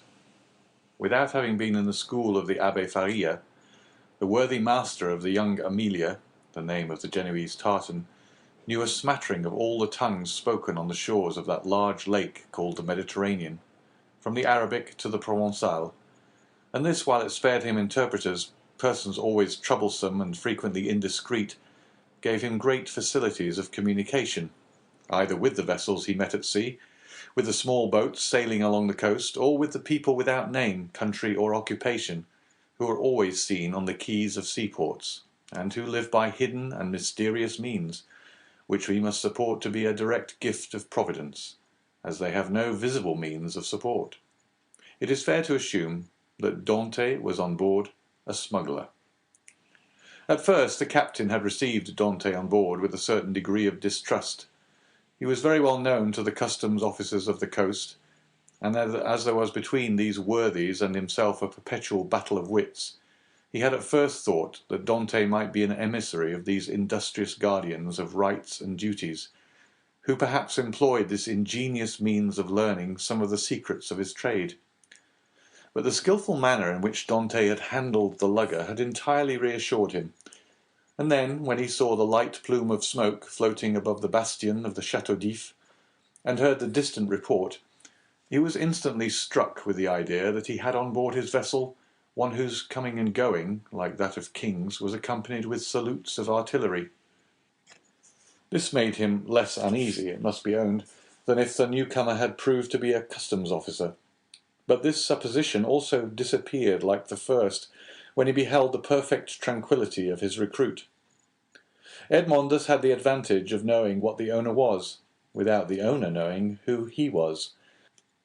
And, however the old sailor and his crew tried to pump him, they extracted nothing more from him. He gave accurate descriptions of Naples and Malta, which he knew as well as Marseille, and held stoutly to his first story. Thus the Genoese, subtle as he was duped by Edmond, in whose favour his mild demeanour, his nautical skill, and his admirable dissimulation pleaded. Moreover, it is possible that the Genoese was one of those shrewd persons who know nothing but what they should know, and believe nothing but what they should believe. In this state of mutual understanding they reached Leghorn. Here Edmond was to undergo another trial. He was to find out whether he could recognize himself, as he had not seen his own face for 14 years. He had preserved a tolerably good remembrance of what the youth had been, and was now to find out what the man had become. His comrades believed that his vow was fulfilled. As he had 20 times touched at Leghorn, he remembered a barber in St. Ferdinand Street. He went there to have his beard and hair cut. The barber gazed in amazement at this man with the long, thick and black hair and beard, which gave his head the appearance of one of Titian's portraits. At this period it is not the fashion to wear so large a beard and hair so long. Now a barber would only be surprised if a man gifted with such advantages should consent voluntarily to deprive himself of them. The Leghorn barber said nothing, and went to work. When the operation was concluded, and Edmond felt that his chin was completely smooth, and his hair reduced to its usual length, he asked for a hand-glass. He was now, as we have said, 33 years of age, and his 14 years' imprisonment had produced a great transformation in his appearance. Dante had entered the Château d'If with the round, open, smiling face of a young and happy man, with whom the early paths of life have been smooth, and who anticipates a future corresponding with his past. This was now all changed. The oval face was lengthened. His smiling mouth had assumed the firm and marked lines which betoken resolution. His eyebrows were arched beneath a brow furrowed with thought. His eyes were full of melancholy, and from their depths occasionally sparkled gloomy fires of misanthropy and hatred. His complexion, so long kept from the sun, had now that pale colour which produces, when the features are encircled with black hair, the aristocratic beauty of the man of the north. The profound learning he had acquired had besides diffused over his features a refined intellectual expression, and he had also acquired, being naturally of a goodly stature, that vigour which a frame possesses, which has so long concentrated all its force within itself. To the elegance of a nervous and slight form had succeeded the solidity of a rounded and muscular figure. As to his voice, prayers, sobs, and imprecations had changed it so that at times it was of a singularly penetrating sweetness, and at others rough and almost hoarse. Moreover, from being so long in twilight or darkness, his eyes had acquired the faculty of distinguishing objects in the night, common to the hyena and the wolf. Edmond smiled when he beheld himself. It was impossible that his best friend, if indeed he had any friend left, could recognize him. He could not recognize himself. The master of the young Amelia, who was very desirous of retaining amongst his crew a man of Edmond's value, had offered to advance him funds out of his future profits, which Edmond had accepted. His next care on leaving the barber's, who had achieved his first metamorphosis, was to enter a shop and buy a complete sailor suit. A garb, as we all know, very simple and consisting of white trousers, a striped shirt and a cap. It was in this costume, and bringing back to Jacopo the shirt and trousers he had lent him, that Edmond reappeared before the captain of the lugger, who had made him tell his story over and over again before he could believe him or recognize in the neat and trim sailor the man with thick and matted beard, hair tangled with seaweed, and body soaking in sea brine, whom he had picked up naked and nearly drowned. Attracted by his prepossessing appearance, he renewed his offers of an engagement to Dante. But Dante, who had his own projects, would not agree for a longer time than 3 months. The young Amelia had a very active crew, very obedient to their captain, who lost as little time as possible. He had scarcely been a week at Leghorn before the hold of his vessel was filled with printed muslins, contraband cottons, English powder, and tobacco in which the excise had forgotten to put its mark. The master was to get all this out of Leghorn free of duties, and land it on the shores of Corsica, where certain speculators undertook to forward the cargo to France. They sailed. Edmond was again cleaving the Asia Sea, which had been the first horizon of his youth, and which he had so often dreamed of in prison. He left Gorgone on his right and La Pianosa on his left, and went towards the country of Paoli and Napoleon. The next morning, going on deck, as he always did at an early hour, the patron found Dante leaning against the bulwarks, gazing with intense earnestness at a pile of granite rocks, which the rising sun tinged with rosy light. It was the island of Monte Cristo. The young Amelia left it 3/4 of a league to the larboard, and kept on for Corsica. Dante thought, as they passed so closely to the island whose name was so interesting to him, that he had only to leap into the sea, and in half an hour be at the promised land. But then what could he do without instruments to discover his treasure, without arms to defend himself? Besides, what would the sailors say? What would the patron think? He must wait. Fortunately, Dante had learned how to wait. He had waited 14 years for his liberty, and now he was free he could wait at least 6 months or a year for wealth. Would he not have accepted liberty without riches if it had been offered to him? Besides, were not these riches chimerical, offspring of the brain of the poor Abbé Faria that had not died with him? It is true, the letter of the Cardinal Spada was singularly circumstantial, and Dante repeated it to himself, from one end to the other, for he had not forgotten a word. Evening came, and Edmond saw the island tinged with the shades of twilight, and then disappear in the darkness from all eyes but his own, for he, with vision accustomed to the gloom of a prison, continued to behold it at last of all, for he remained alone upon the deck. The next morn broke off the coast of Aleria. All day they coasted, and in the evening saw fires lighted on land.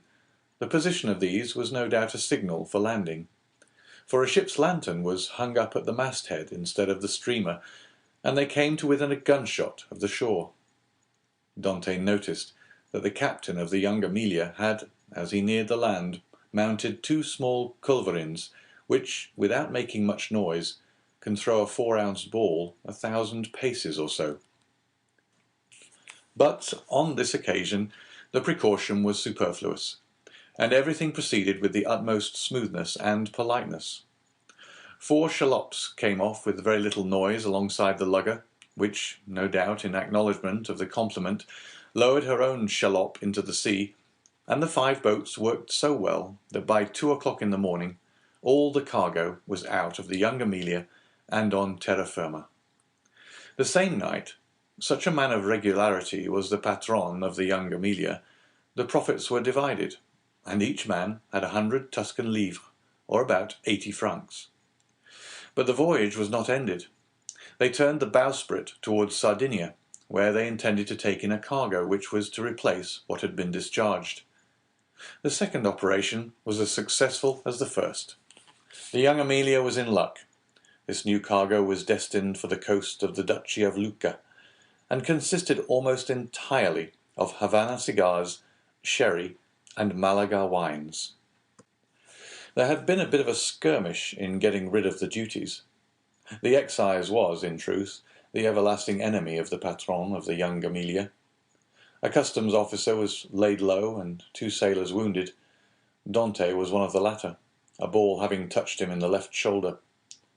Dante was almost glad of this affray, and almost pleased at being wounded, for they were rude lessons which taught him with what eye he could view danger, and with what endurance he could bear suffering. He had contemplated danger with a smile, and when wounded had exclaimed with the great philosopher, "Pain, thou art not an evil." He had, moreover, looked upon the customs officer wounded to death, and, whether from heat of blood produced by the encounter, or the chill of human sentiment, this sight had made but slight impression upon him. Dante was on the way he desired to follow, and was moving towards the end he wished to achieve. His heart was in a fair way of petrifying in his bosom. Jacopo, seeing him fall, had believed him killed, and rushing toward him, raised him up, and then attended to him with all the kindness of a devoted comrade. The world was not then so good as Dr. Pangloss believed it, neither was it so wicked as Dante thought it, since this man, who had nothing to expect from his comrade but the inheritance of his share of the prize money, manifested so much sorrow when he saw him fall. Fortunately, as we have said, Edmond was only wounded, and with certain herbs gathered at certain seasons and sold to the smugglers by the old Sardinian women, the wound soon closed. Edmond then resolved to try Jacopo, and offered him in return for his attention a share of his prize money. But Jacopo refused it indignantly. As a result of the sympathetic devotion which Jacopo had from the first bestowed on Edmond, the latter was moved to a certain degree of affection. But this sufficed for Jacopo, who instinctively felt that Edmond had a right to superiority of position, a superiority which Edmond had concealed from all others, and from this time the kindness which Edmond showed him was enough for the brave seaman. Then, in the long days on board ship, when the vessel gliding on with security over the Asia Sea required no care but the hand of the helmsman, thanks to the favourable winds that swelled her sails, Edmond, with a chart in his hand, became the instructor of Jacopo, as the poor Abbé Faria had been his tutor. He pointed out to him the bearings of the coast, explained to him the variations of the compass, and taught him to read in that vast book opened over our heads which they call heaven, and where God writes in azure with letters of diamonds. And when Jacopo inquired of him, "What is the use of teaching all these things to a poor sailor like me?" Edmond replied, "Who knows? You may one day be the captain of a vessel, your fellow countryman Bonaparte become emperor." We had forgotten to say that Jacopo was a Corsican. 2 months and a half elapsed in these trips, and Edmond had become as skilful a coaster as he had been a hardy seaman. He had formed an acquaintance with all the smugglers on the coast, and learned all the Masonic signs by which these half-pirates recognize each other. He had passed and repassed his island of Monte Cristo 20 times, but not once had he found an opportunity of landing there. He then formed a resolution. As soon as his engagement with the patron of the young Amelia ended, he would hire a small vessel on his own account, for in his several voyages he had amassed 100 piastres, and under some pretext land at the island of Monte Cristo. Then he would be free to make his researches, not perhaps entirely at liberty, for he would be doubtless watched by those who accompanied him, but in this world we must risk something. Prison had made Edmond prudent, and he was desirous of running no risk whatever. But in vain did he rack his imagination. Fertile as it was, he could not devise any plan for reaching the island without companionship. Dante was tossed about on these doubts and wishes when the patron, who had great confidence in him, and was very desirous of retaining him in his service, took him by the arm one evening, and led him to a tavern on the Via dell'Olio, where the leading smugglers of Leghorn used to congregate and discuss affairs connected with their trade. Already Dante had visited this maritime bourse 2 or 3 times, and seeing all these hardy free traders who supplied the whole coast for nearly 200 leagues in extent, he had asked himself what power might not that man attain who should give the impulse of his will to all these contrary and diverging minds. This time it was a great matter that was under discussion, connected with a vessel laden with Turkey carpets, stuffs of the Levant and Cashmere. It was necessary to find some neutral ground on which an exchange could be made, and then to try and land these goods on the coast of France. If the venture was successful, the profit would be enormous. There would be a gain of 50 or 60 piastres each for the crew. The patron of the young Amelia proposed as a place of landing the island of Monte Cristo, which being completely deserted, and having neither soldiers nor revenue officers, seemed to have been placed in the midst of the ocean since the time of the heathen Olympus by Mercury, the god of merchants and robbers, classes of mankind which we in modern times have separated if not made distinct, but which antiquity appears to have included in the same category. At the mention of Monte Cristo, Dante started with joy. He rose to conceal his emotion, and took a turn around the smoky tavern, where all the languages of the known world were jumbled in a lingua franca.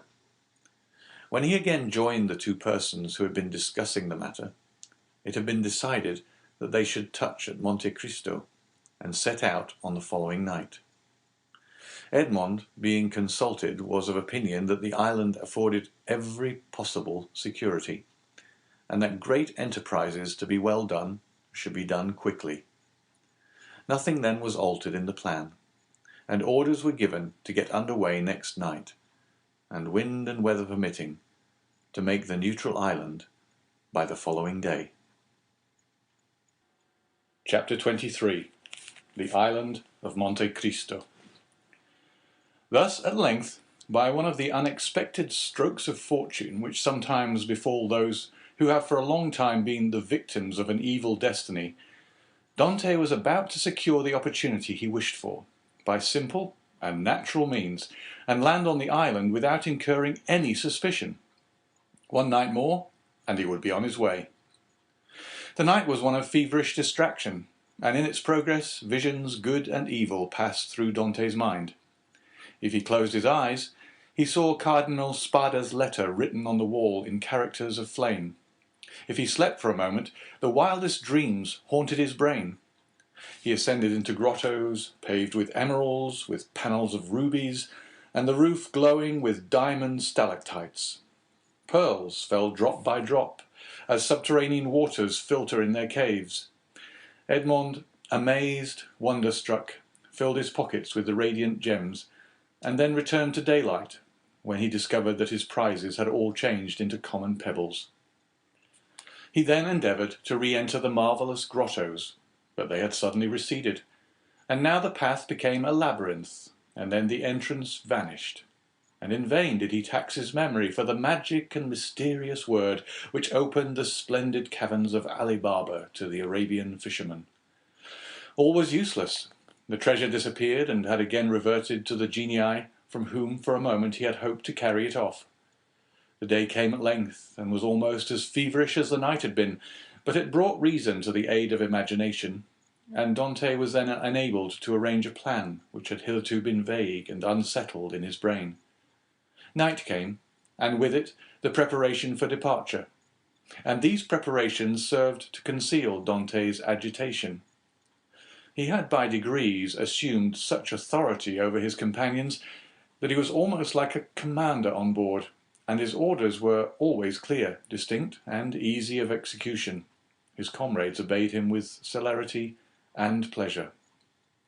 The old patron did not interfere, for he too had recognized the superiority of Dante over the crew and himself. He saw in the young man his natural successor, and regretted that he had not a daughter that he might have bound Edmond to him by a more secure alliance. At 7 o'clock in the evening all was ready, and at 10 minutes past 7 they doubled the lighthouse just as the beacon was kindled. The sea was calm, and with a fresh breeze from the southeast, they sailed beneath a bright blue sky, in which God also lighted up in turn his beacon lights, each of which is a world. Dante told them that all hands might turn in, and he would take the helm. When the Maltese, for so they called Dante, had said this, it was sufficient, and all went to their bunks contentedly. This frequently happened.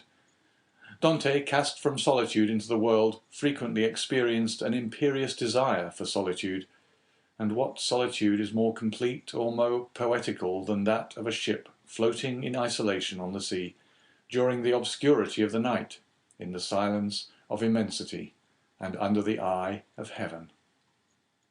Now this solitude was peopled with his thoughts, the night lighted up by his illusions, and the silence animated by his anticipations. When the patron awoke, the vessel was hurrying on with every sail set, and every sail full with the breeze. They were making nearly 10 knots an hour. The island of Monte Cristo loomed large in the horizon.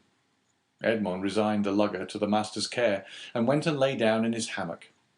But in spite of a sleepless night, he could not close his eyes for a moment. 2 hours afterwards he came on deck as the boat was about to double the island of Elba. They were just abreast of Mareciano, and beyond the flat but verdant island of La Pianosa. The peak of Monte Cristo, reddened by the burning sun, was seen against the azure sky. Dante ordered the helmsman to put down his helm, in order to leave La Pianosa to starboard, as he knew that he should shorten his course by 2 or 3 knots. About 5 o'clock in the evening, the island was distinct, and everything on it was plainly perceptible, owing to that clearness of the atmosphere peculiar to the light, which the rays of the sun cast at its setting. Edmond gazed very earnestly at the mass of rocks which gave out all the variety of twilight colours, from the brightest pink to the deepest blue. And from time to time his cheeks flushed, his brow darkened, and a mist passed over his eyes. Never did a gamester, whose whole fortune is staked on one cast of the die, experience the anguish which Edmond felt in his paroxysms of hope. Night came, and at 10 o'clock they anchored. The young Emilia was first at the rendezvous. In spite of his usual command over himself, Dante could not restrain his impetuosity. He was the first to jump on shore, and had he dared, he would, like Lucius Brutus, have kissed his mother earth. It was dark, but at 11 o'clock the moon rose in the midst of the ocean, whose every wave she silvered, and then, ascending high, played in floods of pale light on the rocky hills of this second Pelion. The island was familiar to the crew of the young Emilia. It was one of her regular haunts. As to Dante, he had passed it on his voyage to and from the Levant, but never touched at it. He questioned Jacopo. "Where shall we pass the night?" he inquired. "Why, on board of the tartan," replied the sailor. "Should we not do better in the grotto?" "What grottos?" "Why, the grotto, cave of the island." "I do not know of any grottos," replied Jacopo. The cold sweat sprang forth on Dante's brow. "What? Are there no grotto at Monte Cristo?" he asked. "None." For a moment Dante was speechless. Then he remembered that these caves might have been filled up by some accident, or even stopped up, for the sake of greater security, by Cardinal Spada. The point was, then, to discover the hidden entrance. It was useless to search at night, and Dante therefore delayed all investigation until the morning. Besides, a signal made half a league out at sea, and to which the young Emilia replied by a similar signal, indicated that the moment for business had come. The boat that now arrived, assured by the answering signal that all was well, soon came in sight, white and silent as a phantom, and cast anchor within a cable's length of shore. Then the landing began.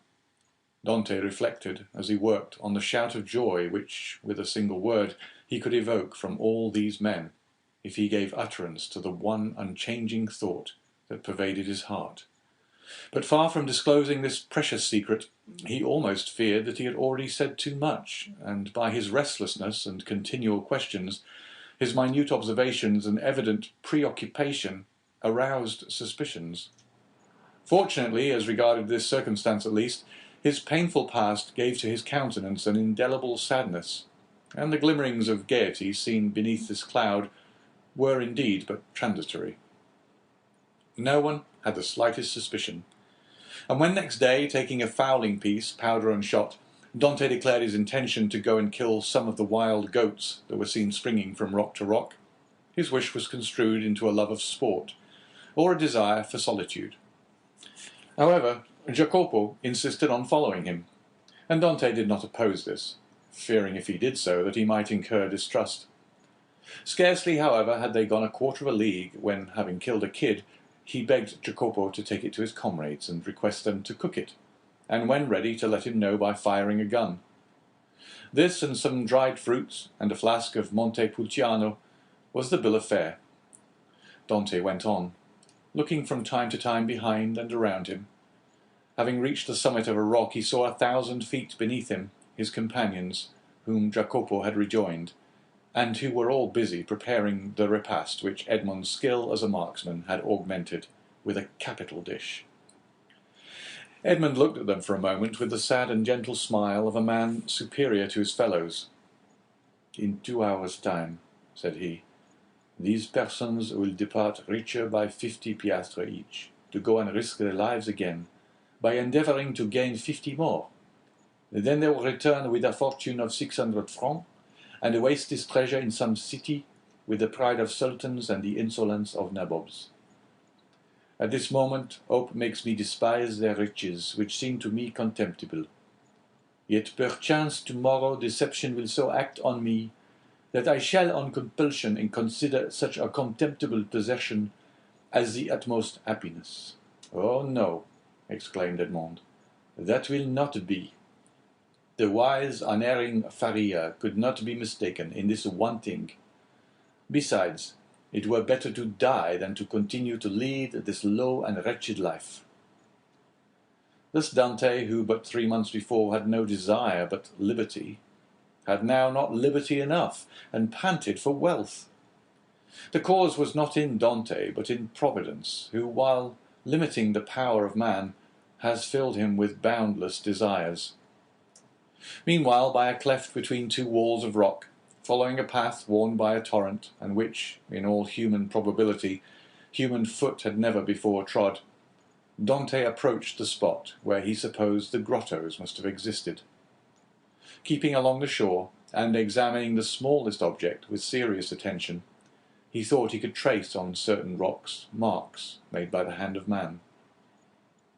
Time, which encrusts all physical substances with its mossy mantle, as it invests all things of the mind with forgetfulness, seemed to have respected these signs, which apparently had been made with some degree of regularity, and probably with a definite purpose. Occasionally the marks were hidden under tufts of myrtle, which spread into large bushes laden with blossoms, or beneath parasitical lichen.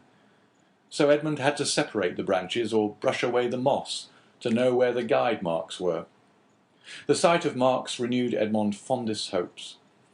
Might it not have been the cardinal himself who had first traced them, in order that they might serve as a guide for his nephew in the event of a catastrophe, which he could not foresee would have been so complete?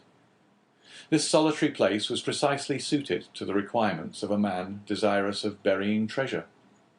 Only, might not these betraying marks have attracted other eyes than those for whom they were made?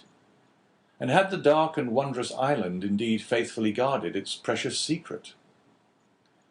It seemed, however, to Edmond, who was hidden from his comrades by the inequalities of the ground, that at 60 paces from the harbour the marks ceased. Nor did they terminate at any grotto. A large round rock, placed solidly on its base, was the only spot to which they seemed to lead. Edmond concluded that perhaps instead of having reached the end of the route, he had only explored its beginning, and he therefore turned round and retraced his steps. Meanwhile his comrades had prepared the repast, had got some water from a spring, spread out the fruit and bread, and cooked the kid. Just at the moment when they were taking the dainty animal from the spit, they saw Edmond springing with the boldness of a chamois from rock to rock, and they fired the signal agreed upon. The sportsman instantly changed his direction and ran quickly towards them. But even while they watched his daring progress, Edmond's foot slipped, and they saw him stagger on the edge of a rock and disappear. They all rushed towards him, for all loved Edmond in spite of his superiority. Yet Jacopo reached him first. He found Edmond lying prone, bleeding and almost senseless. He had rolled down a declivity of 12 or 15 feet. They poured a little rum down his throat, and his remedy, which had before been so beneficial to him, produced the same effect as formerly. Edmond opened his eyes, complained of great pain in his knee, a feeling of heaviness in his head, and severe pains in his loins. They wished to carry him to the shore, but when they touched him, although under Jacopo's directions, he declared with heavy groans that he could not bear to be moved. It may be supposed that Dante did not now think of his dinner, but he insisted that his comrades, who had not his reasons for fasting, should have their meal. As for himself, he declared that he had only need of a little rest, and that when they returned he should be easier. The sailors did not require much urging. They were hungry, and the smell of the roasted kid was very savoury, and your tars are not very ceremonious. An hour afterwards they returned. All that Edmond had been able to do was to drag himself about a dozen paces forward to lean against a moss-grown rock. But instead of growing easier, Dante's pains appeared to increase in violence. The old patron, who was obliged to sail in the morning in order to land his cargo on the frontiers of Piedmont and France, between Nice and Fréjus, urged Dante to try and rise. Edmond made great exertions in order to comply, but at each effort he fell back, moaning and turning pale. "He has broken his ribs," said the commander in a low voice. "No matter, he is an excellent fellow, and we must not leave him. We will try and carry him on board the tartan." Dante declared, however, that he would rather die where he was than undergo the agony which the slightest movement cost him. "Well," said the patron, "let what may happen, it shall never be said that we deserted a good comrade like you. We will not go till evening." This very much astonished the sailors, although not one opposed it. The patron was so strict that this was the first time they had ever seen him give up an enterprise, or even delay in its execution. Dante would not allow that any such infraction of regular and proper rules should be made in his favour. "Non, non," he said to the patron. "I was awkward, and it is just that I pay the penalty of my clumsiness. Leave me a small supply of biscuit, a gun, powder, and balls to kill the kids or defend myself at need, and a pickaxe, that I may build a shelter if you delay in coming back for me." "But you die of hunger," said the patron. "I would rather do so," was Edmond's reply, "than suffer the inexpressible agonies which the slightest movement causes me." The patron turned towards his vessel, which was rolling on the swell in the little harbour, and with sails partly set, would be ready for sea when her toilet should be completed. "What are we to do, Maltese?" asked the captain. "We cannot leave you here so, and yet we cannot stay." "Go, go," exclaimed Dante. "We shall be absent at least a week," said the patron. "And then we must run out of our course to come here and take you up again." "Why," said Dante, "if in 2 or 3 days you hail any fishing boat, desire them to come here to me. I will pay 25 piastres for my passage back to Leghorn. If you do not come across one, return for me." The patron shook his head. "Listen, Captain Baldi! There's one way of settling this," said Jacopo. "Do you go, and I will stay and take care of the wounded man." "And give up your share of the venture?" said Edmond, "to remain with me?" "Yes," said Jacopo, "and without any hesitation." "You are a good fellow, and a kind-hearted messmate," replied Edmond, "and heaven will recompense you for your generous intentions. But I do not wish anyone to stay with me. A day or two of rest will set me up. and I hope I shall find among the rocks certain herbs most excellent for bruises." A peculiar smile passed over Dante's lips. He squeezed Jacopo's hand warmly, but nothing could shake his determination to remain, and remain alone. The smugglers left with Edmond what he had requested and set sail, but not without turning about several times, and each time making signs of a cordial farewell, to which Edmond replied with his hand only, as if he could not move the rest of his body. Then, when they had disappeared, he said with a smile, "It is strange that it should be among such men that we find proofs of friendship and devotion." Then he dragged himself cautiously to the top of a rock, from which he had full view of the sea, and thence he saw the tartan complete her preparations for sailing, weigh anchor, and, balancing herself as gracefully as a waterfowl ere it takes to the wing, set sail. At the end of an hour she was completely out of sight. At least it was impossible for the wounded man to see her any longer from the spot where he was. Then Dante rose more agile and light than the kid among the myrtles and shrubs of those wild rocks, took his gun in one hand, his pickaxe in the other, and hastened toward the rock on which the marks he had noted terminated. "And now," he exclaimed, remembering the tale of the Arabian fisherman which Faria had related to him, "now, open sesame." Chapter 24. The Secret Cave. The sun had nearly reached the meridian, and his scorching rays fell full on the rocks, which seemed themselves sensible of the heat. Thousands of grasshoppers, hidden in the bushes, chirped with a monotonous and dull note. The leaves of the myrtle and olive trees waved and rustled in the wind. At every step that Edmond took he disturbed the lizards glittering with the hues of the emerald. Afar off he saw the wild goats bounding from crag to crag. In a word, the island was inhabited, yet Edmond felt himself alone, guided by the hand of God. He felt an indescribable sensation, somewhat akin to dread, that dread of the daylight which even in the desert makes us fear we are watched and observed. This feeling was so strong that at the moment when Edmond was about to begin his labour, he stopped, laid down his pickaxe, seized his gun, mounted to the summit of the highest rock, and from thence gazed round in every direction. But it was not upon Corsica, the very houses of which he could distinguish, or on Sardinia, or on the island of Elba, with its historical associations, or upon the almost imperceptible line that to the experienced eye of a sailor alone revealed the coast of Genoa the proud, and Leghorn the commercial, that he gazed.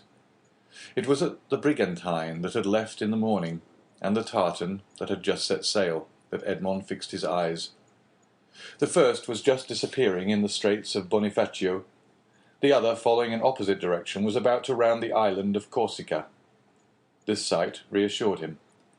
He then looked at the objects near him. He saw that he was on the highest point of the island, a statue on this vast pedestal of granite, nothing human appearing in sight, while the blue ocean beat against the base of the island and covered it with a fringe of foam. Then he descended with cautious and slow step, for he dreaded lest an accident similar to that he had so adroitly feigned should happen in reality. Dante, as we've said, had traced the marks along the rocks, and he had noticed that they led to a small creek, which was hidden like the bath of some ancient nymph. This creek was sufficiently wide at its mouth, and deep in the centre, to admit of the entrance of a small vessel of the lugger class, which would be perfectly concealed from observation. Then, following the clue that in the hands of the Abbé Faria had been so skilfully used to guide him through the Daedalian labyrinth of probabilities, he thought that the Cardinal Spada, anxious not to be watched, had entered the creek, concealed his little bark, followed the line marked by the notches in the rock, and at the end of it had buried his treasure. It was this idea that had brought Dante back to the circular rock. One thing only perplexed Edmond, and destroyed his theory. How could this rock, which weighed several tons, have been lifted to this spot, without the aid of many men?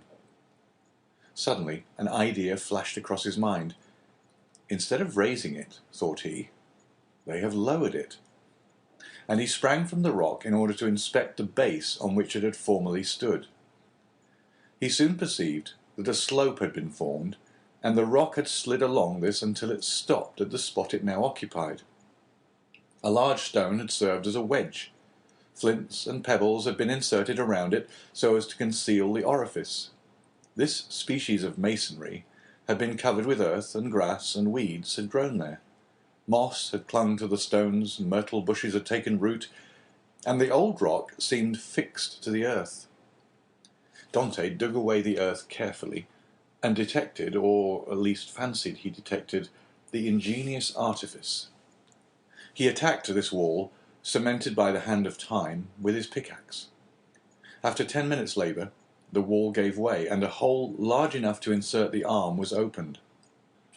Dante went and cut the strongest olive tree he could find, stripped off its branches, inserted it in the hole, and used it as a lever. But the rock was too heavy, and too firmly wedged to be moved by any one man. Were he Hercules himself, Dante saw that he must attack the wedge. But how? He cast his eyes around and saw the horn full of powder which his friend Jacopo had left him. He smiled. The infernal invention would serve him for this purpose. With the aid of his pickaxe, Dante, after the manner of a labour-saving pioneer, dug a mine between the upper rock and the one that supported it, filled it with powder, then made a match by rolling his handkerchief in saltpetre. He lighted it and retired. The explosion soon followed. The upper rock was lifted from its base by the terrific force of the powder. The lower one flew into pieces. Thousands of insects escaped from the aperture Dante had previously formed, and a huge snake, like the guardian demon of the treasure, rolled himself along in darkening coils and disappeared. Dante approached the upper rock, which now, without any support, leaned towards the sea. The intrepid treasure-seeker walked around it, and selecting the spot from whence it appeared most susceptible to attack, placed his lever in one of the crevices, and strained every nerve to move the mass. The rock, already shaken by the explosion, tottered on its base.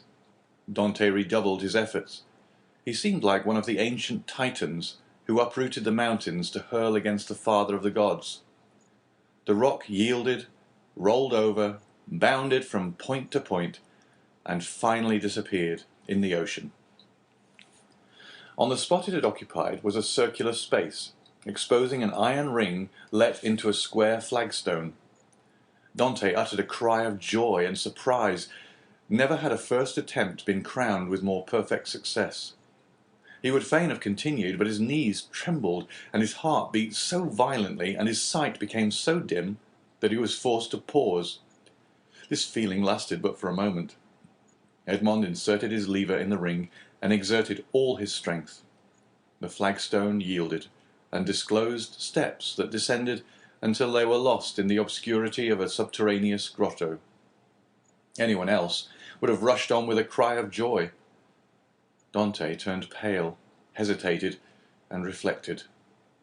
"Come," said he to himself, "be a man.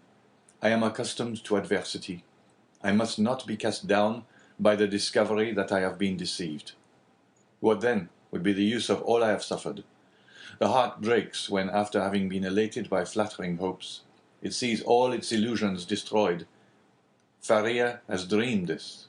The Cardinal Spada buried no treasure here, but perhaps he never came here, or if he did, Cesar Borgia, the intrepid adventurer, the stealthy and indefatigable plunderer, has followed him, discovered his traces, pursued them as I have done, raised the stone, and descending before me, has left me nothing." He remained motionless and pensive, his eyes fixed on the gloomy aperture that was open at his feet. "Now that I expect nothing, now that I no longer entertain the slightest hopes, the end of this adventure becomes simply a matter of curiosity." And he remained again motionless and thoughtful. "Yes, yes, this is an adventure worthy a place in the varied career of that royal bandit.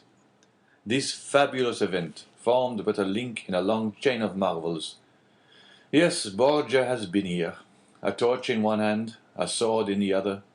and within 20 paces, at the foot of this rock, perhaps 2 guards kept watch on land and sea while their master descended, as I am about to descend, dispelling the darkness before his awe-inspiring progress. But what was the fate of the guards, who thus possessed his secret? Asked Dante of himself. The fate, replied he, smiling, of those who buried Alaric. Yet he had come, thought Dante. He would have found the treasure, and Borgia, he would have compared Italy to an artichoke, which he would devour leaf by leaf, knew too well the value of time to waste it in replacing this rock. I will go down. Then he descended, a smile on his lips, and murmuring that last word of human philosophy, perhaps. But instead of the darkness and the thick and mephitic atmosphere he had expected to find, Dante saw a dim and bluish light, which, as well as the air, entered not merely by the aperture he had just formed, but by the interstices and crevices of the rock which were visible from without, and through which he could distinguish the blue sky and the waving branches of the evergreen oaks and the tendrils of the creepers that grew from the rocks. After having stood a few minutes in the cavern, the atmosphere of which was rather warm than damp, Dante's eyes, habituated as it was to darkness, could pierce even to the remotest angles of the cavern, which was of granite that sparkled like diamonds. Alas, said Edmond, smiling, these are the treasures the cardinal has left, and the good abbé, seeing in a dream these glittering walls, has indulged in fallacious hopes. But he called to mind the words of the will which he knew by heart. In the farthest angle of the second opening, said the cardinal's will. He had only found the first grotto. He had now to seek the second. Dante continued his search. He reflected that his second grotto must penetrate deeper into the island. He examined the stones and sounded one part of the wall where he fancied the opening existed, masked for precaution's sake. The pickaxe struck for a moment with a dull sound that drew out of Dante's forehead large drops of perspiration. At last it seemed to him that one part of the wall gave forth a more hollow and deeper echo. He eagerly advanced, and with the quickness of perception that no one but a prisoner possesses, saw that there, in all probability, the opening must be. However, he, like Caesar Borgia, knew the value of time, and in order to avoid fruitless toil, he sounded all the other walls with his pickaxe, struck the earth with the butt of his gun, and finding nothing that appeared suspicious, returned to that part of the wall whence issued the consoling sound he had before heard. He again struck it, and with greater force. Then a singular thing occurred. As he struck the wall, pieces of stucco similar to that used in the groundwork of arabesques broke off and fell to the ground in flakes, exposing a large white stone. The aperture of the rock had been closed with stones. Then this stucco had been applied and painted to imitate granite. Dante struck with the sharp end of his pickaxe, which entered some way between the interstices. It was there he must dig. But by some strange play of emotion, in proportion as the proofs that Faria had not been deceived became stronger, so did his heart give way, and a feeling of discouragement stole over him. This last proof, instead of giving him fresh strength, deprived him of it. The pickaxe descended, or rather fell. He placed it on the ground, passed his hand over his brow, and remounted the stairs, alleging to himself as an excuse a desire to be assured that no one was watching him, but in reality because he felt that he was about to faint. The island was deserted, and the sun seemed to cover it with its fiery glance. Afar off, a few small fishing boats studded the bosom of the blue ocean. Dante had tasted nothing, but he thought not of hunger at such a moment. He hastily swallowed a few drops of rum, and again entered the cavern. The pickaxe, that had seemed so heavy, was now like a feather in his grasp. He seized it and attacked the wall. After several blows he perceived that the stones were not cemented, but had been merely placed one upon the other and covered with stucco. He inserted the point of his pickaxe, and using the handle as a lever, with joy soon saw the stone turn as if on hinges, and fall at his feet. He had nothing more to do now, but with the iron tooth of the pickaxe to draw the stones towards him one by one. The aperture was already sufficiently large for him to enter, but by waiting he could still cling to hope and retard the certainty of deception. At last, after renewed hesitation, Dante entered the second grotto. The second grotto was lower and more gloomy than the first. The air that could only enter by the newly formed opening had the mephitic smell Dante was surprised not to find in the outer cavern. He waited in order to allow pure air to displace the foul atmosphere, and then went on. At the left of the opening was a dark and deep angle, but to Dante's eyes there was no darkness. He glanced around his second grotto. It was like the first, empty. The treasure, if it existed, was buried in this corner. The time had at length arrived.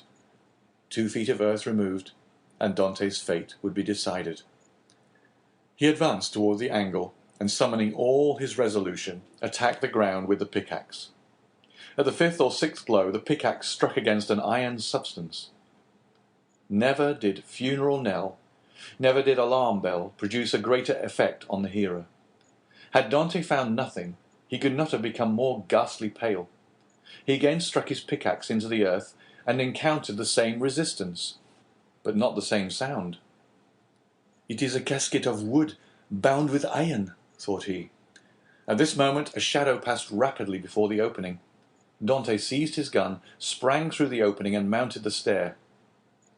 A wild goat had passed before the mouth of the cave, and was feeding at a little distance. This would have been a favourable occasion to secure his dinner, but Dante feared lest the report of his gun should attract attention.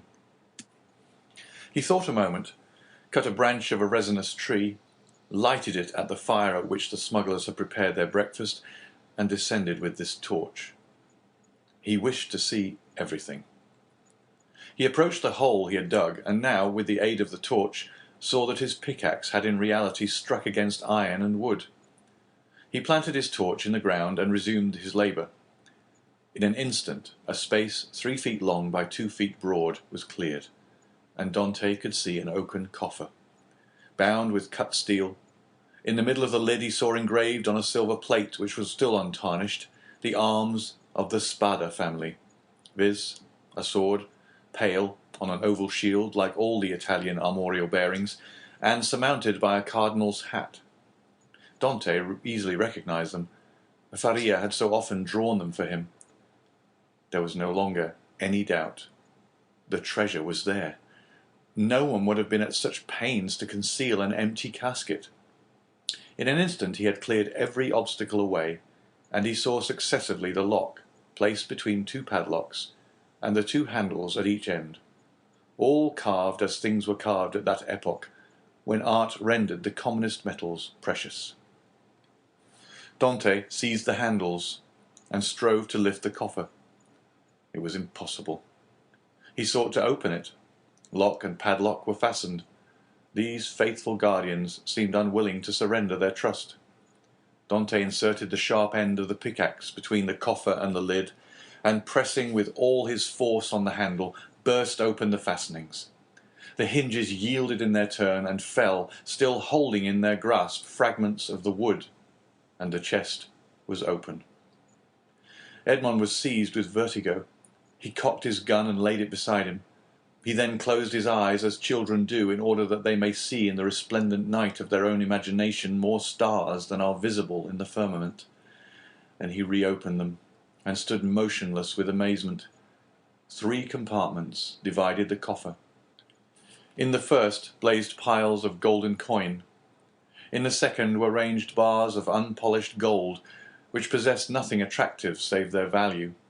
In the third, Edmond grasped handfuls of diamonds, pearls, and rubies, which as they fell on one another sounded like hail against the glass.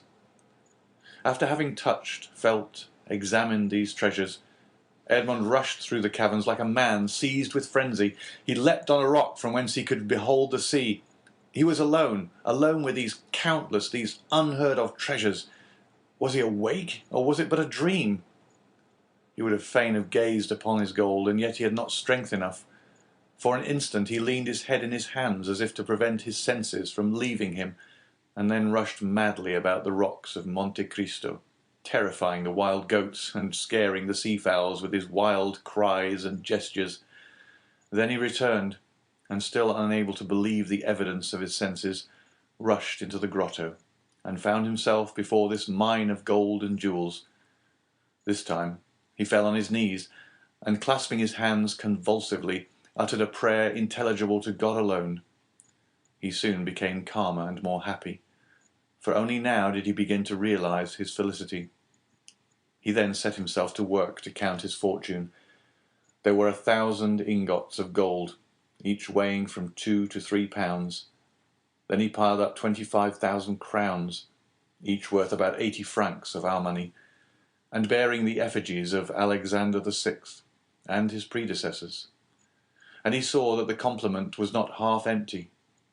And he measured 10 double handfuls of pearls, diamonds, and other gems, many of which, mounted by the most famous workmen, were valuable beyond their intrinsic worth. Dante saw the light gradually disappear, and fearing to be surprised in the cavern, left it, his gun in his hand. A piece of biscuit and a small quantity of rum formed his supper, and he snatched a few hours' sleep, lying over the mouth of the cave.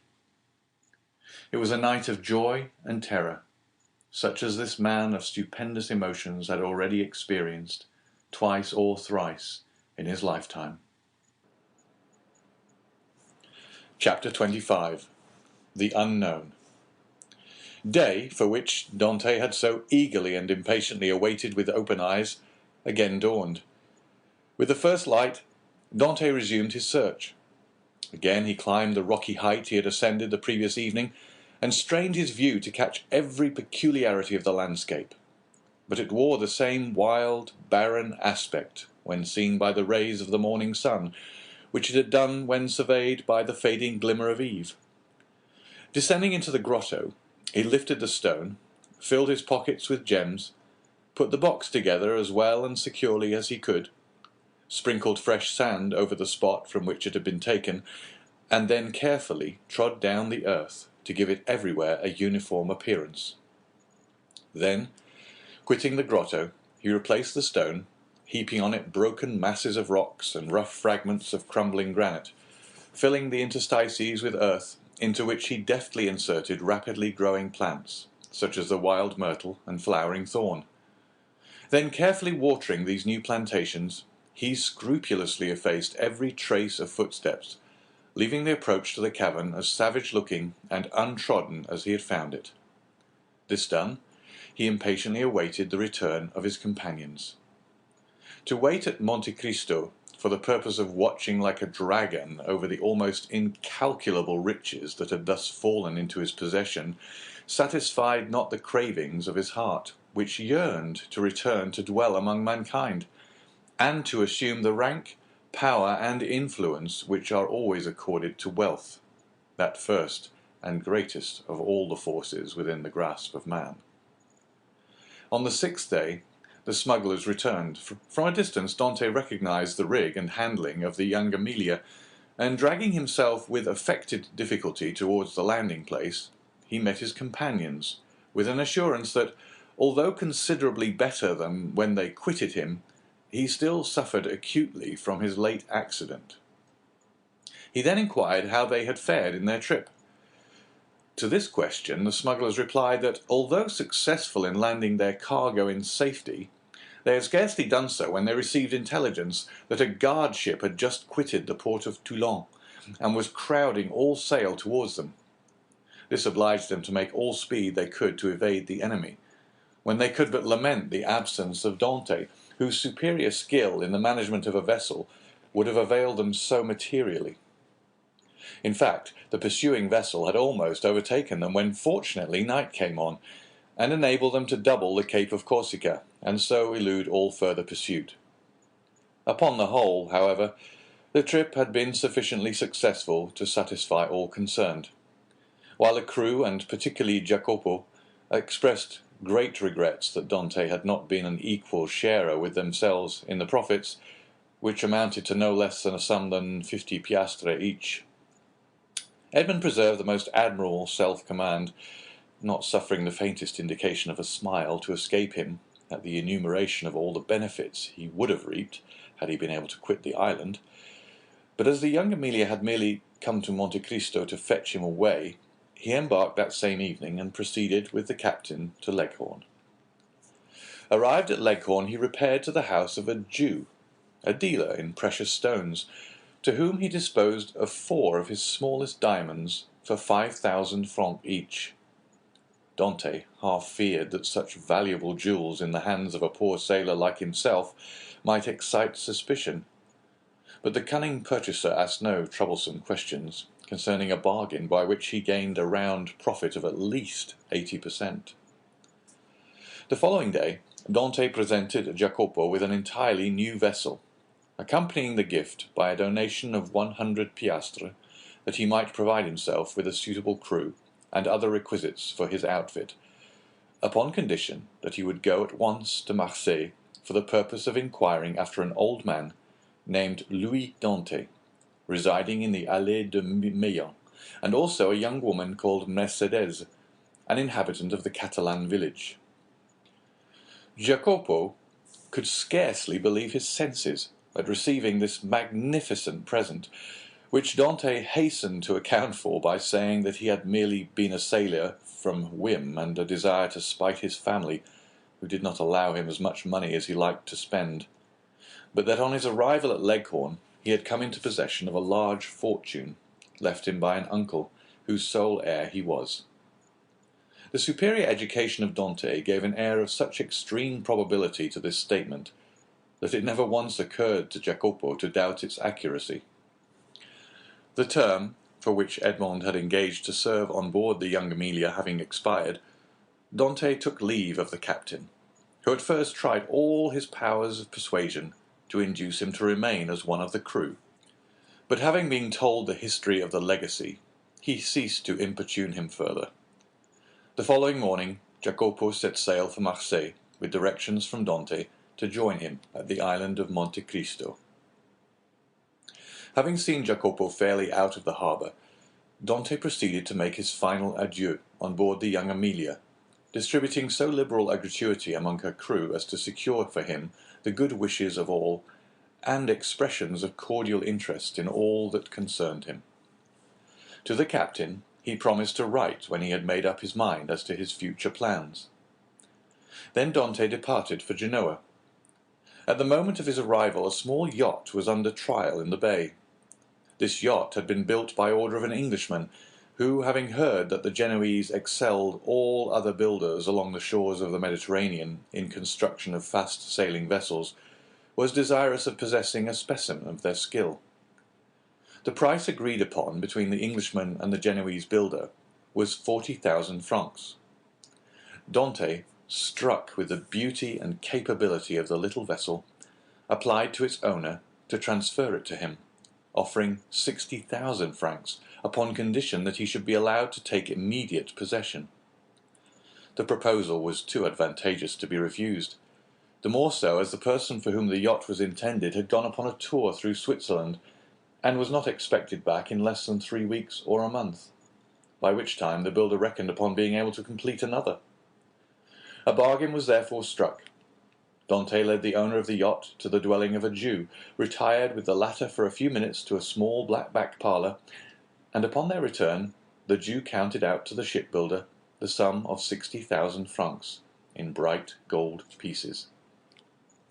The delighted builder then offered his services in providing a suitable crew for the little vessel, but this Dante declined with many thanks, saying he was accustomed to cruise about quite alone, and his principal pleasure consisted in managing his yacht himself. The only thing the builder could oblige him in would be to contrive a sort of secret closet in the cabin at his bed's head, the closet to contain 3 divisions, so constructed as to be concealed from all but himself. The builder cheerfully undertook the commission, and promised to have these secret places completed by the next day, Dante furnishing the dimensions and plan in accordance with which they were to be constructed. The following day Dante sailed with his yacht from Genoa, under the inspection of an immense crowd drawn together by curiosity to see the rich Spanish nobleman who preferred managing his own yacht. But their wonder was soon changed to admiration at seeing the perfect skill with which Dante handled the helm. The boat indeed seemed to be animated with almost human intelligence, so promptly did it obey the slightest touch.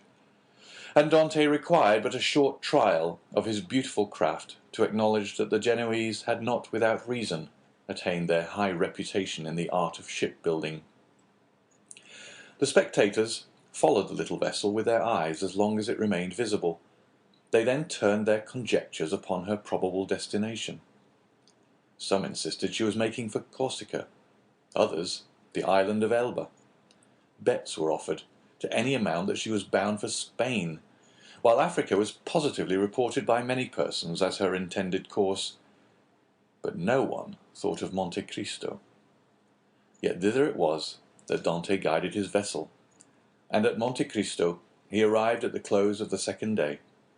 His boat had proved herself a first-class sailor, and had come the distance from Genoa in 35 hours.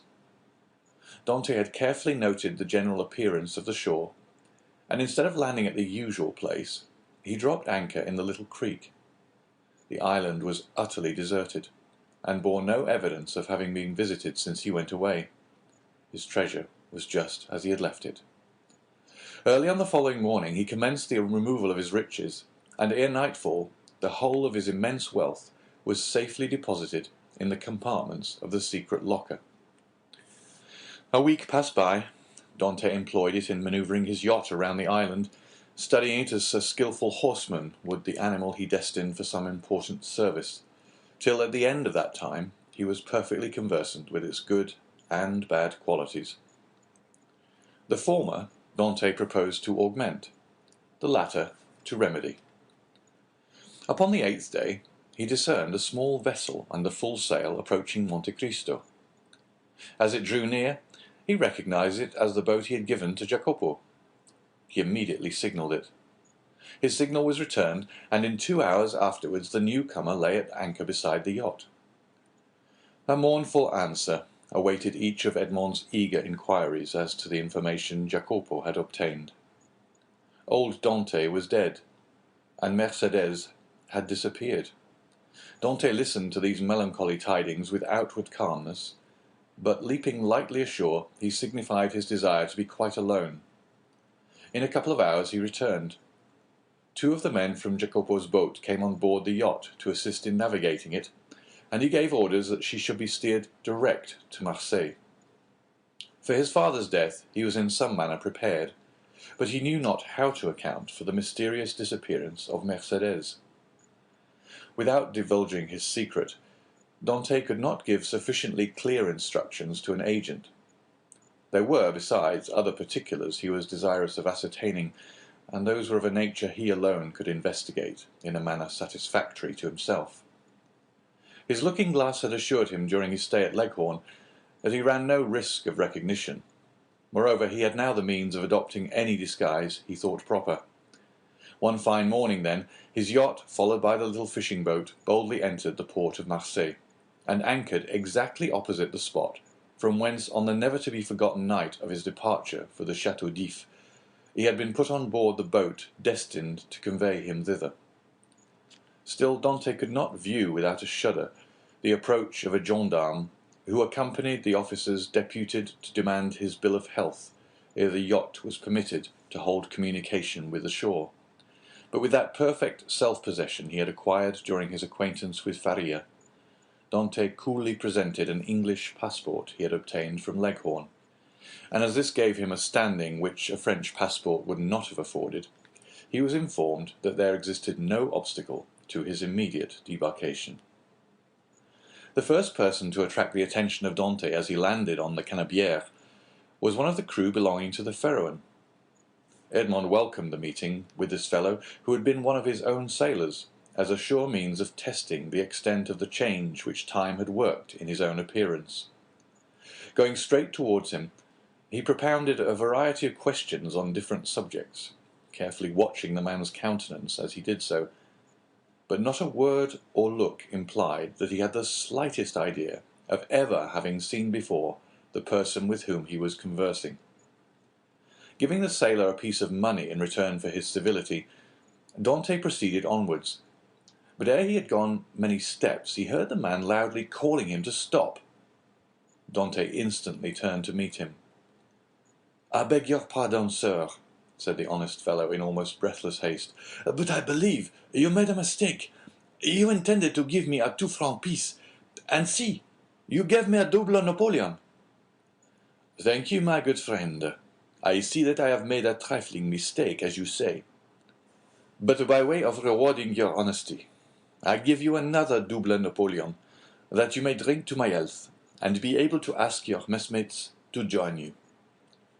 So extreme was the surprise of the sailor that he was unable even to thank Edmond, whose receding figure he continued to gaze after in speechless astonishment. "Some nabob from India," was his comment. Dante meanwhile went on his way. Each step he trod oppressed his heart with fresh emotion. His first and most indelible recollections were there. Not a tree, not a street that he passed but seemed filled with dear and cherished memories, and thus he proceeded onwards till he arrived at the end of the Rue de Nouailles, from whence a full view of the Allée de Meilhan was obtained. At this spot, so pregnant with fond and filial remembrances, his heart beat almost to bursting. His knees tottered under him, a mist floated over his sight, and had he not clung for support to one of the trees, he would inevitably have fallen to the ground and been crushed beneath the many vehicles continually passing there. Recovering himself, however, he wiped the perspiration from his brows, and stopped not again till he found himself at the door of the house in which his father had lived. The nasturtiums and other plants which his father had delighted to train before his window had all disappeared from the upper part of the house.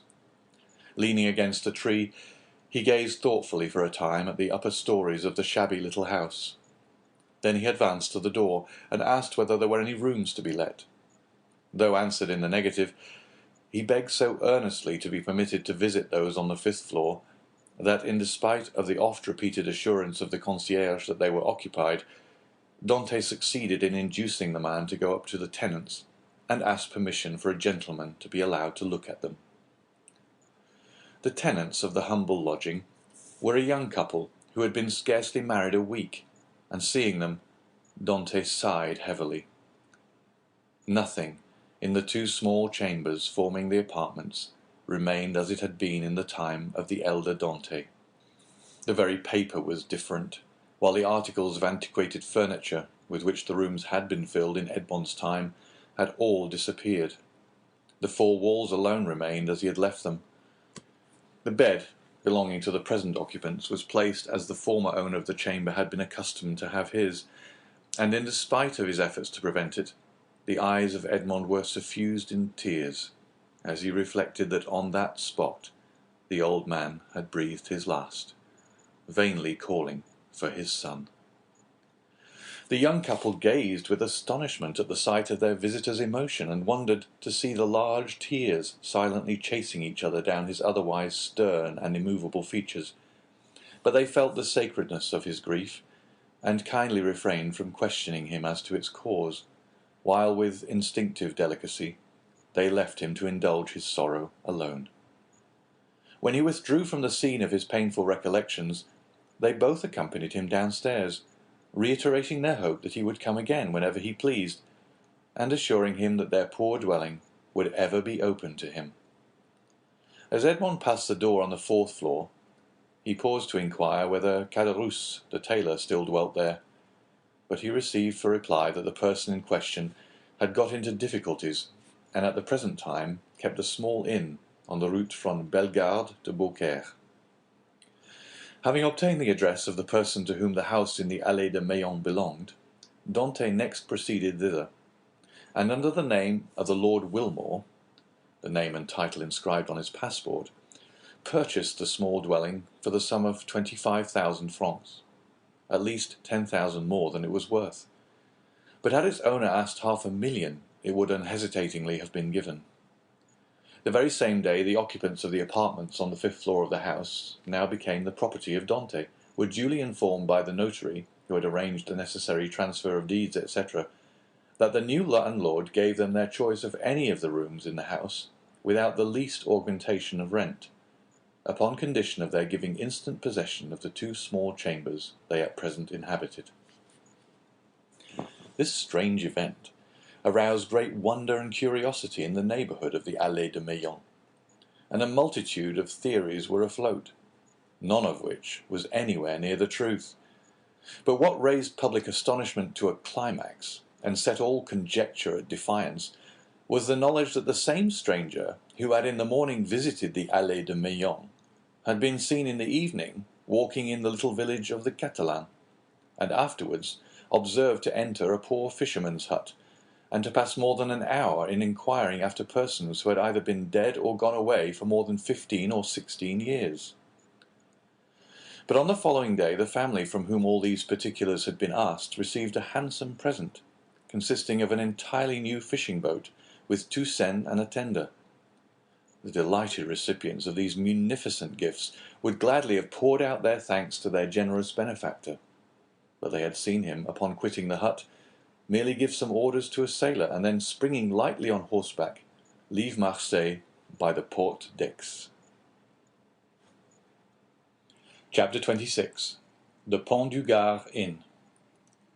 Such of my readers as have made a pedestrian excursion to the south of France may perchance have noticed, about midway between the town of Beaucaire and the village of Bellegarde, a little nearer to the former than to the latter, a small roadside inn, from the front of which hung creaking and flapping in the wind a sheet of tin covered with a grotesque representation of the Pont du Gard. This modern place of entertainment stood on the left-hand side of the post-road, and backed upon the Rhône. It also boasted of what in Languedoc is styled a garden, consisting of a small plot of ground, on the side opposite to the main entrance reserved for the reception of guests.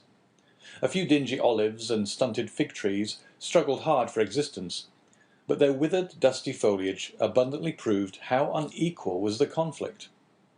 Between these sickly shrubs grew a scanty supply of garlic, tomatoes, and eschalots, while, lone and solitary, like a forgotten sentinel, a tall pine raised its melancholy head in one of the corners of this unattractive spot, and displayed its flexible stem and fan-shaped summit dried and cracked by the fierce heat of the subtropical sun. In the surrounding plain, which more resembled a dusty lake than solid ground, were scattered a few miserable stalks of wheat, the effect, no doubt, of a curious desire on the part of the agriculturists of the country to see whether such a thing as the raising of grain in those parched regions was practicable. Each stalk served as a perch for a grasshopper, which regaled the passers-by through this Egyptian scene with its strident, monotonous note. For about 7 or 8 years the little tavern had been kept by a man and his wife, with 2 servants, a chambermaid named Trinette, and a hostler called Pecot. This small staff was quite equal to all the requirements, for a canal between Beaucaire and Aigues-Mortes had revolutionized transportation by substituting boats for the cart and the stagecoach.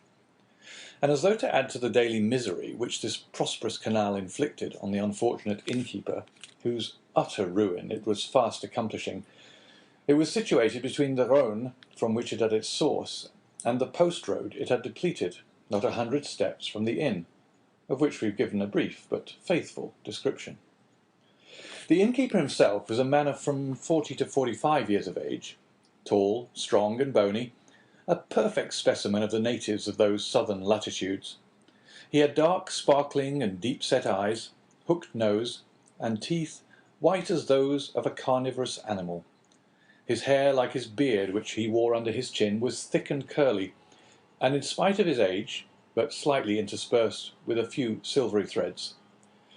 His naturally dark complexion had assumed a still further shade of brown from the habit the unfortunate man had acquired of stationing himself from morning till eve at the threshold of his door, on the lookout for guests, who seldom came, yet there he stood, day after day, exposed to the meridional rays of a burning sun, with no other protection for his head than a red handkerchief twisted around it, after the manner of the Spanish muleteers.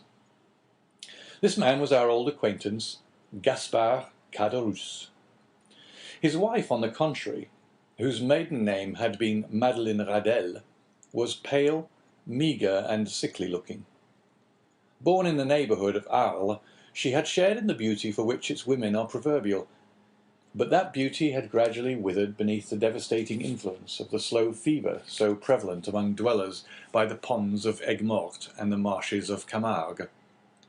She remained nearly always in her second-floor chamber, shivering in her chair, or stretched languid and feeble on her bed, while her husband kept his daily watch at the door, a duty he performed with so much the greater willingness as it saved him the necessity of listening to the endless plaints and murmurs of his helpmate, who never saw him without breaking out into bitter invectives against fate, to all of which her husband would calmly return an unvarying reply in these philosophic words: "Hush, la Carconte! It is God's pleasure that things should be so."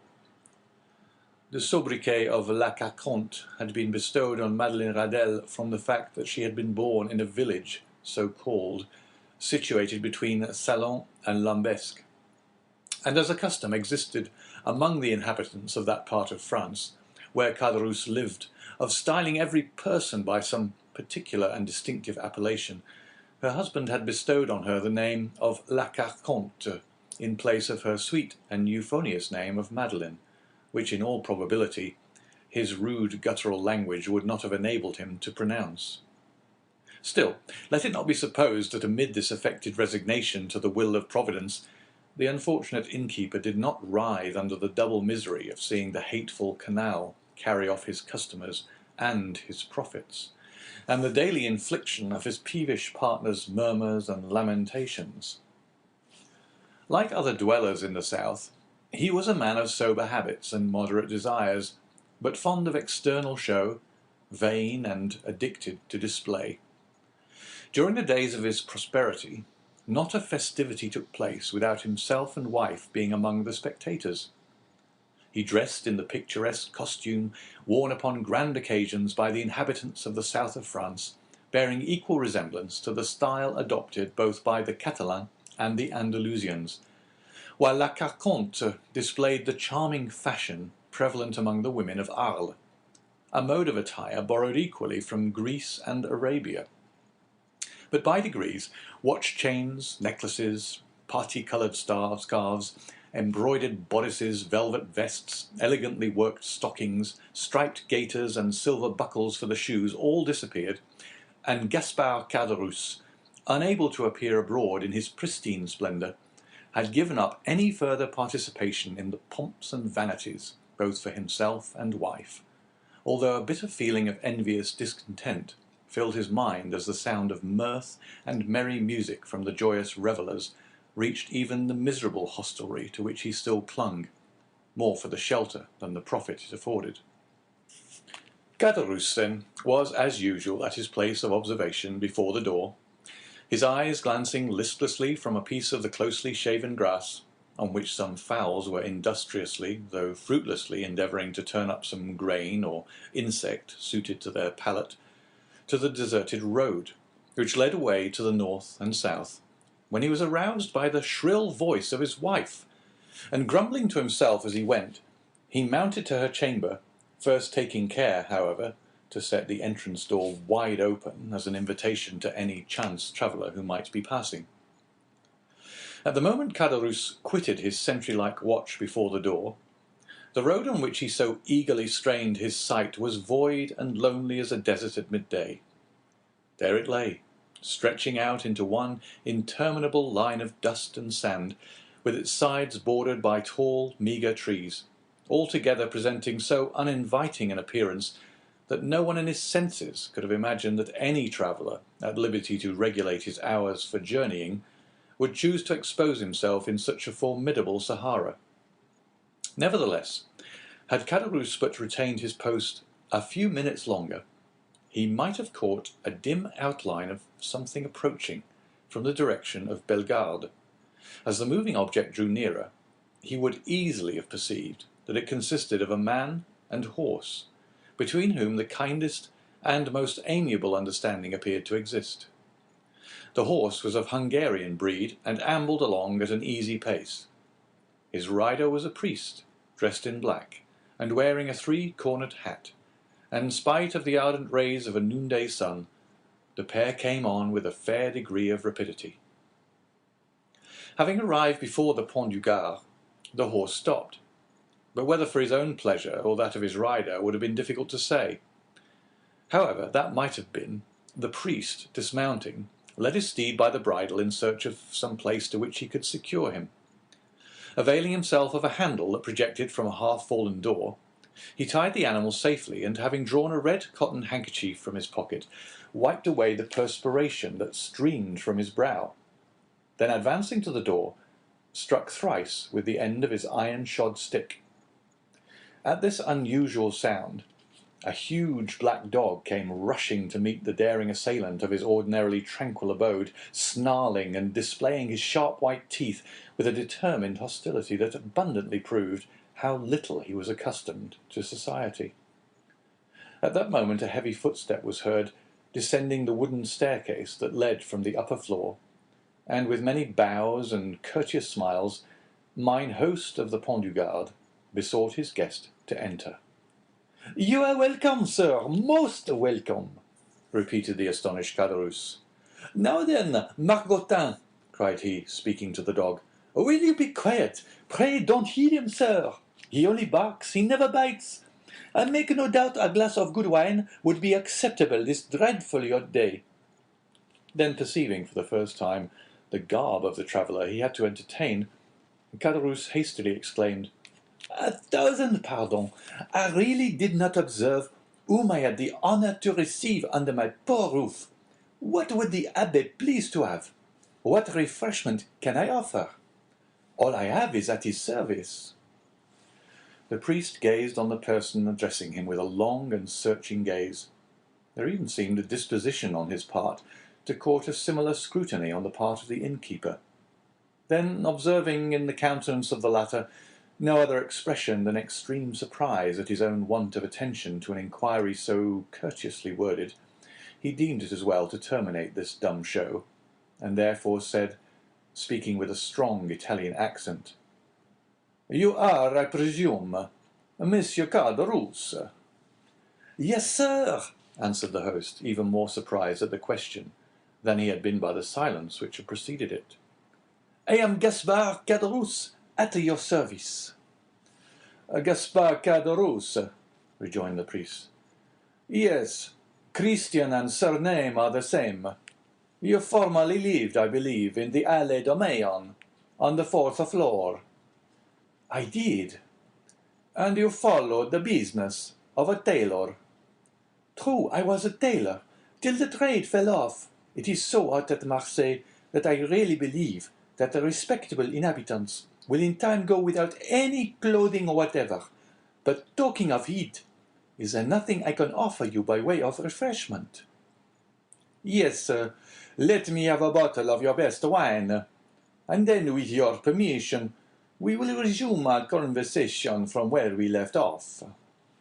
"As you please, sir," said Caderousse, who, anxious not to lose the present opportunity of finding a customer for one of the few bottles of Cahors still remaining in his possession, hastily raised a trapdoor in the floor of the apartment they were in, which served both as parlour and kitchen. Upon issuing forth from his subterranean retreat at the expiration of 5 minutes, he found the abbé seated upon a wooden stool, leaning his elbow on a table, while Margotin, whose animosity seemed appeased by the unusual command of the traveller for refreshments, had crept up to him, and had established himself very comfortably between his knees, his long skinny neck resting on his lap, while his dim eye was fixed earnestly on the traveller's face. "Are you quite alone?" inquired the guest, as Caderousse placed before him the bottle of wine and the glass. Quite alone," replied the man. "Or, at least practically so, for my poor wife, who is the only person in the house beside myself, is laid up with illness, and unable to render me the least assistance. Poor thing!" "You are married, then?" said the priest, with a show of interest. glancing round as he spoke at the scanty furnishings of the apartment. "Ah, sir," said Caderousse with a sigh, "it is easy to perceive I am not a rich man, but in this world a man does not thrive the better for being honest."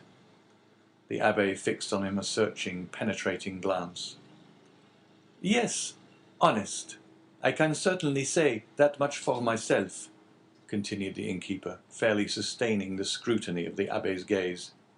"I can boast with truth of being an honest man, and," continued he significantly with a hand on his breast, and shaking his head, "that is more than everyone can say nowadays." "So much the better for you, if what you assert be true," said the abbé. "For I am firmly persuaded that sooner or later the good will be rewarded and the wicked punished." "Such words as those belong to your profession," answered Caderousse, "and you do well to repeat them. But," added he with a bitter expression of countenance, "one is free to believe them or not, as one pleases." "You are wrong to speak thus," said the abbé, "And perhaps I may in my own person be able to prove to you how completely you are in error." "What mean you?" inquired Caderousse with a look of surprise. "In the first place, I must be satisfied that you are the person I am in search of." "What proofs do you require?" "Did you, in the year 1814 or 1815, know anything of a young sailor named Dante?" "Dante? Did I know poor dear Edmond? Why, Edmond Dantès and myself were intimate friends," exclaimed Caderousse, whose countenance flushed darkly as he caught the penetrating gaze of the abbé fixed on him, while the clear, calm eye of the questioner seemed to dilate with feverish scrutiny. "You remind me," said the priest, "that the young man concerning whom I asked you was said to bear the name of Edmond." "Said to bear the name?" repeated Caderousse, becoming excited and eager. "Why, he was so called as truly as I myself bore the appellation of Gaspard Caderousse. But tell me, I pray, what has become of poor Edmond? Did you know him? Is he alive and at liberty? Is he prosperous and happy?" "He died a more wretched, hopeless, heart-broken prisoner than the felons who pay the penalty of their crimes at the galleys of Toulon." A deadly pallor followed the flush on the countenance of Caderousse, who turned away, and the priest saw him wiping the tears from his eyes with the corner of the red handkerchief twisted round his head. "Poor fellow, poor fellow!" murmured Caderousse. "Well, there, sir, is another proof that good people are never rewarded on this earth, and that none but the wicked prosper. Oh!" continued Caderousse, speaking in the highly coloured language of the South, "the world grows worse and worse. Why does not God, if he really hates the wicked as he said he do, send down brimstone and fire and consume them altogether?" "You speak as though you had loved this young Dante," observed the abbé, without taking any notice of his companion's vehemence. "And so I did," replied Caderousse. "Though once, I confess, I envied him his good fortune. But I swear to you, sir, I swear to you by everything a man holds dear, I have since then deeply and sincerely lamented his unhappy fate." There was a brief silence, during which the fixed, searching eye of the abbé was employed in scrutinizing the agitated features of the innkeeper. "You knew the poor lad, then?" continued Caderousse. "I was called to see him on his dying bed, that I might administer to him the consolations of religion." "And of what did he die?" asked Caderousse in a choking voice. Of what, think you, do young and strong men die in prison, when they have scarcely numbered their 30th year, unless it be of imprisonment? Caderousse wiped away the large beads of perspiration that gathered on his brow. But the strangest part of the story is, resumed the abbé, that Dante, even in his dying moments, swore by his crucified Redeemer that he was utterly ignorant of the cause of his detention." "And so he was," murmured Caderousse. "How should he have been otherwise? Oh, sir, the poor fellow told you the truth." "And for that reason he besought me to try and clear up a mystery he had never been able to penetrate, and to clear his memory should any foul spot or stain have fallen on it." And here the look of the abbé, becoming more and more fixed, seemed to rest with ill-concealed satisfaction on the gloomy depression which was rapidly spreading over the countenance of Caderousse. "A rich Englishman," continued the abbé, "who had been his companion in misfortune, but had been released from prison during the Second Restoration, was possessed of a diamond of immense value. This jewel he bestowed on Dantès upon himself, quitting the prison, as a mark of his gratitude for the kindness and brotherly care with which Dantès had nursed him in a severe illness he underwent during his confinement. Instead of employing this diamond in attempting to bribe his jailers, who might only have taken it and then betrayed him to the governor, Dantès carefully preserved it, that in the event of his getting out of prison, he might have wherewithal to live, for the sale of such a diamond would have quite sufficed to make his fortune." "Then I suppose," asked Caderousse with eager glowing looks, "that it was a stone of immense value?" "Why, everything is relative," answered the abbé.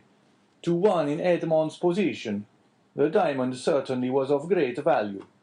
It was estimated at 50,000 francs. "Bless me!" exclaimed Caderousse. 50,000 francs! Surely the diamond was as large as a nut to be worth all that." "No," replied the abbé, "it was not of such a size as that. But you shall judge for yourself. I have it with me."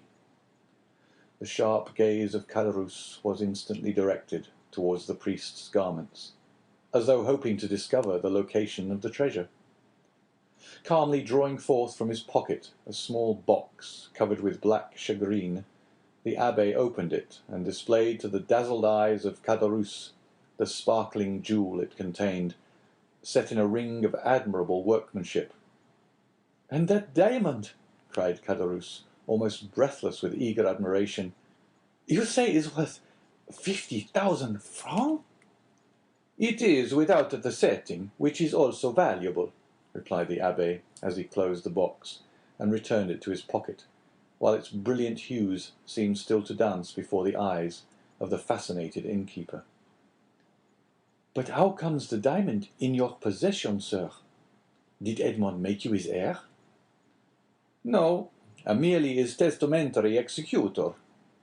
I once possessed 4 dear and faithful friends, besides the maiden to whom I was betrothed," he said, "and I feel convinced they have all unfeignedly grieved over my loss.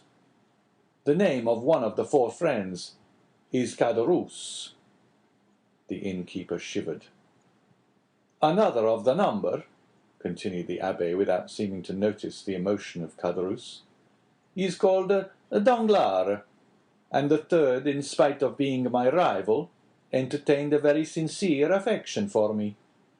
A fiendish smile played over the features of Caderousse, who was about to break in upon the abbé's speech, when the latter, waving his hand, said, "Allow me to finish first, and then if you have any observations to make you can do so afterwards.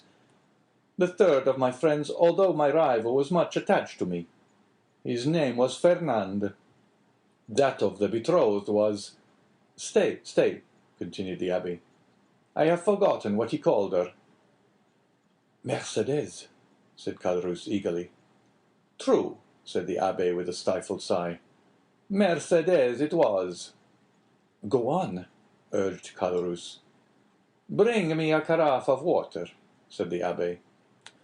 Caderousse quickly performed the stranger's bidding, and after pouring some into a glass and slowly swallowing its contents, the abbé resumed his usual placidity of manner, said as he placed his empty glass on the table, "Where did we leave off?" "The name of Edmond's betrothed was Mercédès." "To be sure, "You will go to Marseille," said Dante, "for you understand, I repeat his words just as he uttered them. Do you understand?" "Perfectly." "You will sell this diamond, you will divide the money into 5 equal parts, and give an equal portion to those good friends, the only persons who have loved me upon earth." "But why into 5 parts?" asked Caderousse. "You only mentioned 4 persons." "Because the 5th is dead, as I hear. The 5th sharer is Edmond's bequest, was his own father." "Too true, too true," ejaculated Caderousse, almost suffocated by the contending passions which assailed him. "The poor old man, he did die." "I learned so much at Marseille," replied the abbé, making a strong effort to appear indifferent. "But from the length of time that has elapsed since the death of the elder Dante, I was unable to obtain any particular of his end. Can you enlighten me on that point?" "I do not know. Who could if I could not?" said Caderousse. "Why, I lived almost on the same floor with the poor old man. Ah, yes, about a year after the disappearance of his son, the poor old man died." "Of what did he die?" "Why, the doctors called his complaint gastroenteritis, I believe. His acquaintances say he died of grief. But I, who saw him in his dying moments, I say he died of—" Caderousse paused.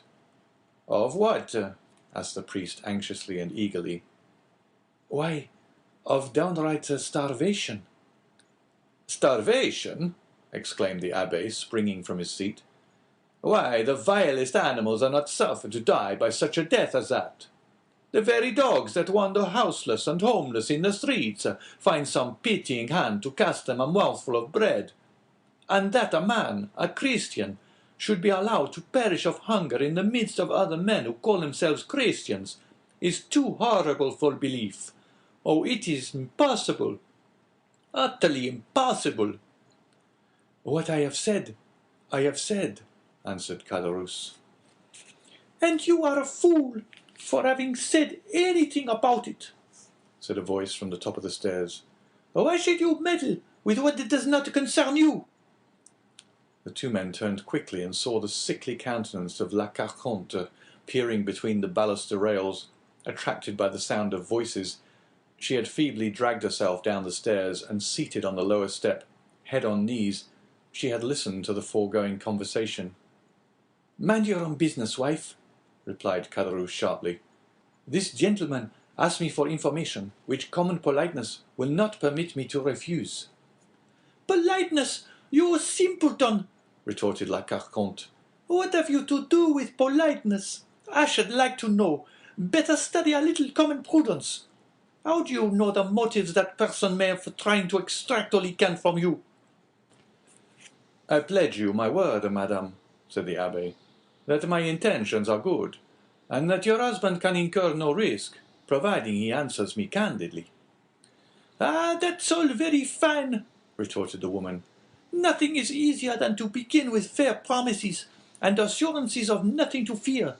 But when poor, silly folks like my husband they have been persuaded to tell all they know, the promises and assurances of safety are quickly forgotten, and at some moment, when nobody is expecting it, behold, trouble and misery and all sorts of persecutions are heaped on the unfortunate wretches, who cannot even see whence all their afflictions come."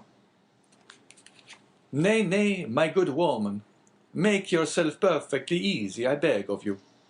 Whatever evils may befall you, they will not be occasioned by my instrumentality. That I solemnly promise you." La Carconte muttered a few inarticulate words, then let her head again drop upon her knees, and went into a fit of ague, leaving the 2 speakers to resume the conversation, but remaining so as to be able to hear every word they uttered. Again the abbé had been obliged to swallow a draught of water to calm the emotions that threatened to overpower him. When he had sufficiently recovered himself, he said, "It appears, then, that the miserable old man you were telling me of was forsaken by everyone. Surely, had not such been the case, he would not have perished by so dreadful a death."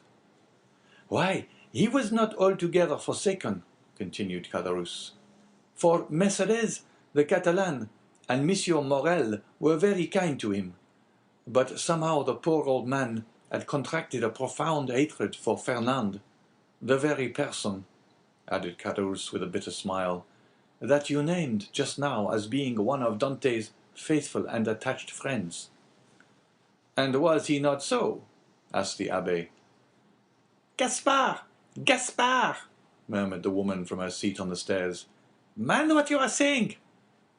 Caderousse made no reply to these words, though evidently irritated and annoyed by the interruption, but addressing the abbé, said, Can a man be faithful to another whose wife he covets and desires for himself? But Dante was so honorable and true in his own nature that he believed everybody's professions of friendship. Poor Edmond! He was cruelly deceived, but it was fortunate that he never knew, or he might have found it more difficult, when on his deathbed, to pardon his enemies. And whatever people may say, continued Caderousse in his native language, which was not altogether devoid of rude poetry, I cannot help being more frightened at the idea of the malediction of the dead man than the hatred of the living. Imbecile! exclaimed la Carconte. Do you then know in what manner Fernand injured Dante? Inquired the abbé of Caderousse. Do I? No one better. Speak out, then. Say what it was. Gaspard! cried la Carconte. Do as you will. You are master. But if you take my advice, you'll hold your tongue. Well, wife, replied Caderousse, I don't know but what you're right. So you will say nothing? asked the abbé. Why, what good would it do? asked Caderousse.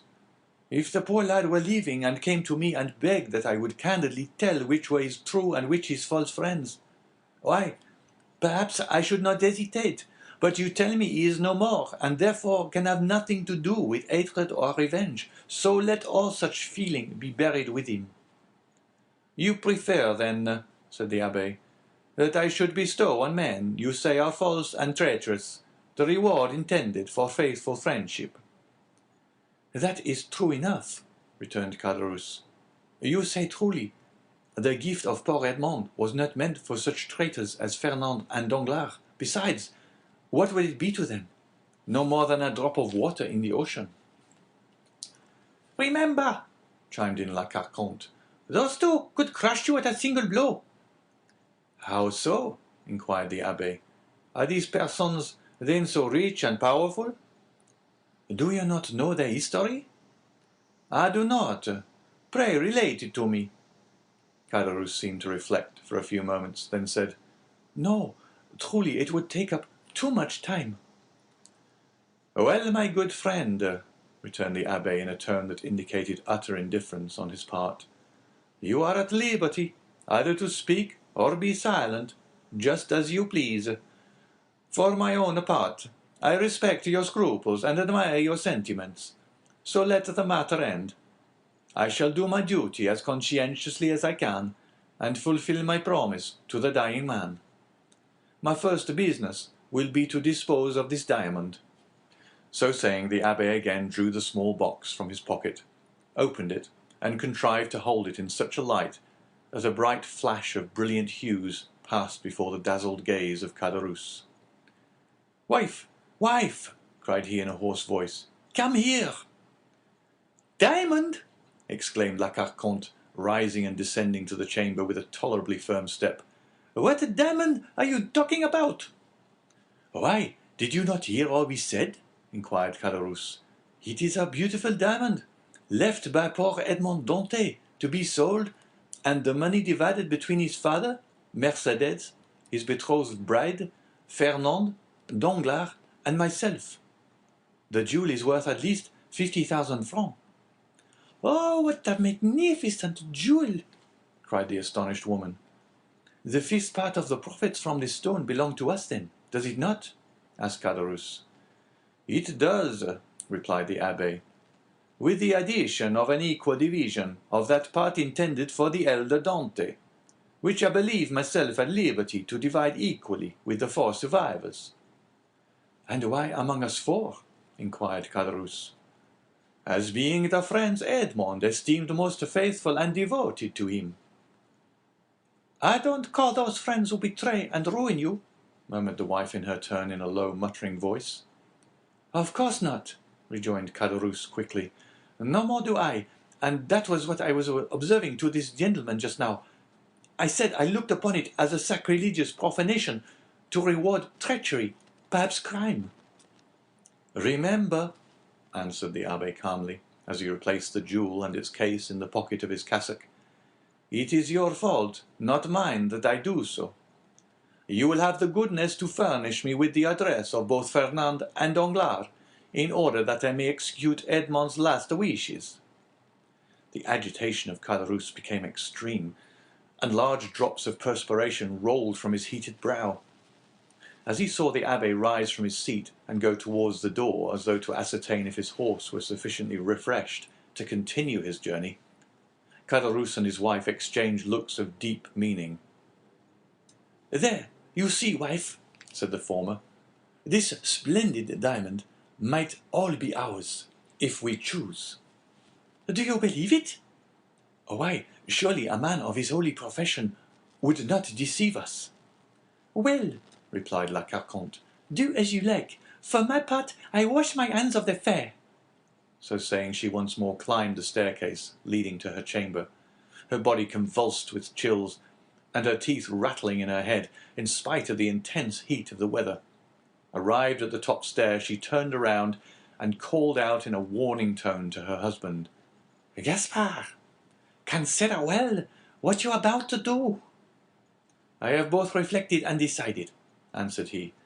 La Carconte then entered her chamber, the flooring of which creaked beneath her heavy, uncertain tread as she proceeded towards her armchair, into which she fell as though exhausted. "Well," asked the abbé as he returned to the apartment below, "what have you made up your mind to do?" "To tell you all I know," was the reply. "I certainly think you act wisely in so doing," said the priest. "Not because I have the least desire to learn anything you may please to conceal from me, but simply that through your assistance, I should distribute the legacy, according to the wishes of the testator. Why, so much the better, that is all." "I hope it may be so," replied Caderousse, his face flushed with cupidity. "I am all attention," said the abbé. "Stop a minute," answered Caderousse. "We might be interrupted in the most interesting part of my story, which would be a pity, and it is as well that your visit hither should be made known only to ourselves." With these words he went stealthily to the door, which he closed, and by way of still greater precaution, bolted and barred it, as he was accustomed to do at night. During this time the abbé had chosen his place for listening at his ease. He removed his seat into a corner of the room where he himself would be in deep shadow, while the light would be fully thrown on the narrator. Then, with head bent down and hands clasped, or rather clinched together, he prepared to give his whole attention to Caderousse, who seated himself on the little stool exactly opposite to him. "Remember, this is no affair of mine," said the trembling voice of La Carconte, as though, through the flooring of her chamber, she viewed the scene that was enacting below. "Enough, enough," replied Caderousse. "Say no more about it. I would take all the consequences upon myself." And he began his story. Chapter 27. The Story. "First, sir," said Caderousse, "you must make me a promise." "What is that?" inquired the abbé. "Why, if you ever make use of the details I am about to give you, that you will never let anyone know that it was I who supplied them, for the persons of whom I am about to talk are rich and powerful, and if they only laid the tips of their fingers on me, I should break to pieces like glass." "Make yourself easy, my friend," replied the abbé.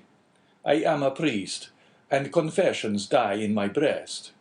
Recollect, Our only desire is to carry out in a fitting manner the last wishes of our friend.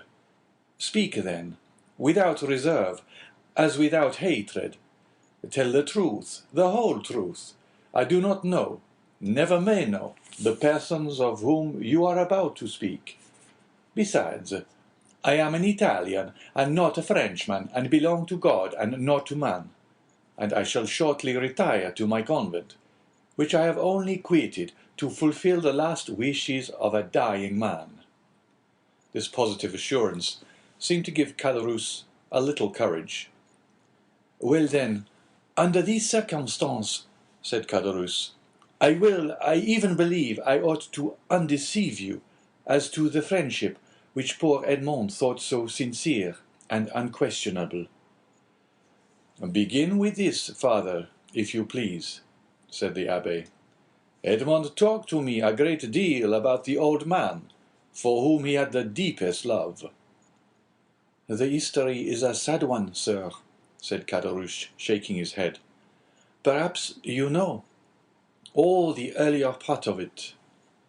"Yes," answered the abbé.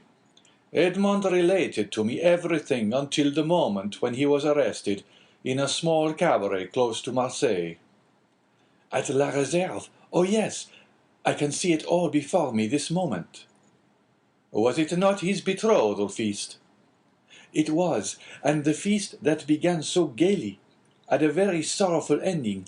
A police commissary, followed by 4 soldiers, entered, and Dantès was arrested." "Yes, and up to this point I know all," said the priest. "Dantès himself only knew that which personally concerned him, for he never beheld again the 5 persons I have named to you, or heard mention of any one of them." "Well, when Dantès was arrested, Monsieur Morrel hastened to obtain the particular, and they were very sad. The old man returned alone to his home, folded up his wedding suit with tears in his eyes, and paced up and down his chamber the whole day, and would not go to bed at all, for I was underneath him, and heard him walking the whole night. And for myself, I assure you, I could not sleep either, for the grief of the poor father gave me great uneasiness, and every step he took went to my heart as really as if his foot had pressed against my breast. The next day Mercédès came to implore the protection of Monsieur de Villefort. She did not obtain it, however, and went to visit the old man. When she saw him so miserable and heartbroken, having passed a sleepless night, and not touched food since the previous day, she wished him to go with her, that she might take care of him. But the old man would not consent. "No," was the old man's reply. "I will not leave this house, for my poor dear boy loves me better than anything in the world, and if he gets out of prison, he will come and see me the first thing. And what would he think of if I did not wait here for him?" I heard all this from the window, for I was anxious that Mercédès should persuade the old man to accompany her, for his footsteps over my head night and day did not leave me a moment's repose. "But did you not go upstairs and try to console the poor old man?" asked the abbé. "Ah, sir," replied Caderousse, "we cannot console those who will not be consoled, and he was one of these. Besides, I know not why, but he seemed to dislike seeing me. One night, however, I heard his sobs, and I could not resist my desire to go up to him. But when I reached his door, he was no longer weeping, but praying. I cannot now repeat to you, sir, all the eloquent words and imploring language he made use of.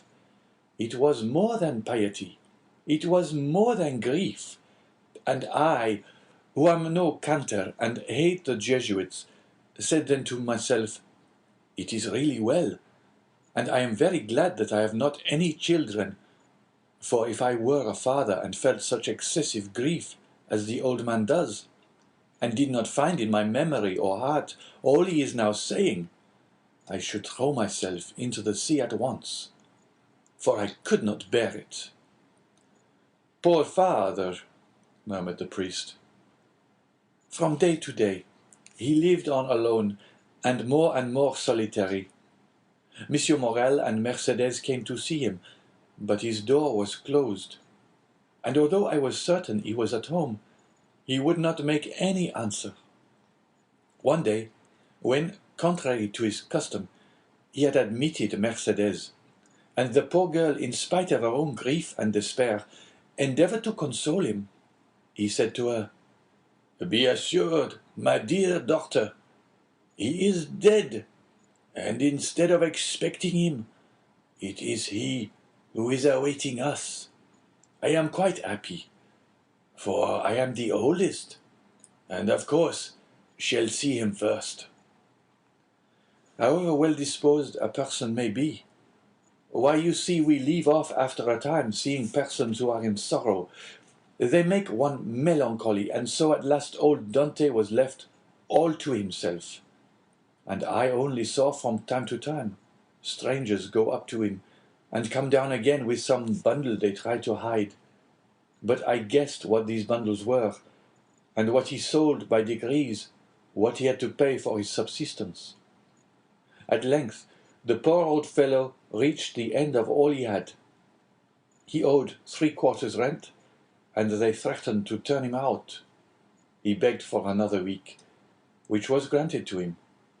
I know this because the landlord came into my apartment when he left his. For the first 3 days I heard him walking about as usual, but on the 4th I heard nothing. I then resolved to go up to him at all risks. The door was closed, but I looked through the keyhole and saw him so pale and haggard that, believing him very ill, I went and told Monsieur Morel, and then ran on to Mercedes. They both came immediately, Monsieur Morel bringing a doctor, and the doctor said it was inflammation of the bowels and ordered him a limited diet. I was there too, and I never shall forget the old man's smile at his prescription. From that time he received all who came. He had an excuse for not eating any more. The doctor had put him on a diet." The abbé uttered a kind of groan. "The story interests you, does it not, sir?" inquired Caderousse. "Yes," replied the abbé, "it is very affecting." Mercedes came again, and she found him so altered that she was even more anxious than before to have him taken to her own home. This was Monsieur Morel's wish also, who would fain have conveyed the old man against his consent. But the old man resisted, and cried so that they were actually frightened. Mercedes remained, therefore, by his bedside, and Monsieur Morel went away, making a sign to the Catalan that he had left his purse on the chimney-piece. But availing himself of the doctor's order, the old man would not take any sustenance at length. After 9 days of despair and fasting, the old man died, cursing those who had caused his misery, and saying to Mercedes, "If you ever see my Edmond again, tell him I die blessing him."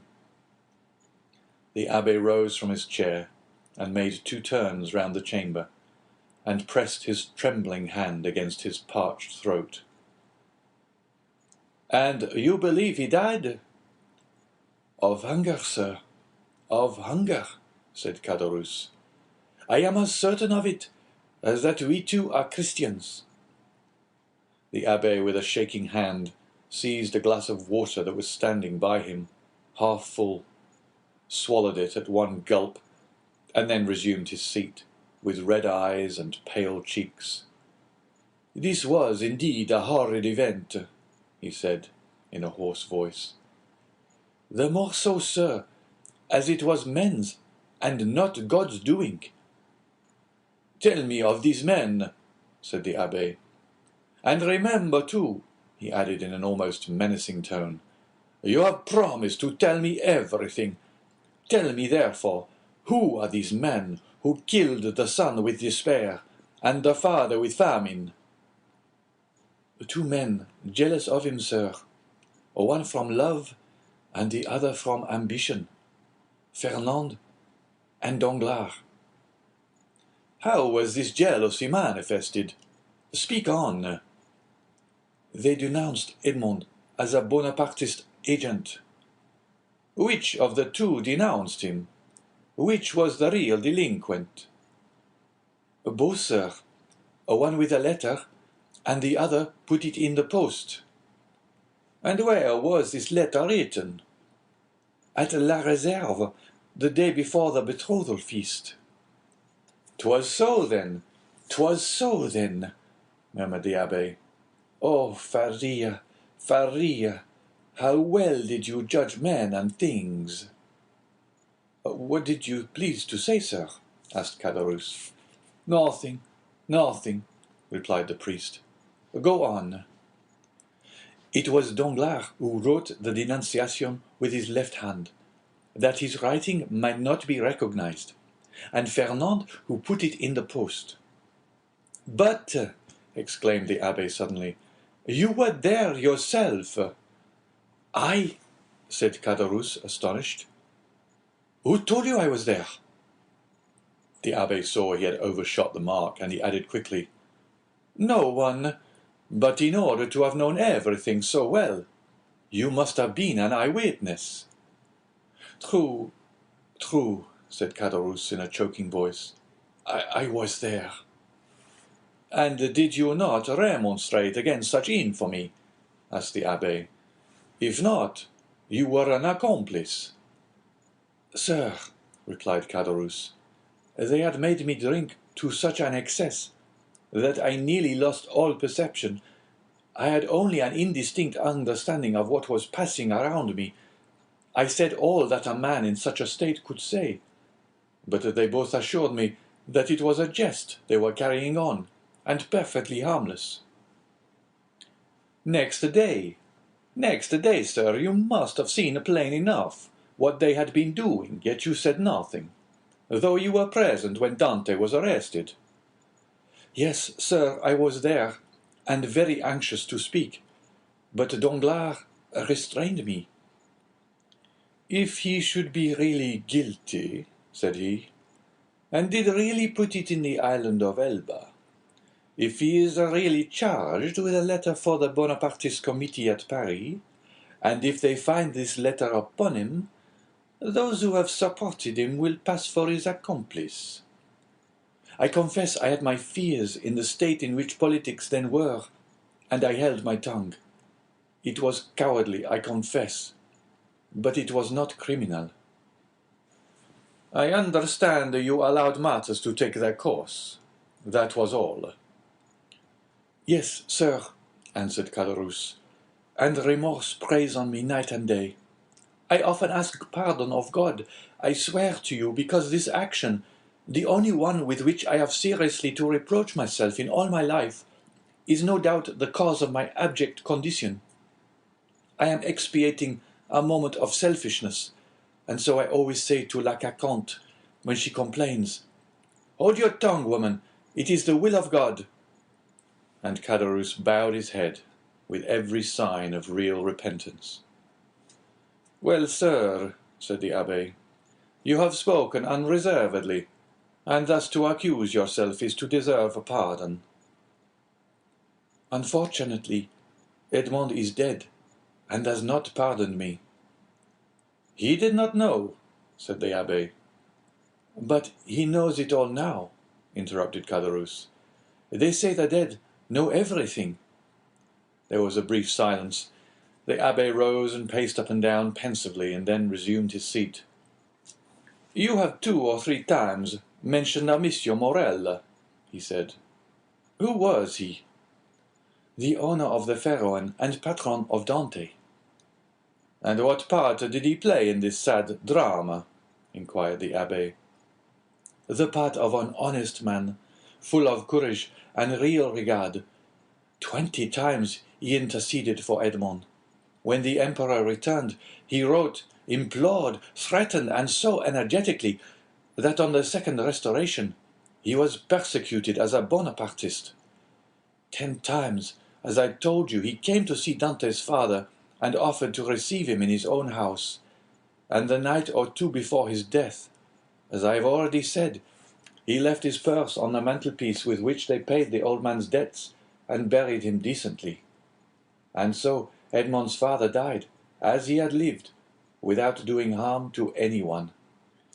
I have the purse still by me, a large one made of red silk. And, asked the abbé, is Monsieur Morel still alive? Yes, replied Caderousse. In that case, replied the abbé, he should be rich, happy. Caderousse smiled bitterly. Yes, happy as myself, said he.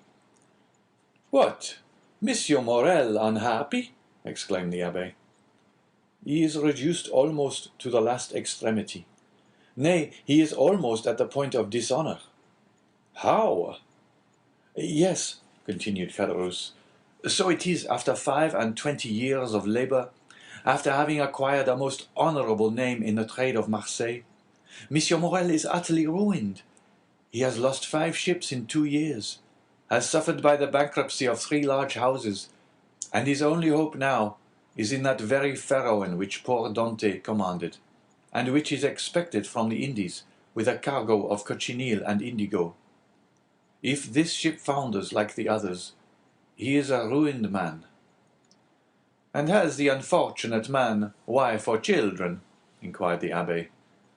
Yes, he has a wife, who through everything has behaved like an angel. He has a daughter, who was about to marry the man she loved, but whose family now will not allow him to wed the daughter of a ruined man. He has, besides, a son, a lieutenant in the army, and as you may suppose, all this, instead of lessening, only augments his sorrows. If he were alone in the world, you would blow out his brains, and there would be an end. Horribile! Ejaculated the priest. And it is thus heaven recompenses virtue, sir, added Caderousse. You see, I who never did a bad action, but that I have told you of, I mean destitution, with my poor wife dying of fever before my very eyes, and I unable to do anything in the world for her. I should die of hunger as old Dante did, while Fernand and Danglars are rolling in wealth. How is that? Because their deeds have brought them good fortune, while honest men have been reduced to misery. What has become of Danglars, the instigator and therefore the most guilty? What has become of him? Why, he left Marseille and was taken on the recommendation of Monsieur Morel, who did not know his crime, as cashier into a Spanish bank. During the war with Spain, he was employed in the commissariat of the French army, and made a fortune. Then with that money he speculated in the funds, and trebled or quadrupled his capital. And having first married his banker's daughter, who left him a widower, he has married a second time, a widow, a Madame de Nargonne, daughter of Monsieur de Servieux, the king's chamberlain, who is in high favour at court. He is a millionaire, and they have made him a baron, and now he is the Baron Danglars, with a fine residence on the Rue de Mont Blanc, with 10 horses in his stables, 6 footmen in his antechamber, and I know not how many millions in his strong-box. Ah, said the abbé in a peculiar tone, he is happy. Happy? Who can answer for that? Happiness or unhappiness is the secret known but to oneself and the walls. Walls have ears but no tongue. But if a large fortune produces happiness, Danglars is happy. And Fernand? Fernand? Why, much the same story. But how could a poor Catalan fisher-boy, without education or resources, make a fortune? I confess this staggers me. And it has staggered everybody. There must have been in his life some strange secret that no one knows. But then, by what visible steps has he attained his high fortune or high position? Both, sir. He has both fortune and position, both. This must be impossible. It would seem so, but listen, and you will understand. Some days before the return of the Emperor, Fernand was drafted. The Bourbons left him quietly enough at the Catalans, but Napoleon returned. A special levy was made, and Fernand was compelled to join. I went too, but as I was older than Fernand and had just married my poor wife, I was only sent to the coast. Fernand was enrolled in the active troop, went to the frontier with his regiment, and was at the Battle of Ligny. The night after that battle he was sentry at the door of a general who carried on a secret correspondence with the enemy. That same night the general was to go over to the English. He proposed to Fernand to accompany him. Fernand agreed to do so, deserted his post, and followed the general. Fernand would have been court-martialed if Napoleon had remained on the throne, but his action was rewarded by the Bourbons. He returned to France with the epaulette of sub-lieutenant, and as the protection of the general, who is in the highest favour, was accorded to him. He was a captain in 1823, during the Spanish War. That is to say, at the time when Danglars made his early speculations.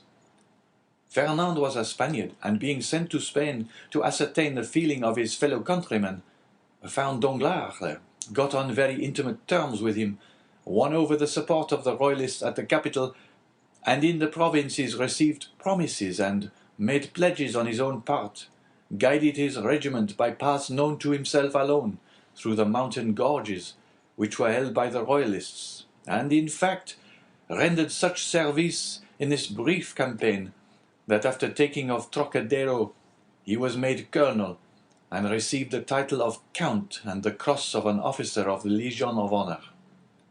Destiny, destiny, murmured the abbe. Yes, but listen, this was not all. The war with Spain being ended, Fernand's career was checked by the long peace, which seemed likely to endure throughout Europe. Greece only had risen against Turkey, and had begun her war of independence. All eyes were turned towards Athens. It was the fashion to pity and support the Greeks. The French government, without protecting them openly, as you know, gave countenance to volunteer assistance. Fernand sought and obtained leave to go and serve in Greece, still having his name kept on the army roll. Some time after, it was stated that the Comte de Morcerf, this was the name he bore, had entered the service of Ali Pasha with the rank of Instructor General. Ali Pasha was killed, as you know, but before he died, he recompensed the service of Fernand by leaving him a considerable sum, with which he returned to France, when he was gazetted Lieutenant General. So that now, inquired the abbe, so that now, continued Caderousse, he owns a magnificent house, numero 27, Rue du Helder, Paris. The abbe opened his mouth, hesitated for a moment, then, making an effort at self-control, he said, "And Mercedes? They tell me that she has disappeared." "Disappeared?" said Caderousse. "Yes, as the sun disappears, to rise the next day with still more splendor." "Has she made a fortune also?" inquired the abbe with an ironical smile. "Mercedes is at this moment one of the greatest ladies in Paris," replied Caderousse. "Go on," said the abbe. "It seems as if I were listening to the story of a dream, but I have seen things so extraordinary that what you tell me seems less astonishing than it otherwise might." Mercedes was at first in the deepest despair at the blow which deprived her of Edmond. I have told you of her attempts to propitiate Monsieur de Villefort, her devotion to the elder Dante. In the midst of her despair, a new affliction overtook her. This was the departure of Fernand whose crime she did not know, and whom she regarded as her brother. Fernand went, and Mercedes remained alone. 3 months passed, and still she wept. No news of Edmond, no news of Fernand, no companionship save that of an old man who was dying with despair. One evening, after a day of accustomed vigil at the angle of 2 roads leading to Marseille from the Catalans, she returned to her home more depressed than ever. Suddenly, she heard a step she knew, turned anxiously around. The door opened, and Fernand, dressed in the uniform of a sub-lieutenant, stood before her.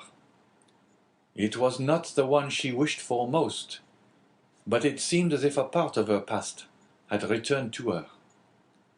Mercedes seized Fernand's hands with a transport which he took for love, but which was only joy at being no longer alone in the world, and seeing at last a friend, after long hours of solitary sorrow.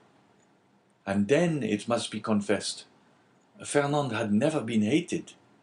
He was only not precisely loved. Another possessed all Mercedes' heart. That other was absent, had disappeared, perhaps was dead. At this last thought, Mercedes burst into a flood of tears, and wrung her hands in agony. But the thought, which she had always repelled before when it was suggested to her by another, came now in full force upon her mind. And then, too, old Dante incessantly said to her, "Our Edmond is dead. If he were not, he would return to us." The old man died, as I have told you. Had he lived, Mercedes perchance had not become the wife of another, for he would have been there to reproach her infidelity. Fernand saw this, and when he learned of the old man's death, he returned. He was now a lieutenant. At his first coming, he had not said a word of love to Mercedes. At the second, he reminded her that he loved her. Mercedes begged for 6 months more in which to await and mourn for Edmond. "So that," said the abbé with a bitter smile, "that makes 18 months in all. What more could the most devoted lover desire?" Then he murmured the words of the English poet, "Frailty, the name is woman." 6 months afterwards, continued Caderousse, the marriage took place in the church of Accoules. "The very church in which she was to have married Edmond," murmured the priest. "There was only a change of bridegrooms." "Well, Mercedes was married," proceeded Caderousse. "But although in the eyes of the world she appeared calm, she nearly fainted as she passed La Réserve, where 18 months before the betrothal had been celebrated with him whom she might have known she still loved, had she looked to the bottom of her heart. Fernand, more happy but not more at his ease, for I saw at this time he was in constant dread of Edmond's return. Fernand was very anxious to get his wife away, and to depart himself. There were too many unpleasant possibilities associated with the Catalans, and 8 days after the wedding they left Marseille. "Did you ever see Mercedes again?" inquired the priest. "Yes, during the Spanish War at Perpignan, where Fernand had left her. She was attending to the education of her son."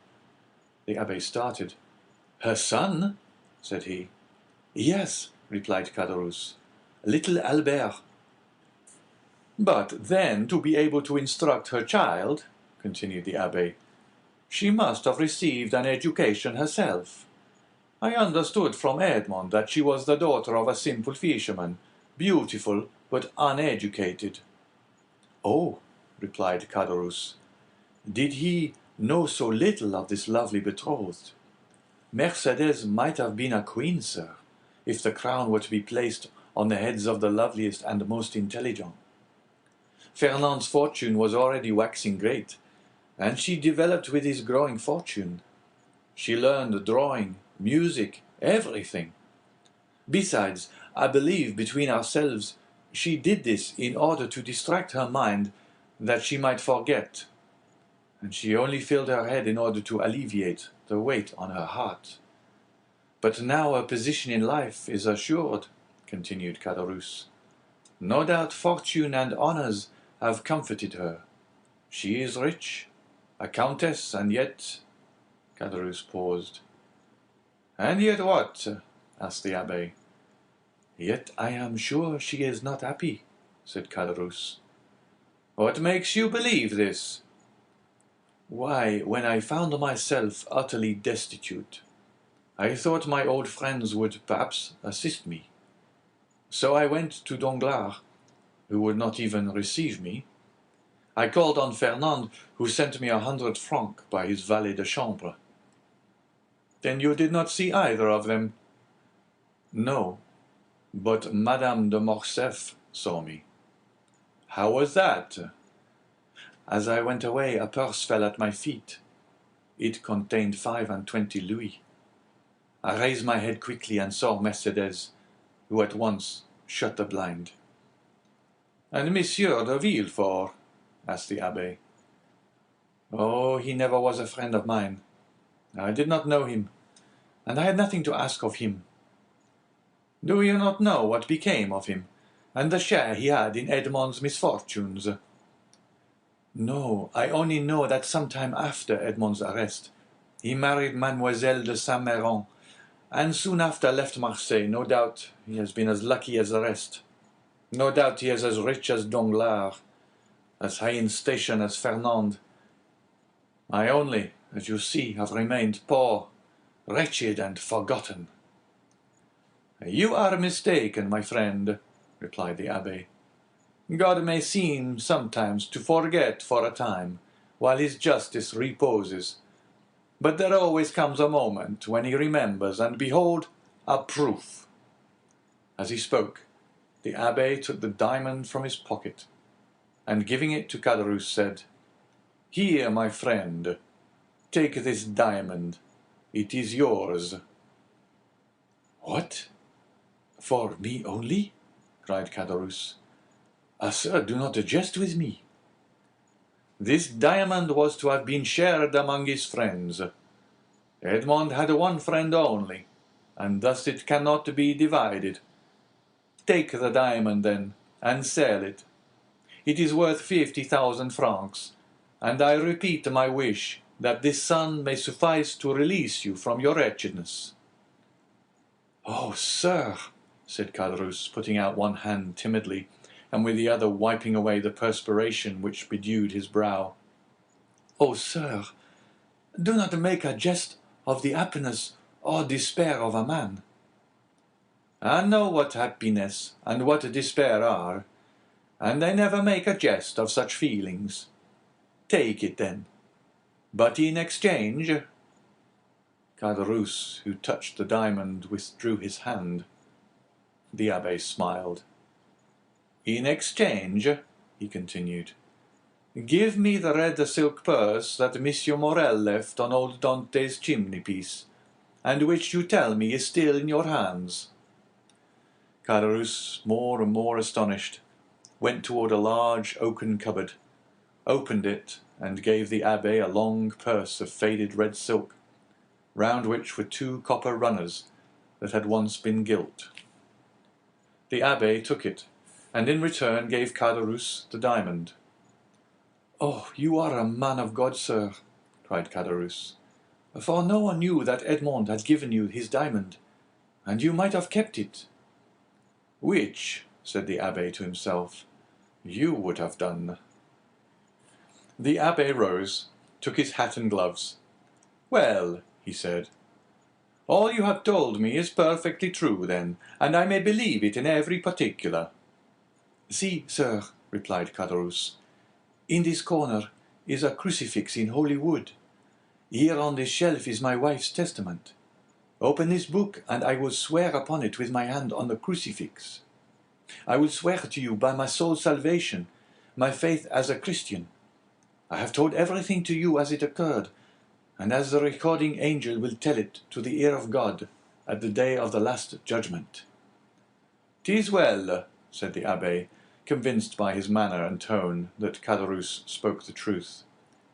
"'Tis well, and may this money profit you. Adieu." I go far from men who thus so bitterly injure each other."